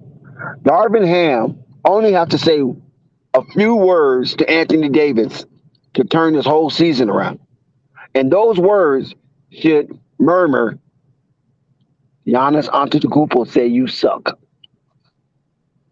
Well, you don't think Frank Vogel could have said those words to him? Oh well, we all know Frank he Vogel don't never suck, coached man. Giannis. It's health, bro. Stay healthy, bro. Your game going his game does the talking for itself. It's just he can't stay freaking healthy. That's Well, his biggest problem, bro. Giannis can say anything he want, man. Anthony Davis is up there with the damn Giannis when he's healthy, but he stay injured more than healthy than being But, healthy. but when the coach Giannis, the coach that actually coached Giannis was in Giannis here was Darvin Ham. And if Darvin Ham can translate Giannis say you suck, and Anthony Davis take that up as a personal threat to his skill set, I believe Anthony Davis will stay healthy. Just on the basis of that statement. I mean, okay. that's what it Well, takes I for him wanted to to read stay. Thunder's. I wanted to read Go Thunder's ahead. Yeah. reply, and he wrote in the chat. If a 38-year-old LeBron is your best player, it won't be sustainable because LeBron retired on defense. He needs AD to be healthy. What you say to that, Yeah, Dex? yeah, I agree. I definitely, whoever said that, I agree because LeBron is not playing any defense. That's already etched in stone. I'm not playing any defense. I will run a layup down every now and then, try to block it from the back. But other than that, I'm not finna try to play no man-on-man defense. And if somebody try to isolate me for a man-on-man defense, that's only for a play or two. It won't happen for a duration of a game. This is why Patrick Beverly is the issue, and this is why it's predicated on the health of Anthony Davis to be an issue because both of those players are defensive juggernauts. Okay. Well, Ted writes in the chat, season ain't started yet, and Dex already turning the season around. Signs of failure already. What you say to that? I don't know what he mean by that, turning the season around. Shout out to, well, first of all, shout out to Basil Carpenter. Yes, I will check the PayPal. Just give me a second. But shout out to Basil for his donation. I will announce the exact amount in a few minutes. I have to check my other phone. Okay, say that question again. Oh, talented. Oh man, Talented don't man. Dex. No, listen, I ain't answering no talented. Talented, you need to stop being messy. Well, come on, Dex. We want everybody to understand that they have a voice and talent. He can come on the panel anytime he wants, but he kind of But enjoys he's saying that I'm already turning the season around. Well, I don't know what he mean by that. So we're Well, gonna have to clarify that.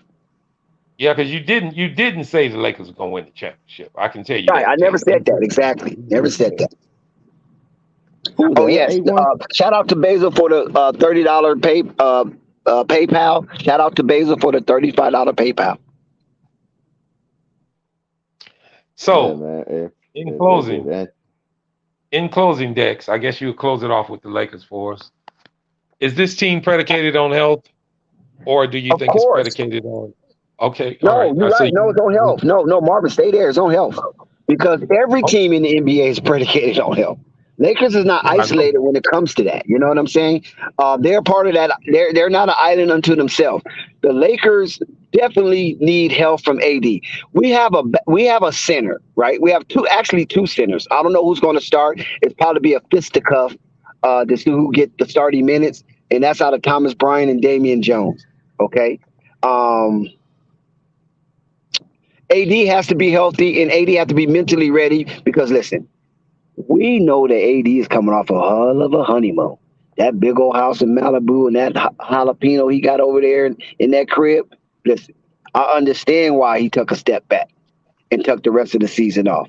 But AD, okay, honeymoon over with. Okay, you got her. You guys committed. Y'all made your vows. Let's go. The covenant is set on that side. Now you have to set the covenant on the other side, which is that 90-foot floor, parquet floor in that encrypto.com arena. You're going to have to make a covenant for every tick of basketball you play that you and the Lakers are one, and the goal and your aim and purpose is to reach the goal of becoming a champion. I don't know if they would become a champion because there's a lot of formidable teams that's out there that's just as hungry. But AD has to be committed to basketball. Okay, I agree. I totally agree. I think the Lakers year is predicated, like you say, on all teams, including all teams, on health. But I think it goes more Hey, than play to certain other teams. I'm sorry. Go ahead. I was gonna ask a question. What do you guys think? Okay, let's just say a healthy Anthony Davis and the Suns. Who you think guys are ahead? Who's the better team? Who is that? A healthy Lakers and a healthy Phoenix Suns. Who you think has a better team? I think Phoenix does. What about you, Dex? Yeah, That's a right. good question, Unstoppable. I'm surprised Marvin didn't put that question forth. Um, you know what? Because they're wow. Let me see, man. Yeah, I might have to give Phoenix an edge if both teams are fully healthy. I might have to give Phoenix a slight edge only because of youth. Right, And right. I was just going to say that, and not only youth. I think their bench is a little better, Yeah, yeah, most definitely. I and was gonna go because to that. Darvin Ham is brand new, I think they coached a little better. Listen, look at Talented Ted. You see what Talented Ted is doing, right? What are you doing? Talented, I can't wait to get my Stirring up the hands on you, pot. bro. Pause. So, so I guess we all can say that the Lakers should be a lot better than they were last year. How far they going in the playoffs, including all the rest of the team, depends on health. But I do want to end by asking you this last question, I'm saying, Dex. listen, I'm saying the healthy Lakers and everybody's healthy. I'm saying it could be Lakers and Denver in the Western Conference Finals. Yeah, and I hear you. I'm pretty sure the chat just heard you, and a lot of people just shared this video, so a whole bunch of more people just heard you. So, Yeah. in closing, I want to ask you this, Dex. If you do not make any more moves with this team, do you think you have enough coming off the bench to get you where you need to be? Well, one thing about the Lakers, they never settle. They're not the sediment on the bottom of a glass because the Lakers never settle. They always taking up things, and once they get to the halfway point, then they know exactly what they need to move forward. So the bench you see today will not be the bench you see tomorrow. Hmm. I believe that. I can believe that. I did want to give you some encouraging news. Talent Ted has made a drastic turnaround.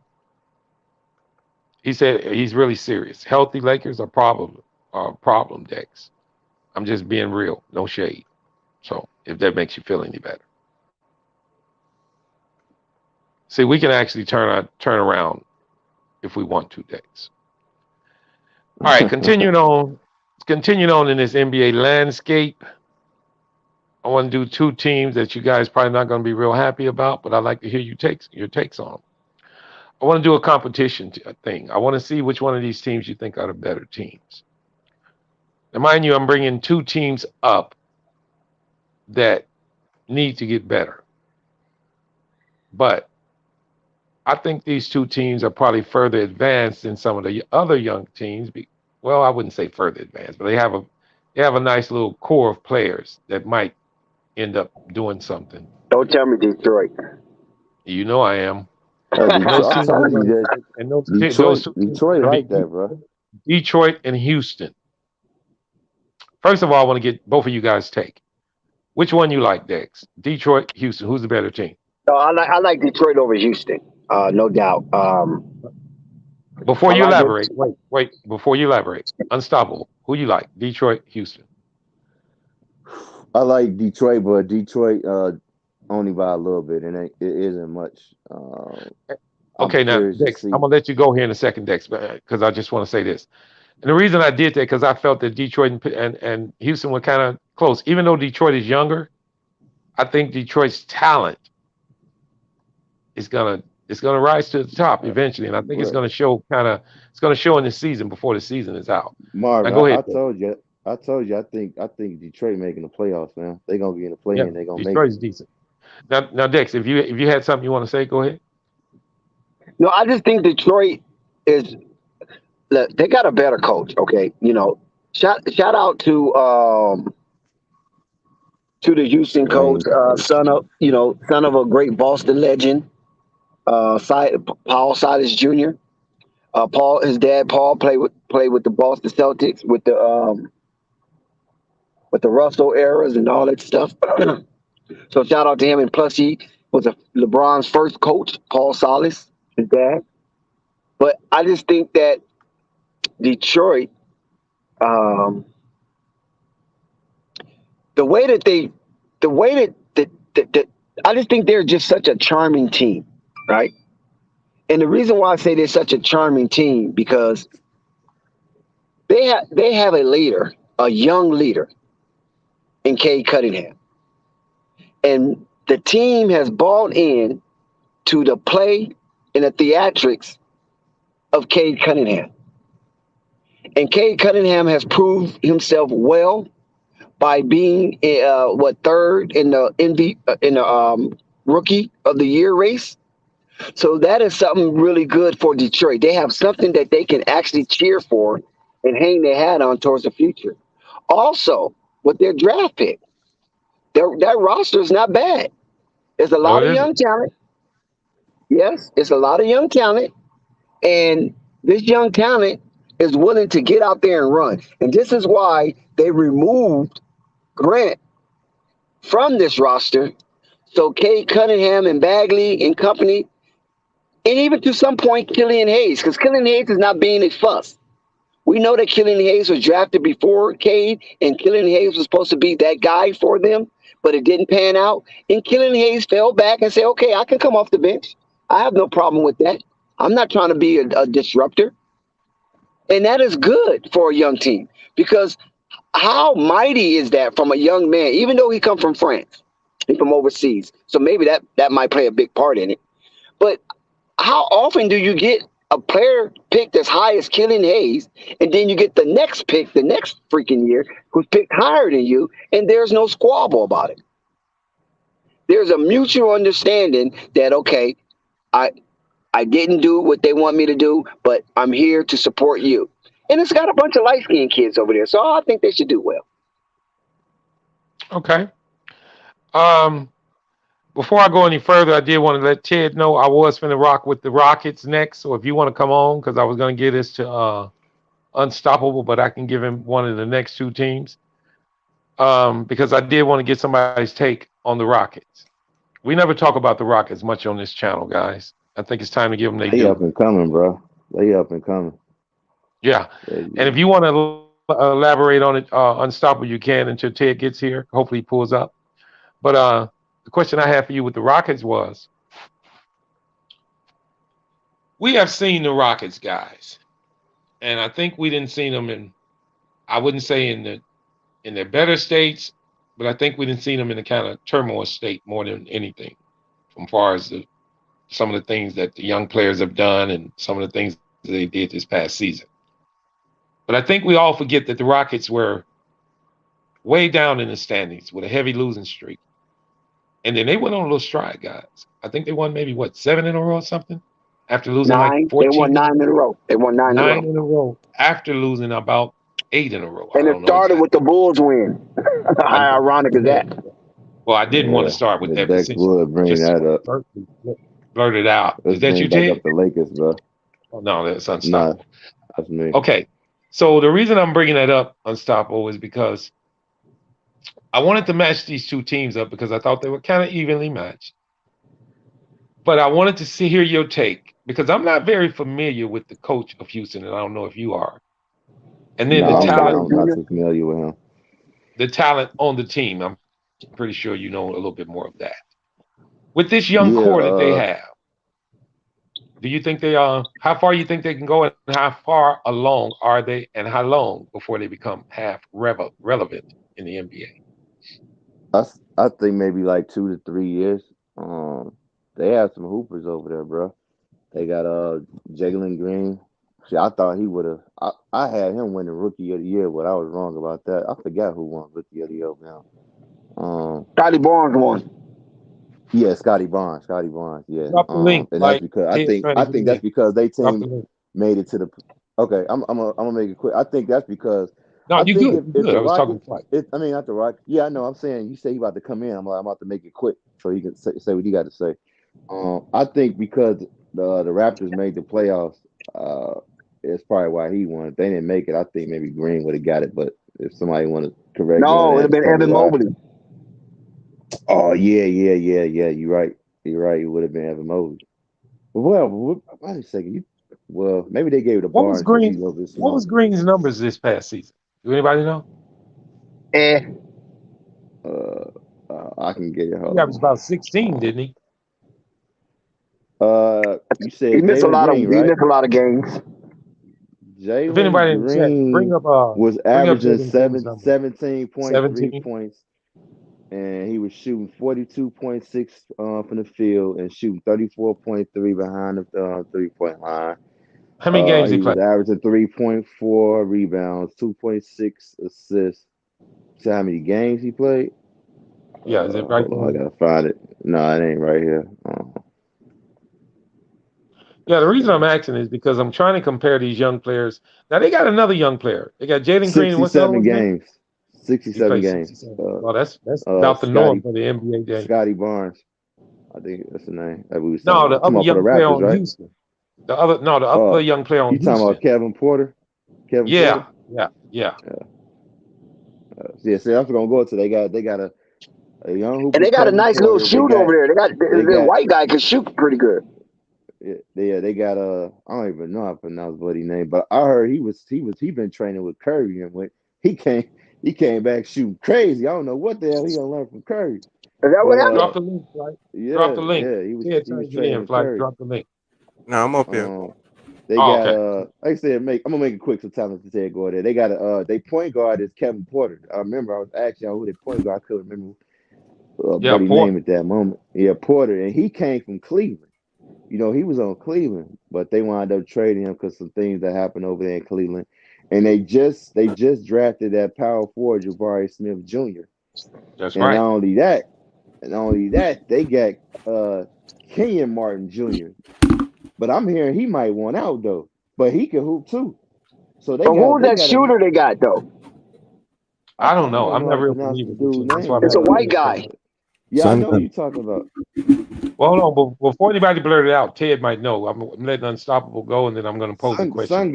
Sun Gun. I think that's Oh, how you okay. pronounce it. Yeah. Yeah.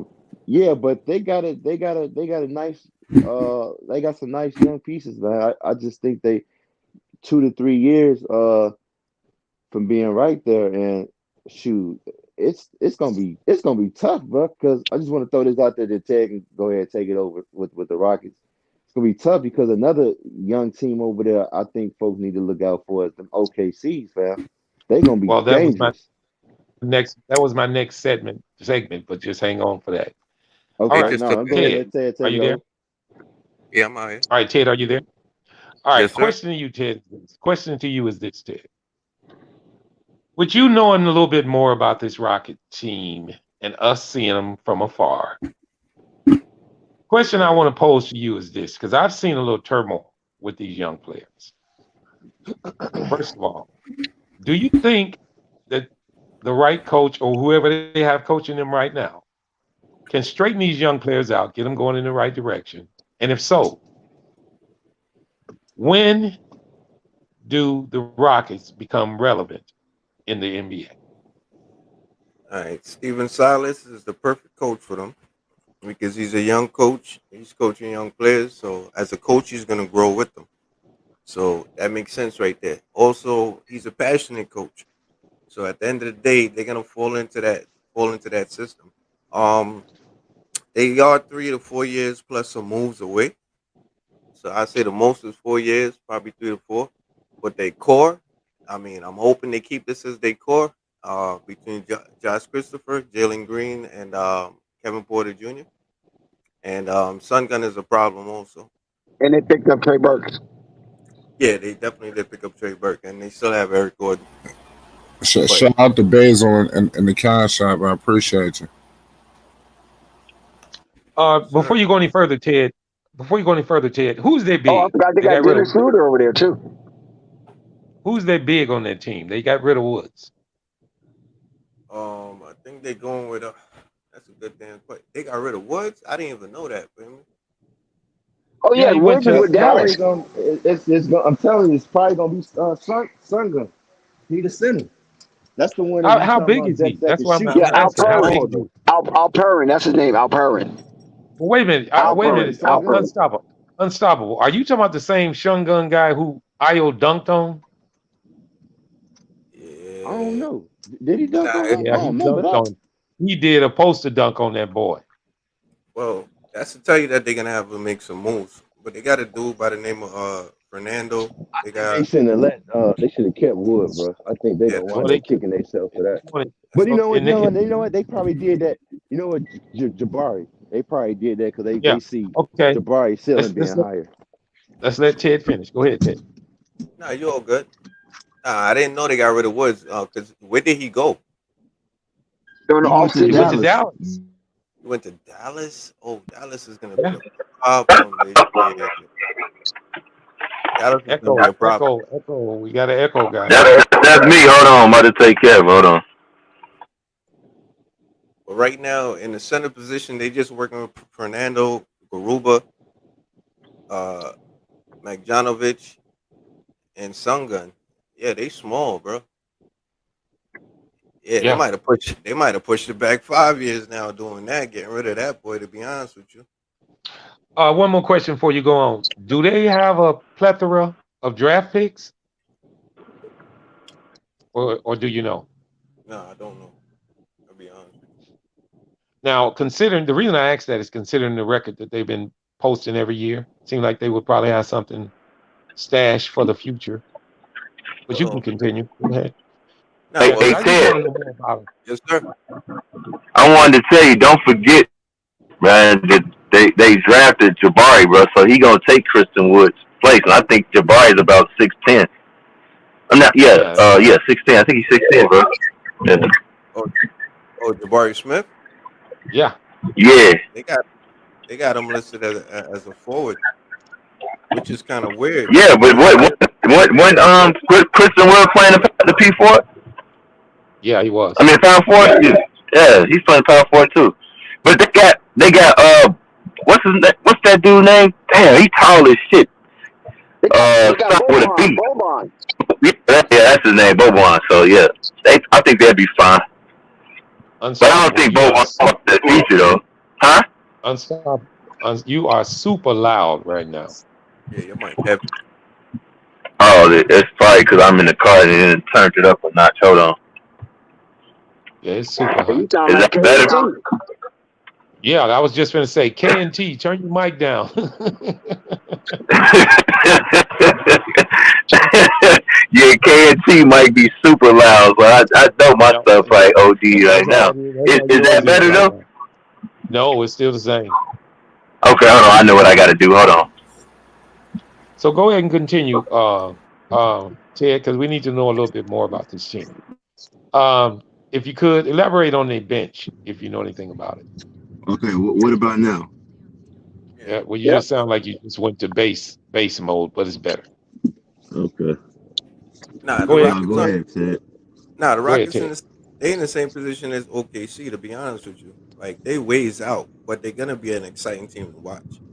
To be Yeah. honest with you, with them getting rid of Christian Wood, they about to reset the whole roster in terms of starters and bench players. So I can't. I mean, I couldn't even tell you how he's gonna go. How they gonna go with that starting lineup versus But the bench? you feel projections is 3 to 4 years. Oh, most definitely. They're ways out. What I think is gonna happen is that Jalen Green, he's gonna basically be a magnet for a major player eventually. And somebody's gonna want to play with that kid. Now, whether or Okay. not it's a center or it's a point guard, I'm not 100% sure, but somebody's gonna want to play with him. I promise you that. Okay. And they But traded before you Christian go, Wood for Boban, bro. yeah, Damn. yeah, they got Boban.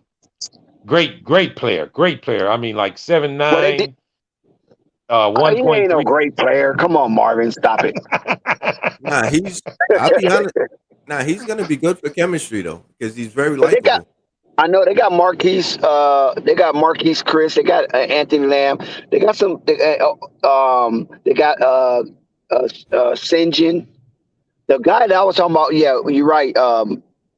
It was Morris. That's the white guy that can shoot all those freaking threes. You faded a little bit, Dex. Who was it, Yeah, Dex? I thought he did the same thing like happened last. I thought it was me. You faded out, Who, Dex. who did he say that kind of was was shooting the threes? I couldn't. He faded right when he was saying it. He faded He must have right got when a he was phone saying it. call.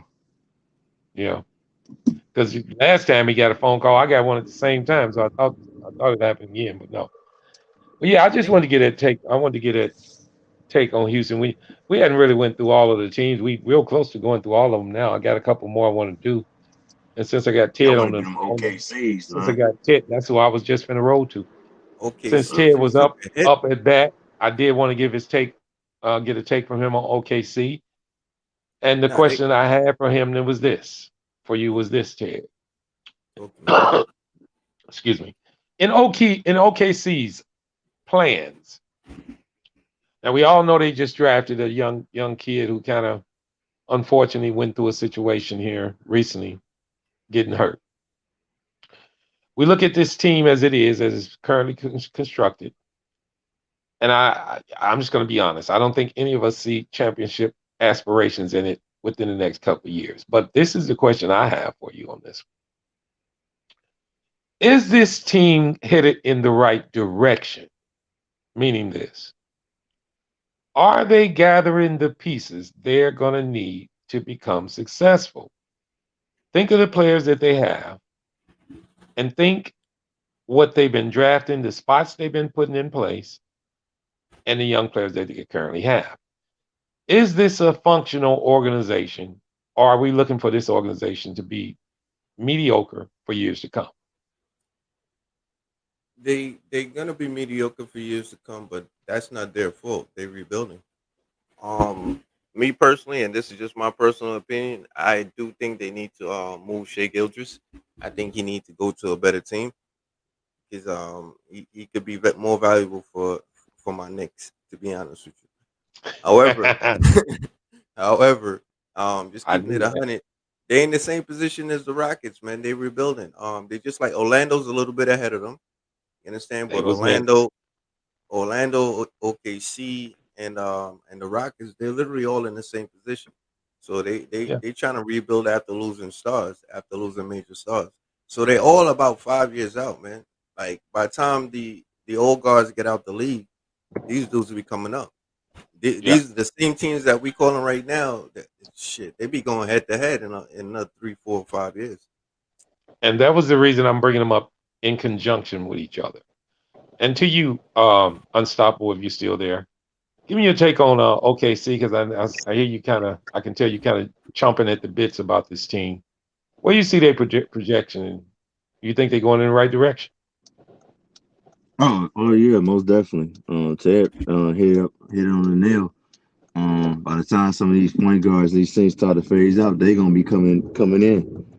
So I think they got a damn good team. I think they're a little bit ahead of the Rockets, just a little bit, especially depending on oh dang, I forgot buddy name. What's that center name that got injured? I Chet don't know too Holmgren. many At players. Holmgren. Yeah, Chet Yeah, Holmgren. yeah. I'm mad that I'm kind of upset that happened because I wanted to see Him and what they Giddy. was gonna do with him. Yeah, but I especially agree with because I was just thinking too, man. It's funny that you said it. Thomas the Ted. They need to decide if they gonna make Shea a part of the future. Now, I'm not so much sold that they should get rid of him, but they need to decide if they gonna make him part of this rebuilding squad. How old is Shea? I don't remember. Yeah, that's the point that I'm trying to make. Like he's turning into a mini veteran. So at the end of the day, I think even he's gonna feel like he want to win a chip. He's not gonna want to go through that rebuilding process with these dudes. So I think even if How they old is keep him when his contract is up, I think he gonna leave, man. How old is He he? should. Any of That's you what I'm guys saying. know how old he How is? old is he? That's what I was asking. How old is he? About 24.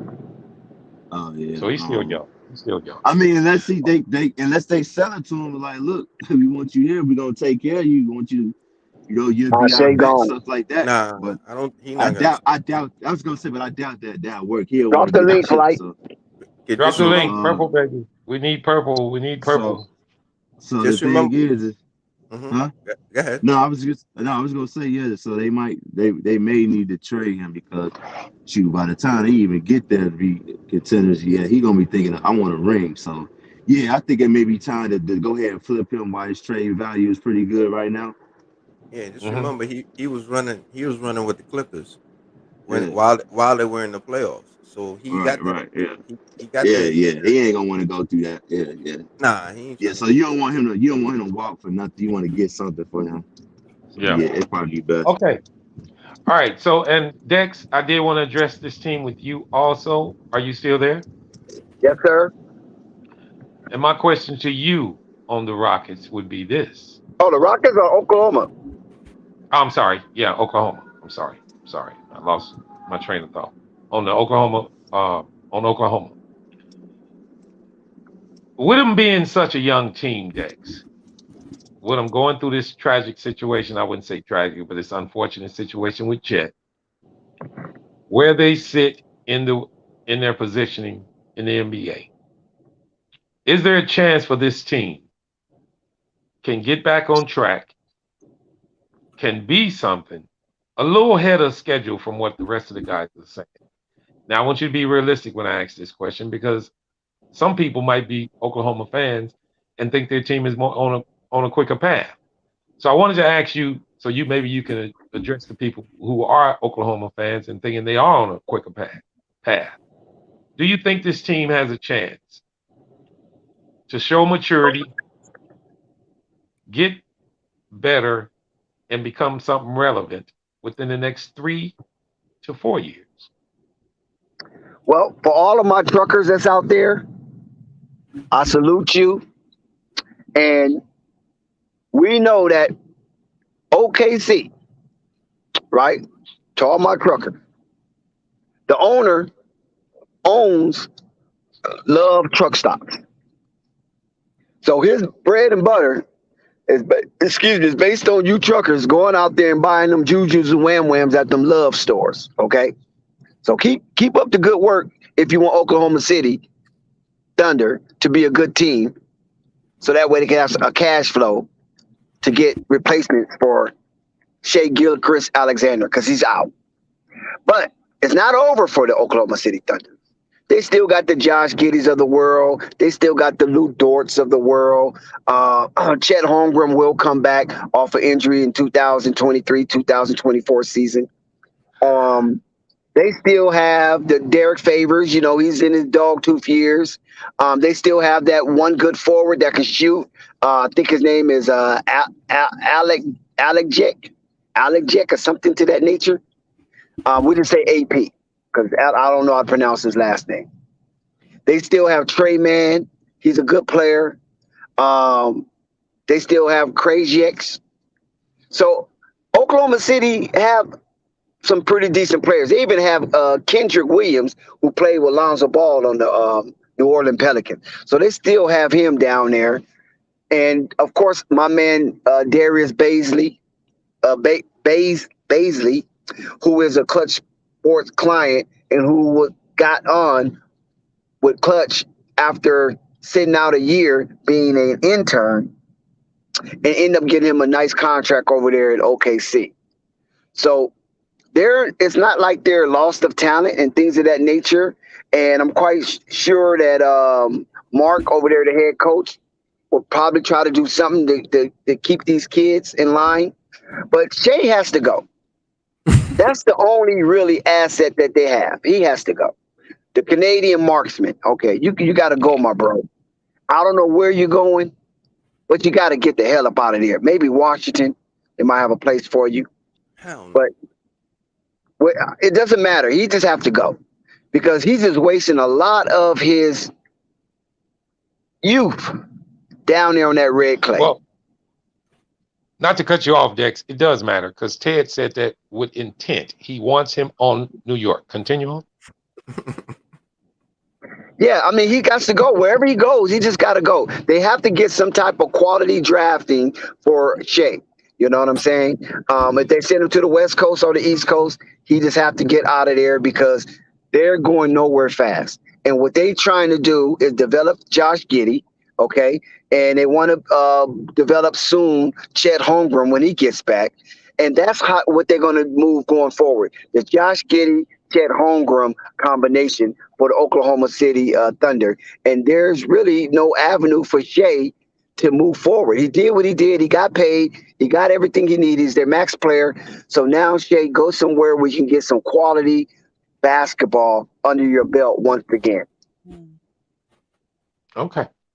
I didn't want to cut you, William? but I did want to say the flight, if he could, drop the link because I wanted Purple Baby in here because I wanted to I do. think she in here.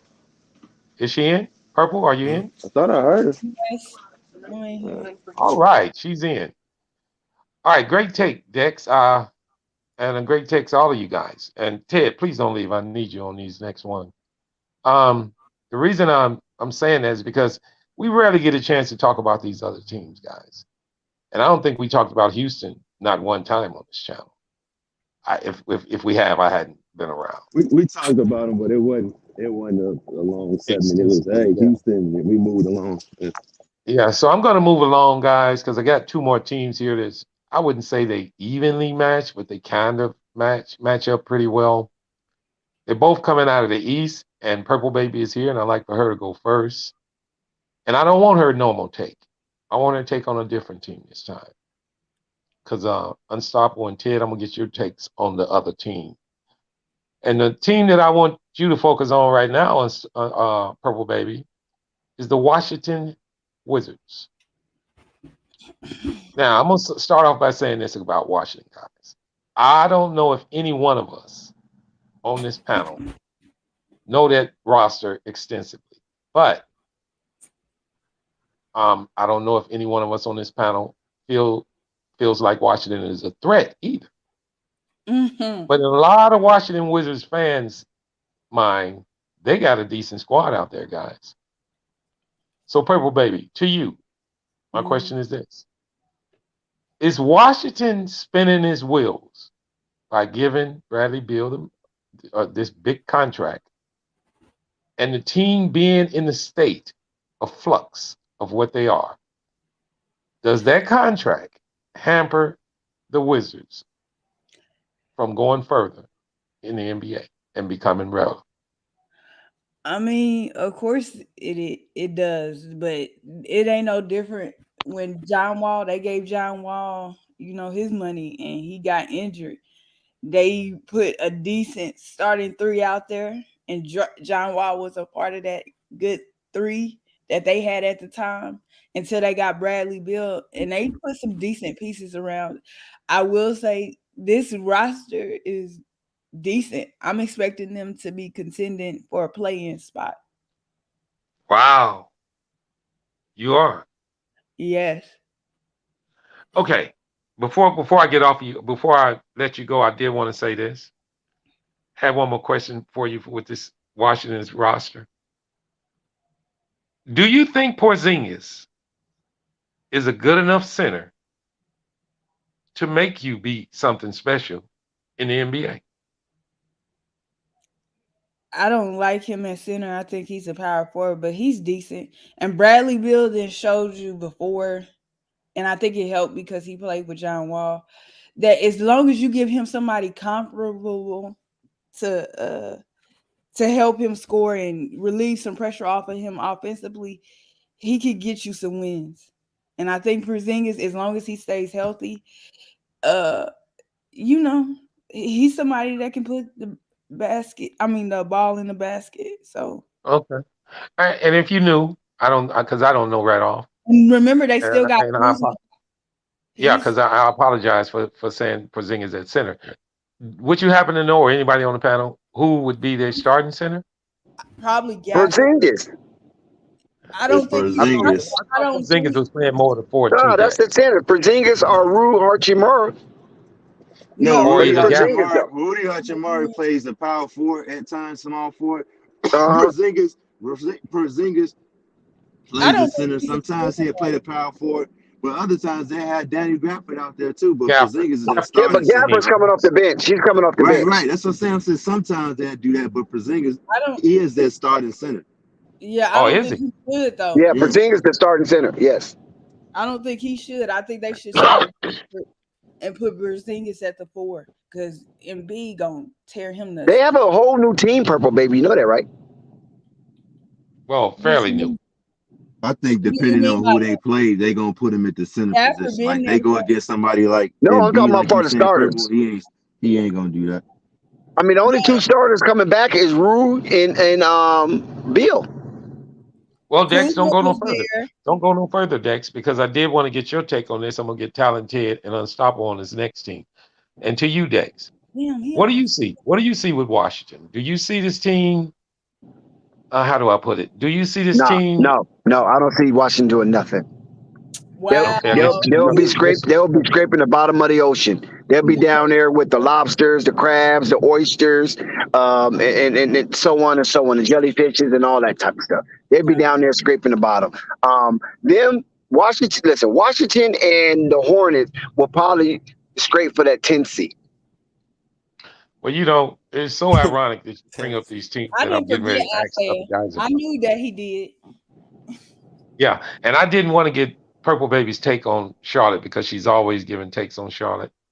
So since you feel that and it's so quick and sweet, that's the way you feel about them, Dex, I don't need no more conversation from you because you're going to end up bringing a Washington Redskin fan in this panel or on this show going crazy. So I don't want no more takes from you on Washington, Dex. Is that okay? All right. What you mean about the Hornets? But listen, Washington have a fairly new team, right? You got the starters you have Beal, Kuzma, and Hachimura. Those are only 3 that's coming back from last season, right? But then they got the new addition with Chris Spax. They got Will Barton, Vernon Carey. Who else might put in some new minutes this year? Oh yeah, well Daniel Galfrey, he's been there for a minute. But Afria, I believe his name is. Yeah, him, that guy, Denny, right? Yeah. Monty Morris. Don't forget Monty Morris now. Yeah, man, Dex, they'll be all right.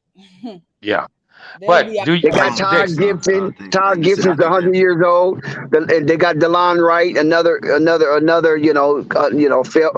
not living up to expectation. But this Todd Gibson, listen, the man got a tattoo. His first tattoo was when Jurassic Park was at its finest. So this how old he is, and he's probably more so a player coach. Hey, they just should have started to rebuild, bro. They should have rebuilt. They should have started the process now. They gonna be. I agree with Purple. They gonna be a play-in, but they just should have said, "Forget it. Let's start rebuilding." Yeah, well, but you can't rebuild if you're going to sign Bradley Beal to that kind of contract. Of course, Yeah, I they know can. that. That's what I'm saying. They should have not signed it. Be like, yo, we'll trade you. You know, we're gonna trade you. We're gonna start our rebuild. That's what they should have did. Because I don't see them nothing but a play-in either.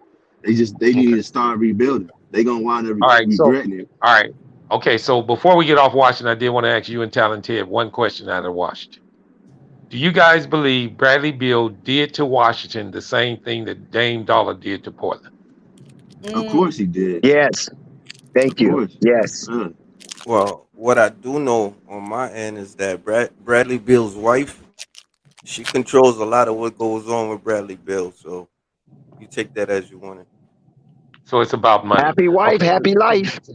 Okay. His wife, That is true. That Purple is Baby, true. to you, Purple That's Baby, very much I true. will leave the Charlotte Hornets directly for you. I'm gonna Okay. get these two. I'm gonna get these two guys two different other teams. All right. I just want a quick take on them. We Okay. can talk about Charlotte. Yeah. Well, you want to talk about Charlotte too? Okay, I'll let everybody. Matter of fact, we just Everybody spread want to talk Charlotte all about around. Charlotte. Are you kidding me? Hey, listen. I said we just cut it Before we sweet. go to Charlotte, I got two teams, so don't start on Charlotte What's yet, up? guys. Oh, okay. What's up? All What's right. up? The two teams I want to pose to you and Ted is these two teams. It's the Orlando Magic and the San Antonio Spurs. Good one.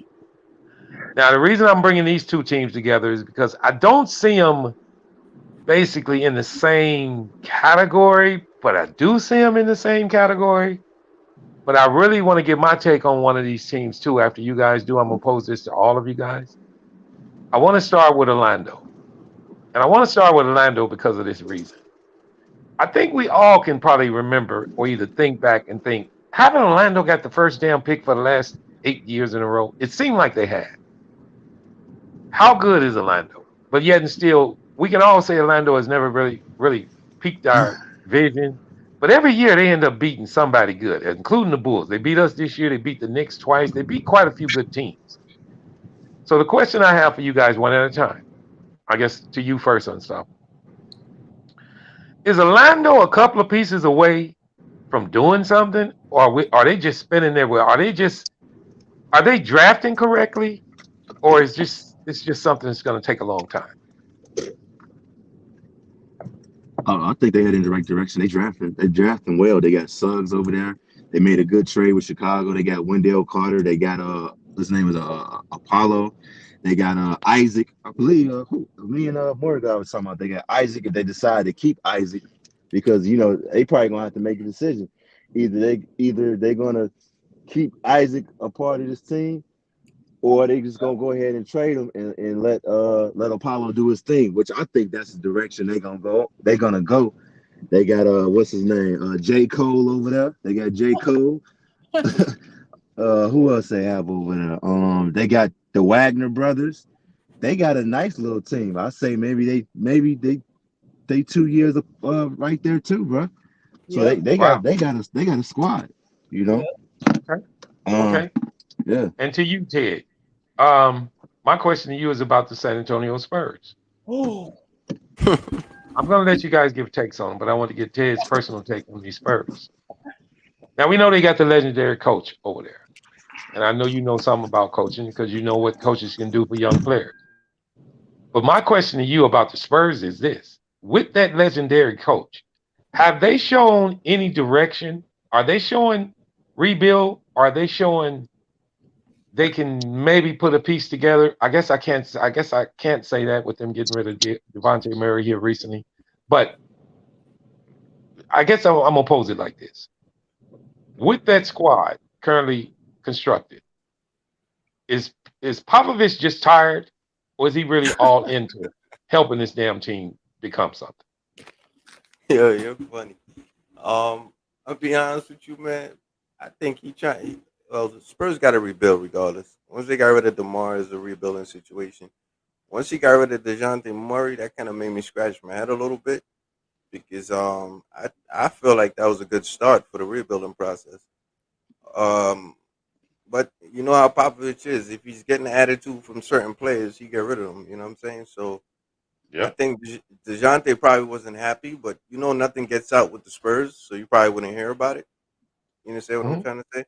So I Yeah. think Popovich right now he's just shuffling the deck to get the type of players that Popovich like. I will say this. I think Popovich would be gone or retired before this team gets back in a formidable Yes. position. Yes. Yep, That- I and agree. that was the reason I asked you that, because I figured that might have been your sentiment. I wanted to go to Purple Baby and Dex next on the Spurs. How long you think Popovich? This is to both of you guys. How long you guys think Popovich will keep coaching for the Spurs? I go first because mine's going to be short and succinct. Fuck the Spurs. Oh Okay. shit! There Damn. you go. There you go. Purple Baby. What do you think? Hey, I told y'all I compared them to the Patriots. I think last stream or whatever. So whenever they get tired of them, the ownership get tired of him. That's when he'll go. Yeah, Pop ain't leaving Okay. Hey, till he's ready to Hey, go. That's for yeah, Yeah, and sure. they're not gonna fire him. I wanted to Nah, say something quick about that Murray thing. I think I'm gonna say, I think they got rid of Murray because they trying to tank for that boy over there, and that play over there in France. They trying to get him by any means necessary. But But that can I say isn't that something? isn't that Can who I say something Utah's to that? after? Isn't that who Utah's after? I don't know. They Unstoppable. might. Probably I don't so. know. They might probably so. Yeah. I'm They pretty sure are. everybody They are. after him But I wanted to They say are. something season about the started. Spurs right quick. Yeah. Go ahead. Go ahead, Purple. To me, it's a reason why, like, these are all grown men and everybody think for themselves. But Popovich, what I think about when I see a lot of these young players and their personalities, and I want to be specific, American born players and specifically, he don't like that because he wants control. Like he wants it to be presented a particular kind of way. MK Ultra. Yeah, and yes, Tim Duncan and Manny Ginobili, whatever his first Manu, Manu. thought for themselves. But I told you, being from Missouri, I seen them play a lot. I just always got that okay, they not gonna step too far across the line and stuff like that. He don't want he's never the DeJounte Murrays and the Lonnie Walkers. They was probably, defiant, as they call defiant, being defiant. And he don't like that. He want guys, he want to have something over guys. I You don't want know. yes men. Let's put it like that. Yep. Just straight yes men. And it helps when they on green cards and work visas and Oh stuff shit! like that. Shots fired. Yep. When they not from here and they don't have nothing but a work visa. Oh yeah, you already Yo, know. she just said that, bro. Yo, salute to you, Purple Baby. That was an awesome take, That's man. why he ain't had a winning team in quite a while. That take was gangster. That's why I like to get Purple Baby's takes on these because she's direct and straight to the point. She don't pull no punches either, fellas. If she didn't stepped in there plenty of times and said, "Oh, they suck, they fucking trash." She just comes straight in and tell it like it is. That's what I like about it. Okay. Anything else, Yeah, Purple? we don't need to sugarcoat nothing, man. Got to keep it real. Nope, Yeah. not at all. Yo. Okay. Oh yeah, I got something to say. And to the thing about Popovich gonna stay there until he ready to go. So I think Yeah. when he feel like he can't coach no more, he not. But I I think we say all agree he with that. definitely not going nowhere. He gonna be in for the long haul, especially if they get that guy over there. I can't think of his name over there in France. He definitely gonna stick around for a while for that. He not leaving like how Jerry Sloan left. Right. No, that ain't happening. Okay. Now, I did want to get your take, Purple Baby, and Dex, your take on the Orlando Magic. We'll go with Purple first. Um, Purple, where you see this team going? Do you see this as a well-oiled machine that's ready to crank up and hit down the track, or do you see these guys in a stall situation? Orlando Magic. I hope they can do something because I think they draft talent, but I've always heard from people that the talent don't like to stay in Orlando. I want them to get it together because one of my favorite teams to watch when I was growing up was the Orlando Magic with Dwight Howard. I had so much fun watching that team, and I want to see, being that I'm in a small market myself, I like to see small market teams do good and whatever. So hopefully they could get it together. Hopefully, I'm holding out some hope. I don't know why. Hey Okay. man, somebody give my dude Markel Fultz some love, man. I was waiting for his name to be called. Nobody ain't call his name. Please call his name, man. And I'm Markel happy for Fultz. him too, because I'm glad his headspace is okay now. Because I was worried for a second, like, okay, what happened, man? Like, you don't never want to see somebody, go through what he went through, and how some people tried to tear him down and stuff like that. So I'm happy for him. I'm happy that he's good mentally and he got his shot together and he's healed from his injury. Cause that was terrible, man. Like that, I was just like, what? I ain't gonna lie to you. Somebody might not like the fact that I'm about to say this, but I gotta keep it 100. Like I always say, I keep it realistic. But you see what Markel Fultz does on offense? I would love to see some of that come out of Lonzo. Mhm. Yeah. And Dex, are you still there, or you didn't crash out? Yes, sir. Yes, sir. I'm still here. Unlike Purple Baby, I don't really see much hope coming out of Orlando. Yes, Markel Folks is Pac-12. I'm all with my Pac-12 guy. University of Washington, same like Dylan Brooks. I don't really see much coming out of Orlando. I mean, we got to see what's going to happen with Jonathan Isaac. How do he recovers? How he's going to play? What his mental's going to be? Make up. Listen, Banchero, I like that guy. I like Paolo. I like him a lot. Jalen Suggs, I seen him play in person. I like his game. It's so smooth. Big out to the big homie Church, former bodyguard for the world champ Floyd Mayweather, and he's continue out there doing his thing with the celebrities. I see you out there, Big C. If you're listening, yeah, your cousin Jalen Suggs, I think he's the truth. I seen him play. He's so smooth with his game. It's unreal. Mo Bamba, I wanted him for Chicago. Bull, we're going to see how that works out. RJ Hampton, is he going to make the step up? I don't know. We're going to see. Gary Harris is a solid basketball player. And we already talked about Markel Folks. I think Markel Folks is on a redemption tour. He have a full season ahead of him to see what he's going to do. The preseason, we probably see Markel Folks averaging 20 plus points a game. But this is what hurts. When it comes down to the Orlando Magic, right? You got Wendell Carter Jr. He's only good for grudge games. Outside of grudge games, it seemed like he just like he's not even there. Yeah. Terrence Ross, I Great take. don't know if Great take. Terrence Ross Great take. gonna show anything. He's always been around for forever, right? He never did much for the Clippers. I don't know if he's gonna do much for Orlando Magic. I like Anthony Cole. I like this guy. I think he's gritty. He's just a small guard. I think he's just a little undersized for the league, but I think he probably be packaged up as something to send somewhere. But what I do like about the Orlando Magics, I love when teams put family together. It seems like everybody team want to put family together except when it comes to the ball boys. That's such a difficult task. I don't know why. Listen, the Wagner brothers, I like them. I liked them most when he was on the Lakers. Then he went off, I think, to Washington or Detroit or somewhere. And now he found his way with his younger brother, who was an outstanding rookie, Franz Wagner. I love when teams put family together. That's what basketball was all about, putting family together. Unless your family member was so good that you couldn't put them together because other teams wanted them. So it's going to be a constant separation. You follow what I'm saying? Like the Grants, like the Kings, and players of that ilk. You know what I'm saying? Even what's the other two brothers? In the NBA, Anyway, The back in Martins the day. I'm talking about back in the day. back in the day. That they I was can't. good. They was good, but you couldn't put them together because it was too good. You follow what I'm saying?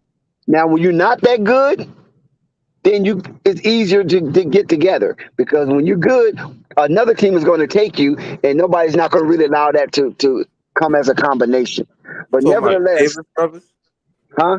You talking about the Davis brothers for the Pacers? Oh no, not them because they played together. No, not them. They played Oh, together.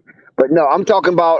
I'm trying to think of the name, but no, you good. anyway, it'll come. It'll come. But I already mentioned a couple. I mentioned Albert King, Bernard King, right? I mentioned Horace Grant, Harvey Grant. You follow what I'm saying? Yeah. So those are combination of brothers that made all stars, and they could never really get to play together because of their goodness. But nevertheless, I love it when teams do bring their brothers together to play together. I think it makes it fun, makes it attracting to see what's going on.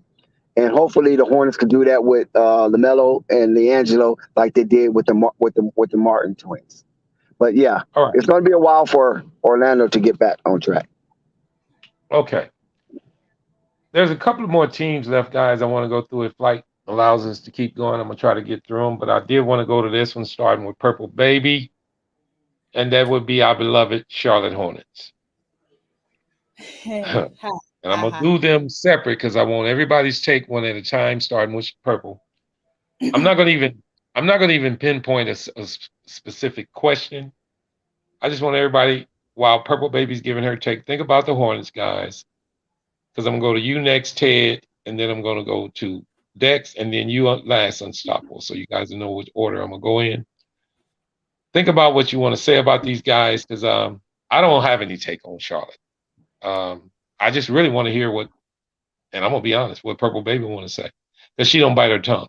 She's going to be brutal. She's going to be honest. Hey, sometimes that's what is needed. So I'm going to open up the floor with Purple Baby. Give me your take on the Charlotte Hornets. My first take, I'm gonna try to be as positive as I can. What I understand about about the NBA is money plays, obviously. However much you make, it's very rare that unless it's the Spurs that you get benched if you play bad. I would like to say with the Hornets, they have a bad habit, and this is more of a negative of signing good players, re-signing good players, but not letting their young players play. And I see a lot of people be like, because particular players do particular things or they're good at these things, that's why they should play. When this team needs to go like from Orlando to Houston, Detroit and stuff like that, they're signing veterans, but the difference is those veterans know no matter how much I make, if they need to spend time with Cade on the floor, for example, to help them get better, to for Cade to know their game, where to hit them and their spots, that's what that team is going to do. Charlotte seems to do the opposite. Charlotte puts these guys just these guys on the floor with LaMelo, the veterans, but they won't put them on the floor with with none of his talent. They just keep being delusional and saying that, oh, we want to make the playoffs. Well, I don't have no problem with you thinking like that, but you need to develop your talent. I'm looking at PJ. They had a problem in the paint. PJ, that's not where he spent most of his time, but he was part of the problem. He didn't rebound very well, defend the paint very well, but for some reason they really love him. I don't know why. I don't care about what happened to PJ off the court, though. Book Night, I feel bad for him because they're trying to play him out of position because you have a guy in Terry Rozier that, as respectfully as I can put it, he's not good as a point guard, but you're going to take a guy that played in college. And I understand where Book Night played point guard in high school, I guess. But we're not talking about high school. We're talking about what he did in college. And in college, he played the 2 guard position. I think that's disrespectful. And therefore, Book Knight can't get the proper development in the 2 guard position at the pro level like he needs to because Charlotte needs to back up point guard and they didn't take one. So they're making James play out of position, which is going to hurt his money down the line. Kai Jones, they are terrible at developing. I don't know why they encourage their bigs to bring the ball up the floor. I don't want to see that. Get in the paint. I don't even care if you stand on the 3-point line, but please stop bringing the ball up the court. And I don't know who teaching them to do that. But Kai is far from ready. Same thing with JT4. They're far from being ready. And you're looking like when everybody else said, oh, in 3 to 5 years, they'll be good. I can't tell how they're going to be good when you have foreign born players that have just started playing a sport, it's very important to me that you teach them, while teaching them the new game in this area, that you teach them the old game, because a lot of them don't know a lot about it. So I'm trying to understand why, if Kai ain't been playing basketball for that long, would y'all ever teach this man, hey, it's a good idea if you bring the ball up the court, if you initiate offense. That's terrible. Teach this man how to rebound properly, box out. I mean, he's got to learn how to shoot threes. I prefer that he learn a hook shot or two, but that's not how they want the bigs in today's NBA to play. So I could get over that. But it's the same thing with Thor. Like, what are we doing? I feel bad for Nick Richards. I think he's a solid bench role type of guy. He's developed in the best way he can. I can't wait till he gets out of Charlotte. Um, and does things that matter. Kelly Oubre is somebody's wild child. As I say, it's very dangerous.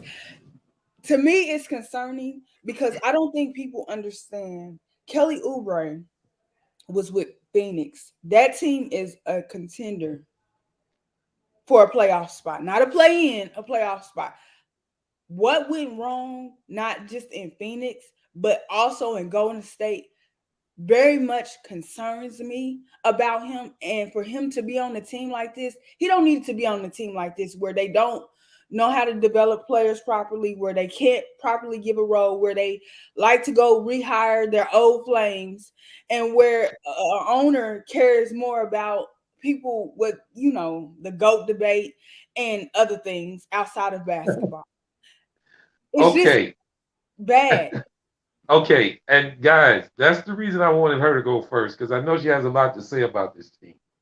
So to the rest of the guys on the panel, short and sweet on the Charlotte, because I did read some things in the chat, and most of the guys are believing that we gave 10 takes a piece on Charlotte already.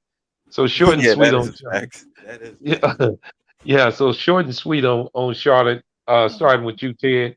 Just a little short segment on what you feel about Charlotte.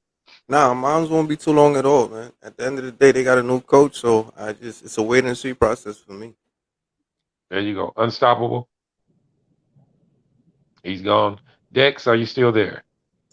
Charlotte has a 1-2 way slot open, and they have 50 million, over 50 million tied up in two unproductive players that cannot lead them into a playoff situation, and that's Gordon Hayward and Terry Rozier.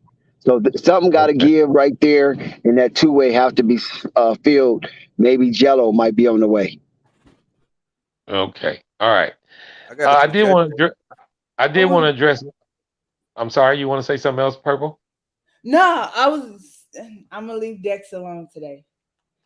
Nah, I was gonna say what No, Okay. we got. say what you got to say. Don't hold back. Did y'all talk about the Lakers? Yeah, we Oh did. Yeah, yeah, we did. yeah. We did. They Yeah, we ran hit the through that Lakers. In depth. Okay. Yeah, and extensively. yeah, and I really, I'll probably go back to it, Purple, but let's let Dex get a little more sleepier. That way he won't go off when you go off on the Lakers. So Yo, I just gotta I just wanted, if you can, if you choose to, it's totally up to you. But if you could pull up the Toronto Raptors, that'd be awesome. Oh yeah, yeah, I was actually I was going with them next. And I No, yeah. wanna actually I Whatever, wasn't. Actually I Marvin. wasn't going. Actually I wasn't going with the Raptors just yet. I wanted one more take on one of the lesser teams in the league, and then we can go back up to the top of the echelon of the teams. And this last team I wanted to try to get you guys' take on was the Sacramento Kings. oh Okay. Now nah, I'm we could actually listening. bypass the Kings, man. No, But Not go man, ahead. listen. Shoot. Hold on. Kings, I disagree. I disagree totally, Ted, because Sacramento's going to surprise some people. Let's And talk about I it. wanted to start off. I wanted to start off with Dex with them simply because I think he know a little bit more about them than most people. I know quite a bit about Sacramento. I'm not going Me to give too. my take on it. So I wanted to start with Dex. Go to Purple Baby, and you go last if you didn't mind, Ted. Dex, real Yeah, no, short and quick. What you think about Sacramento? Well, listen, one thing about Sacramento, they way up in the area where nobody gives a damn about because all the regulation come out of Sacramento that governs California, right? So, especially when it comes to the EPA. Listen, California is a beautiful state from top to bottom, but Sacramento is one of the most hated areas in California. Darian Fox, Kevin Huter, I don't know how they gonna really like just solidly coexist. They still got Malik Monk up there. It just seemed like it's just a hodgepodge. You know, they got Davion Mitchell, they got Rashad Holmes, they got Alex Lynn for crying out loud, Jeremy Lamb. Who else they got up there? Trey Lyles, Harrison Barnes. I mean, Sabonis. Sabonis, yeah, they got Sabonis. They lonely all star. So what they expect coming out of this? I don't see where you can say outside of Sabonis that there is one good lockdown area that the Sacramento Kings got that can go against any other team in the West. Okay. Short That and sweet. team I wanted ass, to bro. hold on before Plain you and go any simple. further. One more last question, a yes or no answer, and I'm gonna go to Purple next, or either Ted, whichever one. Are they better than the Charlotte Hornets? Hell yes. Not on you, Oh, Purple. Sad, I hate to say it though, but they are, bro. And Kings is a sorry ass team, bro. Nah, you could go to purple Dex, next, man. I want to I didn't elaborate get your on answer though, Dex. Are they better than Charlotte? Who, the Sacramento Kings? Yes. Oh yeah, they better than Charlotte. that. Okay. They will Since make you the back playoff. unstoppable in the Sacramento will East. make the playoff in the East. They would get a 7 seed, but in the Okay. West they just a bottom dweller.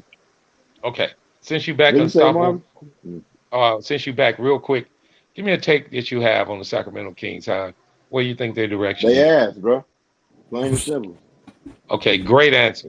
And they Okay, got a Purple terrible Baby, ownership. I don't know who worse, you them right. or the Purple Knicks. Baby, you Yeah. next. Sacramento Kings. Uh-huh. The Knicks is worse.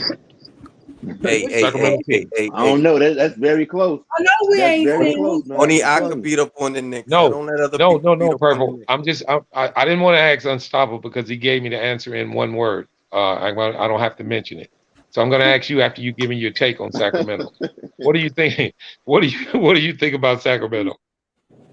Well, I think they're going to be contending for a play-in spot this year. And Wow. also, I'm interested to see like what they do with De'Aaron Fox because personally, I think they're in a space where they're like they really, really like him, but they're like, okay, hey, if you don't do what needs to be done and at least get us competitive enough for a play-in, we might have to think about moving on from you because, as Dex said, they do have Davion Mitchell. He's a solid guy on this roster. Harrison Barnes, I'll be glad when he gets off this team. But yeah, that's all. Okay. Okay. Ted, quick. Uh, Well, first of all, let's shout out to Quentin Cook because he got himself a contract again. Yes, he did. I'm proud of him. So I salute need to to him. call up his agent. Yeah, most definitely. Salute to him for that happening. Um, I don't know, man. Sacramento, to be honest with you, in my opinion, they always put it together on paper, but they could never put it together on the court. Is my issue with them. But Yeah. hopefully, after Mike Brown been with Golden State for so long, let's see what he does. All right. Before I go on, I just want to shout out a couple of guys in the chat. Lamont Simmons. I did want to say to you guys, appreciate you appreciating us going through the small guys in the NBA. We're not biased over here, man. We give our takes on all the teams, and I try not to leave nobody out. So if you can just hang on, we got more teams to come. Just hang on. All right, guys. The next two teams I want to go through. Ted just brought up one, and just so ironically, I was really eager to get to these guys, and that's going to be the Dallas Mavericks and the Toronto Raptors. First, before we get started, I don't know how close of a matchup these two would be, but I did want to just give a take one at a time, real quick. Who's the better team to each and one of you? And I'm just going to ask you, and you just tell me who you think is the better. I get your take afterwards. Dex, if you're on the panel, who you like? Toronto Dallas, or Dallas? Dallas. Ted, Uh, yeah, they got that boy over there from the Rockets. Dallas is formidable. I'm gonna be honest with you. They're gonna be a problem. Purple. I Purple. like. I heard you. Toronto. Okay, and Unstoppable. Dallas. All right, starting with you, Ted. Since you all you guys chose Dallas, we're gonna start with Dallas first. No, Ted was interested in Toronto, so I'm gonna start Ted off with Toronto. Question I have for you about Toronto is this: My lovely we all know that they coach well, Ted. I think we all can agree with that. Yes, sir. Is this 6'9", just loaded 6'9" team a formidable opponent against the upper echelon teams in the East? And if so, or if not, where do you see them falling? Now that they came in fifth last year, they won 48 games. Are they better this year than they were last year? And can they make some noise in the East? Scotty Barnes got a year in. They have championship pedigree. You can never knock the pedigree, man. The pedigree counts. They still got that same coach, and the head office is a pretty good head office. So if they was fifth last year, I'm gonna give them around the same position. If they do drop, they'll probably drop to like about seventh. But they still formidable. Okay, great take. Unstoppable. He's What's up, gone. bro? Okay, give me your take on Toronto. Where do you think they're headed? How far do you think they'll be better than last year? They won 48 games last year. Nah, bro. I don't have them making the playoffs next You season, bro. don't? You Nah, don't? nah, I don't. That Wow. was what seed? What seeding were they again? Fifth. They were right in front of us. They were the fifth seed. Fifth? Nah, bro. I told you, I think Hawks gonna be back in the playoffs. So, um, yeah, Okay. I think Well, Hawks got a damn quick and good sweet. team, fam. Yeah. There you go. Purple Baby, your take on Toronto? Pretty much everybody kind of said what I was thinking about, but I don't like. I just like the way they draft and everything like that. Only thing they need to me to seal everything off is a center. That's about the only thing they need. They pretty much have literally everything else. I like this team, and I think they will make the playoffs. Now they probably won't be a fifth seed, but I think they'll make the playoffs. Absolutely. Nick Nurse ain't nothing to play Okay, with. Dex, your take on Toronto? Ooh, Somebody gotta fall out, Oh, man. Them Hawks gonna be back, bro. damn good. Somebody gotta Damn fall good. out, bro.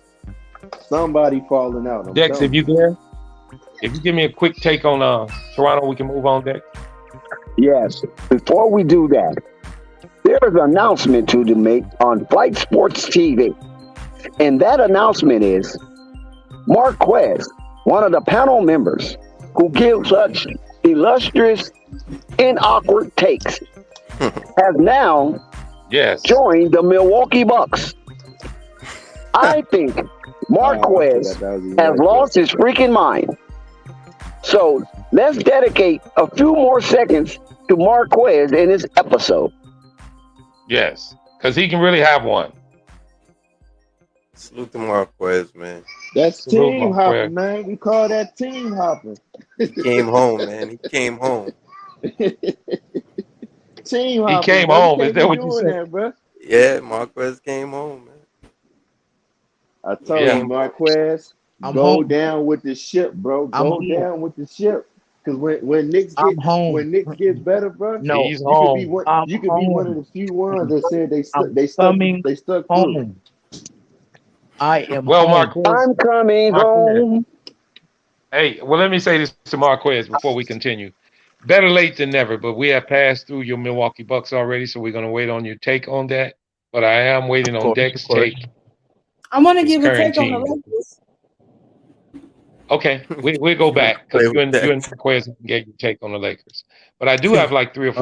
4 more teams that I want to go through. I hadn't did Okay, you can name powerhouses in two the teams. East or the West. So Yes. Dex, real quick, Your take on this Okay, team that we currently talking about, because my please. team, the Milwaukee Bucks, is a powerhouse. Marvin, just to let you know, we are a powerhouse. Well, So okay, just to put that out okay, there. Marquez. Okay. We understand that you got a loud voice and you want to be heard. You can rest assured I'm gonna give you a whole segment on this to get your take, and it won't be on the Milwaukee Bucks. It's gonna be on the New York Knicks. But to Thank you. to Dex, are you there? Yes, sir. No. All right. Give me your take on this team, which would be the Toronto Raptors. Well, Toronto Raptors are always a gritty team up north, six God. Um, I love the way they play basketball because they play from the opening tip all the way to the sound of the ending buzzer. Anything in between that 48 minutes, they're going to give you a hell of a run for your money. The only thing about Toronto is that they're missing a formidable center to either rim run or rim protect. They have a lot of Mhm. things outside of the core of the center, but I just think the Toronto Raptors will find themselves uh, scraping the finish line at a 7 seed or less. Okay. All right. Before I go on, I did want to address Marquez and Purple Baby because they were eager to give a couple of takes on a couple of teams here, guys.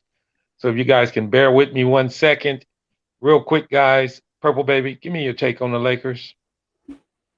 In the most positive way, I will admit if they could get a couple more trades to go down instead of them making the play, well, yeah, instead of making the playoffs, I will say that the play in, they will be a 6 seed if they can get these other couple of trades to go down for them. I like the acquisition of Patrick Beverly. Only thing they need is some shooters. That's the most positive thing I can say. Great take. Marquez, greetings, my good brother. Good to hear Yes. from you. Good to see you. Happy you doing Greetings. well. And I did want to get a Right. quick take from you. As a matter of fact, if you want to be kind of long, not too long, give me your take on your newfound, brand new home, Yeah. living Yes. not in the backyard, but in the mansion, along with Giannis Yes. on the Milwaukee Bucks. Yes. Yes. Well, number one, Marvin, I can say this: Giannis and his family has been very nice to me. The Milwaukee Bucks fans have opened me with open arms. I just walked into a Milwaukee Bucks stream last night, and they said, "Oh, you're a Knicks fan? Please, we accept all fans from trash organizations to come through and show love to the Milwaukee Bucks." I don't got nothing to say, Marvin. Giannis is the MVP for a reason. Chris Middleton's going to come back with some swag. Bobby Portis Turn it up. is the heart of his team for the reason. Giannis is Turn And not it I the can up. say this: MVP. Grayson, hey, Giannis hasn't listen, been the MVP for three Grayson, years. hey, Turn it Hey, up. Turn it up. Hey, Dex. let the Hey, man Dex. I finish. don't say nothing. Listen, Dex. I don't say nothing when you be D-riding LeBron. So let me D-ride Giannis for a little bit. Peace. Now, I'm Turn saying it this to up. say this: Turn it up. Pause. Pause. Grayson Allen. Pause. Pause. Pause. Pause. Super It's all good, pause. man. Yeah, Pause. Super let him duper cook though. Let him pause. cook, man. Let We him got a cook. woman on the. We got all right. We got a woman on the panel. Come on, Marquez. Keep it legit. Right. I'm sorry. I was just joking, Mark. I was just joking. Nah, you Uh, good, bro. But it's You okay. good, man. Grayson Allen is coming to his own ending as being one thoughts. of those shooters. Ending thoughts. And the end of my thoughts is this: we are the best team to go head up with the Nets, the Celtics, and any top organization team in the Eastern Conference. You can't mess with Giannis' team because we already know that we're better than you. We're better than you, and Wow. we already won a championship. We were champions 2 years ago, and I can't wait to get us this ring. Let's go, Giannis. Turn it up. Turn it up. Turn it up. Dex, Turn me up, Marvin. If you have a round of applause at your disposal, please give that to this young man. Nah, he No, just we're got not All right. giving him no round of applause. We're giving him some trauma music. The man is traumatized. There's no way that you can Nah, go from a Knicks fan to be a Milwaukee fan overnight just because you heard a Milwaukee stream. You're hey, guess traumatized, you what? failed and bumped your Hey, head. hey, with all Dex, due respect to Dex, Marquez, though. hey, Hold up, Dex, Marquez. I'm home. Now, with all due respect to Marquez does make his rounds. I've heard Marquez on multiple platforms on the internet. All right, so salute to Marquez for that, man, because he That's a doesn't. fact. And it ain't just basketball. Trust me, he gets around, man. Damn right. The man knows his business. That's why I appreciate Right. good company. So Dex, if you could Right. lay off our I'll go young to partner. movie discussions. I'll go to everywhere. Okay. My name That's is right, very Dex. palpable in these streets. That's right, Dex. That's right, But I say Dex. So lay off our young Oh partner. That's hell. right, Dex. That's right, Dex. Lay off our young blood, our young gun, who's a fresh Milwaukee Bucks fan who I hope get their ass Milwaukee kicked. Bucks fan. But I'm No, gonna no, say no. this. We have to get him the papers back, Let's man. get to work. Me being an hour away from Milwaukee, we got to give him the papers back, man. Yeah. You should have joined. And also, I did want to leave. I did want to leave this with Marquez. If you ever went to Milwaukee, you wouldn't be a fan. Let me just say you that. All right. Yeah, man. No, He gonna get a hold of Jeffrey Dahmer gonna get a hold to his ass. Hey, listen, hold on. With that being said, I don't know. Oh, you're terrible, Dex. The Cleveland the Cavaliers. I mean, Cleveland, excuse me, Cleveland or Milwaukee. I don't know which place is damn worse. right. Hey, they got 50 damn right out there, though. Man, I don't know which one is worse, bro. It's dead in both of them. There, though, man. They got 50 pieces out there, though. I'm telling you, you feel miserable when you go there. It don't matter Both where I'm places you feel from. miserable. I'm a Milwaukee's Bucks fan. You gonna be there Deal with with Uncle it. Vern. You can keep Knicks Uncle Vern fan- company. I was just gonna say that. Knicks I wish I had Vern on suck the panel. Knicks fans, you suck. I hate you. Knicks fans, you make me sick. Marquez.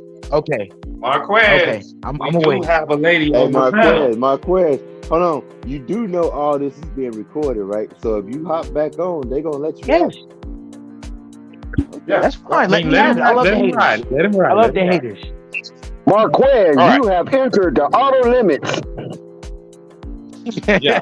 All right, guys. Marquez, for your sake, bro, I hope you don't jump ship because they gonna crucify you, bro. I'm telling you. I'm letting you know. You know this. They can crucify. Hey, guess what?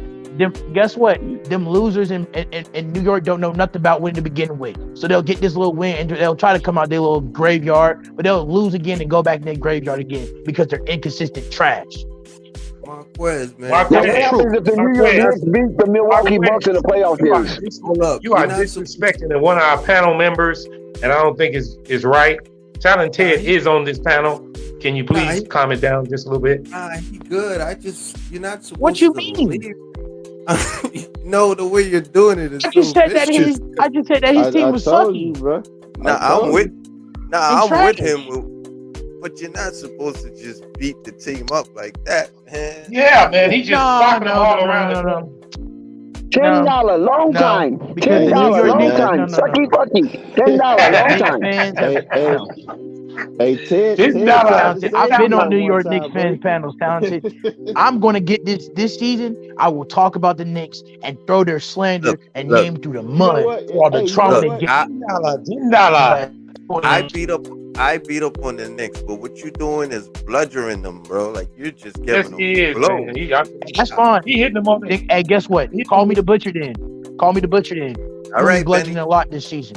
Your name is Benny Thank Marquez from now on. All right, bro. Yep. Marquez. All right, Marquez the butcher. Hey, to the end of this. I tried to help you, bro. Hey, but everything. I need some quick take. Hey, Marquez, everything is being recorded, bro. So just when the season starts, unstoppable. Have that same I don't energy, give a rat. You think I give a rat's folks about these Twitter folks? I don't care about them. They're New York Knicks fans. I've been a New York Knicks fan for 20 years, and this bum team didn't do nothing for me. Screw them Knicks fans. Don't backtrack and hop back on the Knicks. I'm telling you, everything's being recorded. Okay, all right. I hope the Nets sweep them this season. Okay. I hate the Nets. All right, let's trauma down. Let's trauma down. All right, next scene. Real quick, guys, because I want to get to these last four, and they one of the four of the powerhouses in the team. But starting with you, Marquez, quick take. What you think Dallas is going to do? Yes. Dallas realistically will probably be Dallas will be the fifth best team or sixth best team in their conference. All right. Unstoppable. Real quick, Dallas. What about him? Where you see them fitting? Do they stay the same? Do they go up? Do they go down? What was they seeding last season? They were the 4 seed, weren't they, guys? Weren't they the 4 seed? Yeah, Dallas won over 50 games last year. Yeah, 4 seed. 4 seed was last year. I think they Yeah, won yeah. But Can, the 50 y'all, but the can you hear games. me? Nuggets. Can you hear Yeah, we me? can hear you. Yeah, Yeah, go we Yeah, ahead. can I hear got Go a you. ahead. Go phone. ahead. I got a phone call. Yeah, they gonna go up. They gonna go up. Okay. They got Ted. Kristen Wood. For the folks out there that may think I may be tripping, you gotta remember they just picked up Kristen Wood. That was a nice pickup. Um, You're right. Frank Nilla, Frank Ted. Ntilikina is gonna be Frank Ntilikina will be MVP. Jesus Christ. Okay. I don't I don't know what just happened, but hopefully flight cuts that Nah, out I'm of just, here. Dex, I'm play Dex, the give me just your music. trying. take on Dallas. No, Dex, play the music. Nah, I I just did. want. I already gave my take on I gotta Dallas keep. I already. need to go to Dex more. No, we just not doing Dallas, but it can be just quick and sweet. Better or worse. The About the same. Lord have same. mercy. Yeah, about the same. Okay, about the same. Purple baby, are you there? Yes, I'm here. What is it? Quick take on Dallas. Quick take on Dallas. They cool. They gonna do what they do.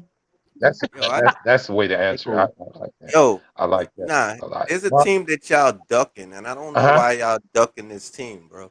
But you should do this Here we team go. I'm because telling you, Ted. Thank you. I feel like no. I'm This Okay. about to All say team. the right. I team's didn't name. want to do this team, and I didn't want to go in details with this team. I guess Ted, since you're the last one, go. Well, you're not the last one, but can you give us some details about this team? Which team? You talking about Dallas? Are you Yeah, No, talking the Dallas. about Dallas? sleeper team. No, you talking about the sleeper No, team. nah, no. There's a team that you're ducking. I'm done with Dallas. I already said that Frank Ntilikina is gonna be Oh, okay. MVP. No, I'm not through. I'm not ducking anybody. I'm telling you, I'm not ducking anybody. Nah, I there's a wanted to bring specific team that these y'all last ducking. teams up. And who No, is I'm that not specific ducking this team that team, we man. I'm ducking? trying to keep it. I'm No, trying I'm to keep not it He's for the talking not about good, talking Ted. I about think I know what I'm he's Marvin. talking not talking Marvin, about that. He's I'm not not talking talking about about Dallas. Dallas. Talking He's about talking about a Dallas no different team. more. Ask me He's talking what about a team I'm different talking team. about. about. No, that's why. Ask me If what you talking team. about if you talking about Chicago, Philly, Miami, or Boston, I No, hadn't got no, to them, no, no, no. or Golden State or We Phoenix. we already been there, done that. So none of those So teams you need who to you talk. talking about? I'm talking about The the Memphis Pelicans. Grizzlies. Oh, get the. Yeah, we did Memphis. Oh yeah, I did Memphis. We did Memphis. That's right. I probably went Yeah, Right. out but for I lunch get when your y'all take on did that. Memphis. Yeah, Now it's we okay if Man, did you did it, Memphis. I'm man. Memphis sorry. can. And I ain't gonna do the Wolves. Nah, I we haven't ain't, did we the ain't Bulls. they didn't get he didn't get your take. He didn't get your take. Matter of fact, he Yeah, gotta I didn't get get your your take. take on Memphis. If And you want to give me and some and he gotta ask you and he gotta ask you the first 10 games who you what you think they're gonna do. You don't got I don't think you got them yeah, down I for that, don't have the Marvin. list up right now. No, I Oh no, haven't. I I don't do. have it list up right now because Man, I was on a different Memphis one. So I weak. did want to just get his take.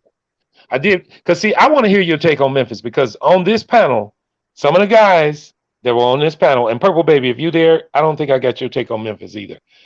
A lot Okay. of people got mixed reactions to Memphis. So I do want to get you guys' Hey, take on Memphis. I tell you, I think they falling Go out, ahead, fam. Ted. Give me your take on Memphis. They falling. Nah, I'll be honest with you. No, They they're got an awesome. falling. They're Ted, if not you They could, falling. give definitely me your falling. thoughts on this too. The reason why I believe that Hold they're on, not guys. falling is Hold on, because guys. Let him first, give his take. nah, they're not falling because they got an awesome coach. That's number one. That Nah, they could act. falling, bro. He actually does what I wish Sacramento would do, which is actually make the team play on court. That's number one. But one important fact that y'all gotta notice, man, this Memphis team, and this is why I give. You see, Memphis is the perfect example as to why I tell you guys that's what a coach is about. When you're able to do more with less, that's an example of an awesome coach. Oh, So you know like, what? so Hold move. on. Now hold on, let me finish. No. I wasn't about to interrupt you, bro. I was thinking out loud. My fault.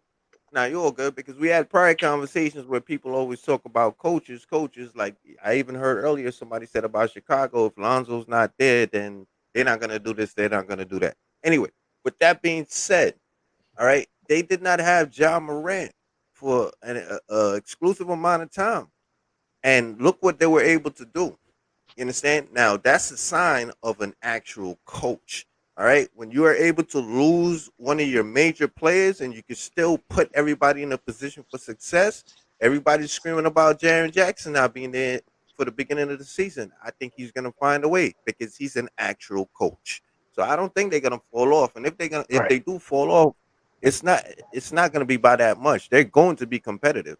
And John Moran, you got to understand, he has that MJ mentality. But even though he has that MJ mentality, you know how John Moran plays.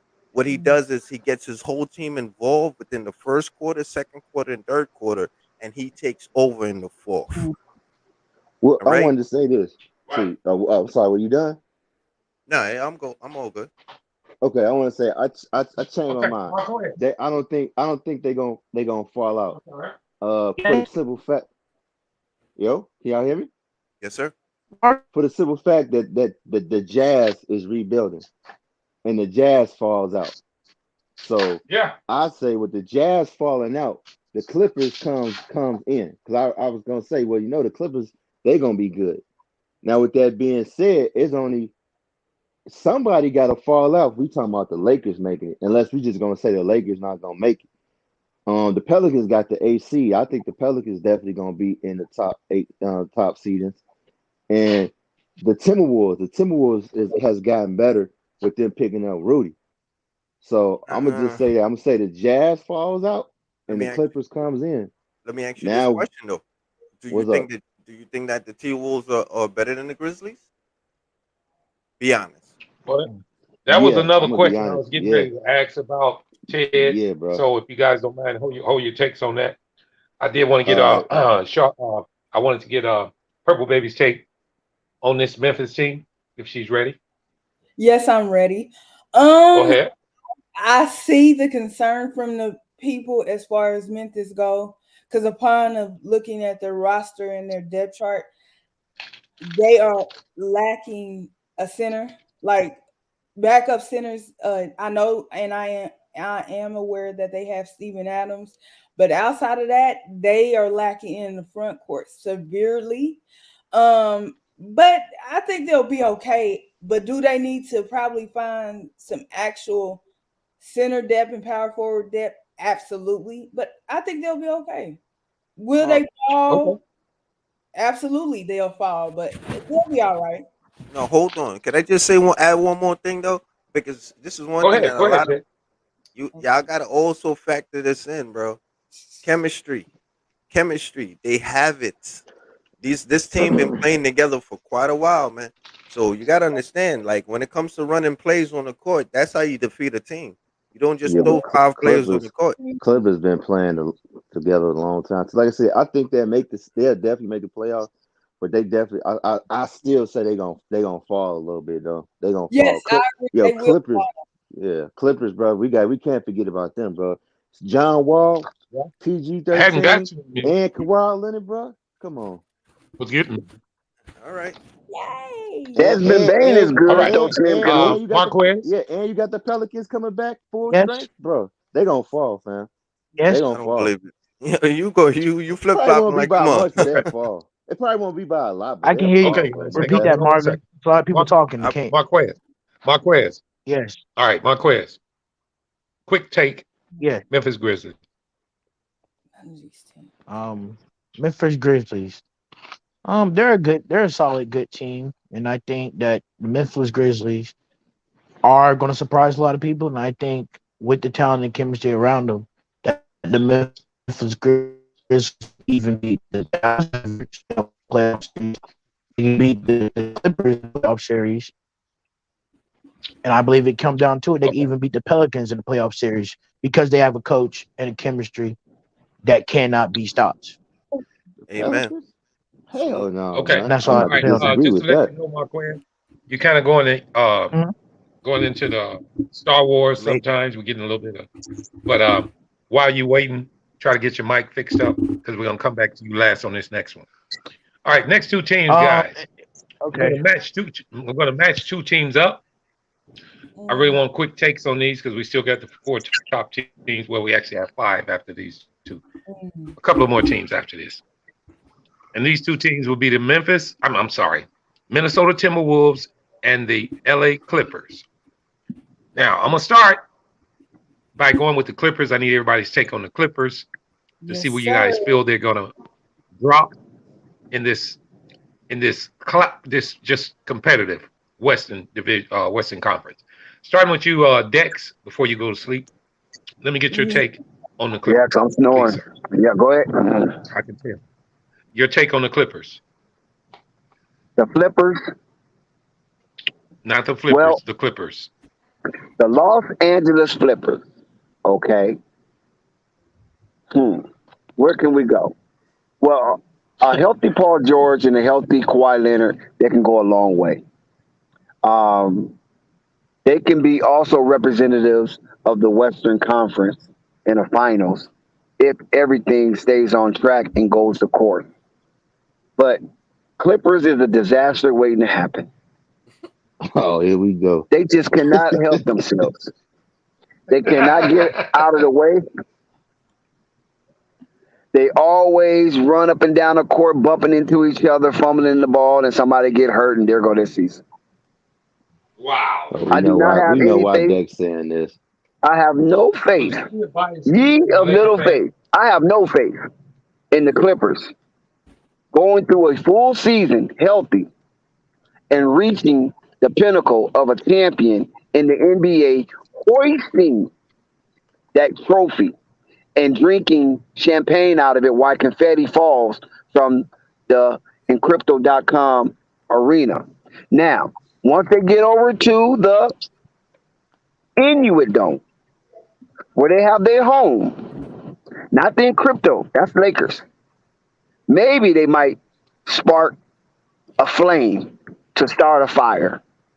By that time, the ball boys possibly could be a Clipper. All right. Reasonable take, but I did before I go to the next guys, next people, next professionals on the panel. I wanted to say I believe that take was more of a homer, and I believe Dex don't like the Clippers. I want to get that out there. All right. So next Unstoppable, because it seemed like you really wanted to say something about this team. Quick take on the Clippers. Oh, they're gonna be dangerous, especially if John Wall can play at least 60% of his own self. They gonna be dangerous. They have a squad. You know, like I said, you got John Wall, Kawhi Leonard, Paul George. You got Reggie Jackson, Norman Powell, Marquise Morris. You got Robert Covington. You got Nicholas Batum. Bro, they got a squad. Yes, they do. I can't wait to see him, bro. Especially with John Wall. Oh, I can't wait to see that.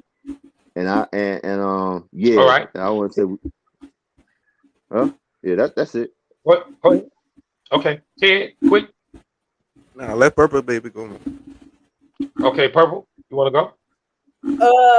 All I gotta say is, as long as they healthy, that's the team I'm rooting for. I'm gonna be biased against them. Like, I can't wait.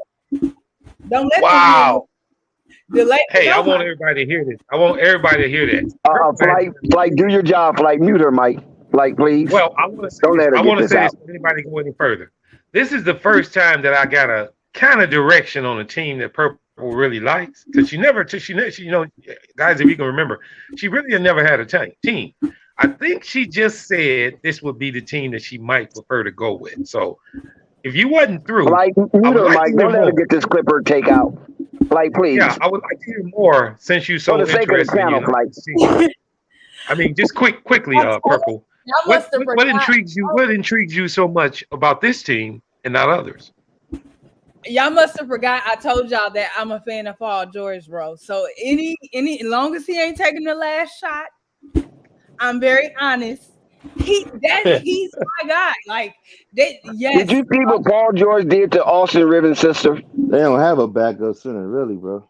And I don't that care. Low life, and you're gonna say that's your favorite player, that low life? Well, I did before you go, Purple. Before you go, I wanted to address you got to chill with the chat trauma. one more time. You got trauma in that. You can tell when there's a Paul George is homer. a womanizer. Wait, Dex. I want to address the chat. Chat, you can tell when there's a homer of another team, because if somebody's giving a take on the team that they don't like, they usually intervene and cut them off and talk loud and say bad things. Now, I'm not going to mention no names. His name is Dex. He's the one doing this right now on this panel. We're going to excuse him right now, including Flight, even muting his mic. So we're going to let him roll. But to continue on, Purple, you want to continue, and then I can go to Ted, please. And best I know, I don't like players off their looks. I actually really love sports. But anyway, yes, I'm a fan of Paul. Big Paul Um, George is cute. Balls. I promise you, I don't look at them like that. You I think look Paul at George them is for the game. I'll be honest with you. I I For heard don't like, know, everything was Ted. great She from was the kind of. beginning, I don't bro. know, Ted. You I don't heard it know, right. Ted. She had the That was Uh, solution. Okay, you know what though? I mean, Purple. listen. Purple, you did kind of sound excited when you started talking about Paul Austin George. Rivers, Austin Rivers' sister, oh my as God. pretty as she was going to Florida Gate, she was a Florida Gator volleyball player. Then We Paul just George messing with turned you. her yeah. inside out, Got upside warm. down. Yeah, we just Poor Purple, girl. we just messing with you. If you can continue that Nah, we way, we can messing No, get with you to though. no, I Ted. got. I'm a She fan. got warm and snuggly, man. Whatever, Yeah, that's all right. whatever. Go ahead. I just, it's just certain players. I'm not gonna lie that catch There my you attention go. There you go. from And college. ain't nothing wrong with that. That like it's hard for me to explain, but like Paul George for every injury, especially in his early days and stuff like that, it was just something about him when I watched him play that just I don't know. It's hard to Oh, explain, Oh Lord, I tell you, but Dex, that's we need some music, Dex. We need some music, Dex. Nah, chill, don't do that to Purple, her. you know you on the spot right now. Now you digging your about own grave, sweetie. Right. You digging your own grave because everybody's listening to you, and I don't know what where you're going with this, but continue on. what Please that I like continue. the name. I like Brandon Ingram. I like Jason Tatum. I know, Purple. We Like joking with you, I dog. just Go ahead. you know what? okay, you like tall, light skinned guys. Okay, let's move on. I'm gonna be honest. The real reason Just is because I'm not a fan of LeBron James like that. I will like He's every tall and other dark. small forward. You're I kind of will tall and like dark every skinned other though, purple small baby. forward but Okay. him. That don't mean I don't respect what he's done We for know, the game. But Purple, baby. We just giving you a hard time. We know. Go ahead. hell, Yeah, I but you like don't like Kevin. long for ball, so her kind of tall and light skinned thing kind of goes out the window. So think about that. I mean, kind of 50-50. Hell, what? Marquez, Nah, you she like talking way Mello in the though, dude. matrix. She like Mello. You better not Marquez, say you nothing about talking Mello. way She put a in curse the on you. matrix. Hey, No. Okay, all right, Purple Baby. Well, listen, we're gonna get off Purple Baby on this. Ted, did you get your take on that? nah, but leave that lady alone because I watch the WNBA and I have my reasons too. So You damn chill. right. So Hello. Fact. chill. That's The Leave a that lady WNBA fact. or alone. volleyball or They got beach some bags over volleyball. there. That's a Yeah, fact. I watch that too, Dex. Right? Even All right. tennis, Quick take. Quick take. even women's tennis, man. And I have my reasons. Damn right. That's a Quick fact. take. Women's track is Me too. lovely, ladies and gentlemen. Yeah. Anyway, Okay. Oh. Sports Okay. arena. Okay. For real. But we do All celebrate right. Quick Serena for take on real. the Clippers. Quick take on the Clippers. oh well, yeah, I can get a quick one. Please, Ted. He said, "Please, Dad." Nah, I'm serious though. Women's track and field is awesome. Anyway, Yes, it with is. No, that, I'm yes, it please, is. Ted, what you take. Right. Oh, Nah, my take. lingerie football, On dude.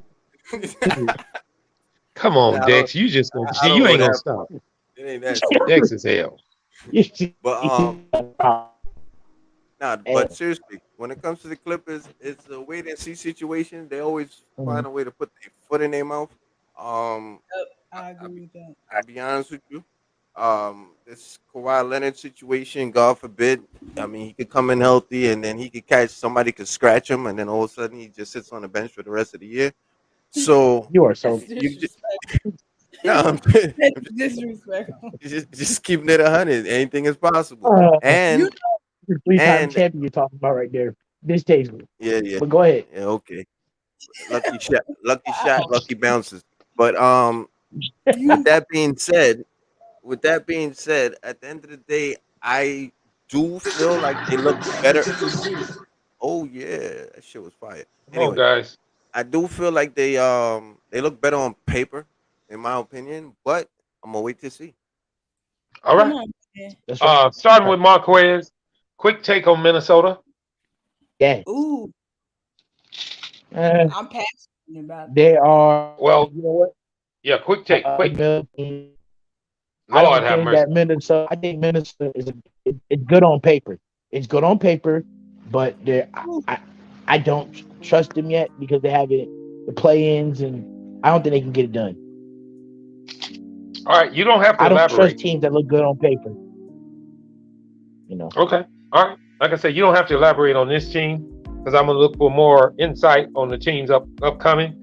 Dex, Minnesota, are you up? Man, and be positive, Dex.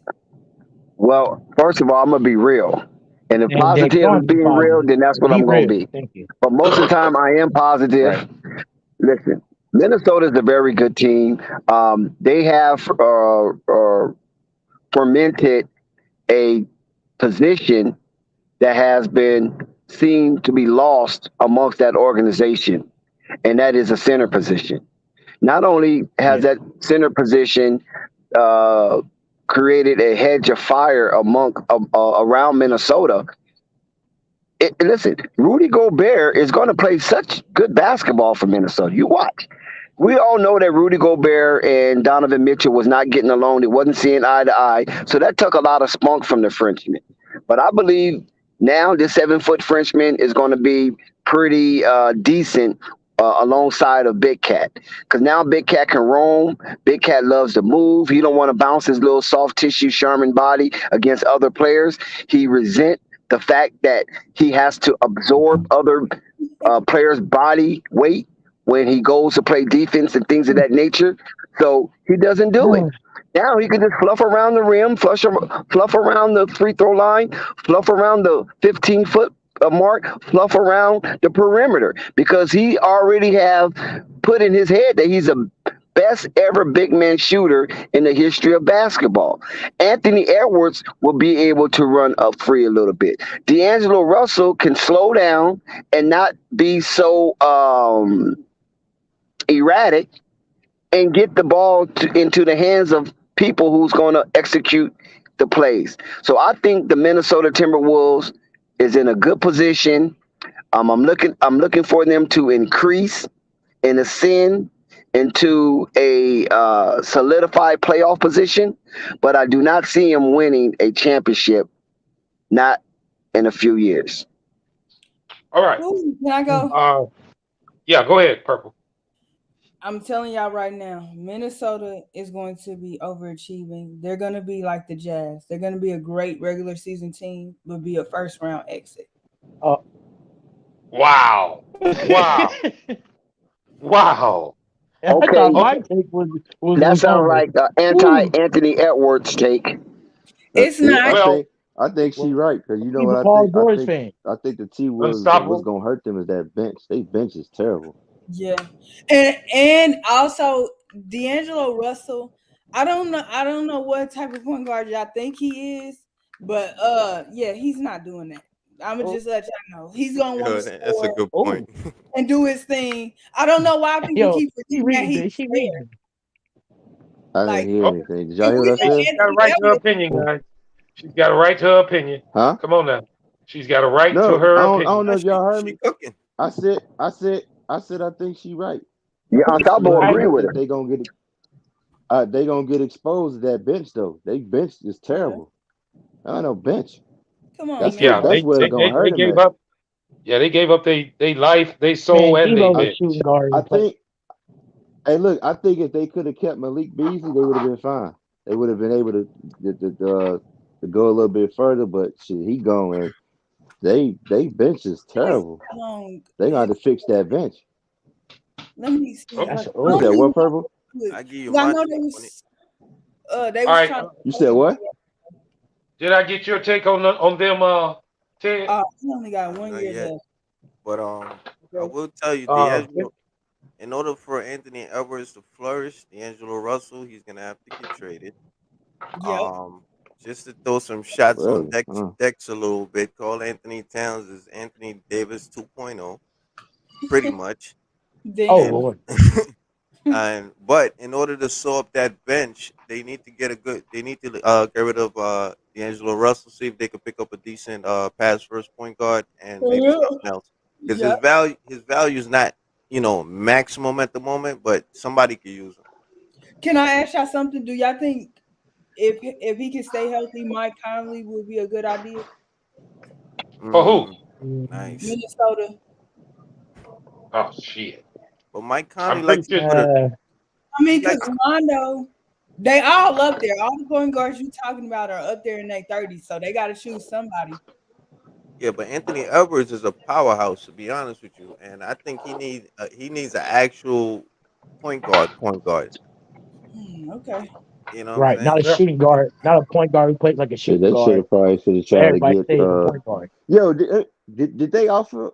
No, he said a true point guard. Because I was gonna say, did they offer Only Sexton per I a mean contract? Dellavedova, but he's not making any money. So you got Dellavedova out there. Mm, Dragic is on the Bulls, so you can't do that. Caruso's on the Bulls, you can't do that. Shit, I don't know nobody. Yeah. I thought it would be an interesting team to Nah, analyze. I don't want to go real deep in it, but if but anybody else got something on it, I or either would I can say go this to the though. next. What I'm trying to say is whatever point guard they do get, it ain't got to be a star. It could be a bench player, but if they could pull on multiple players for D'Angelo Russell, that way they could probably throw some players on the bench. That would be cool. Yeah, that's what I was thinking too.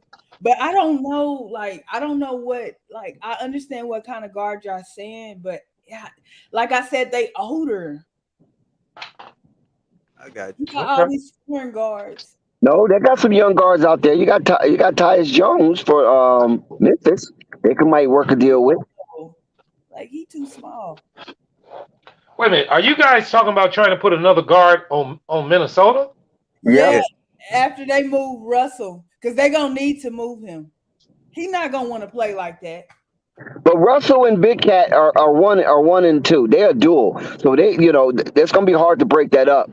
yeah, but you Yeah. gotta understand now. But let's keep it 100, man. Anthony Edwards is the future.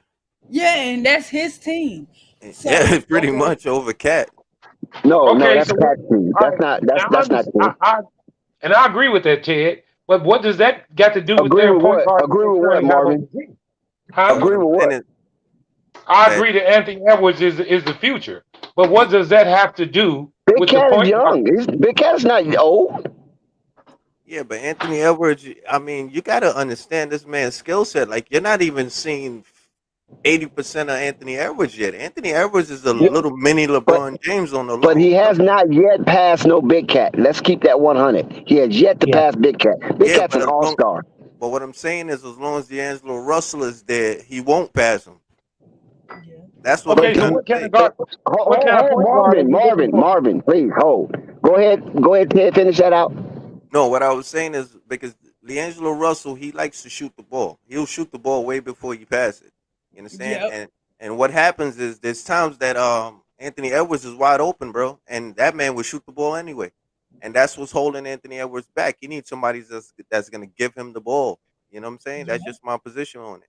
Yeah, I mean, I'm not knocking that part, but what I'm saying is D'Angelo Russell and Big Cat comes as a duel. I Did you know mean, that?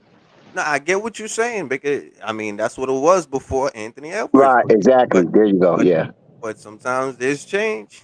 I mean, change it's is not part of Ant's life. team, Curry. Trust me, it's Big Cat team. Big Nah, but Cat is what? the all star. Big Cat got the money. It's his team. So Nah, let's not be delusional. no. I Yeah. got. Listen, the reason why I agree with you 110%, but what I'm trying to say is, Cat was there before Anthony Edwards, but as time Cat, goes, remember, Cat ran off who? Who did Cat run off? Butler. Thank you. So please, people, please keep it in perspective now. Big Cat ran off Jimmy Buckets Butler, okay? And But you telling me Jack, Anthony Edwards Jack, surpassed him? Come on now. no, that's Not not you, what. Ted. Ted, not you. I'm talking to the Oh, chat too. okay, my fault. Because sometimes people they get a little recency bias, you know. Anthony Edwards do a few dunks here or there. He ain't even no all star. Big Cat's an all star. Big Cat's the face of the team. Big Cats do a lot of the commercials in the area in Minnesota because I be in Minnesota a lot. And Big Cat do the work out there in the community. You follow what I'm saying? Him and D'Lo, they do that. They don't want to do that for the organization. Ain't no Anthony Edwards. You All know, what right, I mean, I'll be in Minneapolis a lot. Trust me. And let me that just is Big Cat's team, and Big Cat is the super max there, and Big Cat is the all star. It's all right, not no Anthony Edwards team. let me just ask you this Okay. question though, and then Okay, next. let me just ask you this Thank you, though. Dex. Thank you, Deck. And this hypothetically, like just a crazy question for you, Dex. So let's say, for instance, would the Minnesota Timberwolves choose to get rid of D'Lo over keeping Anthony Edwards? And if Cat tried to stop that, do you think they would? That's what I'm saying. I don't know if it ever get to that. I hope not. But all I know is it's the Big Cat D'Lo combination. And yes, Anthony Edwards is along for the ride, but that's who the organization is vested in thus far. Things could change. It could be a change of heart. Things can change. But as of right now, that's who they It's look still at. Cat. Because D'Lo's also was a former All-Star as well. But and they're best friends. Cat and D'Lo are best friends. Like KD and Kyrie. They on that type of tandem. You Hey, feel yo. me? Oh, All right. And Dex, let me just throw this at you though, right quick, just to be funny, because you was funny earlier. But just remember, D'Lo's a snitch. Yeah, I understand the Lakers situation. right. And back to Isaiah Curry. Isaiah Curry, Okay. you got to remember, even though Jimmy Butler called them out, keep in mind who was the coach. The coach was who? Who was the coach of Minnesota then? When Jimmy Butler did that, Tom Thibodeau. Tom Thibodeau. Tom Who was Jimmy Thibodeau. Butler? Who brought Jimmy Butler there? Thibodeau.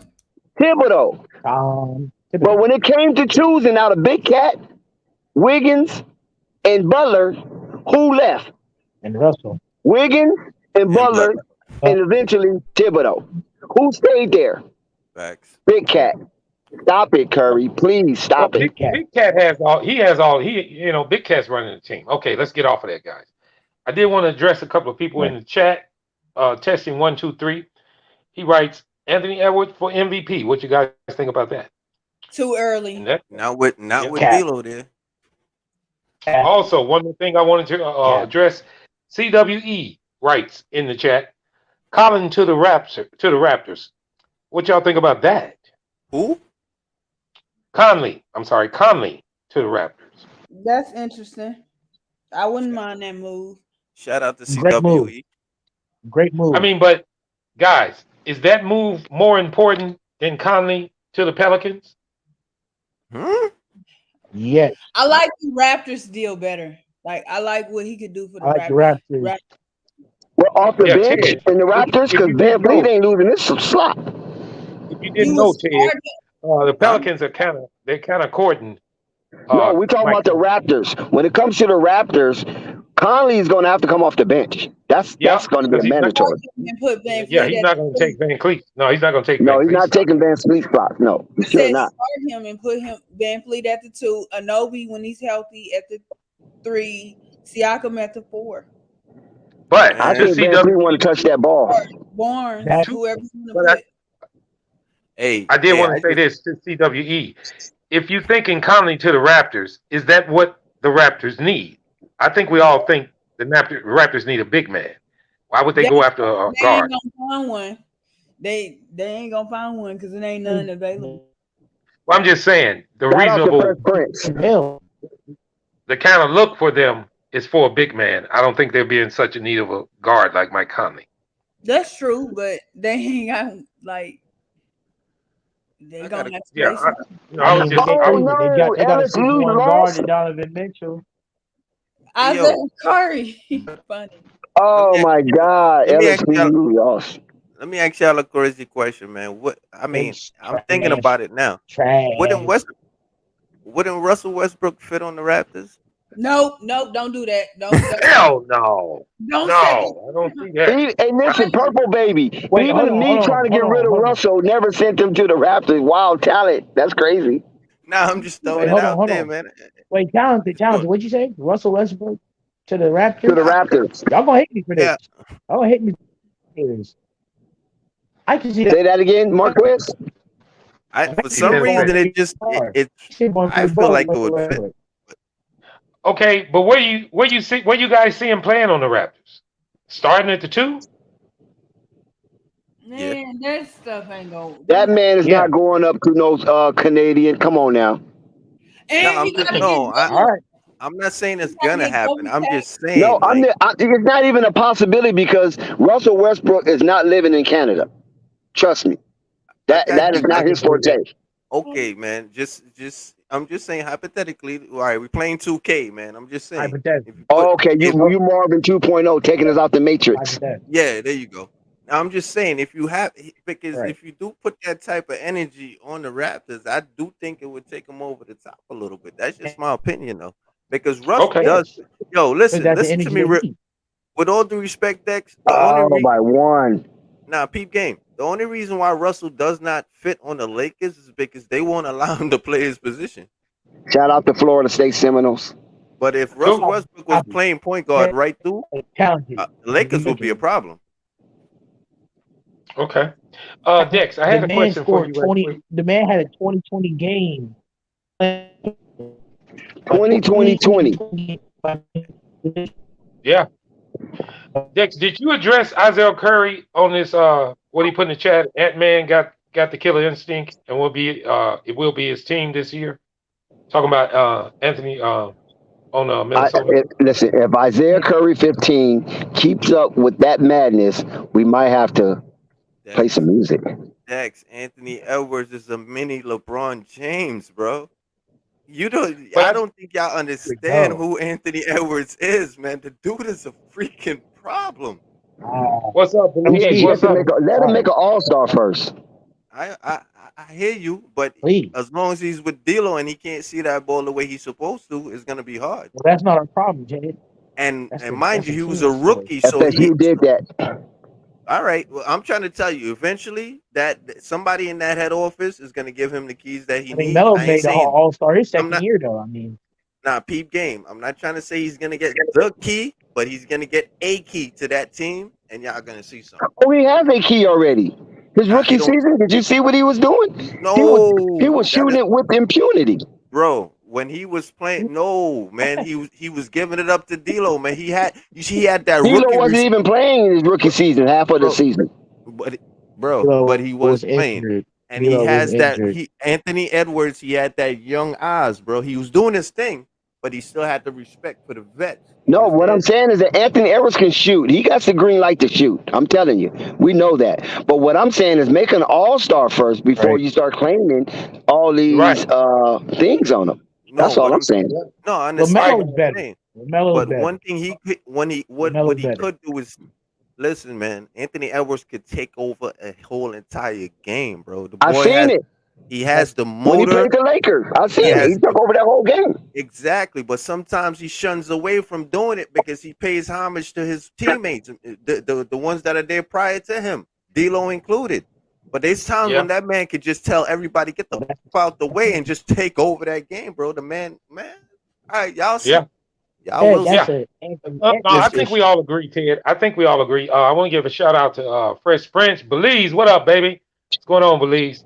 He's in the chat. He writes, LaMelo over Ant-Man any day. What you guys say? Nah, I'm not doing that. I'm not doing that. I'm not doing that. LaMelo over and I'm with you, Ted. I hate to compare those two. I don't think it's fair. I just leave that one alone. You can't. You can't. Listen, first of all, they play different positions. Exactly. Second of all, LaMelo controls the ball. LaMelo controls the ball. Anthony Edwards does not control the ball. Maybe sometimes during the game he probably will, but LaMelo controls the ball basically 75% of the game. Can I tell y'all what this reminds me of, though? And this okay, Dex.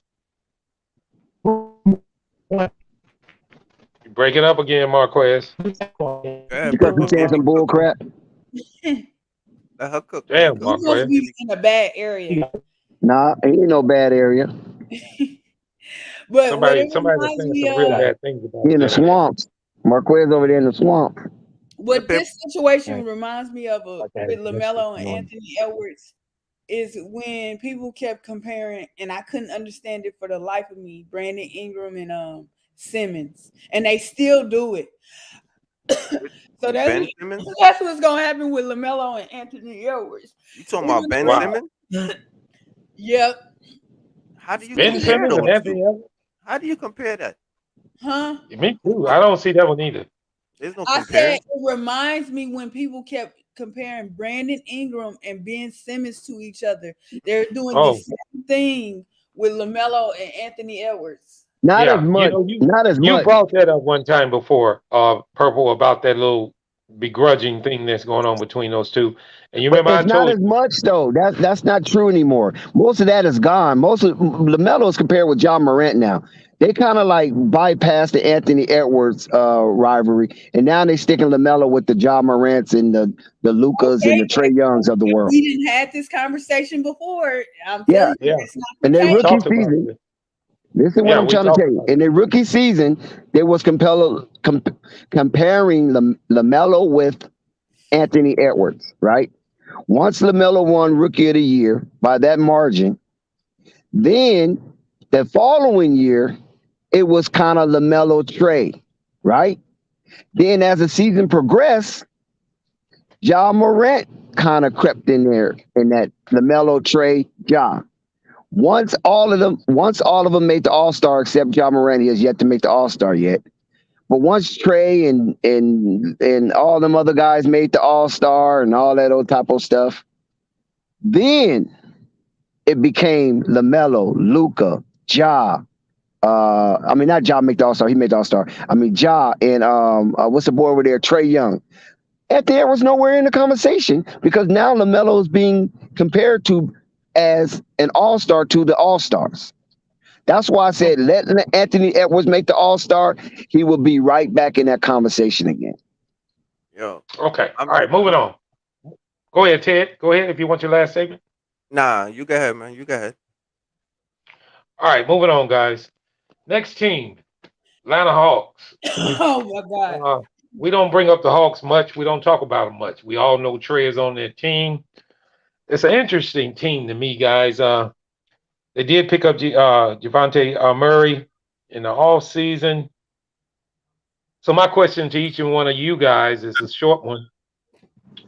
How much does Javante move the needle for this team? That's all I Oh, want to he know. moves the None. needle. He moved because it's He moves None. the something, needle. it's something that they really, really, really, really, really needed. He moves the needle, bro. He's gonna help them out a lot. I Okay, would. now when I say move the needle, I'm not I don't see. suggesting championship. I'm not suggesting championship. I think we all They can gonna agree make that the playoffs for they damn probably sure, need a Mark. little more help. So, I mean, are they out of the play-in? Do they make the playoffs? They're out of the play-in. Y'all heard me speak about this team. It depends to me what Brooklyn does. How good Brooklyn is. That's what No, it it depends. doesn't. You just gotta be better than the Knicks Can I and the tell Yeah. Wizards. So can I tell you Marvin, why? Marvin, go back to Only name by name, Marvin.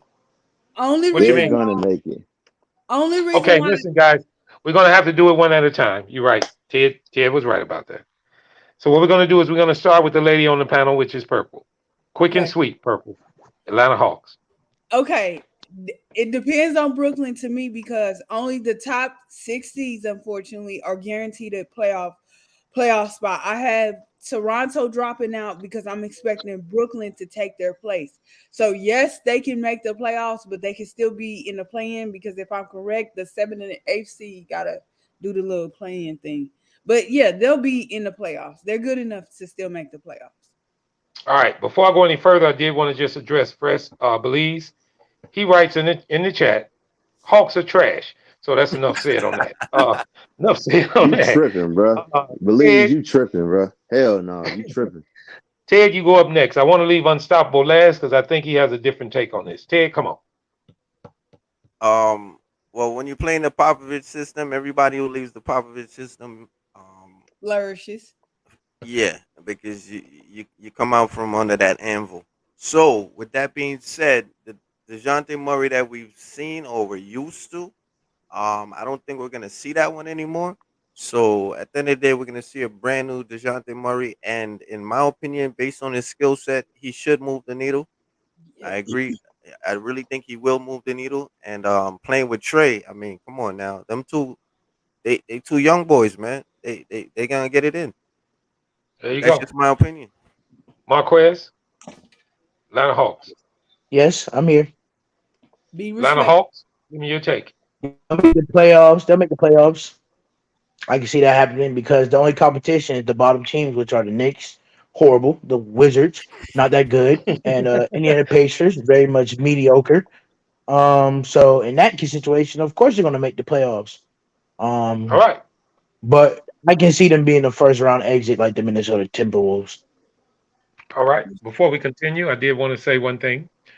As you guys just previously heard, Marquez, a former Homer, of the New York Knicks made it known He ain't gonna let that go. real easily by saying trash right after he mentioned the name of the team. I like to address it that way when anybody says anything directly towards a team because usually they were homers, and I believe that's what he was.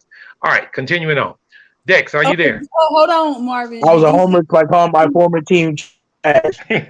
Interesting. Marvin? Go Did you ahead. Go see ahead, Interesting. brother. what Texting one two Go- three just said? And I happen to agree with he just I said. didn't. I was going to read that after I Yeah, finish these. What? Chris, I Go ahead cleaned and that read up. it. I was speaking too fast. Oh, makes the playoffs, and you can't compare him to Ja and Trey. Okay. Dex, give me your take on the Atlanta Hawks. I think Atlanta Hawks will be pretty good with that combination because Murray's a tall guard. He's 6'6". He takes up some of the height disadvantage that Trey have when he goes to face other guards from time to time. Murray is a decent defender, so he will be able to score and defend from that two position. And Mm-hmm. now Murray doesn't have to worry about too much playmaking. But if he wants to play make, he has the ability to do that as well. So their guard positions has been solidified with the acquisition of Murray. He's more consistent. He's more stronger. He's more formidable, and he has a mindset to be structured because Popovich didn't let him, go outside the tracks too often. So he could be a very controlled two guard with a lot of ability, and plus Murray is athletic. So that All right right. there is good for Atlanta Hawks. All right. Good take. And last but not least, unstoppable. I think the only one on this panel who Yeah. sees Atlanta Hawks being a little bit better than what we all think. If you don't mind, unstoppable, let me have your take. Yeah, Yay. I think the Hawks are going to be good. As Purple stated, I don't think I see the Raptors falling out. Man. I think that was a fluke. And Hawks are going to make the playoffs. I think Trey and Javante are going to play. Javante are going to play be a good duo. The only mystery for me is two things. Is one, are they going to keep John Collins? And if so, if he got to stay healthy and play good. But this team, bro, believes no, they not trash, fam. I'm sorry, I don't believe Nah, nah, that nah. at Hey, you all. know what? You know what? You know I had What to up, pull up to Belize? What defend up? What myself. up? Hello, I Belize. gotta give it up. I Believes. What gotta up, give it up. Knicks My fan? How boys. you What up, feeling baby? today? You know I'm feeling good. I actually got my Knicks shorts on too. Not Just the throwing that out there. shorts. But Right. How yeah, dare you rock that trash New York nah, chill, dress? chill, chill, chill, They've chill. done I nothing Hey, for hey, you hey, last couple of Marquez. hold on. years. Respect, Let me say something respect real that quick. man, Hey Marquez. yo, Respect that man. hold Nah, up, hold on. Bailey. Let me I'm say something real Bailey, respecting quick them. though. I am in Orlando, so it's only right I wear my Knicks shorts in Orlando when I'm OT. I let them know that I'm really out here. Again, I walk Bailey's. Are you Okay. sitting my down, Knicks bro? tat, so I don't care about none of Uh, that. Are you sitting Huh? down? Are you sitting down right now? Yeah, what's up? You got some? You got That's something for me? good. You got some bad Nah, cause you news? get because you got the Knicks shorts on, and that's what the Knicks need to do. Sit down. Damn All it. right, Sit down Hey, and listen, we're humble not going himself to and take this shut up. blasphemy. but hold on. We're I not want to going say, to take this blasphemy. I do want to say that the Hawks is they're not trash. Like y'all all know where I come from with the Hawks and where I be coming at them the way I come at them. Like Because Oh what yeah, they did to the the they Knicks. knocked rivalry. out the Knicks. They Because knocked out what the they Right? did Knicks. to the Yeah, Right. Knicks. they rivalries. They ops, bro. I would never give the op any type of nothing. I don't care. Like they Work it, violated my work boy it. LaMelo in the playoffs. That was that was last season. The year before that, they took out my Knicks, bro. I got nothing for Atlanta, bro. Atlanta could they trash. I'd Yeah, rather with wear my left-handed Knicks shorts Julius with Randle a and LaMelo RJ. jersey, All bro. right, hold on, guys. Left-handed Before we Julius. go any further, Hey, before we go any further, I always what's do up? this after we hear a distraught fan or either a homer, and I want to label Bleeze one of the ones. Listen, guys, I think you have a animosity against this Atlanta Hawks team simply because of what they Yeah, did to the New York Knicks. So to everybody in the Which chat, was understand deserved, his by the way. feelings. Which was I mean, I deserved. do want to say this last thing. I don't know if he'll cry in the car, but we hope he don't. So what we're gonna do is we're gonna move Nah, on. he should We cry in the understand your car feelings on because that team will never do anything. He should cry in the car. That New York Knicks team will never do anything. See, don't do that. Hold it. But Now, look, you're not finna get on the Knicks like that. Come on now. nah, but What look, you it's cool. mean? We could take those. We could take those because you know why? The Knicks is going to do something. You know what I'm saying? There Like, you go. you got to remember. The next 20 years? Nah, they said Who that you gonna 20 cook? years ago. It's still 20 Oh years. wow. Look, Hey, Dex who up you here gonna playing cook? techno music, Dex. As Who you you see gonna the cook? music, Knicks No Trauma is about to show its rear its ugly head. Hey, could really hey, cook who you every gonna team cook? in the NBA, bro. Hey, who We you could gonna really cook cook? every team in the NBA. Who you gonna cook? Who you gonna cook? Okay, all right, hold on, guys. Before you go any further, hang on. Now I can hear the discontent in Marquez's voice. Now, Techno mind music. you guys, this guy's been a lifetime New York Knicks fan. Amen. He just recently, within Facts. less than probably Out the 30, womb. 35 Out minutes, the he womb, changed to a bruh. different team. Probably about 45 minutes Out ago, he changed facts. to a different team. So No, it's if actually been a you day. can just And I never been. if you can just I've listen been to his tone of voice, happiest I've guys, ever been. how this remarkable turnover or turnaround has came within his brain and his body is remarkable to me. He No, just the last 28 You damn years, right, 22 Maze, years, he's been a Knicks fan. hold on. 45 minutes from now, 45 minutes ago, he changed to a Marvin. Milwaukee Bucks fan. Sir, Soon it's as Now I been a don't day, think he's Marvin. ever You don't know a New your York fan. time. You don't know your time Soon, thing. No, soon, hold on. Soon as tip-off happens, he's gonna be a Knicks fan. Nah, that Tip-off. wasn't 45 Bullshit. minutes ago. We're Now not hold taking on. no Knicks fans this year. Hold on. Now let me hold down Ted go. Marquez. Let me hold on Marquez for a second. Number one, that wasn't 45 minutes ago. He did that like about 2 streams ago. That's number one. Yeah, I And know it. I was Thank you. joking with it. One or Wasn't two 45. streams ago. That now, got hold on. But with all due respect to Marquez, his reasoning for doing what he's doing is not necessarily because of the Knicks team. It's because he goes on other platforms, speaks the truth, and these crazy Knicks fans that don't want to respect Preach, my the brother. truth, they sit there and they try to disrespect them. It's And that's the called reason why. delusion. Of So it course. has nothing to do with the team itself. It's just that when he goes to No, it's other the team. platforms, nah, it's not the team, bro. It's the It's platforms the that fan base. it's And now this Yeah, fan he- base finna make me What feel is it.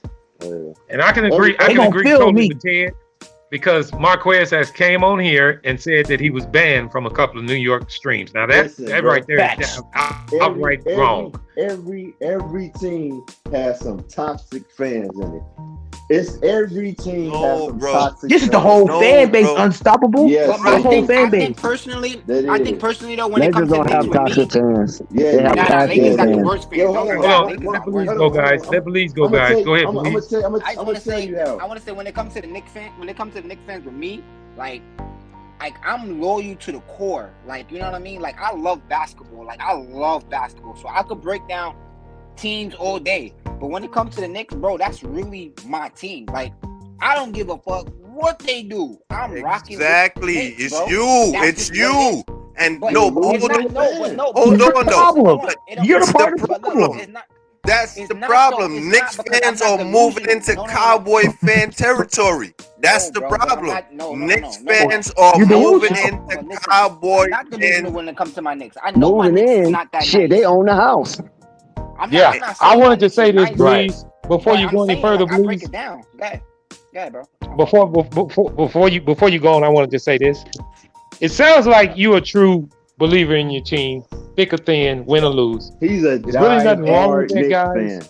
That's what But it is. He's a die-hard. sometimes he's a diehard. He's a true diehard, guys. And I want to say this: I haven't experienced the trauma that most Knicks fans have, so I'm kind of biased.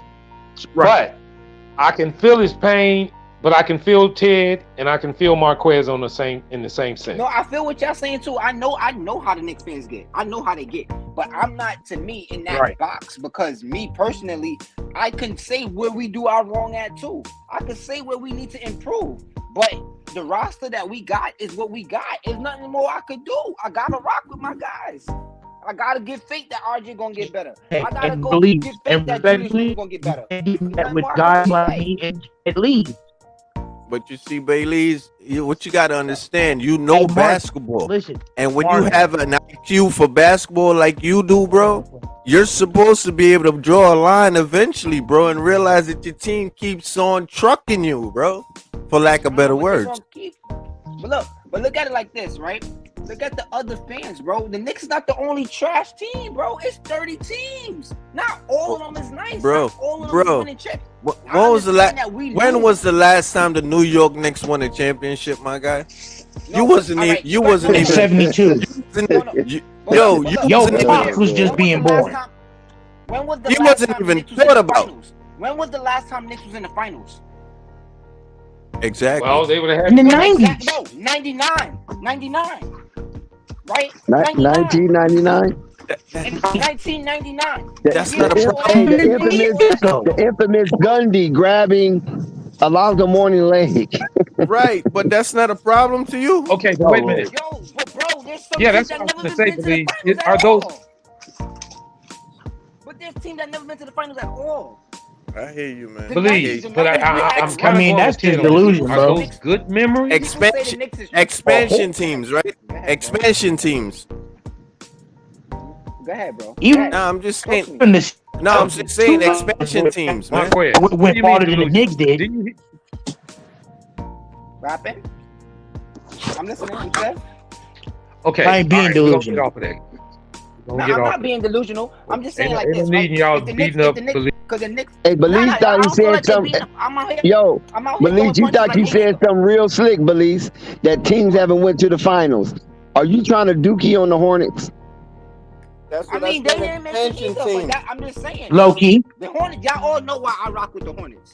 If LaMelo leads the Hornets today, I don't give a fuck about the Hornets. Because of LaMelo. Y'all know that. Yo, bro, the Knicks has been in the NBA for how long, my guy? You talking about expansion teams? Since the Expansion teams 70s, are bro. out. Look, let's be fair. But let's be fair. In the 90s, the Knicks was on a run. We just couldn't get past the Bulls, and nobody did. Well, And bro, when, this is when Jordan 20. wasn't there, we did bro, go to the finals. bro, That's and not how my many times problem. the Jordan did not go to the bro, finals. We went to the finals. My Come guy, on, bro. the Knicks are the number one money making team in the world, and they can't get it right consistently like the Lakers And we can. suck. The Lakers is very different, bro. The Lakers, I think Manchester United is number one. What's the difference with the Lakers? All year round in LA. It's What hot the all hell year round did he? in LA. What the It hell? gets cold in New York. It What gets about it? cold. Yeah, and that's They the don't reason like why they keep. That's why they keep paying to go in there, because it's cold outside and they ain't got nothing else to do, so they keep paying to go to the Garden to be warm. Teach. Nah, it's so much more to do in New York. They ain't even paying to go watch the game. They paying to go get we warm, bro. go to plays. We got Broadway plays out here that we go to. You don't gotta Man, come see what the Broadway Knicks. You play, don't gotta- bro? You can't drink at a Broadway play. What? Yo, bro, you haven't been. Ted, I'm not finna scream and argue with a loyal New York Knicks fan. Okay, and I'm happy. Let's stop I'm happy arguing. you're not Marquez. Look like your trauma Homie is just over. said, At least your homie said trauma a is over. Broadway play, bro. We gonna watch the freaking opera, bro. No, bro, Marvin, they going to I'm the 20 years Garden, old. man. I don't need all that trauma in life. If they want to suck, let them keep sucking. They Yeah, have radio and I'm City go There Music be you Hall. go. walk, There you eat go. Guys, cheese, let me My team interject. wanna Let suck me and my call it a team day. All right, guys, sucking guys. balls. Dex, Guys, you can let call me as many interject. places as you want, bro. But at the end They of got the day, the when Bronx Zoo. I'm done. Salute to Dex, man. All right, Dex hold on, guys. understands. Maybe this will make everybody feel a little better. CWE Right. writes in the Dex, chat. you get it, Dex. CWE writes in the chat, and this is probably for you, Belize. To get you off a little bit of your trauma, Nets will break your drought. That means that he feels that the Brooklyn Nets will win it before the New York Knicks. And maybe Nets you'll ain't feel got better. nothing to do with New York. Bro, Nets ain't got nothing to do with New York. They from Jersey. Nets is from They from Brooklyn. Jersey. Jersey, right? Like, come on. I You think know he was what I'm trying to be That's funny, like, Ted. leave our Knicks alone. I think he was The trying to be funny. original Yeah, Nets but is that's from like- New York. That's like It used to be the New York Nets. like saying the Q. Lakers. That's like saying the Clippers gonna get a ring Yo, before the Dex, Lakers right now. Dex, What? Who salute you, cares? Dex, man. Still a- Listen to what Dex just said to you guys, man. Where's the original Nets team from? New York. Jersey. That red, white, and blue uniform is originated. It says New York. York. Shout out to Flight because they Jesus, from Long man. Island. We got it. We get it. We get it. We get it. Y'all gotta All right. know y'all history, man. That red, white, Now, and wait a blue minute. uniform, Three. it says All right, New guys. York, man. All right, wait a Right, minute. don't say Before we Brooklyn. move on, hold on, Dex. I wanted to address Ted with something because before we move on, I wanted to ask Well, it's a Ted lot of question. New York trauma. Yeah, well, that's the reason I wanted to ask this question because Ted, if you can remember, I asked you once on this panel about what is the distinction between or the discontent between Brooklyn fans and Knicks fans, and you told me there wasn't any because they all Think the I same defended fans. these horrible Knicks against these Nets. But you remember I told you then that I get a different thought about that because of the way Marquez felt about Brooklyn. Now, since then, I didn't experience different Knicks fans and different Brooklyn fans, and they're not liking each other. Now, I ask you again, what's going on with this, man? Yo, Dex. At the They're end of the the next day, door I neighbors. said Dex. Now, Brooklyn don't have nothing to do with New York. At the end of the day, it's the Brooklyn Nets. You understand? So whoever you talking to, they're not actual New York fans. They're Brooklyn Nets fans. But if you want to speak to, if you want to speak to an originator or original New York Knicks fan or a New York fan, is gonna go towards the Knicks. Not even the New York Nets at that point in time got more clout than the New York Knicks. And that's because, like they said, the New York Nets was ABA, New York Knicks was NBA. So, the ABA was looked down upon. Not to say it like that. That's not fair. But that's really what it was, right? Julius Erving was the one who made that core, because they wanted him so bad that they got him over there. For somebody who said they didn't know the history. I'm just saying. But you just went through that report just to prove your history, but it's all good. I mean, you didn't have to prove it to me. All right, we're gonna get off the trauma of the New York Knicks Don't forget right now. Dave Thompson. But before we go, I want to ask Yeah, Belize one more question. Before we leave New York, I wanted to ask Belize this final parting question. Belize, would you be okay with the Brooklyn Nets winning the championship? And if they did, would you root for them? Hell yeah. All right. I'm going to be honest with you, right? I'm going to be 100% honest with you. I'm from Harlem first, right? So Brooklyn's in the house. with that being said, right? I would What? never root for Brooklyn. Come on, But guys, let him answer. If Brooklyn won the chip, right? It's a celebration for New York, and I will be outside. And I'll tell you this, right? I will be outside in my Knick gear, and that's 100% factual. Nah, that's okay. Ain't nobody gonna be mad at you. But you support Brooklyn's in the house. I will be at the parade. Yo, I will listen not to me. support Brooklyn, like on that. Yo, could I I'm tell riding with y'all Brooklyn something? now? Never. Could I tell y'all Never, something? If Brooklyn win the championship, they will make jerseys that's half Nets and half Knicks and wear that shit. Facts. All right, that's how it really gets out here, man. Okay, well let me ask y'all this. Let me ask y'all Brooklyn this ain't question in winning reverse. nothing without New York getting represented. You're right. So I want to ask y'all this in reverse. If the Knicks won a championship, would the Brooklyn fans celebrate with you guys? Hell no. They're gonna be even more mad. If the Knicks win a ring before Brooklyn right now, after they did all that Kyrie, KD, all that mess, and we get a ring, oh yeah. They better sell Brooklyn. They better sell that team or go back to Jersey. Nah. Hey Marvin, you know what I did to all my Marvin, you know what I did to all my New York Knicks jersey after becoming a Milwaukee Bucks fan? I burned it to the ground. Got it. Wow. I burned it to the ground. Damn. Hold on, guys. Let me Yeah. I think Marquez And what about is it, break Felice? dancing. He's bent on his head too much. Marvin, I'm a break dancer now. I'm a break dancer. Okay. If the For Knicks sure. win a championship, Brooklyn would actually get more respect. Because you know why? I just thought I Because would what ask it is. that. No, let me explain why. Because New York is so hungry that we will say since New York got one, why Brooklyn don't have one. That's how it would go. To be honest with you, because we like two of everything. All right. Okay. That's right. And it makes sense. My only Especially take if for you that, was- my you only was- take on that one. But yeah, I only just I personally like again for the Knicks to now leapfrog to get past Brooklyn and get a chip. That's crazy to me. Like that's delusional. Like that will be. Yeah, it is delusional. Yeah, y'all Probably get would one. not happen. Yeah, y'all get If one. Brooklyn win a championship, it'll be the grimiest championship ever in the history of the NBA. Nah, I see where Bailey's is taking it from. He's taking it based on roster. He's looking at it literally. Like he's looking at the team. yeah. He's like, yo, with that team, if that team Yeah, comes to but bypass a KD and Kyrie team to win the chip, that's how he's looking at it. he's thinking out the matrix. Belize is thinking out the matrix.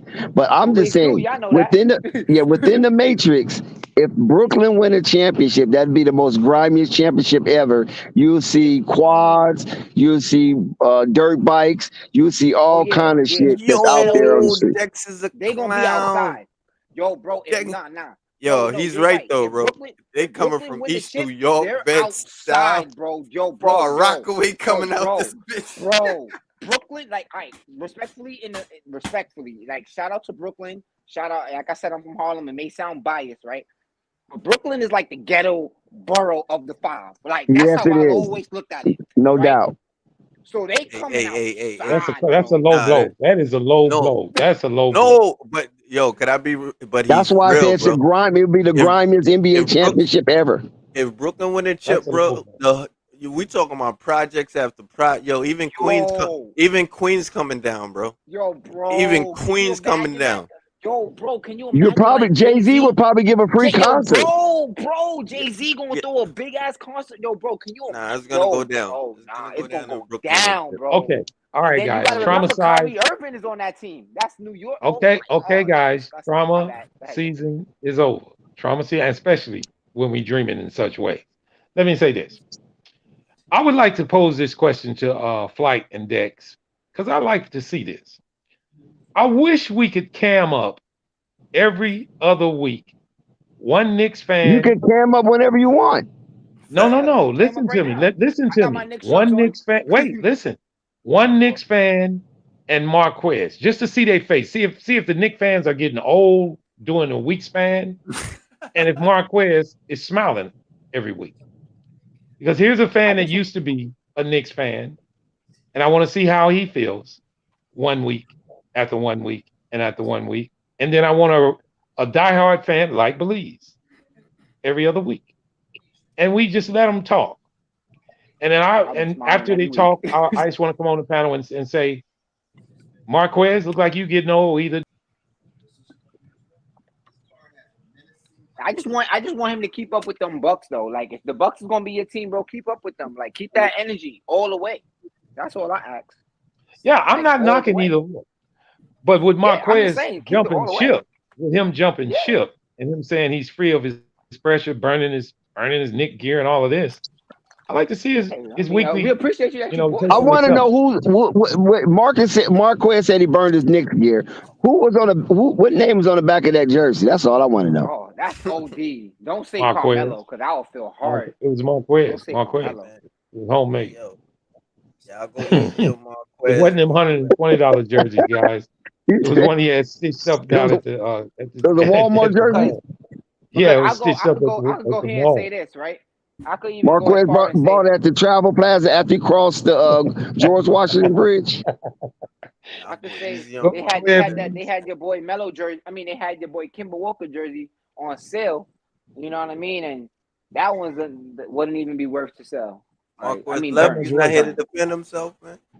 How much was it? You really want to know? Yeah. What name's on the back? That's what I want to know. It was a Kimber jersey on sale, right? Authentic, official jersey. Like, you know what I mean? 20 Yeah. cash. 20 cash. How much? 20. $20? $20. Hey man. Hey Dex. Hey, Where you find a Dex. jersey for $20? They had Give me that coupon. Where's are you going to? It was at Madison Square Garden. They were selling it at the end of the season. Dex, you asked me which jersey did I burn? Yeah, what name on the back? And I burned the glorious number. That I burned the most sacred jersey in all of New York sports. It's not a Ewing jersey. I burned my son. I burned my Carmelo Anthony jersey. It is burnt. It is gone. No way. Burnt it straight to the ground. You're crazy. Number I 7. am done with these New York Knicks. And number 7, burnt to the ground. Burnt number 7. Burnt it to the Don't you think you're being a ground. little extreme? That's my Carmelo's anger. not even on the team no more. Why you gonna burn him? So, and I'm What RIP to Pop Smoke? What Pop Smoke said? King of New York, Melo, and he was playing in Portland. Like, I'm just saying, like, listen, please. Please. Don't let Flight hear that. Don't let to Flight see hear you you twice. say that, Marquez. Please. Yeah, you might have to keep that under wraps. Yo, Marquez, just I'm gonna keep it on the I wrap. forgive you. I forgive Marquez ahead of time. I wouldn't have burned my Carmelo Anthony jersey. I might have put it in the closet somewhere. Ted, I don't know what to. I don't know what to say to him. I don't know what to say. Now Marquez just going through. He's going through a Ted, moment. We all have our moments. It's I okay, am man. done. No. Because Carmelo was a part of the problem too. But we love Carmelo so No, much, he we don't wasn't. want to tell him No, the he truth. wasn't. All right, I'm a little heartbroken right there. You Yeah. know I how, don't think that's yo, fair. you know how I know Marquez. Carmelo You wasn't the know truth. Dex, there you Carmelo go. was Little not music a for problem for the Marquez. Knicks, though. Marquez gonna feel different when tip off starts. Watch. You know And why I know also, Marquez is not done. I know he's No, I not done. won't. I know you're not done because Stephen A. Smith, I feel you. He burned a Carmelo Anthony jersey. I know wow, he's please not be done. quiet. Flight's gonna wake up and hear this. Listen, Ladies and Ted, you're telling me gentlemen, I'm not done? Ted, you telling me I'm not done? I'm Ted, you're telling telling you me I'm how, not done. Are you gonna sit here on Fight Sports TV? You want to put money on it? bro. Listen to me. You went to the You want to put Bucks, money on it? but You you want to went put? to You want to put money on it? the. I hear you. I'm What's not your putting point? money. What I'm saying Because is, I know you're not done Come because on, you went Marquez. to Let the. him finish. Let him finish, Marquez. Marquez, Go ahead. you traumatized. Let him finish. No, I'm just saying you Well, went to how the are you? Bucks. You're not done. You went to the Bucks, my guy. Oh no, I am done. I went to the Bucks. And I'm staying with the Bucks for a reason. Just a Okay. Giannis hate from different teams. I got that same amount of hate from the Knicks fans. All So right, me and I hate Giannis it. finna tell you what's up. We stepping through. So I'm keeping the same energy. Y'all keep that same energy. Okay. But- all I right. will. That's it. I All know. right. I Calm will. down. All right. Calm down, guys. Hang on. Let me ask Marquez a parting question because we don't want you to cry in the car. So we want to get this out of you now. Did they really hurt? Did they really offend you when they kind of talked bad to you on that Knicks channel? Bruh, I told them that You told him what? You I are can't hear in you, bro. and out. You are in and out, bro. Yeah, Marquez fell, bumped his head, and a bunch of hay came out. Oh, that mercy. All I'm saying, though, the classic Nick jersey that I hope nobody ever burns, like, is Jeremy Lin. That Jeremy Lin jersey, oh my God. He Oh said my Jeremy God. Lin. That Jeremy Lin Okay, jersey, oh my Please. God. Now I got a I did not question for sleep on that. one. With you Go ahead, saying, bro. "Oh my God," did he hit the last second shot in the finals or something? What's up with that? Nah, bro, but No, he went did- on. Yeah, he- okay. But nah, but he did have an insanity, right? And besides Right. all of that, RIP to my man Kobe, bro. The day before that, Kobe didn't know who he was, and then he dropped 30 on Kobe with the game winner, bro. Like, Jeremy Lin is the truth. Okay. Man. And my Okay. only thing about Jeremy Lin, and at the time, right? At the time, we had a Baron Davis who on our team who was injured. Like, you know what I'm saying? We had, I think it was Jason Kidd, or Jason Kidd came the year after that. Oh, But either stop, way, we had. stop. Don't go through that roster. You're going to break my heart, bro. Nah, yeah, that shit hurt it. That shit hurt it, bro. Especially when we Bro, got rid of Steve we Novak, had bro. That shit hurt, had bro. Marcus Camby and Rasheed Wallace, bro. Bro, We had Kurt yo, Thomas, bro. Kurt Thomas, my guy. Don't do that to me, man. Please don't do that to me right now, bro. Oh my God, that was probably the illest roster that the Knicks It was. ever had. But that's what I be trying to say. Like, you know what I'm saying? Like, it's not like, I know y'all gonna say again, I sound delusional and everything, and I'm a blah blah blah. But like, it's real. Like, when the Knicks is really good, right? It just so happened that they got another dominant team on the East at the time. So at the time when the Knicks were starting to make a good run again, LeBron, Dwayne Wade, and Chris Bosh is in Miami winning rings. Respectfully, like, I don't know, bro. That's just how I look at it. But it's cool, though. I love basketball. And I love my team. Bro, we could have won that year, bro. The know. point was, whoever was coaching, who was our coach that year? D'Antoni. No, I'm lying. There you go. Wave number 2? No, I think you're right. No. Yeah, I think D'Antoni was the coach. D'Antoni. Nope. Who was it? Number 2, it was Mike Woodson. Mike Oh yeah, Mike Woodson. Yeah, that's right. He got coach of the year that year, and J.R. Smith got 6th man of the year, and my boy right. Melo was gonna be MVP. But you know they gave it to LeBron, but LeBron didn't get unanimous because they voted for Carmelo that year. But guess what? He never played any of the vets on the bench in the playoffs. Yeah. That's the reason why we lost. That's fact. That's a fact. That's the reason why we lost. Yeah, he didn't trust the vet. Okay, guys. All right. How do you not Couple of trust parting vets? shots. Couple of parting shots to this conversation that's been went on way too long. First of all, to Marquez, We want to say we support you, Marquez, but we don't know where you are on the ledge right now. We don't know if you own the ledge or if you're drinking sitting right outside of the ledge or if you're getting ready to run up on the ledge. But it seems like that you didn't came up, you didn't calm yourself by Marquez just, somewhere rubbing his knee. yeah, by by distancing yourself from the Knicks. And to Belize and Ted, we definitely can feel your pain, guys. Listen, there's a lot of teams out here that ain't never won a championship, and there's a whole lot of teams out there in 20-year droughts and go on and first. I can go on and on and on. I appreciate you guys' loyalty, especially you, Belize, your loyalty Like to a I say, this team. shit is tatted on me. This is tatted. This is my Yes, team, bro. okay, but let me finish. I I'm do saying, want to go that. to the sentiment and to the point that Ted brings up sometimes.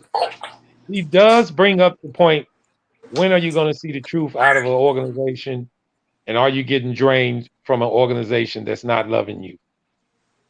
So To answer I your just want to question, say, oh, go ahead. oh, no, go ahead, go ahead, go ahead. I guess To I can answer it answer it. though, yeah, to answer it, yeah, I can answer it for you. I am getting drained. I am over it, right? But I'm not Marquez, bro. I can't just switch off and just say fuck my Knicks. Hell fucking no. Like I done been through wars with my Knicks. Like I've been going to games. I've been Believe going to we. the games as a kid. All right. So that's what I'm saying, right? I'm just saying, like, I am over Marquez, it, right? please. I'm over the shit. I'm over the Knicks. I'm over all of it, right? And and I do say is the organization, they do got to get better. They do. You know, I can do all of that. I could break down where they need to improve everything. But the problem is, bro, it's my team. Like, that's it. I ride it with them, you know.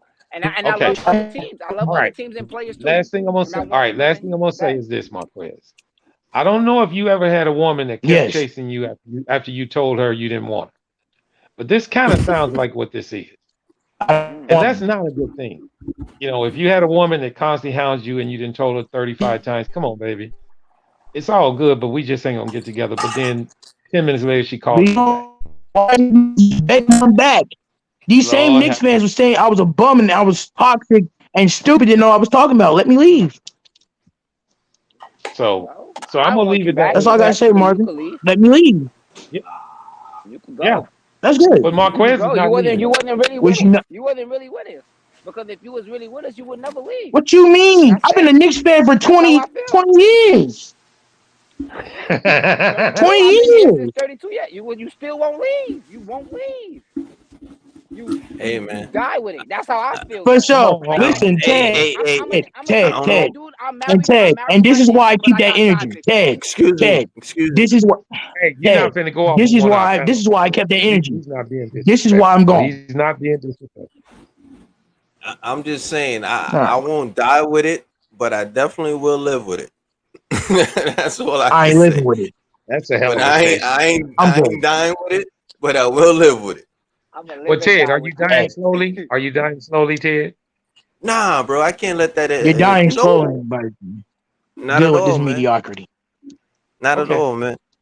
I All still right. got Moving love for along. my Knicks.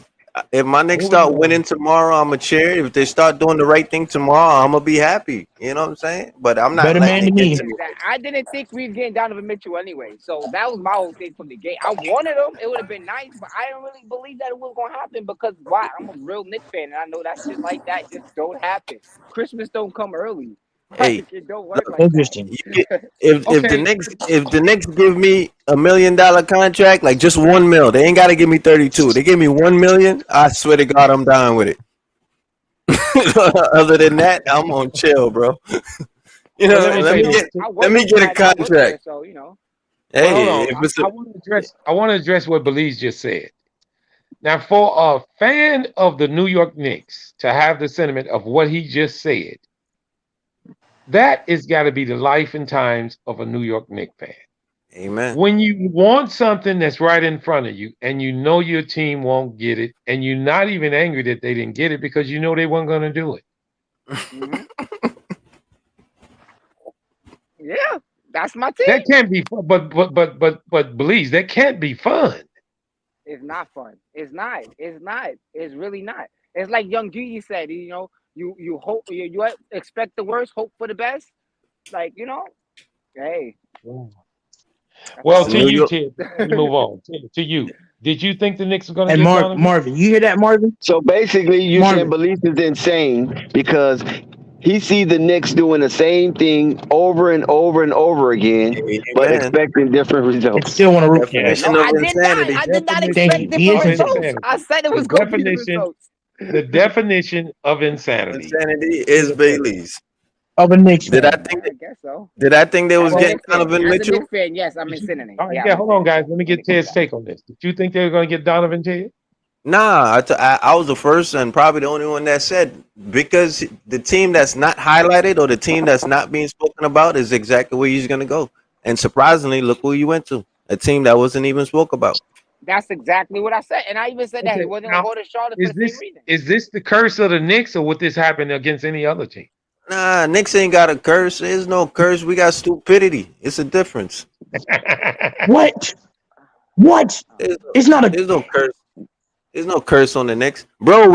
Just like he said just now, we went to the finals in '99, so we're not And cursed. '95. The only team that went to the finals in on from the East besides the Bulls in the '90s was the Knicks. Nah, I got Yeah. you. So we're not cursed. That's the point I'm trying to make. Got It's just currently we just packed with stupidity. That's all. Okay. All right. Negligence. Final question on the Knicks, guys. Final questions on the Knicks, and this one is addressed to Believe. Give me your timeline, Believes, on the championship for the Knicks. a championship, bro. Come on, bro. Don't ask Are me. you trying to That's be there like now? that's No, crazy. no. Answer the I question. can't do that. Answer the question. No, now, Believes. The reason I'm asking you this is because I want Marquez to hear this, and I want everybody, including me and the chat, to But that's hear the how thing. Like long you gonna ride with these guys. If you don't believe they're gonna win a championship in no. a That's certain not amount what of I'm years, saying. What I'm saying is this, right? I don't believe they got a championship window in the next 10 years. Bailey's I'll be oh, honest with you. good God Bailey. Almighty! Just 10 fill it out. years? I'm gonna be 30 years old. You want me Fill to it wait out like another that. 10 years? Answer Deuces. I that. don't see it. That's Answer because that like I question. don't know. Go That's ahead. all. Answer the Nah, question, Ted. I was gonna say I'm answer that sorry. question. Answer that What? question like an application. NA, not applicable. All right. Okay, Funny for we that can one. end on But that. nah, I just think I don't see I don't see the Knicks winning the championship no time soon, realistically. But I'm still gonna enjoy coming off of you own work, the boat. watching the Yeah. MSG, turn on the MSG, listen to my boy Walt Frazier talk about the Knicks. And you know, I enjoy it, bro. Like I enjoy every moment of it. Wheeling Well, and okay. dealing. All right. Before we Knicks go, is guys, trash, man. I just wanted to let him know this. I wanted to let him know this. Believes to me, you sound like a guy riding 6 deep in a car with a blind man driving, and you having fun. I don't see that being fun. Is all I'm saying. If we ain't gonna crash, shit. We might be on Do you hear this? You hear Yeah, this, good Marvin? answer. I love Marquez, that answer. salute to you, Marquez. I think you did the right thing. I think you off a ship that Now you start. Now you're starting to realize.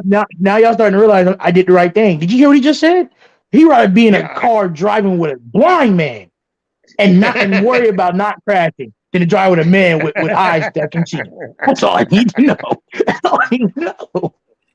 Daredevil, man. That's okay. wow. No, that's No, true Dex. love That's for a team. delusional. That He's is true love for a delusional. team, man. That's a true lover for your team. what if this blind man just so happened to crash us into $1 million or something? Like, you know, then hey, we won, right?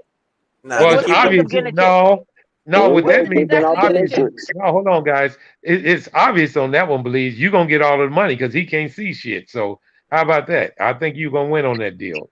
Right. Hopefully Why that every happens. year? And you know what else Marvin, too? please And just I even go further than this. Hold on, I'll go further than this. And I swear, if y'all pull back up on flight, y'all, and I said this plenty of times. Every year in the beginning of the season, I bet $100 on the Knicks that they'll win the championship that year. Every year I do it. Wow. The Knicks and the So Rangers. you'll be Every rich year. one day. I bet $100 that they will win the championship that year. Every year. Who do you? you'll be a You millionaire in fucking another 10 Vegas years. on Vegas? You put it in? You bet Vegas? I used to go to Jersey before. I used to do it from FanDuel. Oh, okay. All right. What are your odds this year, Dex? Would you happen to know that for the Knicks to win the championship? Don't My do math that. don't go that high. Thank you. Awesome answer, man. Oh, Oh you said that man, it's going to Atlanta this year? You said Atlanta winning the chip this year? Who said that? Did I I hear that? said no, Oh, no. all He said right. I thought I heard Atlanta. no. Oh. Dex said his mind don't go that. I mean, his math don't No, go I that heard that high. part. I heard that part. I just thought I heard Atlanta was gonna win the chip this year. I was like, wait, what? That's crazy. That's All right, guys, insane, I let's get guess. off the Knicks because we didn't have enough trauma before. No, flight gonna be then woke up and we really gonna have problems. Let's do two more teams. Let's do two more teams if everybody's willing. I think we ran Purple Baby off the panel talking about the Knicks. I hate that. I'm still here. Oh wow, she was thinking. Hey, salute Purple Baby, yo. Hey, sorry, Purple Baby, about me going off. I apologize. Panel, I'm sorry for going that hard on the Knicks. I'm sorry. I'm still in rehab discussing in You know therapy what? discussing I my really trauma want to with say. fellow Bucks. I want to I'll say Oh be this. shit, I'll be Marquez quiet, guys, talking. and if I'm taking y'all into a crazy house, I'm sorry that I'm in a psych ward as well. But I'm here. Y'all Yeah, can check on me that's all right. frequently. That's all right.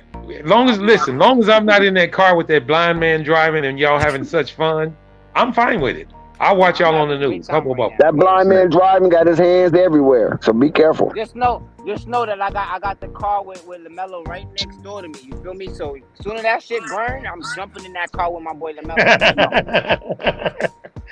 Okay, I got two more teams I want to do, guys. I do want to do the Bulls. I don't know if we're gonna have time tonight, but I want to do these next teams first.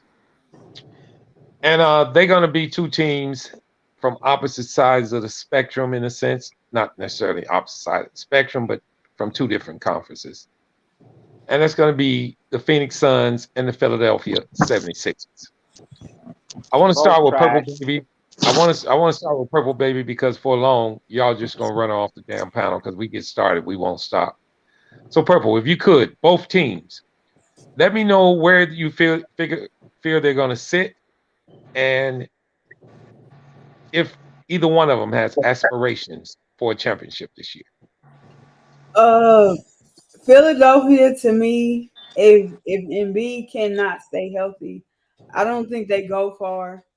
And people are hard on Doc Rivers as they should, because I don't know how many good teams this man got to have before he can make it to a finals. And then with Phoenix, Chris Paul and Aiton, that's an interesting thing. Just Chris Paul for that team. We understand the skill level of Chris Paul and what he presents to any team that he's on, but he's an asshole. Wow. Wow. Yeah, I just Well, can't. all right. All right. Before anybody else go, I want to say salute to Purple Baby. I tell you, she don't bite her tongue about much at all, guys. So if you kind of sensitive and you got a team and you want to hear the results from Purple Baby, just get ready, man. She just gonna tell you like it flat out is. He's And with not of that, the faint of heart. no, she isn't. And with that, we'll go to Ted. Both teams, Ted. Um, Philadelphia 76ers, Phoenix Suns. I feel like Phoenix is gonna take a step back. They ain't really do much. Philly, ah, Philly. I mean, a lot of people got Philly going number one this year, man. I don't know why, but it could happen. But what's gonna have to happen is that James Harden, he's gonna have to change his game, and this is the first full off season that James Harden has had to work on his game completely. So, with that being said, you are gonna get a different James Harden. However, the rule change. Just remember the rule change, and he had to get used to that. So hopefully he could play straight up basketball now and not come with all the gimmicks. But it is what it is, man. Good take. All right, so Philly, where you got them sitting? Uh, I can't give him that number one over the Nets. I just can't. If I had to, anywhere between 3 and 5. All right, Dex, you want to go? Well, to me, the Philadelphia 76ers fell short. And I don't think they're really happy about that. Um, they have their roster basically filled out. And I just feel that James Harden taking a less pay, meaning that he will probably play a little better and to show the Philly fans who can be egregious at times that he is a Philly 76er type of player. And Joel Embiid might win the MVP this season. Wow. Oh, Wow. Bold take. Unstoppable. Are you still there? Or are you gone? I'm here. What's up?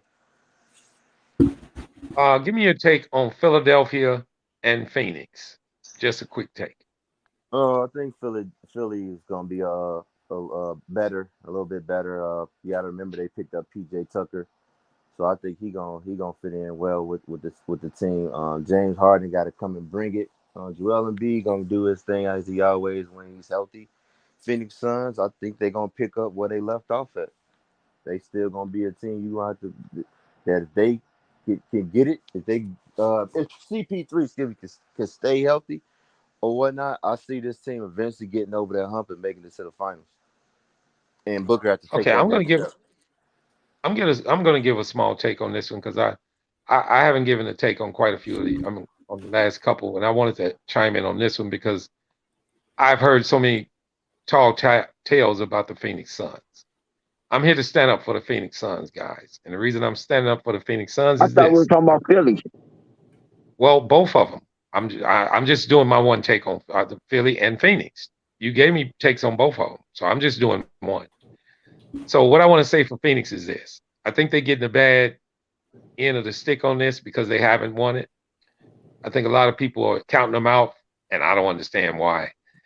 Uh, I think they still got the same core. I'm pretty sure they do. They did lose one player, which is I can't remember his name, this center, but I don't see them slipping that much. I'm not picking them to win the championship, but I just want to just get it out there that I don't see Phoenix slipping as far as a lot of other people. I'm gonna end it by saying Phoenix will still win over 50 games this year, guys. They still a force to reckon with. All right, next two teams up are the reigning national. Listen to me. NBA Finals, two teams, and that would be the Golden State Warriors and the Boston Celtics. Want a little more in depth on these two guys, and Yay. last question being to you guys after you finish your in depthness, can they get back? Either team. Marquez, if you're there, we're gonna start with you. Okay, Marquez is back in the he's back in the triangle, I guess. Ted, let's start with you. Boston, Golden State. Give me your take on each team and if they both can get back. Golden State coming back healthy, man. Championship pedigree. Um, at the end of the day, Klay Thompson didn't play half the season last year. Came back, had a great playoff run. Steph Curry literally had his Michael Jordan moment. They're about to get some rings at the beginning of the season. Andre Wiseman, I don't know, bro. That team right there is gonna be problematic. So I don't know. I gotta give them anywhere between a 1 seed to a 4 seed, the lowest, man.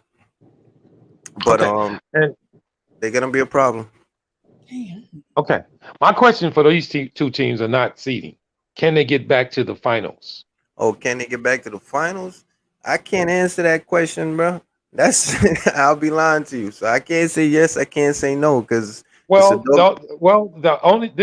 these are the only two teams I'm asking this question for, No. and the very reason is because they made the finals last year. Nah, but every year is different, man. So I can't answer Okay. that question. So NA incomplete. unapplicable. Incomplete. Nah, Okay, I know. NA on Next, that. are you there? Let's get you before you get sleepy and go. Uh Two finals representations, Dex.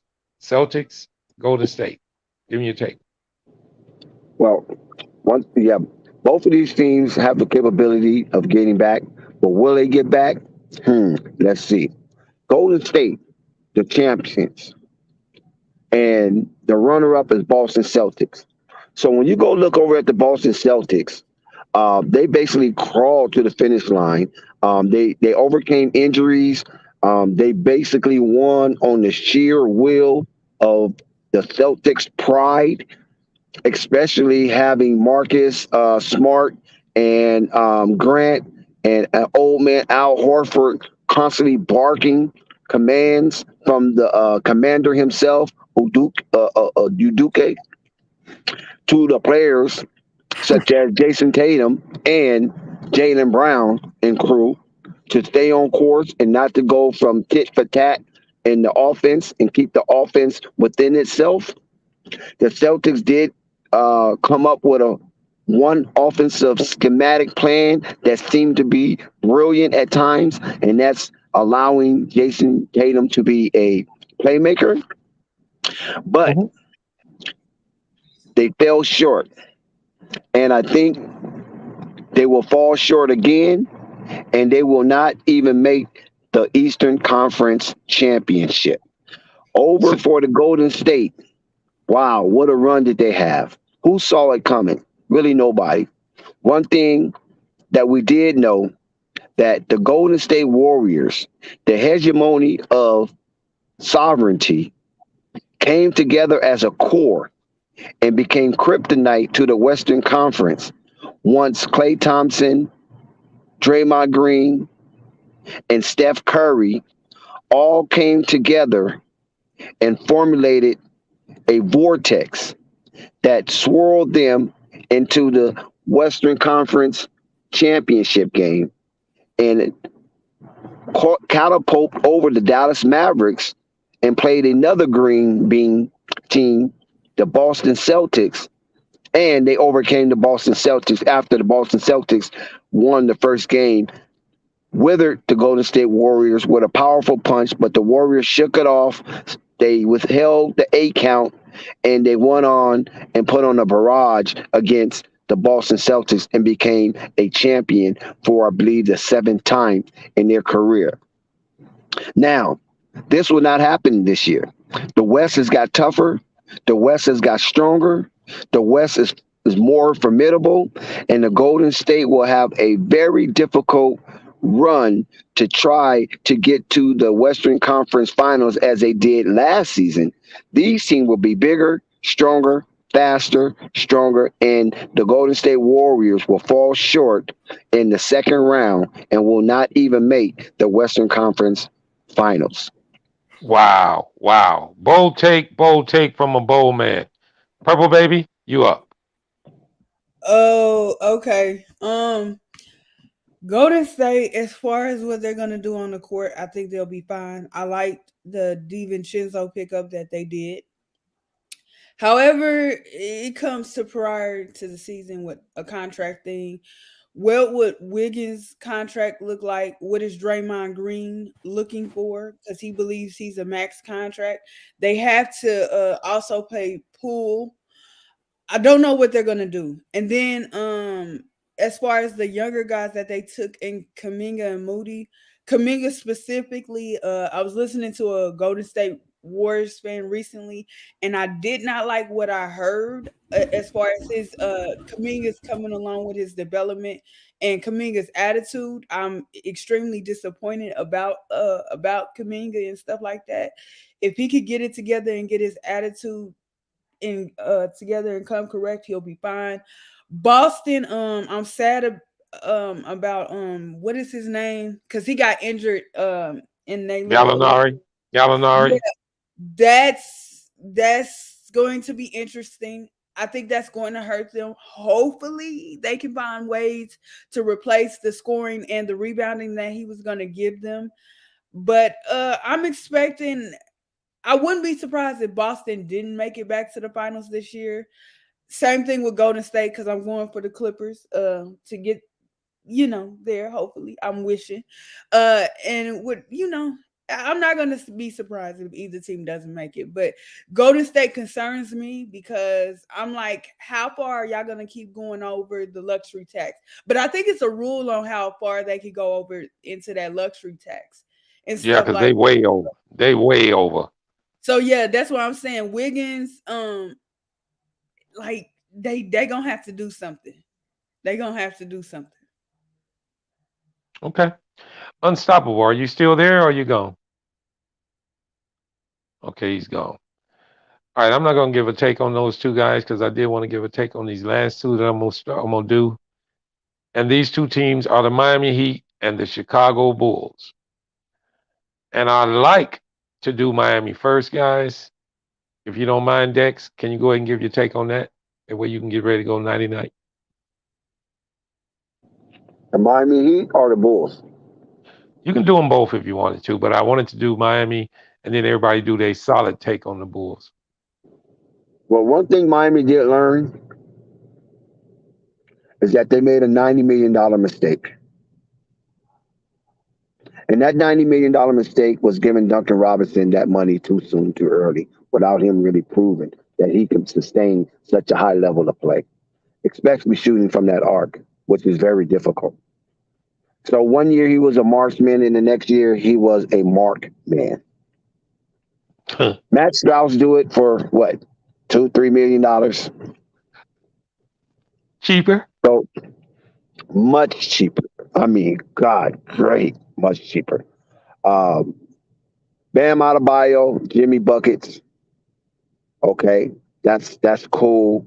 Um, you got some add-ons. I just think Miami is probably going to be, they'll be within 3 and 5. They won't be the number one seed like it was last season because teams was injured and a lot of teams came on late.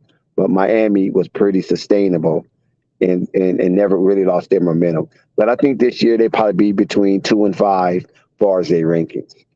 And Okay. the Bulls, I already basically did the Bulls like 1,000 times already. Yeah. I mean, we don't have to do the Bulls because we have did the Bulls as well as whoever that was. I think it was 1, 2, 3 who said we doing another take on the damn Hornets. We do them all the time. So we can say that because I really wanted to address the Bulls in a different way. So I go to Purple Baby. Give me your assessment of the Miami Heat, please. She's gone. No, I'm here. Okay. See, Miami, they're interesting because when are you going to get the second star? Like just when they keep putting just basically a whole bunch of catch and shoot guys with Jimmy Butler, and it's just like when is it gonna hit a wall? Basically, when is it gonna be like, okay, you can't do that? Yeah, they're successful with getting into the playoffs and stuff like that. Good coaching, solid coaching, and stuff like that. But it's just like, okay, you working on thin ice because Dallas kind of does the same thing, except for they don't have a lot of jump shooters. They always get that one guy in their history, Dallas and Miami, and it's just like they'll put a whole bunch of little pieces around and expect that one really good guy to take them really, really far. And it's just like, will it ever catch up with you? Yeah. And I agree. I agree totally. Ted, if you still there, give me your take on Miami. He's already gone. Okay. I agree with you guys totally, man. I think I don't know if you guys remember, but I think we did a stream late last year, Dex, and we went on there and we all picked because it was real close to the playoffs, and we picked the team we thought was going to get to the finals. I actually picked Miami last year to get to the finals. I fell one game short. They lost to the Boston Celtics, but I feel a little different about them this year simply because they didn't do anything. All they did was lose a player. They didn't try to bring nobody in. They've been real quiet. I'm not saying that they don't want to win, but I believe this is a big year for Miami, guys.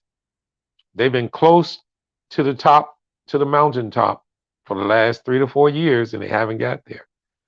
So I guess my parting question to all of you guys that's left on the panel is, if they don't get there within the next 2 years, do they make a coaching change? How about that one? Nope. Well, No, everybody's sleep. they're not You making said no no? coaching change.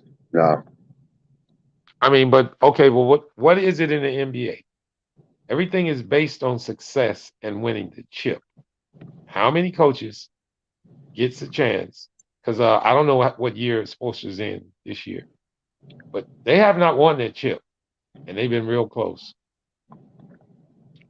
No. Will Miami be knee-jerk reaction and fire this coach if they don't win the championship, guys? Nope. Mm-mm. Now I know that's to your own liking, Dex, but you know how NBA organizations are ran totally different. I don't think they should either. I don't believe Miami Miami. doesn't have no hell of a team. They just hell of a coached. They don't have no hell of a team, and they got Jimmy I Butler as their head. hmm So Okay, I you don't think? see it. Do you think that organization is doing enough to put more with Jimmy Butler? That could be the question right there. And I'm saying no. They drafted well though. They drafted hell of a well, but I don't think they're bringing in free agents that can really push Miami over the edge with Jimmy Butler. I just don't think Jimmy Butler's that type of guy that you got to bring a certain kind of a player. Other than that, it's going to be fireworks. And I just wanted to address Dre in the chat who writes, Jimmy will carry the heat. He's a dog. I don't think it shows us that strong, Dre.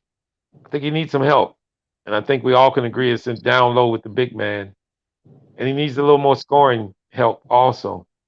Without Duncan Robinson coming back to his old form and Tyler Hero really bringing his game up. Do they have enough? They didn't do anything. They didn't bring in anybody in the offseason. But they did lose PJ Tucker. Can you really believe that he can? This is going to be even a harder fight for Jimmy now if they go in a season like this. So I just don't think they have enough. I think they got a great team coach, one of the best coach teams in the league. But when you go through that grind of the Eastern Conference playoffs, you got to have some firepower. Now, their style of play plays to them in playoff basketball because they're more of a slow down, tough defense, gritty team. But it showed last year. I did want to ask Purple Baby if she's still there. Did Miami run out of gas last year, or they just didn't have enough for Boston? She's already gone. Dex. I think Miami ran out of gas. I do too. I just think they didn't have quite enough. And with that, guys, I think we damn near did every team. I didn't do this one team out of the East and one team out of the West. I didn't do, but I really didn't want to deal with those. I did You New didn't do Utah. Indiana. I did New Utah and Indiana. Yeah. I didn't know how much, you know. Well, we do them tomorrow. Yeah, we can do them tomorrow because Happy Labor Day weekend, everybody. Be safe. Yes, Eat some good barbecue. Love your family. Yo, 10 hours. Wow. Who We is that? appreciate Man, you. listen, my phone just did some weird stuff. I'm talking about the sound just completely went out. I had to figure out how to get y'all back on here. Yeah. Yeah, we at We've the been on this 11th stream hour, for so we can break it down. 10 hours and 49 minutes, guys. We appreciate everybody rocking with Flight Sports TV. 10 hours plus. Salute to you. Salute to your family. Salute to all of the road warriors that's out there. Salute to the essential workers, people at the medical facilities, the hospitals, the paramedics, and police officers of the world that do good for the people, not out here trying to, do wrong by people because you have a badge. Salute to all of the politicians who make good laws to benefit the country and help us move forward, especially in the financial sector. Salute to Wall Street. Salute to Chicago Financial. Salute to LA Wall Street. Listen, everybody out there that's making the country a better place, and your labor counts. We appreciate every second of the tick on the clock that you put labor forth to help Yes. others. Yeah, and Bless to before you. we go, I'm sorry, before you go, Dex, I did want to address. We have a new guy in the chat, Dre, who writes. I don't know if this is breaking news, but it sure sounds good. Melo is going to join the Heat next year. LaMelo is going to try to join the Heat next year. And to your question also, Dre, Did we do the Wolves? Yes, we did do the Wolves. I Oh, think everybody. I missed y'all take on the Bulls. No, we didn't do the. We're gonna do the Bulls tomorrow Uh, I can't wait because to hear the Bulls, next one. Indiana, and Utah. in Utah Okay, yeah. tomorrow. Those will be the final three teams that we need to I finish. feel like we But I missing just, another team. No, we did everybody. yeah, I did. I wanted to end up with four teams. I think I am missing one team out of the West Dex. I'll check it out once Uh-uh. we get off the panel. Out of the Yeah, West? Okay, I name think. them. Name them. Well, I'm not looking at them. We did. Okay, We did. We haven't did Utah. right. We didn't do Utah. We did. I'm not We looking. did the I'm not looking at. Pelicans. We did San Antonio. We did Sacramento. We did We Sacramento. did Minnesota. Yeah, the Yep. Spurs too, right? Yeah. We did the Spurs. We did the Clippers. We did Yep. the Lakers. Dallas. We did Dallas. I have to look because I'm not looking at the conferences right now. And we But I already know know the we're gonna top do. teams. We did Memphis. We did Phoenix. We did Golden State. Yeah, we still missing two. That's three more Utah. teams, We only missed Utah. We didn't do Utah. and we didn't do Indiana the East, and we didn't do the Right. Bulls. And I want to get more people on the panel when we do the Bulls because I really want some clean takes out of the Bulls. Now the Utah, we did Portland too. We did Portland Oh yeah, we earlier. did Portland earlier. Yeah. Yeah, we did Um, everybody there except for the Jazz. Except for the Jazz. yeah, Yeah. I'm not like I say. I'm not looking at the It's the conferences. Jazz, Indiana We did. Bulls. It's Jazz. It's Jazz. That's the only team we didn't get. We get the Jazz. We get the Bulls. We did And Knicks. Indiana. Yeah, And we Indiana. didn't do Indiana. Yeah. And I was really wanting to pair the Bulls with who was that out of Minnesota, but we dove into them a little bit different, so I didn't get a chance to. So what I'm gonna do is I'm gonna do Utah and Indiana together, and then I'm gonna do Bulls last by themselves. As you But should. yeah, that's right. We always say the best for last. All right. I did want to say to the panel, man, it's been a wonderful night. Wow, I'm surprised I can still fucking talk. I've been talking for 7 straight hours. But I'm surprised Flight didn't get up and say, "All right, y'all, we about to take it down." let's see. If Flight said we was gonna ride this thing all the way through, he came on. What time did you get on Unstoppable? Well, you was already here when I got here, weren't you? Yeah. I came on the beginning. Shoot. Man, you've been on there rocking with him all day. Shoot, that's why I normally try to do that every time I can, man. Yeah, So this was a good show. Because I mean, we'll give realistic takes about other teams, and and we might have people in the chat that's going for those teams, including Memphis Dex, 10. Clippers. And Dex. Dex went through a little spat with Memphis 10, and then we gave a chance to give our takes on Memphis. That was cool. Yeah, he don't want them boys to grow, man. He don't want them Clippers to shine, man. He trying to clip their wings before they fly. Yeah, man. He said some hell shit about the Clippers, man. I'm gonna go back and listen to this stream, man, because I didn't give my takes on all of these teams, and I did that intentionally because I won't be able to go back and say, "Hey, man, you remember you said this?" But no, that ain't what I did it for. You know what? I'm gonna say that. I'm gonna say that for tomorrow. No, I'm saying so. We talking Bulls talk. I got a feeling I had to do something with the Bulls, so I'm gonna ask you that tomorrow. No, you can go ahead today because we got plenty to talk about them boys. You know that. Well, I What was you gonna got? ask you. I got a feeling what it was. I heard you went off on Mr. Mass, so I wanted to ask you why did you do that? Say, man, where the hell you get that information from? It was somebody was in there in the chat. They was like, "Yo, Marvin went off on Mr. Mass," and I'm like, "Man, I got an idea what that might have been because I know they was talking about Zoe or whatnot. And I know them Well, boys you might hit have it right popped on up. the head. You hit it right on the head. He It's called just I himself being a boss who ball. He called himself being a basketball know-it-all, and he usually get on the panel. I've been listening to him for a long time, and anytime these guys kind of get out of hand, I like to just come in and have a chat with them. So he was ranting on and on about how Lonzo wasn't this and he wasn't that. So I didn't come on for long. I just came on, spit my literature, and got off. And I did go back to the stream and listen to him after I got off. And I don't know if I ruffled his feathers, but He went on for another 20 minutes trying to get clarification. But it didn't mean nothing to me. I just let him know that he's judging a player on him being injured and not his true talent.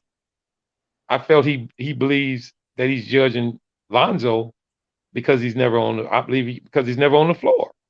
So you can say Right. all kinds of bad things about a player if he's never on the floor. But you need to judge him when he's on the floor. You need to judge him what he does for a team. It ain't about 25 points a game for Lonzo Ball. It's about his overall play. It's about him helping the Bulls become better. It's about him Right. bringing the Bulls to the number one seed when he was on the court. I'm not saying he was that in on every team that he ever been on, but he sure does make a difference when he's on a team. So, Right. and the things that he was saying is that he's not even better than I think he put up maybe 7 or 8 point guards in the league. I didn't want to go so in depth with him and try to fire back on each one of the point guards to say Lonzo was better. I just gave him the points of I think you're just judging him as being injured and not his talent overall. And I did let him know about the, Lonzo being in the running for the defensive player of the year, and he said I was lying about that. Well, he said cap. I think that was his word. That didn't Right. bother me none. So, Yeah. it It's doesn't more matter than to me. likely it was that. It doesn't matter to me if you don't believe it or not. Obviously, you don't know much about Lonzo Ball if you talking about he ain't no damn good. Now So let me ask you this: why you going? You wouldn't happen to remember the timestamp of that, would you? I was just trying to hear everything you said and what he said back. uh, I don't know it right off, but all of my panels that I get on, I put them in a folder, and I would have to, Marvin don't huh? be playing. Yo, you don't play, bro. We'll play about our teams, man. Especially when you come talking that What do you bullshit. mean, Ted? What do you mean? No, I'm just saying. You said you put them all in the file. Like, what the fuck? Yeah, but you know this situation that Unstoppable was talking about, as well as he know who this guy is. I'm pretty sure a lot of people. Ted, I need for me and you to walk together sometimes when I'm rolling through these supposedly tough channels, and Yeah, you got me and you need to step in together. now. You got Instagram? You know I am. I'm over 21. I don't fuck with that kind of He said I'm over 21. Shots fired. shit. No, I just one thing about me, Ted. I I ain't never been one of them social media guys on Facebook and all of that. I don't want really too many people to know where the hell I am, so I ain't real public. But what I can do is I can put my number in the private chat, and Yeah, you you can can do either that. text me or whatever, and we can start. Because I want to walk in some of these. I need us both to walk in a couple of these. Not saying me or you need any help, Got but you. because I didn't been out there plenty of times by myself. I like to go in there. This guy here, his name was Mass, and it tripped me out that Unstoppable brought this up because I did read in the chat earlier today that somebody said that they heard me on there and getting on this guy about Lonzo Ball, and I just replied to him. It wasn't the fact that I was getting on him.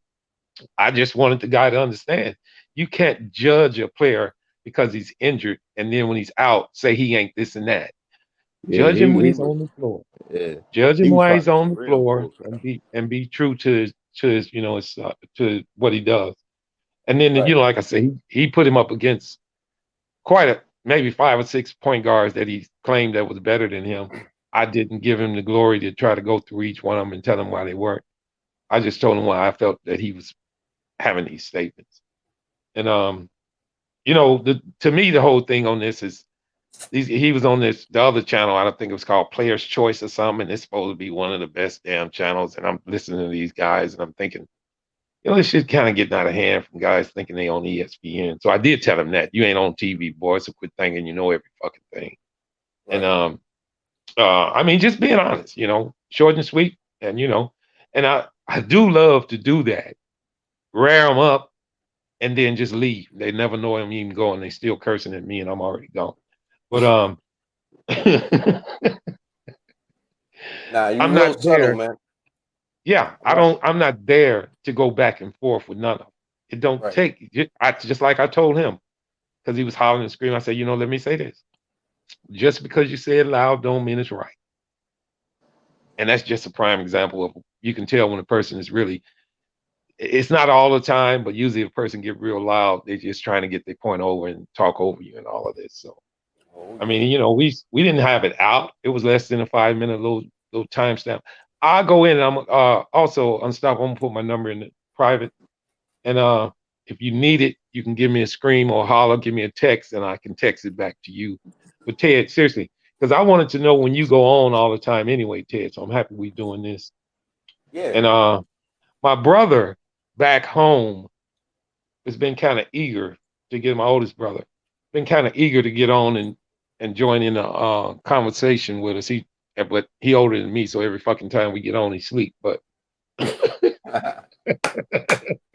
you know, but he the one who brought me into this shit, man. That boy cold blooded. He know his shit. But his patience is so fucking short. He tell me, Marvin, I can't get on. He be done tried to find him, do something bad to him. I said, Gene, please.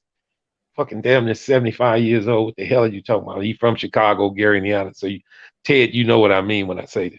And you too, Unstoppable, come to think of it. You know Yeah. how we are.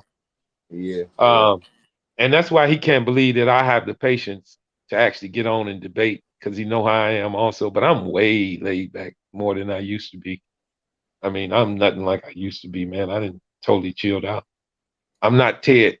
I'm not Ted anymore, Ted. How about that? Nah, man, chill, man. Ted, I let be, me explain something to you. I can just see your pain and feel your anger every time getting higher and larger and larger and more larger and larger and larger. Don't tell me I know. I know already. And Unstoppable, you too. I can tell when somebody getting right at the edge of you, and you sometimes we all have to just step back and say, wait a minute, hold on. I'm not even gonna go there. Fuck it, I'm just gonna leave this damn nah, fool bro. alone. I'm from New York. I'm from New York, but I trust me, man. I had to learn how to exercise calming down the demons, bro. That's what I'm saying, man. Shit. We So I all be do, on. man. I know us three, me, you, and Unstoppable. I already know. You ain't got to tell me. I can tell. I can tell when Unstoppable finna go on hinge. I can tell when you are. I don't know if you guys can tell when I am because I ain't really never did. But a lot of times but when it comes to guys like this mask guy, he was bumping right at the edge of me, so I had to leave because over there on Ticket TV, you already know I ain't trying to shout the channel out. I'm just saying, Right. they go on fandom. They deal with a lot of young guys in the chat and Yo, easily influence people. could I You just say know, something to that? yeah. I'm not gonna say that name again because we ain't promoting that crap. But could I be honest with you, bro? Hmm. That dude stole. You see the format that he uses. He Hmm. took that shit from Flight, bro. I'm pretty sure. Yo, no, this format that Flight does right here, bro. Flight was the very first person doing this to literally sit there and have an open panel, and the person who owns the panel or runs the panel wouldn't say nothing. They would just move away and just let the people run. Flight was the first Yeah. person. Then that Yeah. dude started doing the same thing, bro. Well, listen, man. I'm gonna tell you this, man. Including one of the guys I can't remember who it was who wrote in the chat that he heard me on that show. It shows because see one thing about me, I do miss my partner, Coffee. I miss him dearly because I What the remember, man. hell happened with him, bro? Coffee I don't getting know. I money, mean, I man. don't want to go Coffee in. I getting don't want to money. go. I want to let him know if he's listening. We need you back, brother. We miss you. Come on back whenever you get a chance. I definitely missed it. Something that Now, happened. Ted, I don't know if you ever was on the panel with Coffee. Oh yeah, Adamant Bulls fan, big time Bulls fan, true boy, and basketball knowledge out the ass. man. Damn good Coffee brother. my G, bro. You don't understand, man. Coffee's my guy, man. Yeah. You know what, Coffee. Ted was so crazy about that? I knew me and Coffee was gonna be tight. The first fucking time I came on this panel, me and Coffee was going at it so fucking we was going at it like a mother. That was We funny. went at Like it y'all so knew each hard. other for a long time. I wouldn't say Yeah, it fight, seemed but like here's the deal. We was roasting each going at other. it That's so that hard. Chicago stuff. Yeah, we was going at it so hard. Flight deleted the fucking show. And I was thinking, that's just like me. First fucking show I come on that's dealing with Chicago, they delete the whole fucking thing. But we was going crazy, man. But that's my ace, man. But but just like you two, and all the rest of the our distinguished colleagues that be on this panel with us, man, these are great basketball minds. Guys who think logical about some of the stuff we say. You know, we don't. I can mention all of the guys' name, including Purple Baby, rock solid female who knows her shit. you know, great takes, and we respect her. And the difference in this panel and on this channel and other channels is half the time you can't understand what half of them boys saying because they always all out talking, trying to out talk each other. You know, Mhm. we respect each other. And the stuff we do is not scripted. What we did today, guys, whoever left in the chat, we didn't get together and say, "Oh, we're going to do this." Somebody just come on here and just start some stuff, and it just rolls through. You know, I like doing stuff like that, and it take Ted to tell everybody about me being some kind of someone when I come up with all kinds of this and that. But I like to do that, man. I like to do that because to me, it was one of the ways that I learned how to be knowledgeable in the sports industry. You was If you in don't rare ask form questions, today. yeah, I huh? gotta give it to you. You was in rare form today, man. What do you mean, Yo, man? yo, I just put actually, I'll be honest with you, I just put this thing on mute and I ran through the store. And while I was walking, that's what I said to myself. I said, yo, Marvin was in rare form today. He did quite a few hours, man, and he was consistent, man. You did well, man. I gotta give it to you. Yeah, I mean, you know, in my case, 'cause I mean, like I was explaining to the chat, and you guys already know, this shit is not scripted. We didn't practice this shit. Well, you know, with my background, Ted, you know what I used to do, public speaking, whatnot, and this and that. It's kind of Right. easier for me Comes to just natural run to you. stuff off. It's Right. kind of easy for It's it's come easier natural. for me to just run stuff off, and I mean in a clear picture, run it off, not babbling. I'm talking Mhm. about being on point with it, and Nah, you good, bro. You good. because I like doing it because obviously you guys don't mind joining in because it kind of stretches all our brain, and we giving realistic takes on the things that we're talking about. And it shows the knowledge that we know about the whole NBA in general, not one team, but all of them, I all the like it teams. because you keep everybody organized. Well, Like yeah, I try you don't to. I you don't don't get the mind going 20. off the hinges here and there, like when the New York thing came out, Mm-hmm. got started. I like to let him vent, let him vent. And I really cut for my homeboy Marquez and Ray because those two to me, Marquez is because it'll take Unstoppable to talk about Marquez because he really Unstoppable thinks sometimes that Marquez, oh hell, he just jumping ship, but he'll be back. I really think I Marquez think is it gone is. this time. I think he Nah, he gone ain't this gone. time. He not gone. He not. It's hard. It's hard for you to be gone Marvin, someplace Marvin, I you can speak for invested myself. 22 years in. There Marvin, he is. Yeah, There he goes. I Marquez can hidden in the Marvin, background. Go ahead, Quez. I can speak for myself. I'm done.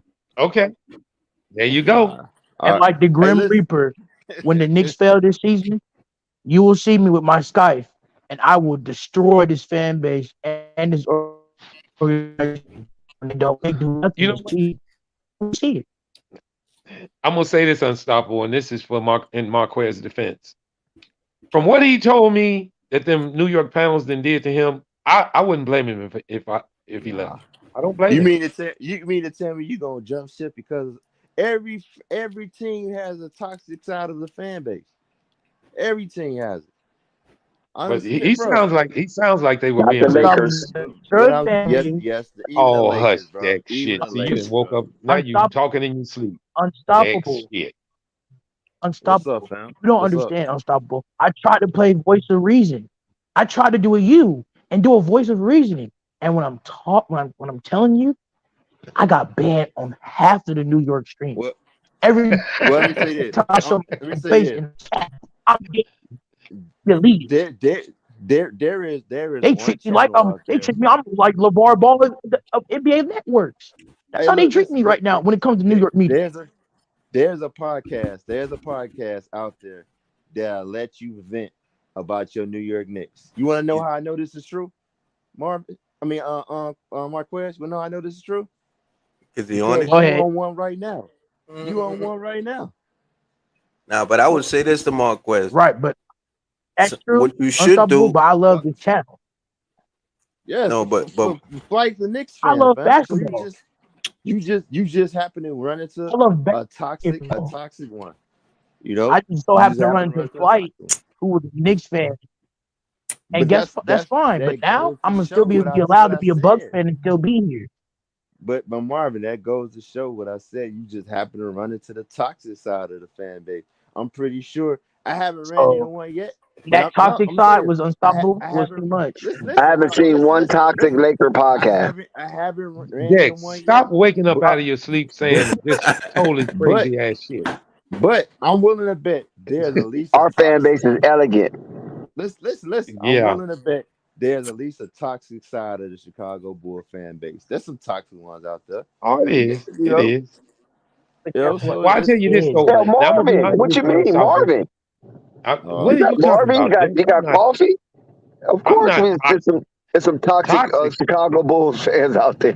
We oh just man. knowledgeable. Hey, We hey, just Man, we know. knowledgeable. Marvin, I've seen you at your worst. You need to stop, Marvin. Hey, I've listen. seen you cussing out kids, so stop it. Oh Dex. shit. But we know. Hold on, Marvin. I got you. But we know you the toxic side of the cuss me Lakers, out. man. Look what you Wait a said minute. about Hold the on. Clippers. Look what Dex, you said I about the ain't never. Clippers, I don't man. even drink no more. I know damn well I didn't curse no kids out.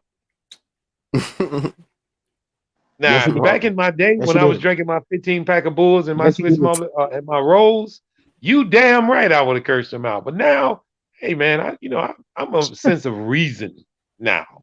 You But Marvin, young I'm saying, but motherfuckers, Marvin, where's your damn daddy? hey, but no cap, Marvin. But All to end it realistic off, though, I know I Marquez gonna be back. appreciate. He gonna be back. No, I'm gonna say this one last thing to New York. I appreciated the memories of when the garden was on and popping, and and I'll never disrespect. And when I said I burned Carmelo's jersey, I didn't burn Carmelo's jersey. I still have it as a shrine in my closet. I didn't burn it. I didn't. Well, why You would you just even Damn, say Marvin, that? I'm dang. Marquez, you lying on the panel? nah. He Come on, said Mark. that. He I only was said that capping. because of what Bailey said, I man. said He that tried to because get I at was Bailey. emotional. Right. I said that because I was emotional. I was just doing that to go after Belize. I have the Marquez, Carmelo jersey in the shrine in my you thing. gotta really work on your emotional moments. How about that? That's But why I that's fine. That said was one. You're right. he will be back a But New York Knicks but fan. guess what, Remember when they Marvin? signed But Brunson? Marvin, When they got Brunson, Marvin, he was I done with will the listen, Knicks. The Marvin. next day, he was Marvin, back. I listen to hear me, you, Marquez. Marvin. I hear you. I hear I you. am done. You're not done, I'm bro. done. You're not. You're not Okay, now done. Marquez. Now you want to leave that You're when you not. just came on this It's the panel reason and why told us I'm you leaving. burned your jersey, then you came back on the panel and said you didn't burn it. I think we're gonna wait a little bit before we You see ain't that. done, fam. You're not done. Good Well, Okay. point. let them Knicks Hey, hey, let's just say hey, hypothetically the Knicks start a 10 panel. game winning streak or something Marvin, like and that. guess what? It's You gonna know, be hard and for Marvin, guess what? Marquez And you not know to what's root for perfect that. about all this, Marvin? And you know what's all perfect about this? I know it's gonna look like I'm gonna have to show y'all. And when I show y'all, because I'm gonna show it, I'm gonna bring that energy. I'm gonna bring that Man, it's easy to that hey accountability Marquez. energy for the Okay. New York Knicks, All right. including the Brooklyn You Nets, won't be because the they can first. get Hey, it. Ted, But you Ted know have what already though? told you. The I'm gonna have to see your Chicago, I'm gonna have to see your watch history. listen, the Because you can Chicago say Bulls, you ain't watching the the Knicks, but Chicago that don't Bulls mean you not. have to get the accountability smoke, and any other Eastern Conference team that is not the Milwaukee Bucks will get that smoke. Just know, I am Okay. done. But I I'm did in want to say this Milwaukee before eating cheese, You're oh, not smoking done. a Cuban cigar, and enjoying myself. You're not done. I know you're not. I know hold on, you're not. Unstoppable. I did want to ask you this, Unstoppable. At his What's age, up? because Marquez is 20 now. I know me and you were Bulls I'm fans at that time. Where had you ever even considered jumping ship from the Bulls? Nah, And I haven't nah, either. nah. Like I said before, I have said I know well. some folks Y'all might have a be winning like, culture "Well, in he said this Chicago. before." And, I and, said it and before, but I was trolling. I was just messing with my with my coworker I'm though. serious. He knew what I knew. I would never jump ship, man. I'm I done. would never Nope. jump ship. Now, Marquez, when you hear that from Unstoppable, and I feel the same way, if the Bulls were struggling just like the Knicks, you would be able to talk about us in the same sense because I'm not leaving either. Right. And Regardless. he But not Marvin, again, he's the not toxic fan. again. Marvin, listen. Marv, okay, go ahead, Marquez. Marvin. Yeah. I hate when people say this. How unstoppable sounds is exactly the amount of 20 years I had to deal with. You breaking up, He's from Marquez. Florida, Marquez, Marquez, you back. breaking up. do you have your headphone? Do you have your headset on, Marquez? No, it ain't that. If you on the Yes. Wi-Fi, take it off the Wi-Fi. Take it off the Wi-Fi. Go on your network. Go on your phone network because you It's keep not popping up. Wi-Fi. Can you hear me now? Yeah, it could be where he is in the You can area. hear me Where now. Yeah, well, go yeah, on we the can hear you. Wi-Fi We can hear then. you If it ain't clear. the We Wi-Fi, can go hear you. on the Wi-Fi. That's an We area can hear you. problem. Is where he I'm at? on Where my. he's Are you in the basement? Hey, exactly. No, Jessica. That's how I know he ain't going nowhere. it's a rain. I That's how wanted to give I a I'm shout in know a out to he ain't Jessica. rainstorm going right now, nowhere, yo. I'm Jessica, sorry, because that's what it sounds like. I know he not going nowhere. It's Jessica. like I'm we had. leaving. It's like we. Jessica, It's like I'm we. leaving. Listen, Okay, Marquez. It was just like that's what Marvin. we Why don't said people that. believe me when I said I'm gone? I'm gonna tell you why. Listen. I'm gonna tell you why. Two things. I'm gonna give two examples. One is Mhm. because when the Knicks was signed Brunson, what did you say? I'm done. I'm done. What did we say? Yo, Brunson might not be a bad pickup. And then what happened? The next day, you like, you know what? You slept on it, and you actually like it. And then you was like, yo, if they get Donovan Mitchell, you done. And then when you went Hold to on, y'all. sleep, Hold on. I'm gonna be right back. all right. Yeah. So yeah. I you I got a tell went to you, question. sleep. Can I ask? go Marquez ahead. sound like the kid who's talking about, I'm running away, and go to the front porch. and Yeah. sit Right. and sit down Yeah, sit under, down. under the porch. He sits Yeah. under the porch so you can't find him. But Yeah. anyway, Yeah. I'm already ran away. I'm about 3 seconds from the fucking refrigerator. Go go Right. ahead. Go now ahead, I was Ted. gonna. What's your question? Now I had a question for Miss Anderson. I just wanted to know why she don't come up on the panel anymore. Yeah. Jess. What's Yeah, Dex? Jessica. Dex, And did you you know do what, something to Jessica? Jessica? It would be Dex. perfect if you come on the panel and answer that. Don't type it in. Dex. Come on the Did you panel and do answer that. something to Jessica, Dex? Gotta Can ask y'all hear me Dex better that. now? Can y'all hear me better now? That's a Yeah, loaded yeah, yeah, question. yeah.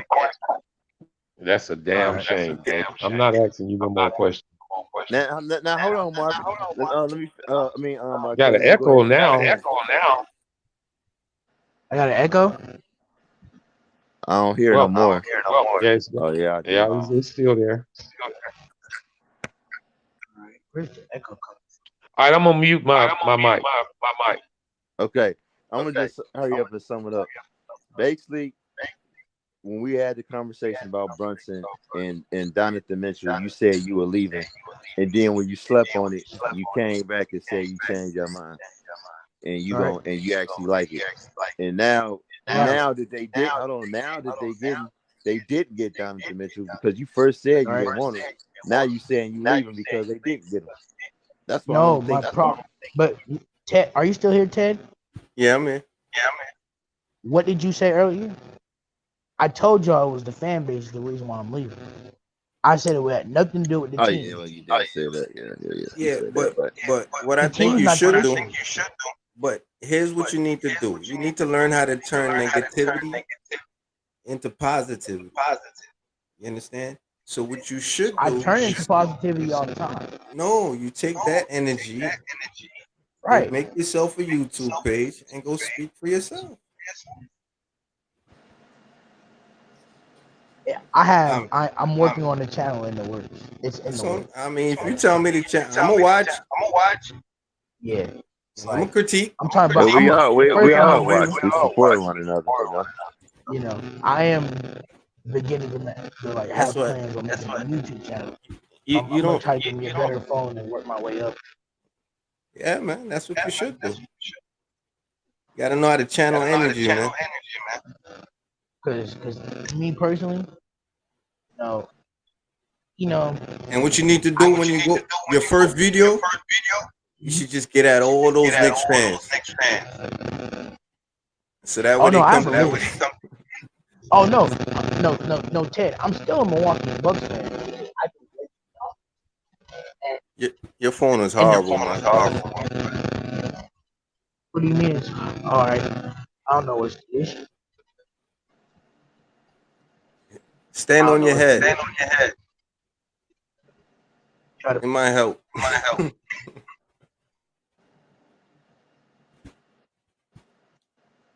Where Marvin go? He's still here. He say he putting his mic on mute. Is it my headphones? Can you hear me Yeah, better that's now? better. Yeah, perfect, man. Yeah, it's my headphones. Ted and Unstoppable. Go into private chat and check that and see if I put it in there correctly. All right. Yeah, you good. Yeah. All right. I'm gonna send you something right now. Hey, yo, Jessica, Miss Anderson. I love giving respect. Miss Anderson answered the question. So, do me a favor. From tomorrow, we need to start trashing the Pelicans. Yeah. And can she join on with that? Will she join in the party? Yeah, she said because she don't got to check nobody on her Pels anymore. So we need to start No, trashing. no, right. You still come on here and talk about the Pels and stuff, you know? Nah, man, trash him. She'll be here. Right. I'm starting now. Pelicans is trash. Right. Oh, And Zion that'll big pull up overweight on the fat panel. That's for damn underneath sure. himself. He's too. All you got to do is say some kind of strange things about the Pales, and you can get Sky and Jessica real quick. Real They'll come quick. from nowhere. I mean, they're worse than them. Have you ever seen the crocodile when the water look like it's just clear as hell, and as soon as you get close to it, you see those fucking eyes pop up, and before you know it, he right on your ass. It's like That's how putting. they are, dude. It's like putting up the bat signal. You damn right, brother. No, They but come Marvin, to I was defense of their team. Go ahead, Marquez.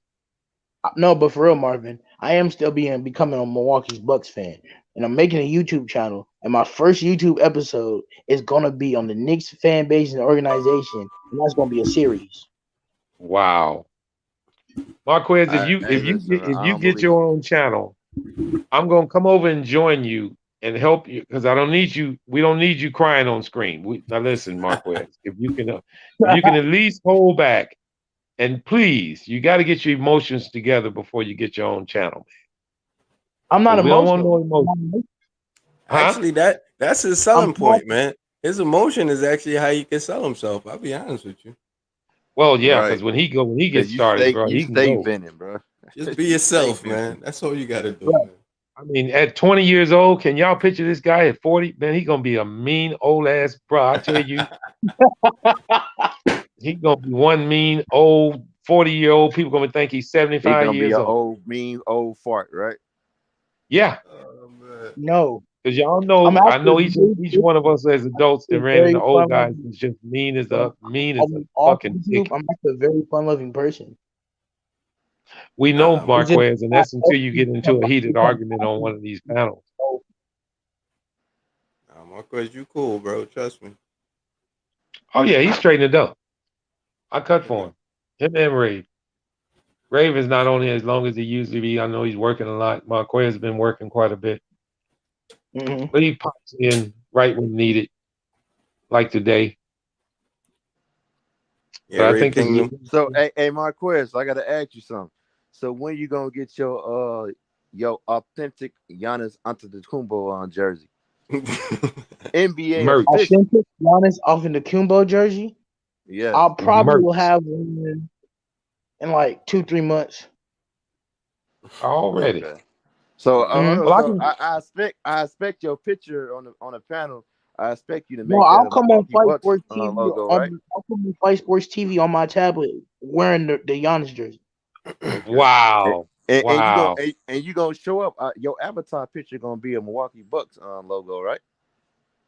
Oh shit. I expect Unstoppable. if you're It's gonna go in, getting you got to him. go in all the way.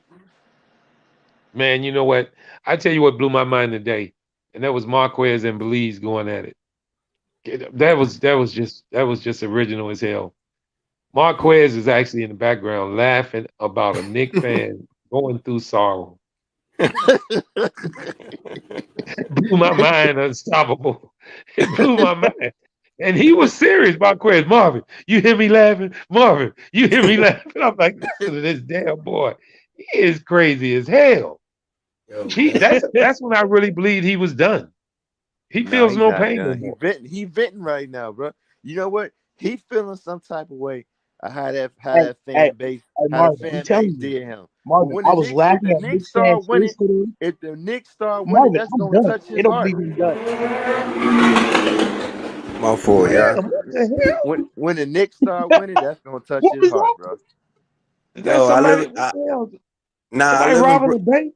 Nah, I told you I live in Brooklyn Times Square, bro. It gets crazy. I live in Nutsville, all right? So, I mean, I'm serious, bro. Like, we got bikers, we What in got the hell is that? everything run through over here, what bro. was that, Ted? What was that? A motorcycle? Yeah, homie just ran through. He don't, he Dang, look like motorcycle he got toxic a, down there. No? nah, he got a straight pipe, so you heard the kickback. It's all good. Yeah. This my Yeah, but town, bro. Oh, I know what it. I'm Hey, saying Marvin. was Hey, Marvin. I Yeah, go tell you though, ahead. Marquez. Marvin. Energy. What's You that, said that. Marquez? No, I'm I, saying I bring Marquez that got energy. 21 years invested in the Knicks, man. They start winning, he going back. He No, gonna I'm go not. back home. Man, No, you I know won't. what? Can you picture Ted and Unstoppable? Can y'all picture the trauma this young man is going to be releasing in his body? He's 20 years old and he's a passionate sports fan. He ain't even halfway experienced the way he gonna feel about his team yet. And He he didn't get, and already jump ship at 20. What is he I, gonna be doing at 30, guys? he Then probably 40. Marvin, that man probably saved himself because he's so passionate. Look at the team that he chose to be a fan of. You got to understand. Jump, Jumper ship is probably saving his life, man. I'm just keeping it 100, Listen, man. I'm a passionate sports fan. I picked the team. Listen, even though they're talented and they're a good team, they won a championship. I picked the team that regardless that even though they got stars on that team, you'll still pick other teams around them to say that they're better than the team because they only got Giannis. I'm still passionate enough that I still pick Giannis. I Mark, cried when Giannis dropped 50 points to win his first Well, he championship. said I And I knew cried. right, What did and you I knew do right when then and there, I had to root for him he said I cried? yeah, he said because that the the other Bucks, day. right, because if the Bucks could win a championship in this decade with an MVP that everybody hates in the league, and the Knicks sit Man, around horrible and trash for years and not do nothing, that's the man, one I want. I want the Marquez, MVP that nobody likes. I want the MVP Uh, that everybody says he ain't good enough. That's the one I want to root for. Marquez, if Cool. a girl, if, Unstoppable. Make sure you get that information out of the private chat because I want I to be got able it, to bro. send I, you that. I Oh, screenshot it. okay. hey All right. yo, I'm telling y'all one thing, Marquez, don't. Oh my God, if a girl breaks up with you, what you gonna do? Fall apart, man? Yeah, man. I'm worried about this young guy, man. I'm trying to tell you, bro. I mean, I already done been through breakups and stuff. So Marquez, do me a favor. After we finish this and later on tomorrow when you get up and you got a little time, go mm, on YouTube and look at the young kid at the NCAA tournament crying like hell because he's a young fan and his team lost. And I mean, this yes, kid is probably no more than 8 to 9 years yes, old, and he is fucking yes, heartbroken. We don't need you there, yes. Marquez. We don't need you there, Marquez.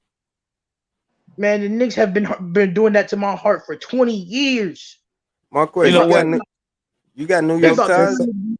yeah, This that's so Milwaukee team. remarkable. We talk about that because before my wife passed, guys, I'm a passionate sports fan, and I was Right. watching the NCAA tournament, and just so happened she was sitting next to me watching it, and this young kid, we was watching the game when this kid was crying. She got real upset. She said, "You guys are wrong. You shouldn't be doing kids like." She said they are torturing this young boy. He is.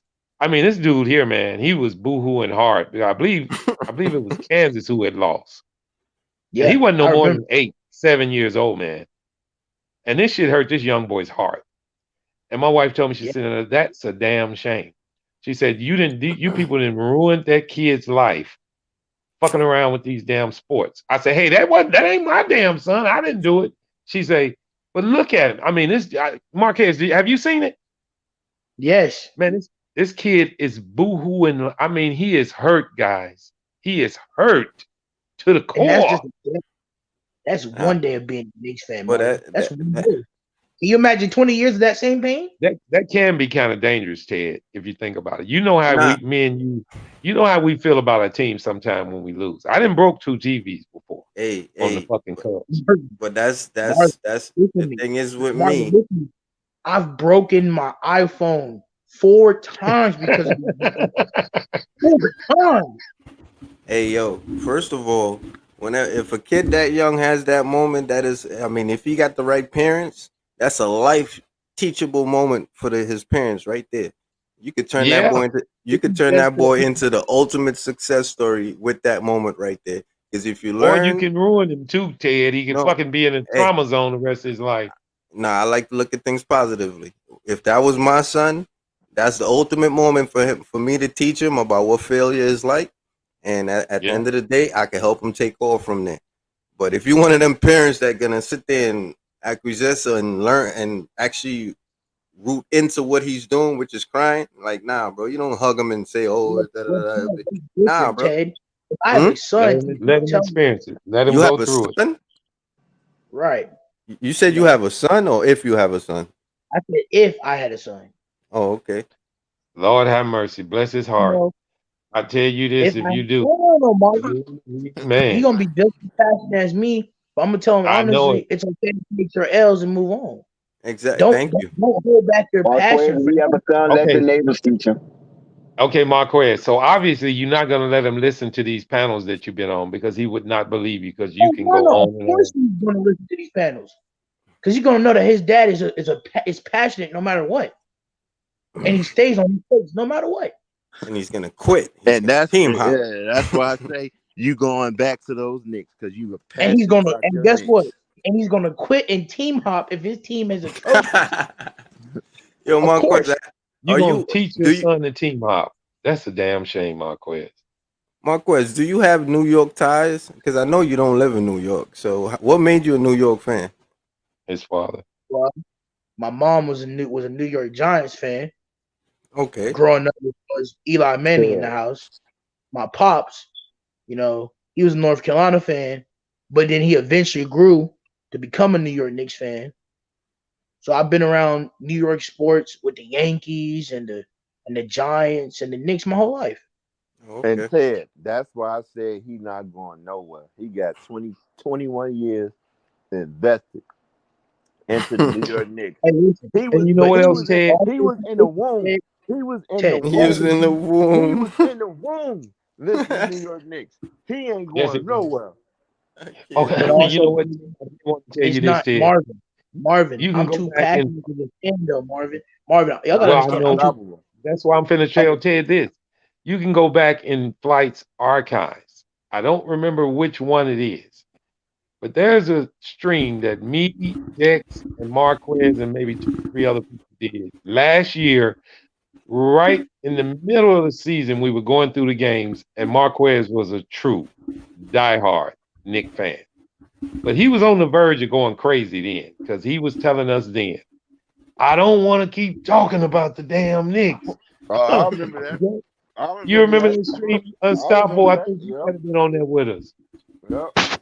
See, And we was, I think he got off the stream. He got so mad. yeah, he was Yeah, I hot. remember that. He was Left hot. the stream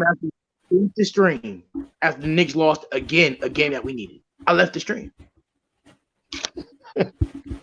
Hey, let me ask you something. Is it true that the New York Knicks either turn you into an alcoholic or a drug addict? Or they can turn you into that.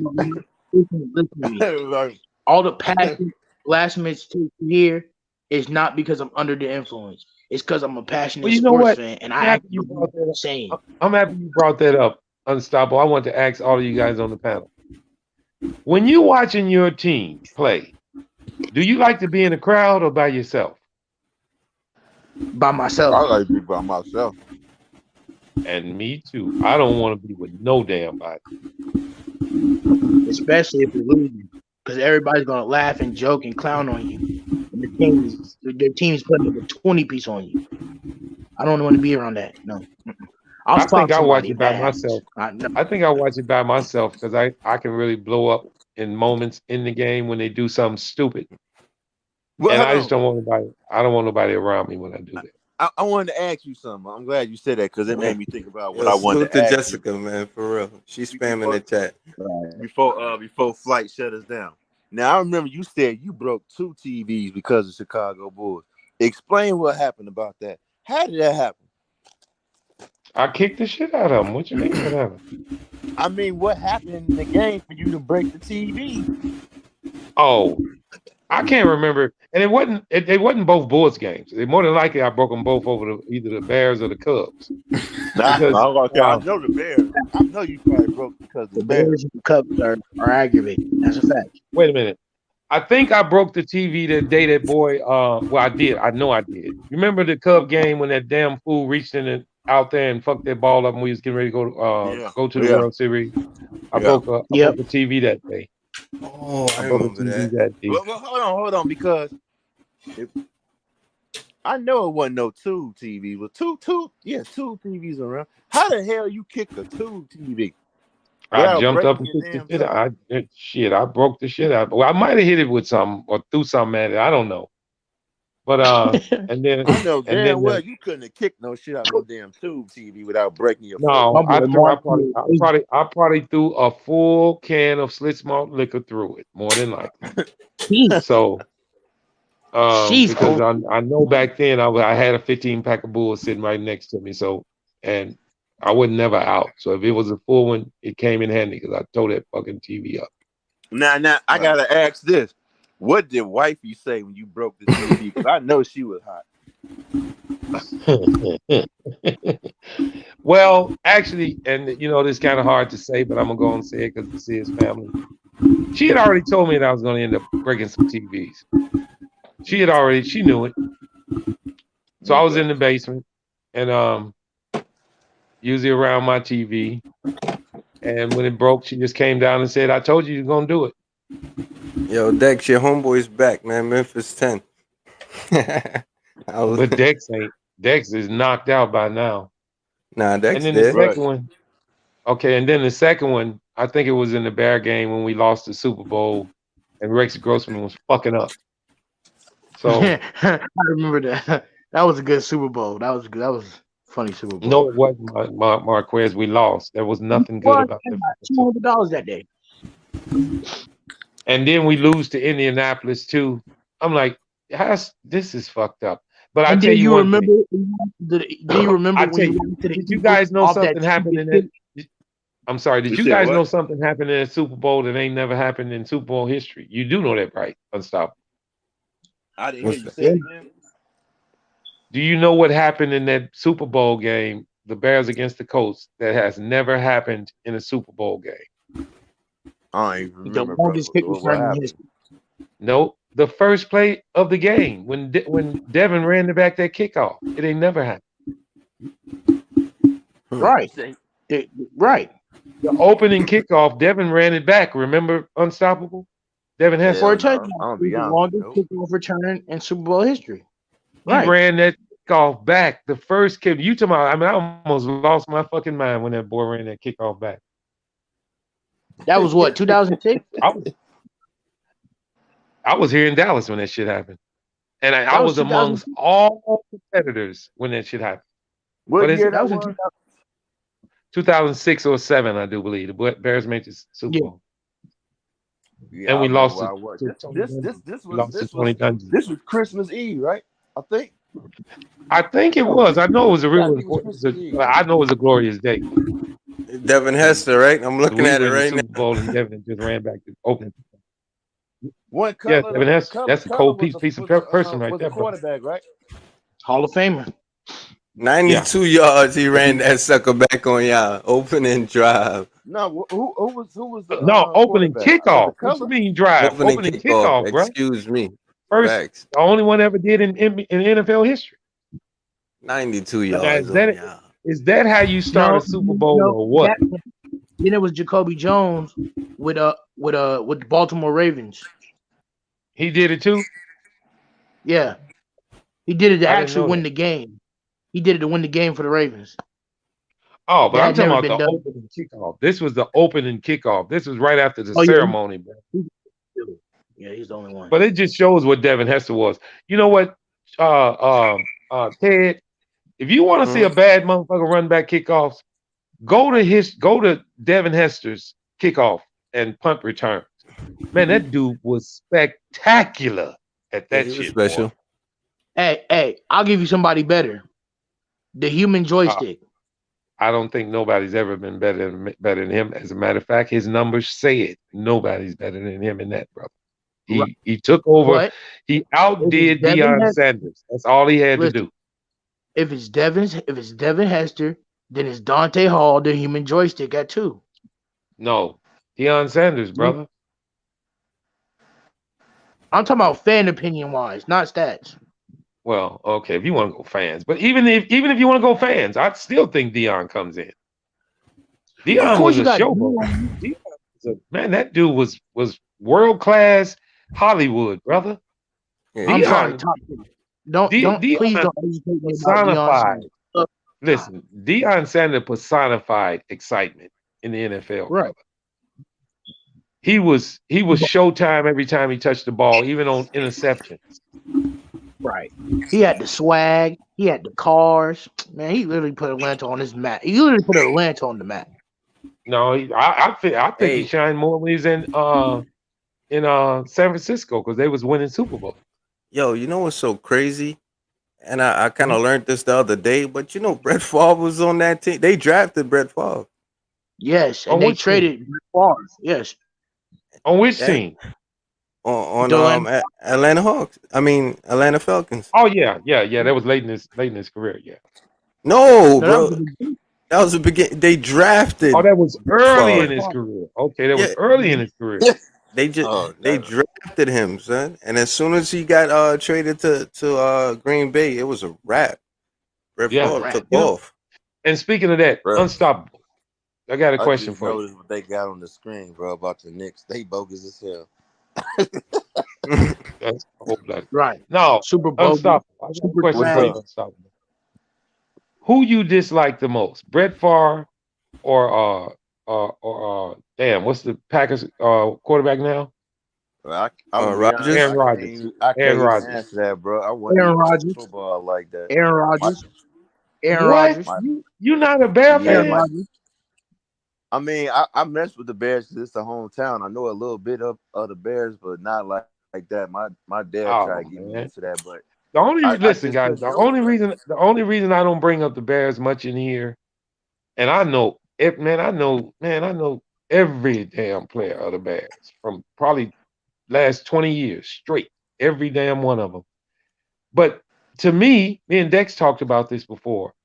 Something happened in this NBA landscape that's then sucked us all in, and we can't get out, guys. We can't get out.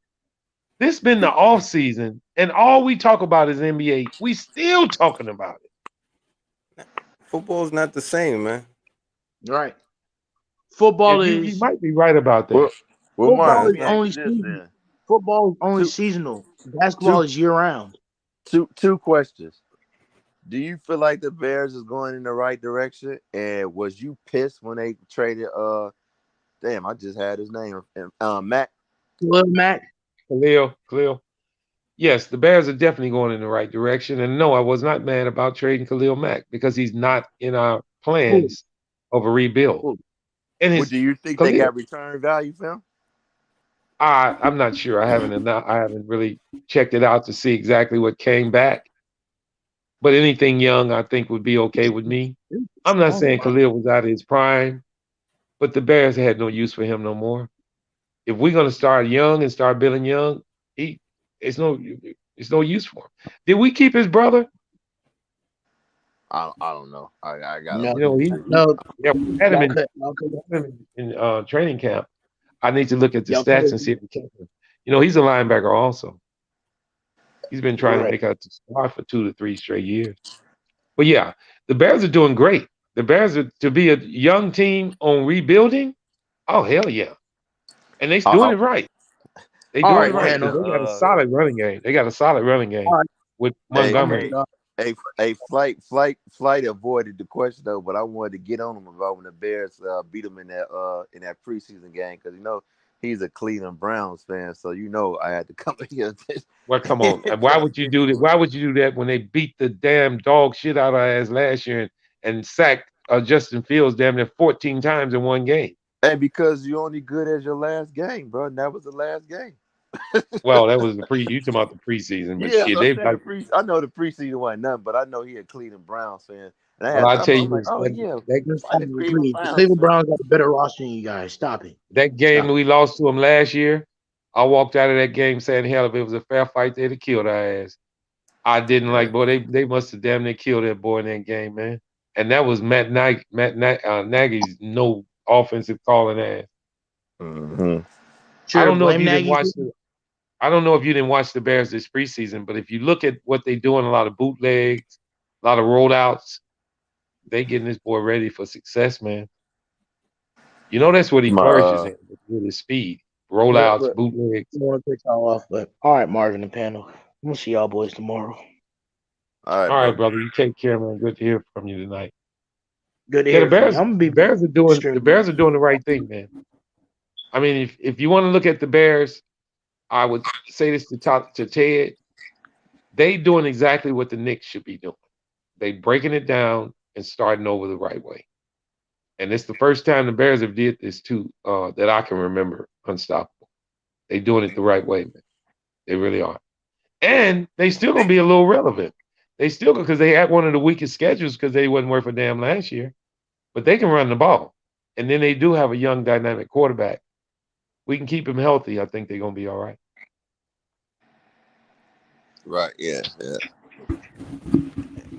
So Hey That you yo, sound didn't like I that's know you sound like watched flight. the 85 Bears when they Super Bowl shuffle, right? 85, bro. I wasn't even born. Damn!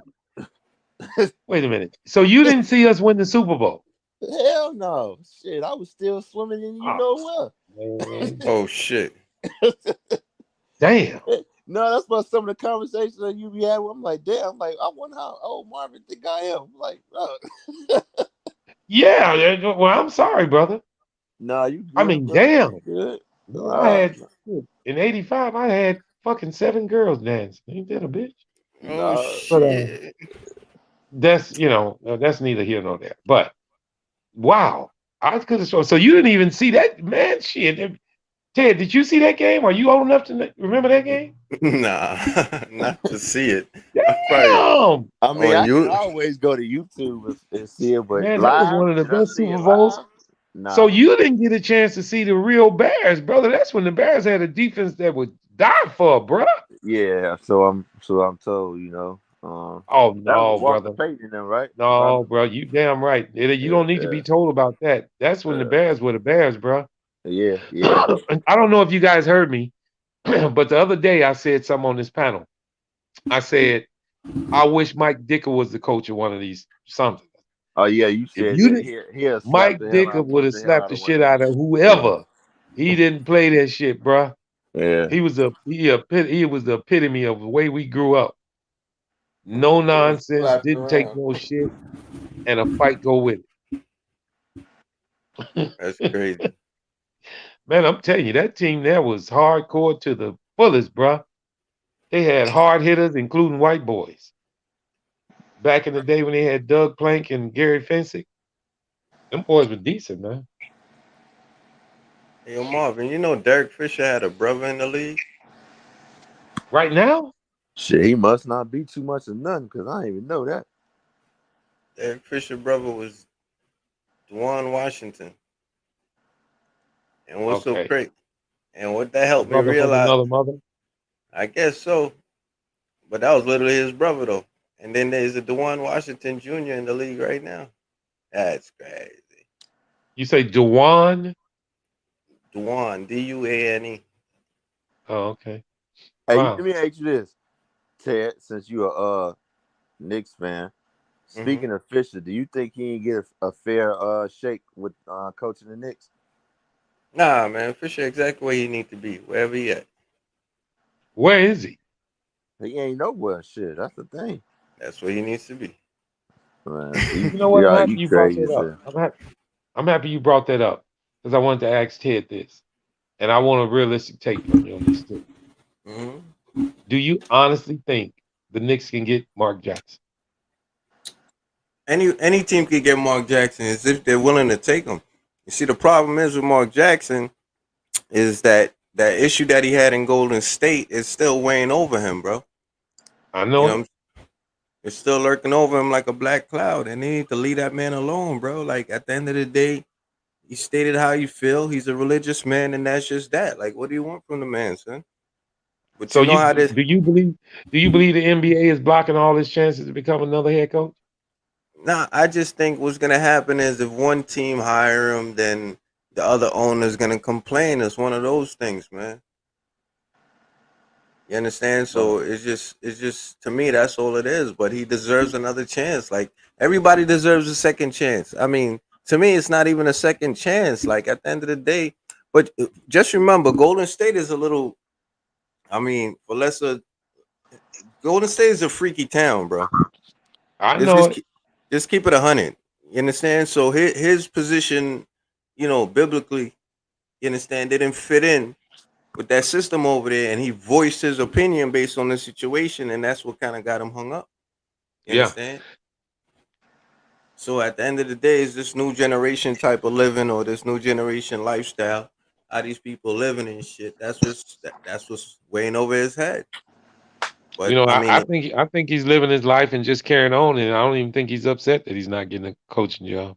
nah, I think he is upset, but deep down, I mean, he's just not letting it affect him. You understand? But I that's think they so. tried to break him though. It's. I mean, I don't want to get too big because Flight don't really like that type of talk, so I ain't gonna go too ham on it. But at the end of the day, it's just one of them situations, man. The world changed. Let's keep it 100. The world changed. It's not the same world that it used to be. He's still in his old fashioned state of mind.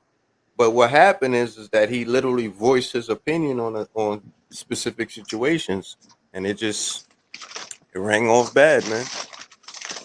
Wow. It I was just just reading in the chat.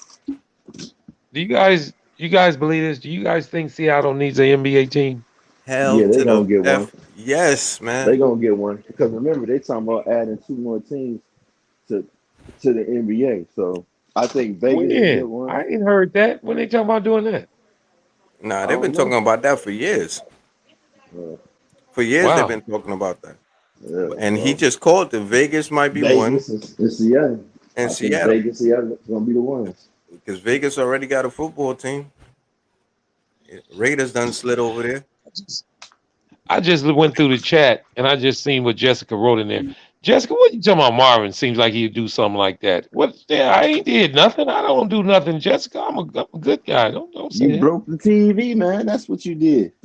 Oh, Not that's what one, she but said. two of them. Okay. Yeah, Two of them, right? And Oh tube man, TVs what? at that. We ain't and even yeah, talking flat and them, screens. right, and them two TVs What? weren't cheap. Hell. And you should have seen my. I'll tell you, it wasn't me that was surprised. It was my fucking German Shepherd sitting next to me when I broke that son of a bitch. That That son nigga of a bitch, looked he damn near jumped out the window after I broke the TV. the dog looked at you and said, "Hmm?" Right. Had a full blooded, all white German Shepherd, man, named Brenda, and she knew I didn't play, and she was highly trained. But when I broke that fucking TV, I guess I guess she thought I shot her. I don't know, Oh cause shit. I play, Yo, flight knocked out, yo. yeah, he Dex is out of there, partner. Dex knocked out. Yeah, yeah. Flight KO'd and Dex KO'd, man. Listen, Hell the yeah. fight been running for 11 hours and 54 minutes. Yeah, and the crazy part is he was about to shut it down, and then he pulled back on the level. He like, nah, I ain't gonna drop the level. But Marvin, you came in beautifully though, man. Right. What? Nah, just the way you came over and guided the show. You took it over. Oh man, shit. I mean, all of us. Hell, he don't mind none of us doing that. I like to conversate with you guys, man, because I know I can get some real good original takes from y'all, man. And Nah, then in the middle of it, we might get a little spout going on with a little disagreement. Then we get back on track. It's only when it come to them Knicks the disagreement come in. You ain't lying. What is up with that? It's always a rumble in the air when the Knicks. Well, it's not just the Knicks, because anytime